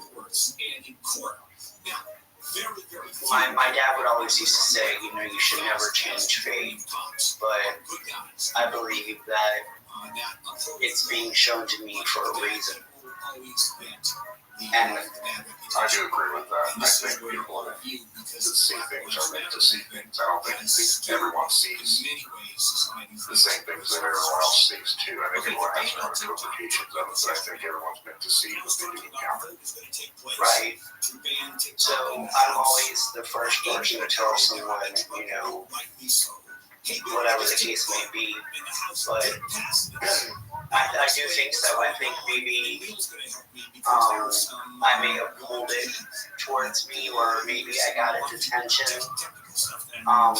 from an early age, and maybe it sounds like, I don't know, energy or whatever the case may be. I really don't know, and I also don't know why it wouldn't have attacked me. Maybe it was also afraid. Then I don't know, or maybe it was just curious. I'm not sure. I've been down this whole road of like, what if, or why. I literally just a mile long of just like different questions that I've asked myself and my family, and like nobody knows the answers to any of it. And it's just one of those things where I don't think we'll ever have it. But I'm thankful now that I live in the city, and there's not a lot of woods around us. If I ever see it behind a trash can, I'm gonna have to go ham on it with a machete or something. Yeah, when you get to the bigger cities, though, you don't have to worry about the things out in the woods or the things down the alleyways. You never know what kind of person's out lingering around there, too. Oh, trust me, they're out in the streets right outside of my house. Just the crazy people, the drug dealers, all that stuff. It's right outside, man. I have on my actual profile. I have videos of just the nonsense that these people do, and just I don't know. It's just insane. You got to check it out yourself. The stuff that happens down here is just. It's chef's kiss. It's just horrible. I've had to work in some big cities for certain things, and I've been in some sketchy areas, and I had to work in an area just outside Chicago for a while, and it gets it's a little scary every now and then. You never know what's going to go on when you're out trying to do something. And Chicago itself, I see pictures of it, and it's frightening. Where it like, sorry. I'm a country boy, so I always loved out in the country. So big cities to me are always scary. Like I said, we came up down there, and I love the city. I guess just because of everything that's happened to me in my life, but even down there, we were where we were. They called it Upper Arkansas. It wasn't, the famous, New Orleans area or Baton Rouge or anything like that. Where we were, it was. Upper North. They called it Upper Arkansas, but it was still Louisiana. And it just wasn't rich with, the Cajun Creole people. It was kind of like scattered around like salt and pepper.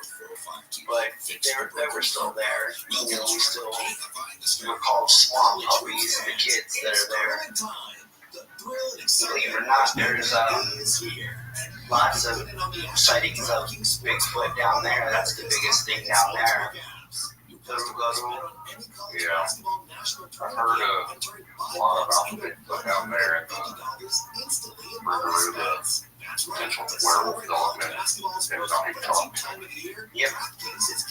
There's all sorts of stories from down that way.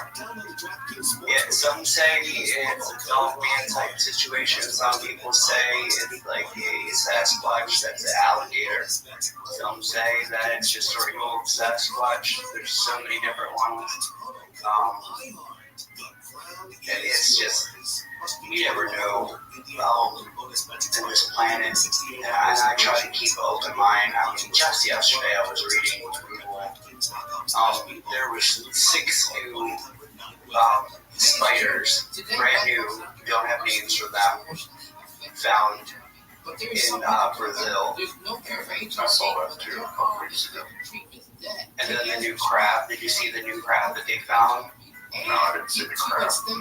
Yeah, it was this huge crab that had spikes like all over it. If I guess when it's in water, it would kind of portray like almost like I guess you'd say like coral or something. It was just enormous. Guess you can Google like Brazilian spike crab or something like that, and it'll pop up. It's crazy big. It showed it walking down like a cliffside, and it's like part of me was like, that's frightening, and then the other part of me, because I've been in Maryland so long, it's like I want to eat that. I always wanted to try crab and everything else I have, and I don't know what it is. Like up to seafood, it's just not. I can't do it. Lobster smell great, tastes good, yummy. I can't do gummy. I like a cat reflex to gummy stuff. That's what my partner is. He's not a big fan of seafood whatsoever. He tells people that he's allergic to crab because, you get a stink eye in Maryland if you tell people you don't like crab. They're like, what's wrong with you? So in order to avoid all that, he just tells them that, he's allergic to seafood. But it's the same thing. It's a texture thing, and he's just not a fan of it. I can't do Jell-O, I can't do gummy worms or anything like that. So my daughter will try and give me some gummy worms or gummy bear. Like, I can't do that, baby. Daddy will throw up. Yeah, I love it all, man. I was just the way I was raised. The only thing I won't eat is more crazier stuff that my dad has tried to get me to eat in the past. I mean, my dad has tried to get me to eat like snapping turtle, and anything that moves. My father has tried to put it on a plate, and I can't deal with it. You ever seen The Water Boy, where his mom had the thing out the steaks or whatever it was. Yeah. She was asking, what's for dinner, and it was like something else got zapped outside by the bucket, and they were like, squirrel. Yeah. That's my dad. That's probably the most exotic thing I've probably ever had was I tried some ostrich. And I honestly don't even know what it tasted like. I'm assuming it probably tasted like chicken because it's a bird, so I think they kind of all taste similar. Yeah. I've had their eggs. The eggs are just delicious. When you put it in like cakes and stuff. I decorate cakes for a living. Well, I wouldn't say for a living, but I do it in my downtime. I love to decorate. I love to bake and stuff like that. Pastries and whatnot. And I've used it in a couple different things. It is just amazing. Ostrich, but it's like $50 an egg. depending between 50 and 75. Emu eggs are really good too. Interesting enough, the guy that we bought this house from, they lived here for 20-something years, and at one point, our neighbor said he had ostriches or emus. She wasn't sure what they were, so they're just really big birds. So, I guess where I live at now, at one point they had these big birds running around. Not that big. We just have some chickens and a duck. And hopefully that's the way they'll stay. No Bigfoot, none of the monstrosity that you sent me. Yeah, I cannot wait to show my partner this photo. I really can. Help bring some little bit of history, maybe a little bit more to it again. Like I said, that was just when you're describing us. The first thing that popped in my head is it sounds like a Wendigo. It's frightening. It really is frightening. And I wish I knew why. And we've tried everything too. We've tried, we blessed our home. My grandmother would do the whole room and was saved.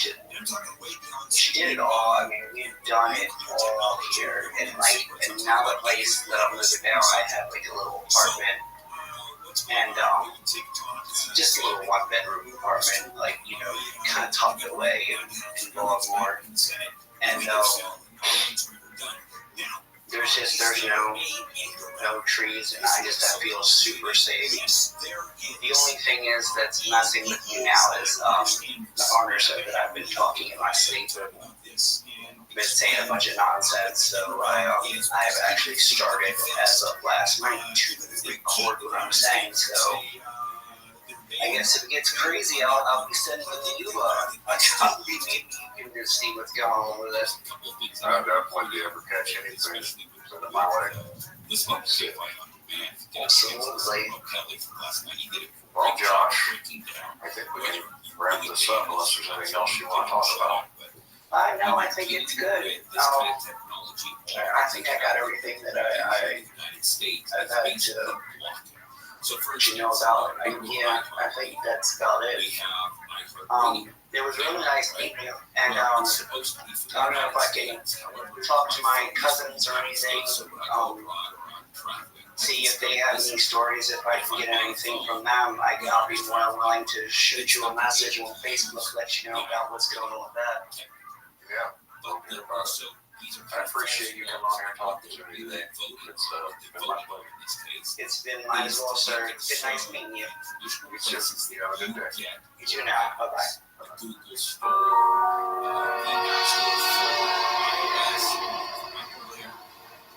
Remember, the truth lies in the stories we share, the connections we make.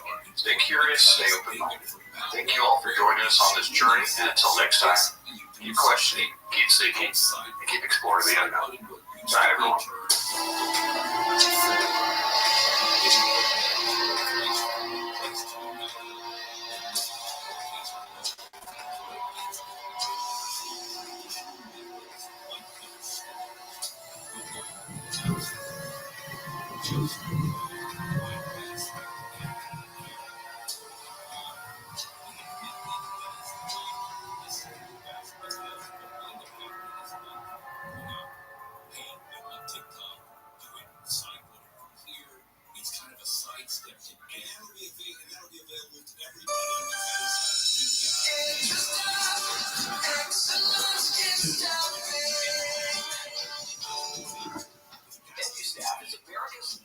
Choice for substitute staffing, and we're hiring substitute teachers to support staff and more in your local school districts. Make a difference in your community while earning great pay. Apply today at edustaff.org. That's edustaff.org.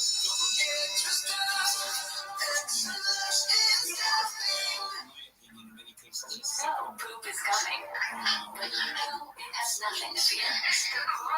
New Pampers Swaddlers with blow-up barrier helps prevent up to 100% of leaks, even blowouts. Fear no leaks with Pampers Swaddlers. And download the Pampers Club app today and earn Pampers Cash. Redeem your Pampers Cash for exclusive Pampers coupon savings and rewards. Click or tap the link now to learn more.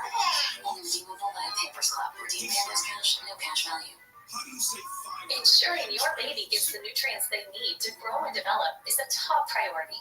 A2 Platinum is the formula you can trust. A2 Platinum Premium Infant Formula is nutritionally complete with essential ingredients like DHA, vitamin E, prebiotics, and choline. Everything tiny tummies need to build a strong foundation, and without worry of harmful chemicals. A2 Platinum is the recipient of the Clean Label Project's Purity Award and has a flawless track record of 0 recalls. That's why millions of parents around the world have trusted A2 for over 10 years. Join them and choose A2 Platinum for your little one. Right now, for a limited time only, A2 is offering podcast listeners an opportunity to try A2 Platinum for free. Learn how to get your free A2 Platinum infant formula at a2platinum.com/podcast. And then head to your local Myers store to pick it up.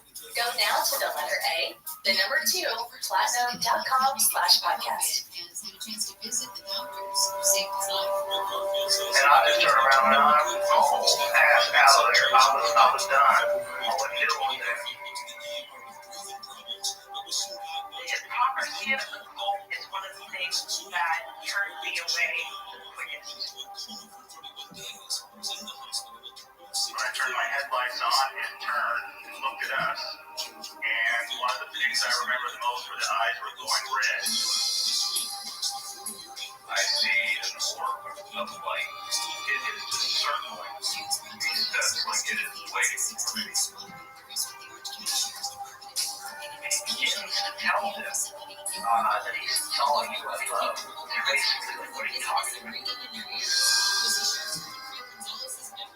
That 7-foot long tree peeking around it, and that's where I saw the top of the muzzle, nose, and the eyes.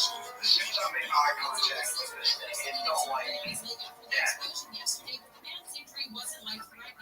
Hello, everyone. Welcome to Football Tells After Dark. A man who spent about 18 years in prison for the shooting death of a 16-year-old in South LA has been declared factually innocent and ordered released from custody. The LA County DA's office and the Innocence Center petitioned for Stephen Patterson's release. The petition said an investigation by the DA's conviction integrity committee identified the real killers. Doing well. Glad to be here. High school It's kind of fun. districts Exciting. dozens of teachers, nearly This is 200 the only are being notified second of time I've possible done a live termination. stream for this show. Board The of other Trustees resolution podcast says the equivalent of 131 full-time positions are being eliminated. The move is expected to save the district more than $18 million as enrollment doubles. And close to 200 And I'm looking at the comments Pasadena school district staff members and the uncomfortable community has shown up. Hey guys, fiscal stabilization appreciate you guys which coming on. calls for laying off Check 90 it out. full-time employees and 90 It says Facebook unclassified is not employees working. at the end of this school year.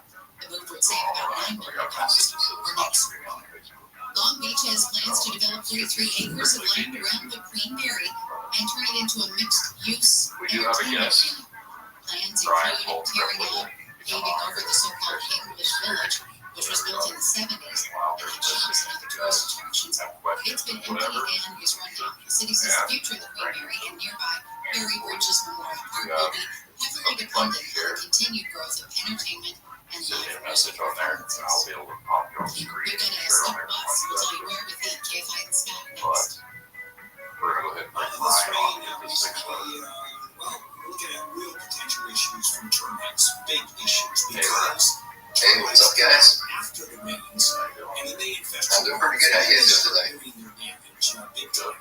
Doing well, Brian. All right. Like I said before we started the show, I don't comment much on Instagram or anywhere. To be honest with you, but your Instagram post, man, they grab me all the time. You were in my head as far as the topics that I'm into, the movies that I like, and it's just kind of all right. Kindred spirit, I guess, maybe. Oh, yeah. Well, I promise not to play around in your head. I love doing scrambling in there, so. Oh, dude, you don't want to be there. I promise. Who do you think is? You think anybody's walked Well, I'm glad you get a kick out of those, man. takes place? Yeah, it's great. I share them with my son all the time. I think he even started following me too because he's a huge Godzilla fan and a John Carpenter fan. And All right. My type of people. Okay. Yeah, surrounded by Godzilla here. Sean Ryan got the little keychain for the new Godzilla Kong movie. Yeah, I got Godzilla here too. I got it all Bigfoot. Gotta show the Oh, absolutely. If you're not doing it, you're not living right. Speaking of Bigfoot, anyone can see it. There you go. I like that shirt. That's cool. Yeah, stickers came out today as well. I like stickers. It turned out pretty good. I was a little nervous because looking around the shirt, Customers can win 5 bucks to get $150 instantly in bonus bets only with DraftKings Sportsbook with promo code IHEART. That's Ryan, promo code IHEART. talked before you mentioned some comments ago, you know, dog fan experience and all sorts of stuff, so whatever you want to dive into. You want me to start off with my dog man account? Okay, well, I've told the story many times, but I always enjoy telling it again. I was actually house sitting for a friend. He and his wife had gone on vacation for a while, so I was being a good guy. And I would go and check on his property, make sure everything was okay. And I would do morning, afternoon, and the last time I would check is at midnight, late at night. And what happened is I went one particular night, and as I'm walking up his driveway, I can hear all the coyotes around me. They're loud as can be, but they sound really anxious and nervous. So I'm just thinking that there's maybe something out there with other dogs or other coyotes that's making him a little nervous. Didn't really pay much mind to it. So as I'm walking on the side of the house, I kind of noticed this odor. And it's a really, really, really bad odor. It made my stomach turn. It smelled like feces, body sweat, urine, anything bad that you put together. It just smelled like that. So I thought maybe there was a dead body down in the riverbed, which wasn't too far from my friend's house. So I'm walking through this dark path that he has that leads to the back. I hear something moving, so I thought maybe there was somebody trying to play a prank or there was a homeless guy around there. And only being 5'10", I had to take on the defensive, so I kind of puff up like a pufferfish. I'm like, hey! So, I just keep going my way. I hear the noises again, but this time it was kind of like a subtle growl, a soft growl. When I heard it, I thought maybe, bear, mountain lion, something along those lines. So again, I'm posturing up. I'm trying to become big and bad and trying to scare whatever is away. And I yell out into the night again, hey!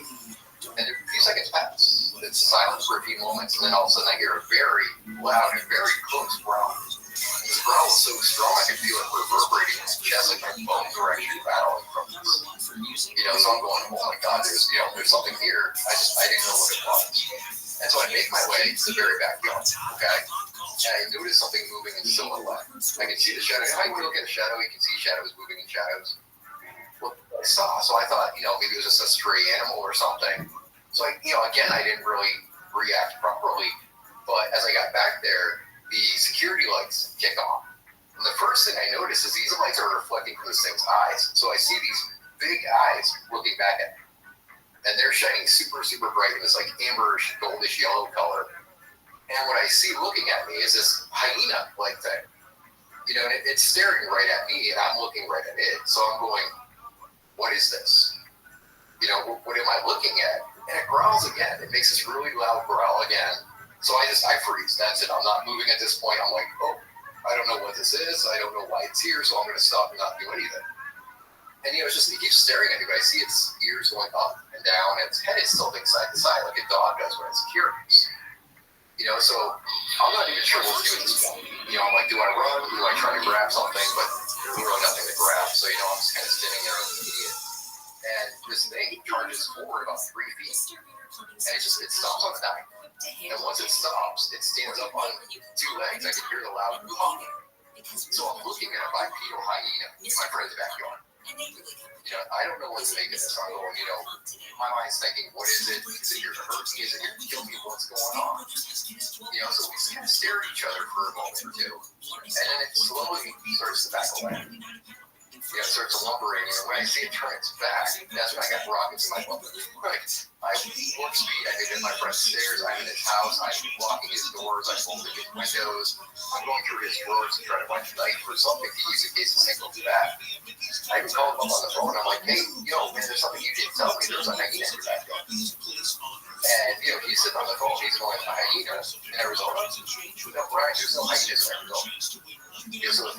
screen, he comes on. And I show him where I saw the thing standing. And sure enough, where it was standing, you could see the claw marks from where his feet was stuck in the ground. So that was my dog hand count.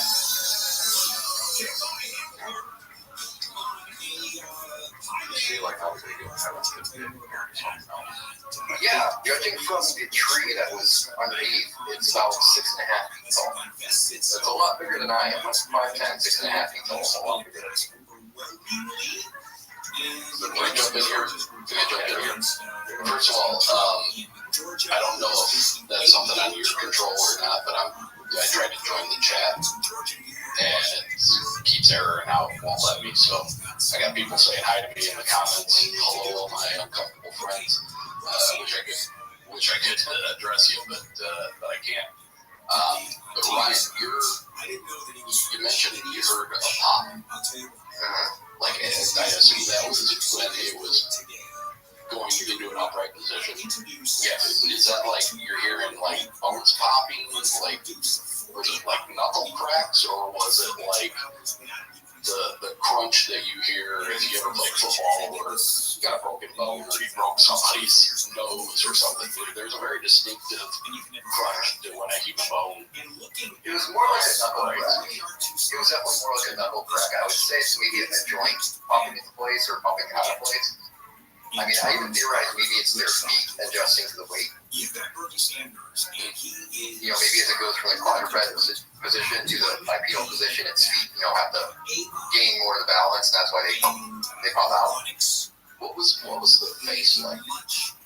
Very hyena-like. When you think of the hyena, the short snout and the very square face and the rounded ears, it was very, very hyena-like appearance. Was there anything even remotely humanoid about the way the face looked?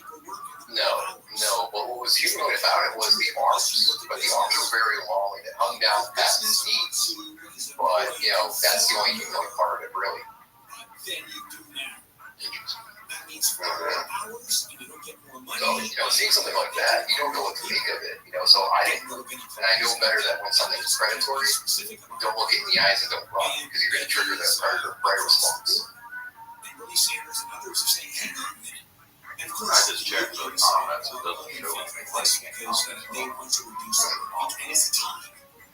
Is it time? Well, I see a monster guy like been introduced to Facebook. It's never gone anywhere. Everybody vote on before the Senate or state legislature. But it is here in California. Some legislation has been introduced. Mark, you're the 2-second person when I'm talking to the description about my legislature because business is the one person I talked to. powerful. We didn't do an interview, but I talked to him like online or whatever. What color were the eyes?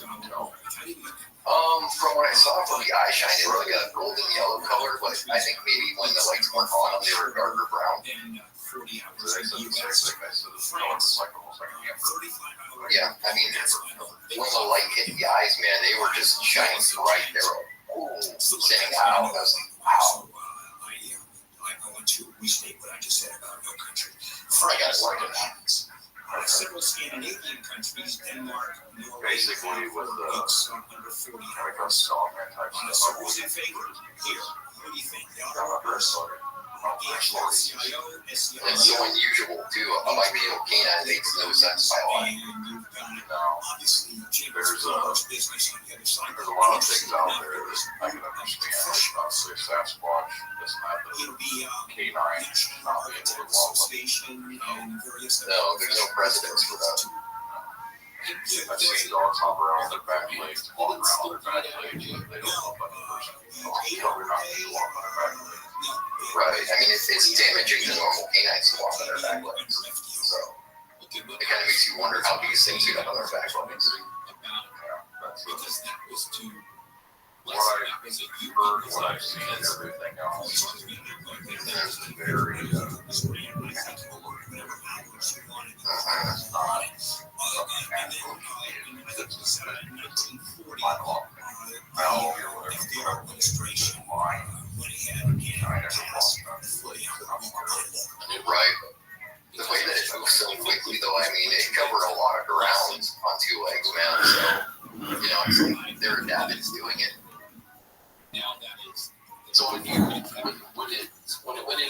upright position.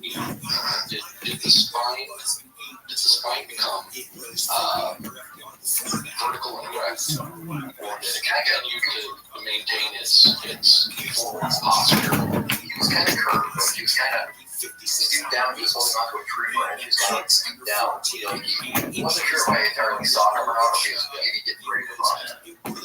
Brandon, did you see something very similar in the thing that you saw on the road? Isn't that the way it presented itself as well? It's the wonder that the like a stumble with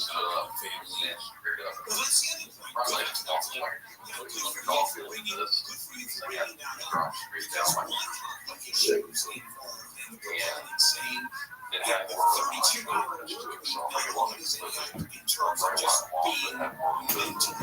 wasn't right. So, but then when you're the contact off, the town will talk about all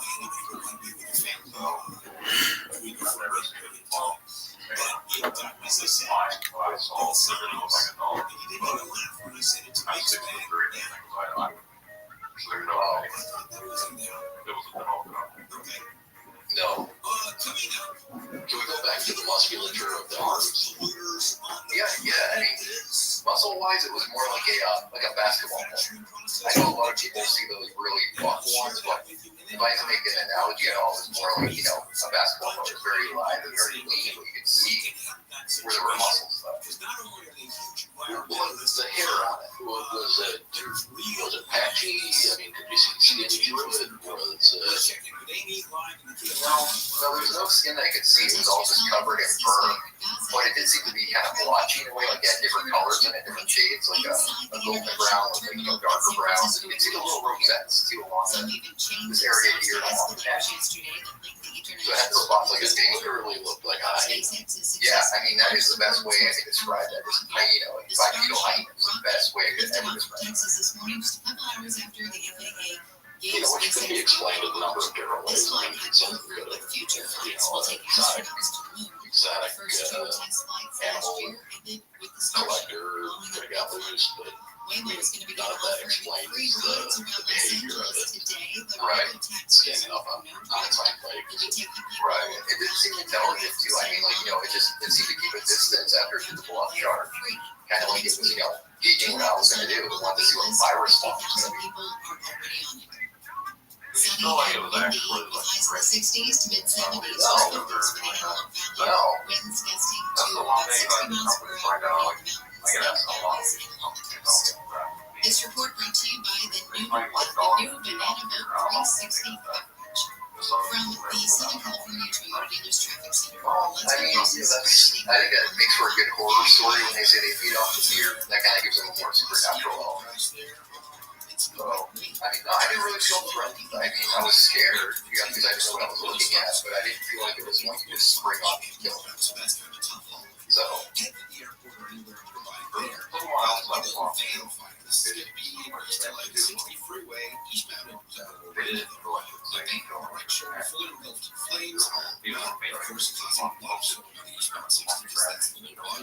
yeah, see, that's the distance I was to, Brandon. It's 15 feet, and 15 feet, you could close the gap real quick if you really wanted to.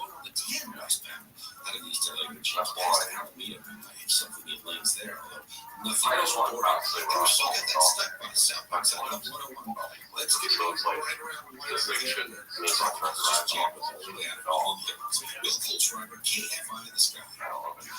So I'm the type of guy who tends to he's always missing. I'm not great with names. Well, no, I've never heard of them doing so.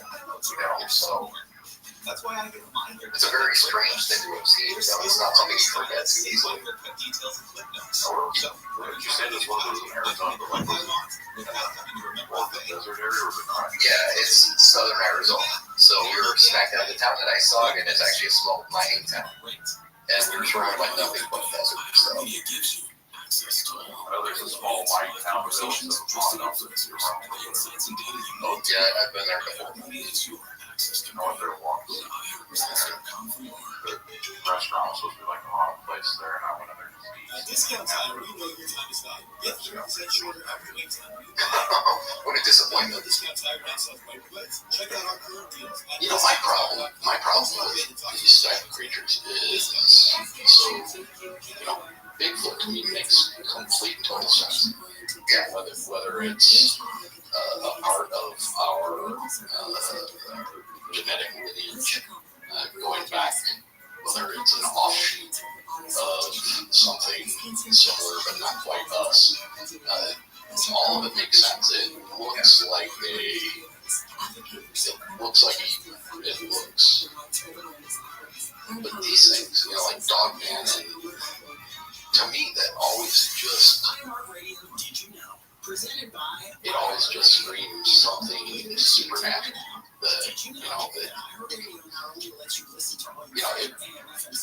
We had Russians, and I think even Germany was working on trying to find a way to cross humans over with primates to create super soldiers. And that makes sense. I mean, they literally were actually doing tests where there were women who were, I don't know if they were lined up, but there were women that were engaging in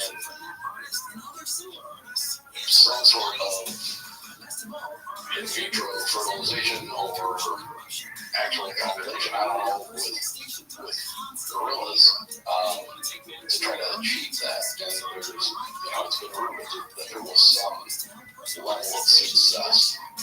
Yeah, the werewolf Germany tried to pull the plug on it, but the Nazi werewolves, there's no human dog that doesn't. What about its front paws or hands? Were they more? Were you able to see that? Did you notice? I'd say they were more like raccoon paws. Like the fingers were there, but the fingers weren't as long as ours. Kind of stubby, like maybe here is where the fingers are. So they were stubby little fingers. They weren't, long penis fingers. Oh yeah, I could see the claws.